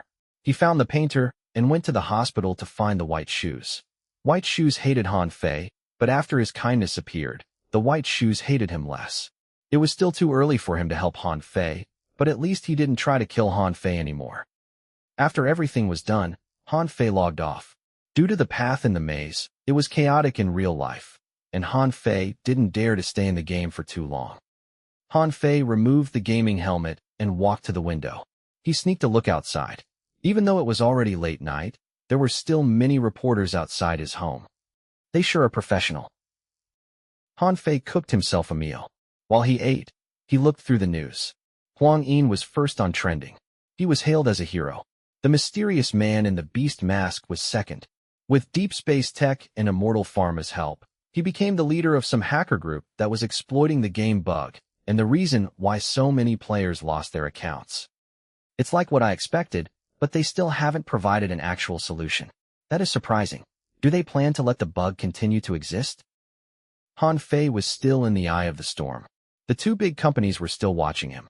If not for the constant police protection, he might have mysteriously disappeared already. Hanfei checked his inbox. After dealing with spam, he saw a mail from an unknown sender. I'm Du Jing. We met at the theme park. I have a few questions I need to ask you. If you're convenient, do you mind giving me an address so that we could meet? Perhaps because Hanfei hadn't replied, the sender mailed another message every half an hour after the first message. I've pondered this for a long time. I feel like I've forgotten something very important in my life. I try to remember him, but I can't. Can you please tell me? Does Fu Tian have one close family member? Chapter 746, Hanfei's Stage. Chapter 746, Hanfei's Stage. Perhaps only Hanfei was left who knew about the relationship between Du Jing, Fu Sheng, and Fu Tian. He had met Du Jing and her mother in the altar world. He had a good impression of them. There are not that many elders from Fu Sheng's generation. Du Jing relies on the biotech of Immortal Pharma to live until now. It feels like I need to meet her. If I can persuade her to join my side, many problems can be solved. Han Fei glanced at the clock. It was 3:40 a.m. Han Fei contemplated for a long time before sending Du Jing a message. I know that man's name, and I can help you recover your lost memory, but how can I trust you? Han Fei sent the message and went to do something else. He didn't expect the reply to come back in mere seconds. The unknown number was calling him. Shall I answer? Honestly, Han Fei wasn't prepared at all. His finger hovered over the accept key for a long time before pressing it. An old lady's image appeared on the blurry screen. She was inside a very large house. Through the window behind her, one could see the theme park. Hello, Han Fei, we meet again. Du Jing was kind. She looked at Han Fei without malice. I'm only answering your call out of politeness. Don't forget that Immortal Pharma was just trying to detain me illegally a few hours ago and tried to pin all the blame on me. Han Fei didn't like the two big companies. They had created a gap in technology where the public only had access to the best technology after 5 years they were invited. Technically speaking, I am not connected to Immortal Pharma. The shares I own are given to me by Fu Tian. In the future, I can give them to someone I trust. Du Jing was not interested in wealth and power. She just wanted to find someone to talk to. The things Fu Tian left for you would be the envy of most. You are tied to Immortal Pharma no matter whether you like it or not. Han Fei didn't want to chew words. He sat on the chair and said seriously, I'll answer your questions. I don't need anything from you. I'm doing this because that person had once treated you as his friend. Han Fei knew how much Fu Sheng had been through. In that despair, he had few friends. His stepmother was one, his brother was another, and the girl he saved, Du Jing, was the last one. Du Jing was silent. A deep pain appeared in her eyes. Then, why can't I remember him? That's the path he chose. Han Fei had been observing Du Jing. After he was sure the woman was alone, he decided to tell her the truth. Fu Tian has an older brother called Fu Sheng. He is the real owner of the black box. Immortal Pharma belongs to the two brothers. Fu Sheng. Du Jing frowned. She had no impression of this name. She had heard it for the first time. There are too many secrets buried at Immortal Pharma. If you look closely, you'll find the traces. Han Fei planned to hang up, but Du Jing stopped him. Wait. The old woman took out a paper. The paper was covered in various symbols. Fu Tian gave me this paper to keep a few days before he passed away. He said he had once made a huge mistake. Everyone related to him will not have a good ending. The only solution is on this paper. But I don't understand this at all. Do you know what this paper is trying to say? Han Fei studied the paper. He was sure that it was a map of the cryptic world. It was more detailed than the one left behind by Fu Sheng in the building manager's room. It marked out more dangerous locales. Ziggurat, the plastic surgery hospital, and the theme park were at the edge of the map. Around them was blackness. It was filled with legend, but Han Fei could only recognize one: ghost. The black area was huge. 3 of the areas were marked red. They were an old ancestral home, a tall skyscraper, and the chain of a clubhouse. I don't know. Perhaps you can do some research. Han Fei memorized part of the map while he spoke. You really don't know? Du Jing opened the map wider, as if to show Han Fei. Fu Tian has 3 children, 5 grandsons, and 4 granddaughters. He wanted me to pick the best among them to inherit the map and the shares he gave to me. Based on my observation, none of his descendants is good enough. However, there is some great potential among his adopted children. Are you sure you can tell these to an outsider like me? Han Fei said as he continued to memorize the map. Immortal Pharma has done many dirty things like picking special orphans to cultivate their maximum potential. What is your point? Han Fei's tone changed. Du Jing knew more than he anticipated. Nothing. I'm just rambling. Only Fu Tian knows about those children. However, something bad happened during the training. Everyone who knows about it has died. Fu Tian was the last one who knew the truth. Du Jing put away the map and stopped talking. Don't beat around the bushes. Han Fei stared at Du Jing. The memory of the blood-red night was Mad Laughter's biggest secret. I need to verify something with you, but I need your cooperation. Du Jing said. Don't reject me just yet. Some things have already reached their worst outcome. I hope you can consider my offer. Worst outcome? Our life is approaching humanity's biggest challenge. Humans versus humans and humans versus technology. There are anger and anxiety wedged between different beliefs and philosophies. They are temporarily held back by smoke and mirrors. Once the smoke clears, all the negative emotions will explode. Is that not the fault of big companies like yours? Han Fei was reminded of his life before he obtained the black box. After he was fired, his former agency wrote down many negative reviews on his citizen database. They claimed that he was a horrible person, hard to approach, and had severe social anxiety. This made it impossible for him to find work. He couldn't even be an extra. Technology always moved forward. Everyone's life would be marked and graded. Many people lived like puppets, trying to get a better grade. Humans became more like robots, and robots became more like humans. Technological advances will cause problems, but these problems are being used by some very scary forces. They don't want to solve problems, but to use these problems to create twisted individuals. Du Jing opened her virtual screen. Strangely enough, her screen was different from the one used by the public. On the day the bug appeared in Perfect Life, several supercriminals reappeared in Exine Liu. They are using their own ways to tell us that they have returned. Han Fei glanced at Du Jing's page. Yesterday night, the intelligent city was hit about 10,000 times. The number of violence cases rose.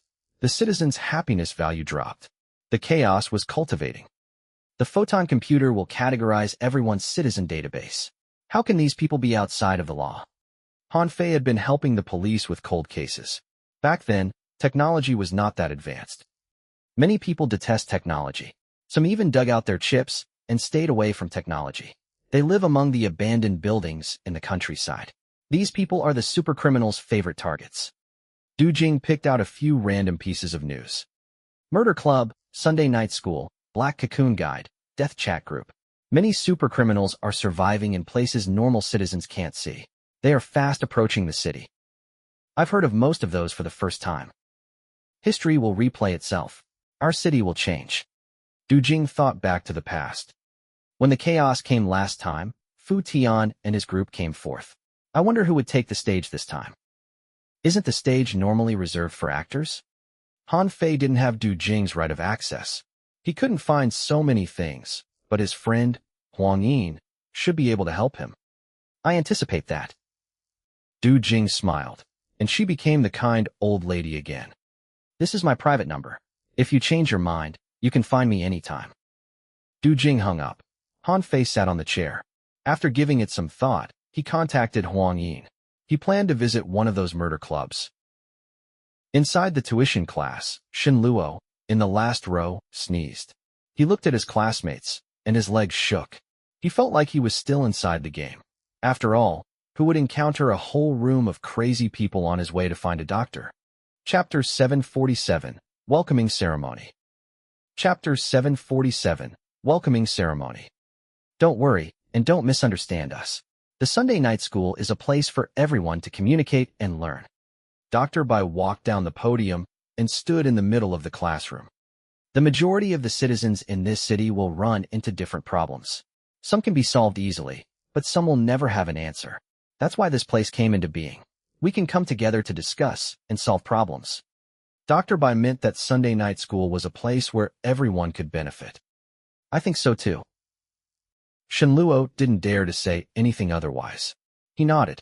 He wouldn't be able to escape since there was no taxi in the countryside. Thank you for your approval. Then, the class will continue.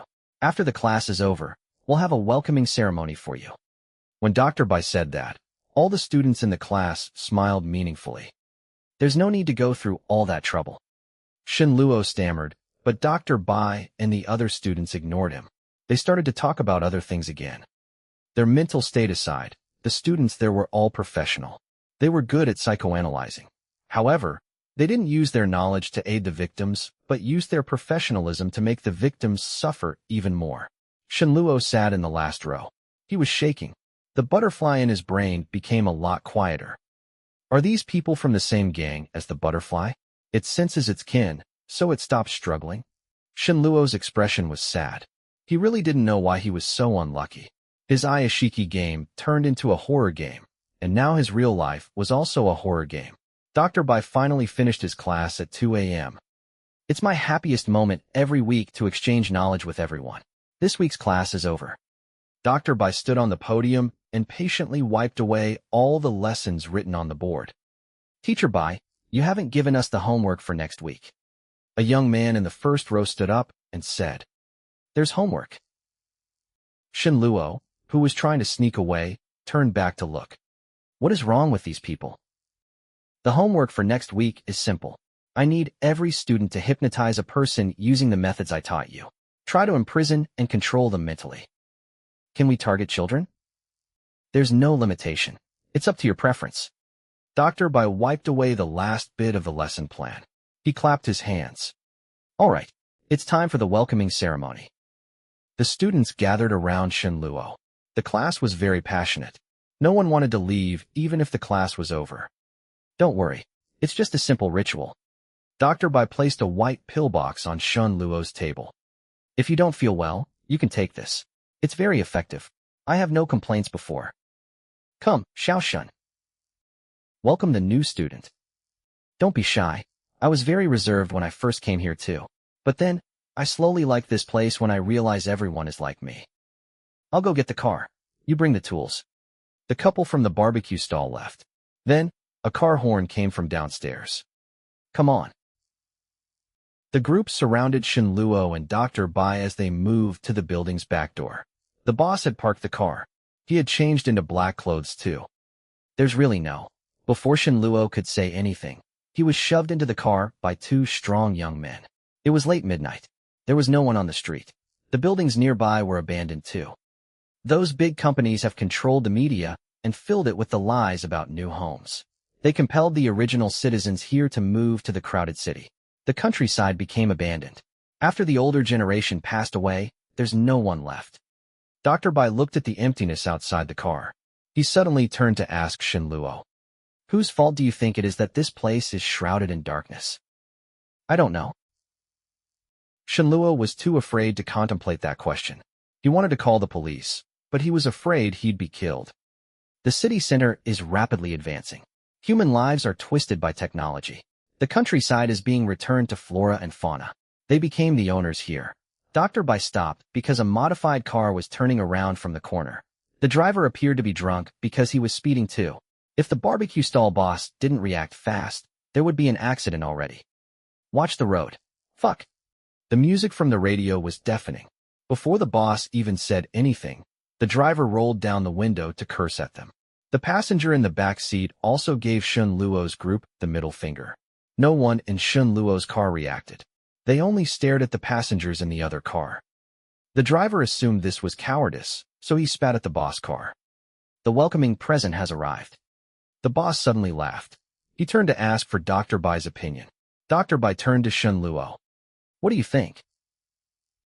What does this have to do with me? Do you want me to scold them? I'm very good with that.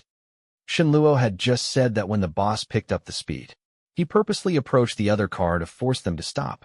The other driver was drunk, and he was taunted. After this happened twice, he rammed into the boss car. Then he parked and grabbed an iron rod as he got out of his car. Do you know who I am? The driver saw the ad for the barbecue shop on the old van. He stumbled to the van. I'm going to teach you a lesson today. Get out. He slammed the iron rod into the van. This man has a modified car and dares to race when he's drunk. We better leave him be. Shen Luo kept winking at the idiot outside the car, but the driver ignored him. Come out. Come out. The iron rod crashed into the van windows until the glass shattered. The driver finally saw the passengers inside. The twisted faces stared at him. The eyes wanted to consume him. The young man woke up from his inebriation. He thought there was only one driver inside the van. He didn't expect the whole van to be full. He didn't know what to do with the iron rod. However, he used to be a road bully. After some hesitation, he continued to curse. But this time, his voice was smaller, and he was also retreating. This man has the habit of using violence to solve problems. Yes, he is also driving a private modified car that a normal person won't afford even if they work their whole lives. This is a wonderful present for our new student. The doors opened, and the adult students got out. They looked normal and had normal lives. What are you doing? The young man realized things were not right. He ran to his car, but because he was drunk, he tripped and fell. When he tried to get up, his legs were grabbed. When the driver's friend saw this, he grabbed a weapon to help his friend, but he was soon overpowered too. I have a good idea. One of the students put on gloves. They expertly dragged the two young men into a nearby building. The screams disappeared into the night. Shenluo stared at this, and the anxiety in his heart grew. You need to calm down. If you want to escape, this is the best chance. Only you and I are here now. Dr. Bai smiled. OL Wei has taken the van key, but the key of the modified car is still in the ignition. You can get into the car and drive away. Why would I do that? Shenluo did have that plan. Before he could do anything, Dr. Bai walked to the modified car. Many people will misunderstand us when they're first here. It's fine. Dr. Bai put on gloves and a mask. He opened the back door. This young man is the son of a rich merchant. We've been watching him for a while already. You might think we're bad people, but are we worse than people like him? The back door swung open. A fainted woman lay in the back seat. She was bloody. What has she done wrong? Dr. Bai asked. She has done nothing wrong. If we didn't pass by, her ending would be worse. Dr. Bai walked back to Shenluo and pointed at the car key. Why don't you guess why the two young men were driving her to the countryside? Dr. Bai didn't give Shenluo the key. He patted Shenluo's shoulder and signaled for him to follow him. The smell in the air was special. Shenluo turned to look at the corner, and his expression shifted. A wild dog had its eyes gouged out. It was whimpering on the door. The young man's body was shattered and twisted into a macabre art. His mouth was stuffed. His eyes were picked out, and the dog's eyes were shoved into his eye sockets. I call this worse than a dog. The man who sat beside Shenluo earlier said gracefully. Teacher Shi's taste is impeccable.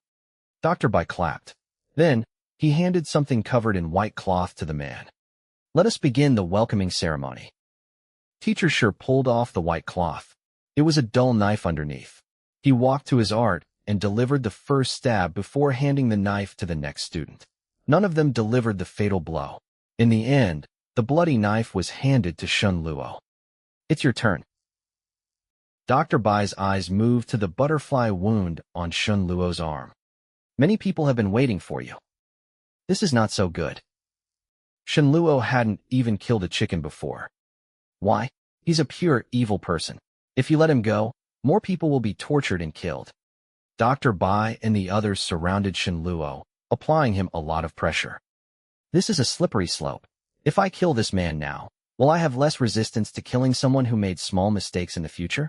In the end, would I attack the innocent? Shenluo couldn't accept this. He rejected the knife. However, his arm with the butterfly wound grabbed the knife on its own. The students stared at Shenluo. He said no, but his body moved faster than his lips.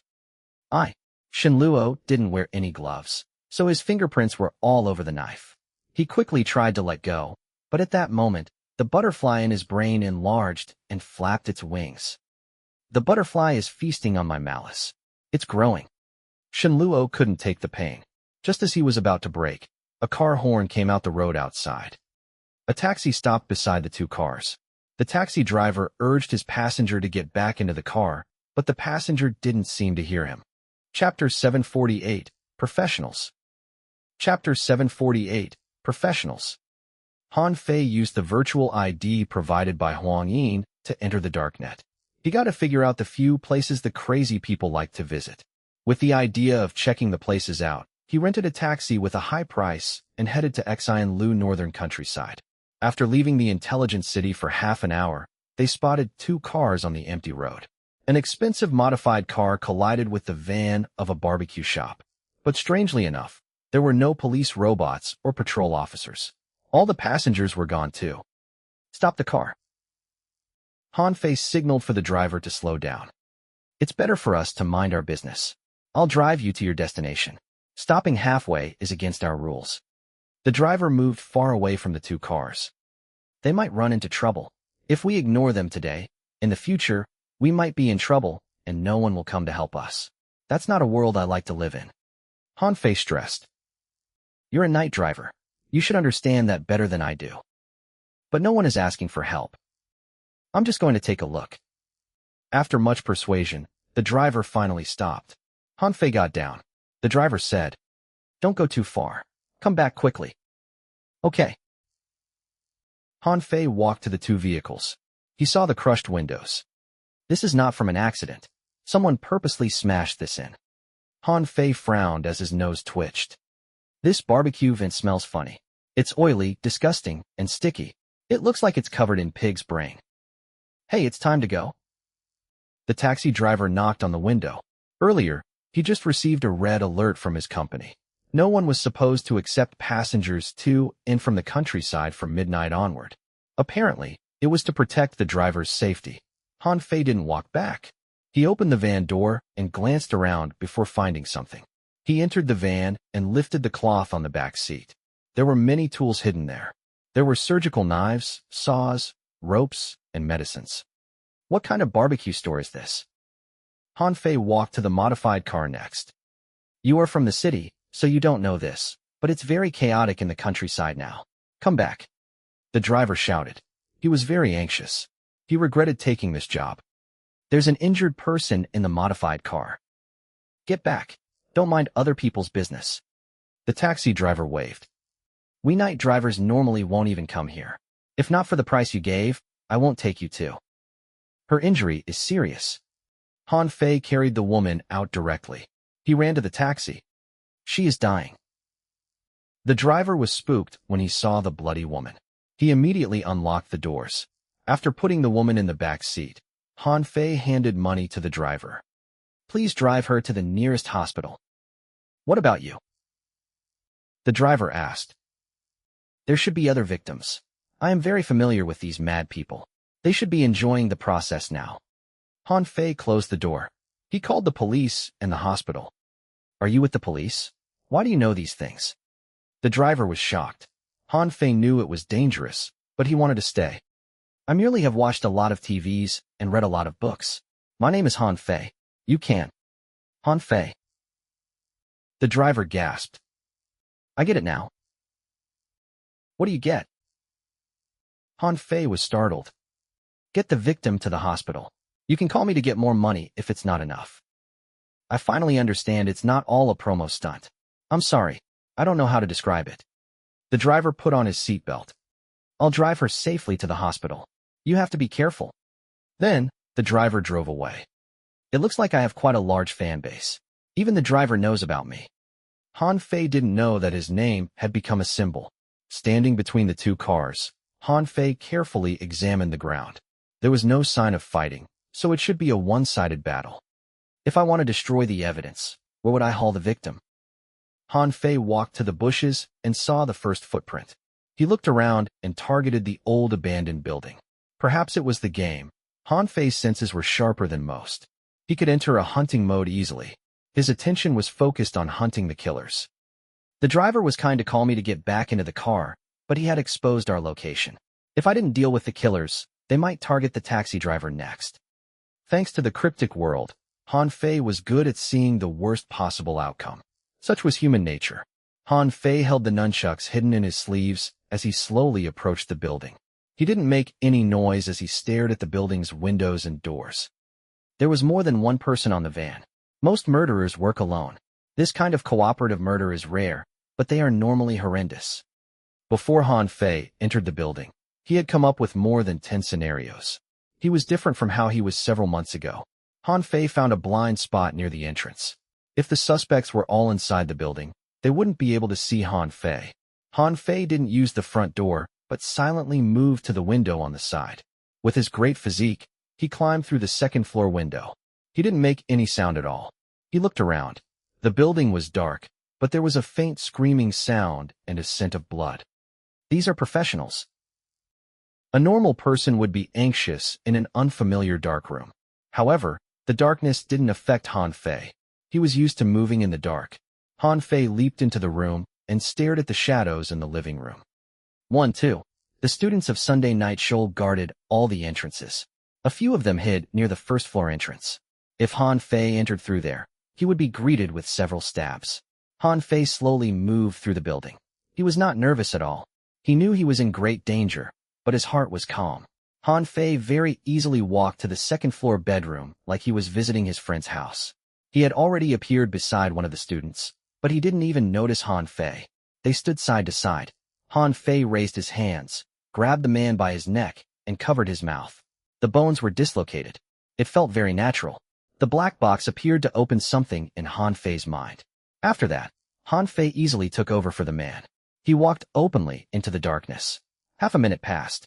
The sound of the door opening came from downstairs. The group had noticed something was wrong. Has he escaped? Shall we chase after him? Continue the ceremony.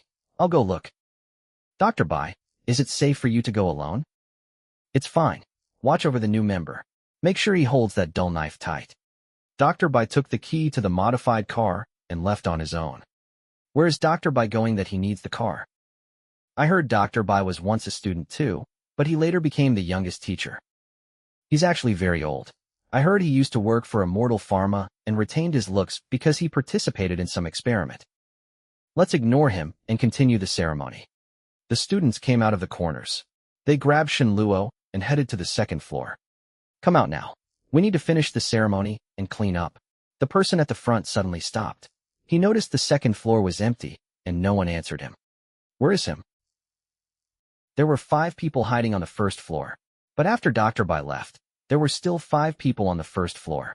He counted the shadows in the dark. 1, 2, 3. He only got to 3 when he was knocked out by a whack to the head. After Han Fei did that, he melted back into the darkness. It was very exciting. I've already made my calculations. There are 8 of you. I'm surprised so many of you can fit into a small van. Han Fei didn't hold back. If he was kind to them, he'd be cruel to himself. He waved the nunchuck hard. The sound of bone cracking echoed in the building. As the students fell, Shen Luo was stunned. He leaned against the wall and shouted at the darkness. I'm not with them. I was forced here.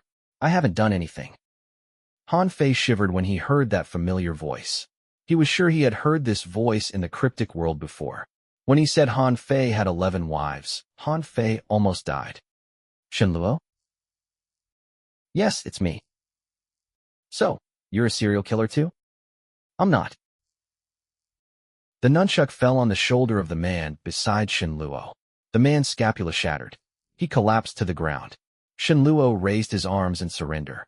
Han Fei saw the bloody blade he was holding. Put the blade down. I can't. A butterfly has flown into my brain. It is feasting on my brain matter and taking over my body.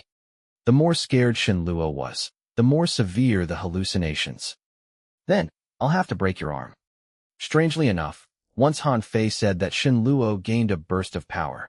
He took back the control of his body and threw the dull blade down to the first floor.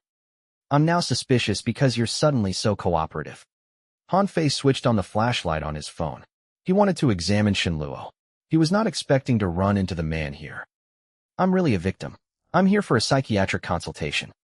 The light chased away the darkness. Shen Luo sat on the stairs.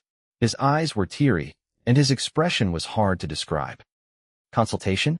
They did call that man Dr. Bai? Han Fei looked out the window. Dr. Bai and the modified car were gone. He's quite cunning.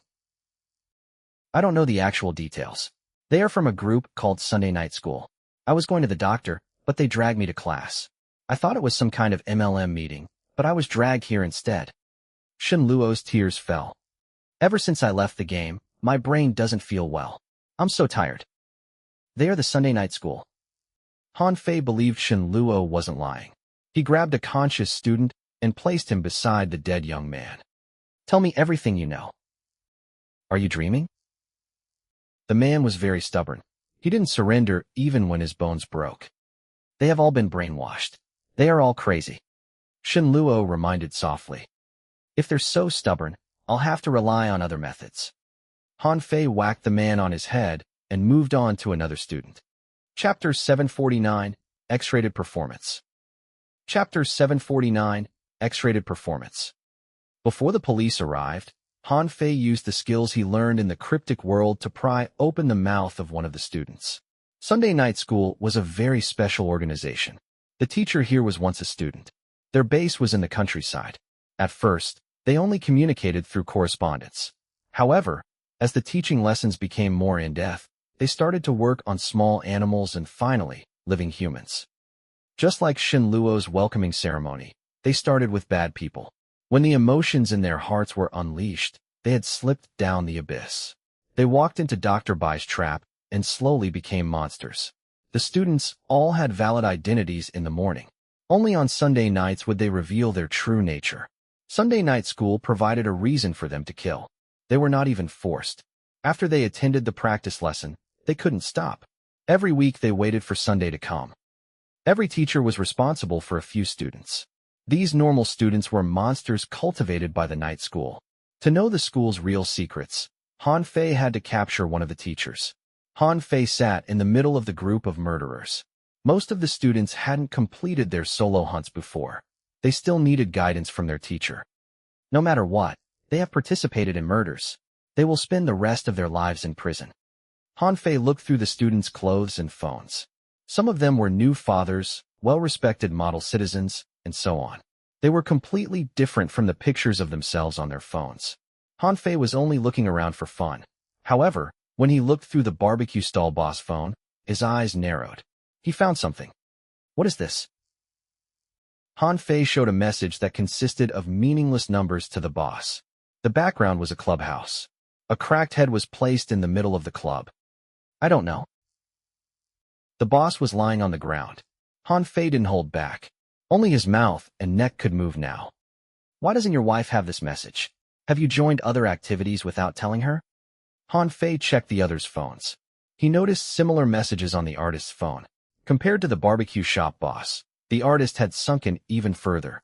After he completed his latest artwork, he captured it and used some special channels to share it with the other members of the clubhouse. You're not only a student of the Sunday night school, but you're also a member of this clubhouse? You sure have a busy life. Han Fei pressed the artist to the ground. He was about to interrogate the man when the artist's phone lit up. There was a new reply. It came from the club. The person had rated and reviewed the artwork. Artwork? Worse than dog, 1.5. It's supposed to be art, but it's incredibly crude. This unbridled venting of anger is blasphemy to death. This artwork will not be accepted, but you've obtained a visiting chance and a free drink. Plus, use them before the coming dawn. The message then unraveled into codes. Only the clubhouse symbol was left. Even deaths can be rated? What a bunch of crazies. When Han Fei was poor, he rarely left home. He stayed at home to play games. Before Han Fei could react, the string of codes became an address. Then the message disappeared. Northern Countryside, Iyashikei, Bay number 17? Han Fei searched online, but this place didn't exist. He decided to use Huang Yin's account to assess the darknet. Eventually, he found a place called Iyashikei Bay. Iyashikei Bay was the most northern point of Xianlu. It was underdeveloped due to the stormy seas and many steep cliffs. The place had been abandoned for more than 3 decades already. It does sound like a perfect hideout for murderers. Han Fei wanted to search further when his virtual ID was kicked out. A few seconds later, Huang Yin's call came. Han Fei, did you use my virtual ID to see something you shouldn't? I merely checked an address. That's all. The address appears to be where the murderer's clubhouse is. No wonder. Huang Yin apologized. The check on the virtual network is very strict recently. The ID I lent you was from my father. I temporarily do not have the right to break into the Photon computer's info storage. Has he taken back the ID? Yes. He also told me to stay in the intelligent city. He said something huge is about to happen. That was why Huang Yin called Han Fei too. The 2 tech giants are planning something. You better stay with the police too. Okay. Han Fei hung up, but all he could think of was that address.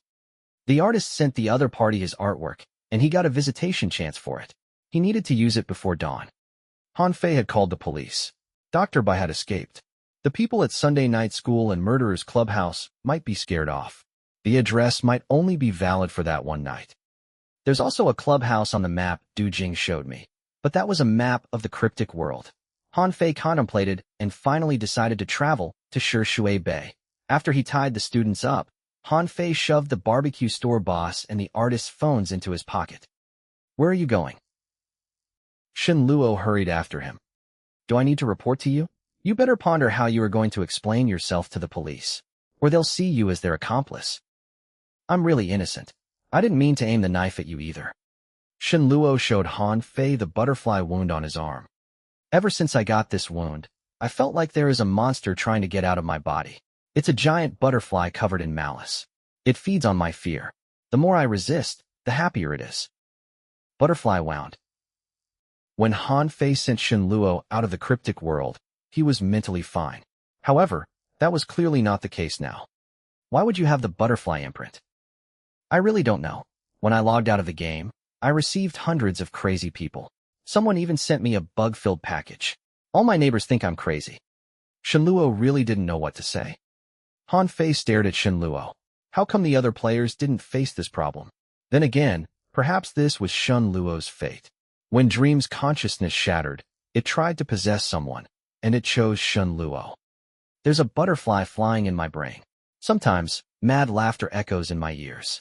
I feel like I've been pushed to the abyss by two devils. If not for the situation, I wouldn't have come here to consult that Dr. Bai. Shen Luo didn't understand why he would suddenly attract so many crazy people either. You've shown up on the live stream, and you have the butterfly tattoo. It's normal for those people to come to you. They probably mistake you for someone else. Han Fei had a brief idea of why this was happening. Yes, some of them even called me master, and they are supposed to be murderers.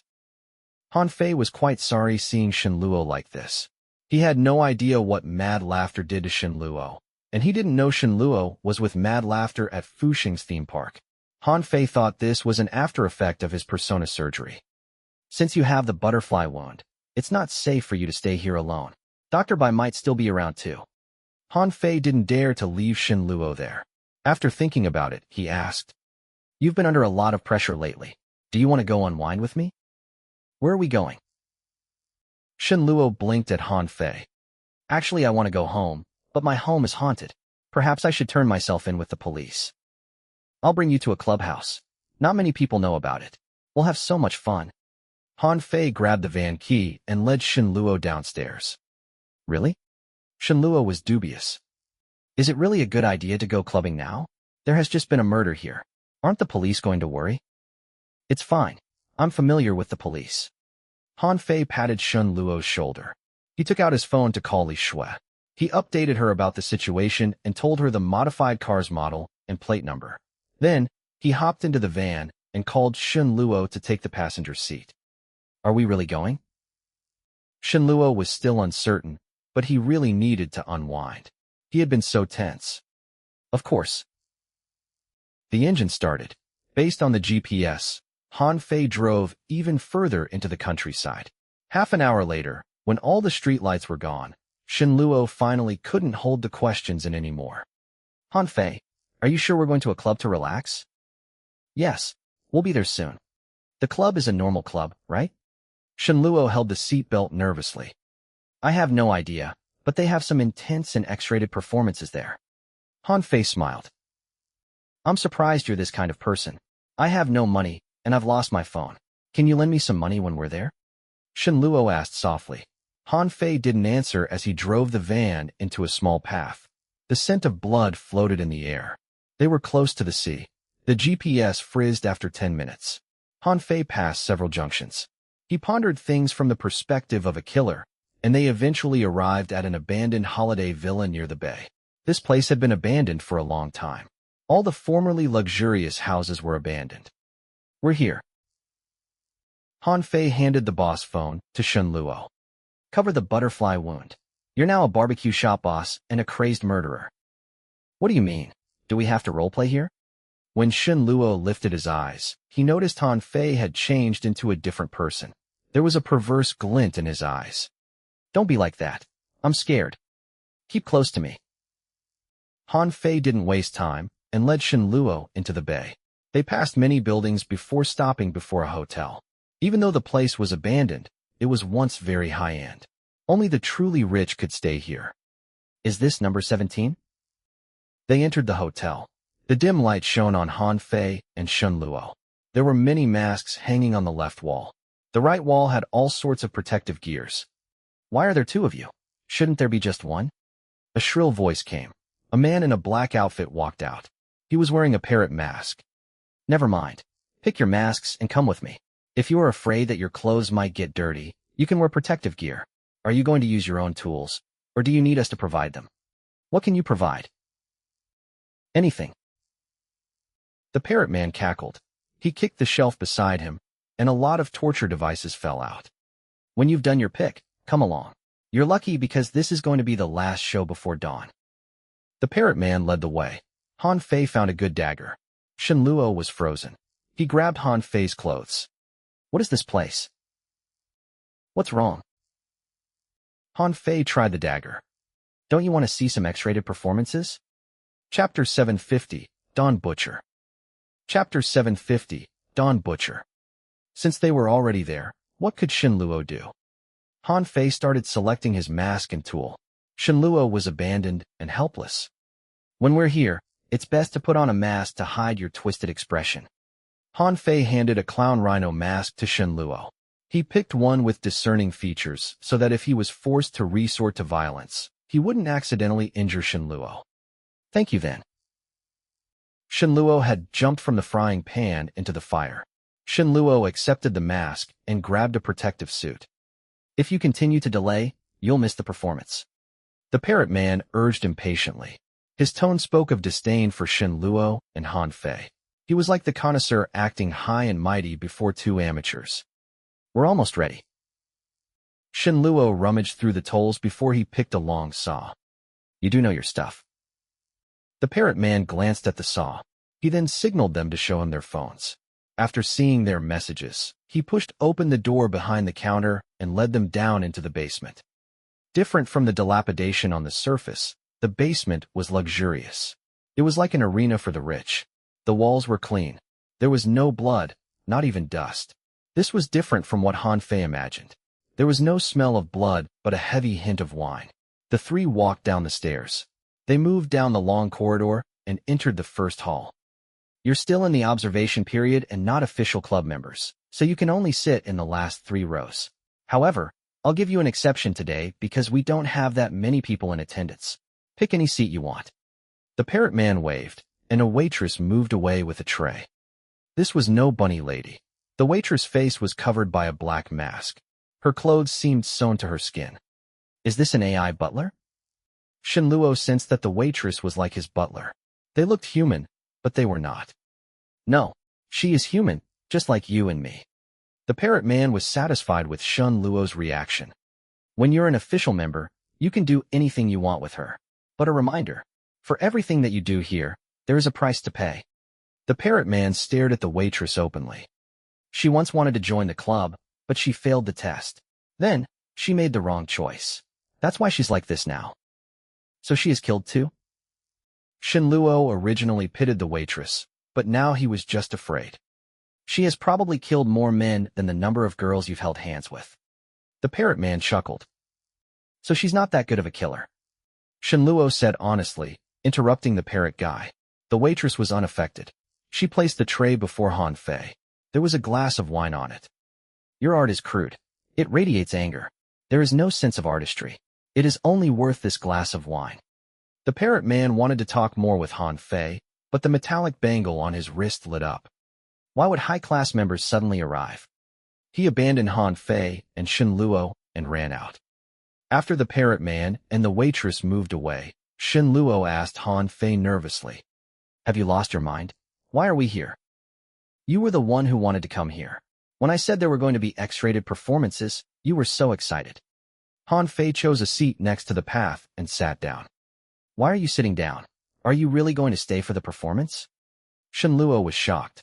He believed this was the best time to escape, but the car key was with Han Fei, and he didn't dare to escape alone. If the performance is murder, at least we can try to save the people. Han Fei touched the blade. He felt more at home when holding a knife. In that case, you shouldn't bring me along. I'm just a burden. Shen Luo's voice broke from desperation. Shush, that man is back. Moments later, the parrot man led a couple into the hall. The couple was very lovely. They looked like a couple on a date. The woman had a voluptuous figure, and she wore a lion mask. The man was muscular and wore a penguin mask. It was worth noting that both of them didn't wear any protective gear or hold any weapon. They only carried a few plastic bags. Shen Luo immediately shut up. This couple frequents the gym. Their muscles are even and artistic. This is the result of special training. They have normal clothes, but they are all from expensive brands. It looks like the members here are much richer than the students of the Sunday night school. The two organizations had different target audiences. Han Fei was not sure if they were run by the same person. After the high-class members arrived, the parrot man acted differently from before. He kept moving around to urge the backstage people. 3 minutes later, the curtain in the middle of the hall pulled back to reveal a simple stage. The performance is starting. The lights dim. The doors on both sides of the stage opened. A woman in a black dress walked in, pulling a heavy black suitcase. The woman wore a mask of death. She opened the luggage, and a thin man was sleeping inside. With the assistant's help, the woman pinned the man to the stage. Shen Luo wanted to close his eyes, but he was stopped by Han Fei. After the man was pinned, the woman pulled out another white luggage. There was a perfect goat skin inside. It was well preserved. The flesh had all been hollowed out. This artwork's name is Sheep. There are 2 sheep on stage, one in spirit and the other in the flesh. One was born on the farm and sold to the butcher. One was born in the intelligent city and sold to the butcher. Since their births, they followed the rules of their masters, living inside their barns. They ignore the dangers outside of their comfort zone. Their life is like this sheep's skin, pure, soft, and white. They are the perfect victims. The woman explained her concept to the audience. Then she moved to open the cupboard on the side of the stage. There were many tools inside. I will now sew the sheep's soul and flesh together to create the purest death. The woman was a neat freak, and her actions were graceful. She picked the tool like she was picking a flower. After she was done with her selection, she moved back to the center of the stage. She injected something into the man. The man slowly woke up and looked around in fear. The couple in the audience became interested. The victim would be awake as he was slowly filled into the goat skin. His flesh would disappear into the white sheep. The man wanted to scream, but his vocal cord had been cut. The audience was dissatisfied that they couldn't hear him scream, but the woman was unfazed. She followed her own plan. She carefully cut through the man's skin like she was craving some precious gem. The woman's action reminded Han Fei of a hidden profession in the cryptic world, death designer. He once had the qualification to get into this profession. I thought the craziest people are in the cryptic world, but it looks like I was wrong. I was right to open the black box on both sides. There is trash to be cleaned in both worlds. Han Fei needed to make his move, or the man on stage would really die. May I interrupt? Han Fei stood up with the glass of wine. Shen Luo kept winking at him, but Han Fei ignored him. Interrupting others is very rude. I hope you have a good reason. The woman was annoyed. Her knife was already at the man's neck. Goat is goat, and human is human. They are different species. You've waxed a lot of big theories, but they are just reasons for you to kill, and the reason is very juvenile. Han Fei walked to the stage with the glass. There's nothing interesting turning a man into a sheep. I wish to examine the difference between one human and another. For example, you and this victim. You are both humans, but I feel like your souls should have different shapes. I wish to crack open your brains to see the difference. The woman's mask covered her face. Han Fei could only see her lifeless eyes. It felt like she had lost hope in everything. Do you wish to kill me? The woman asked. No, I just want to complete my own project. Han Fei pulled out his dagger. It is called Dawn Butcher.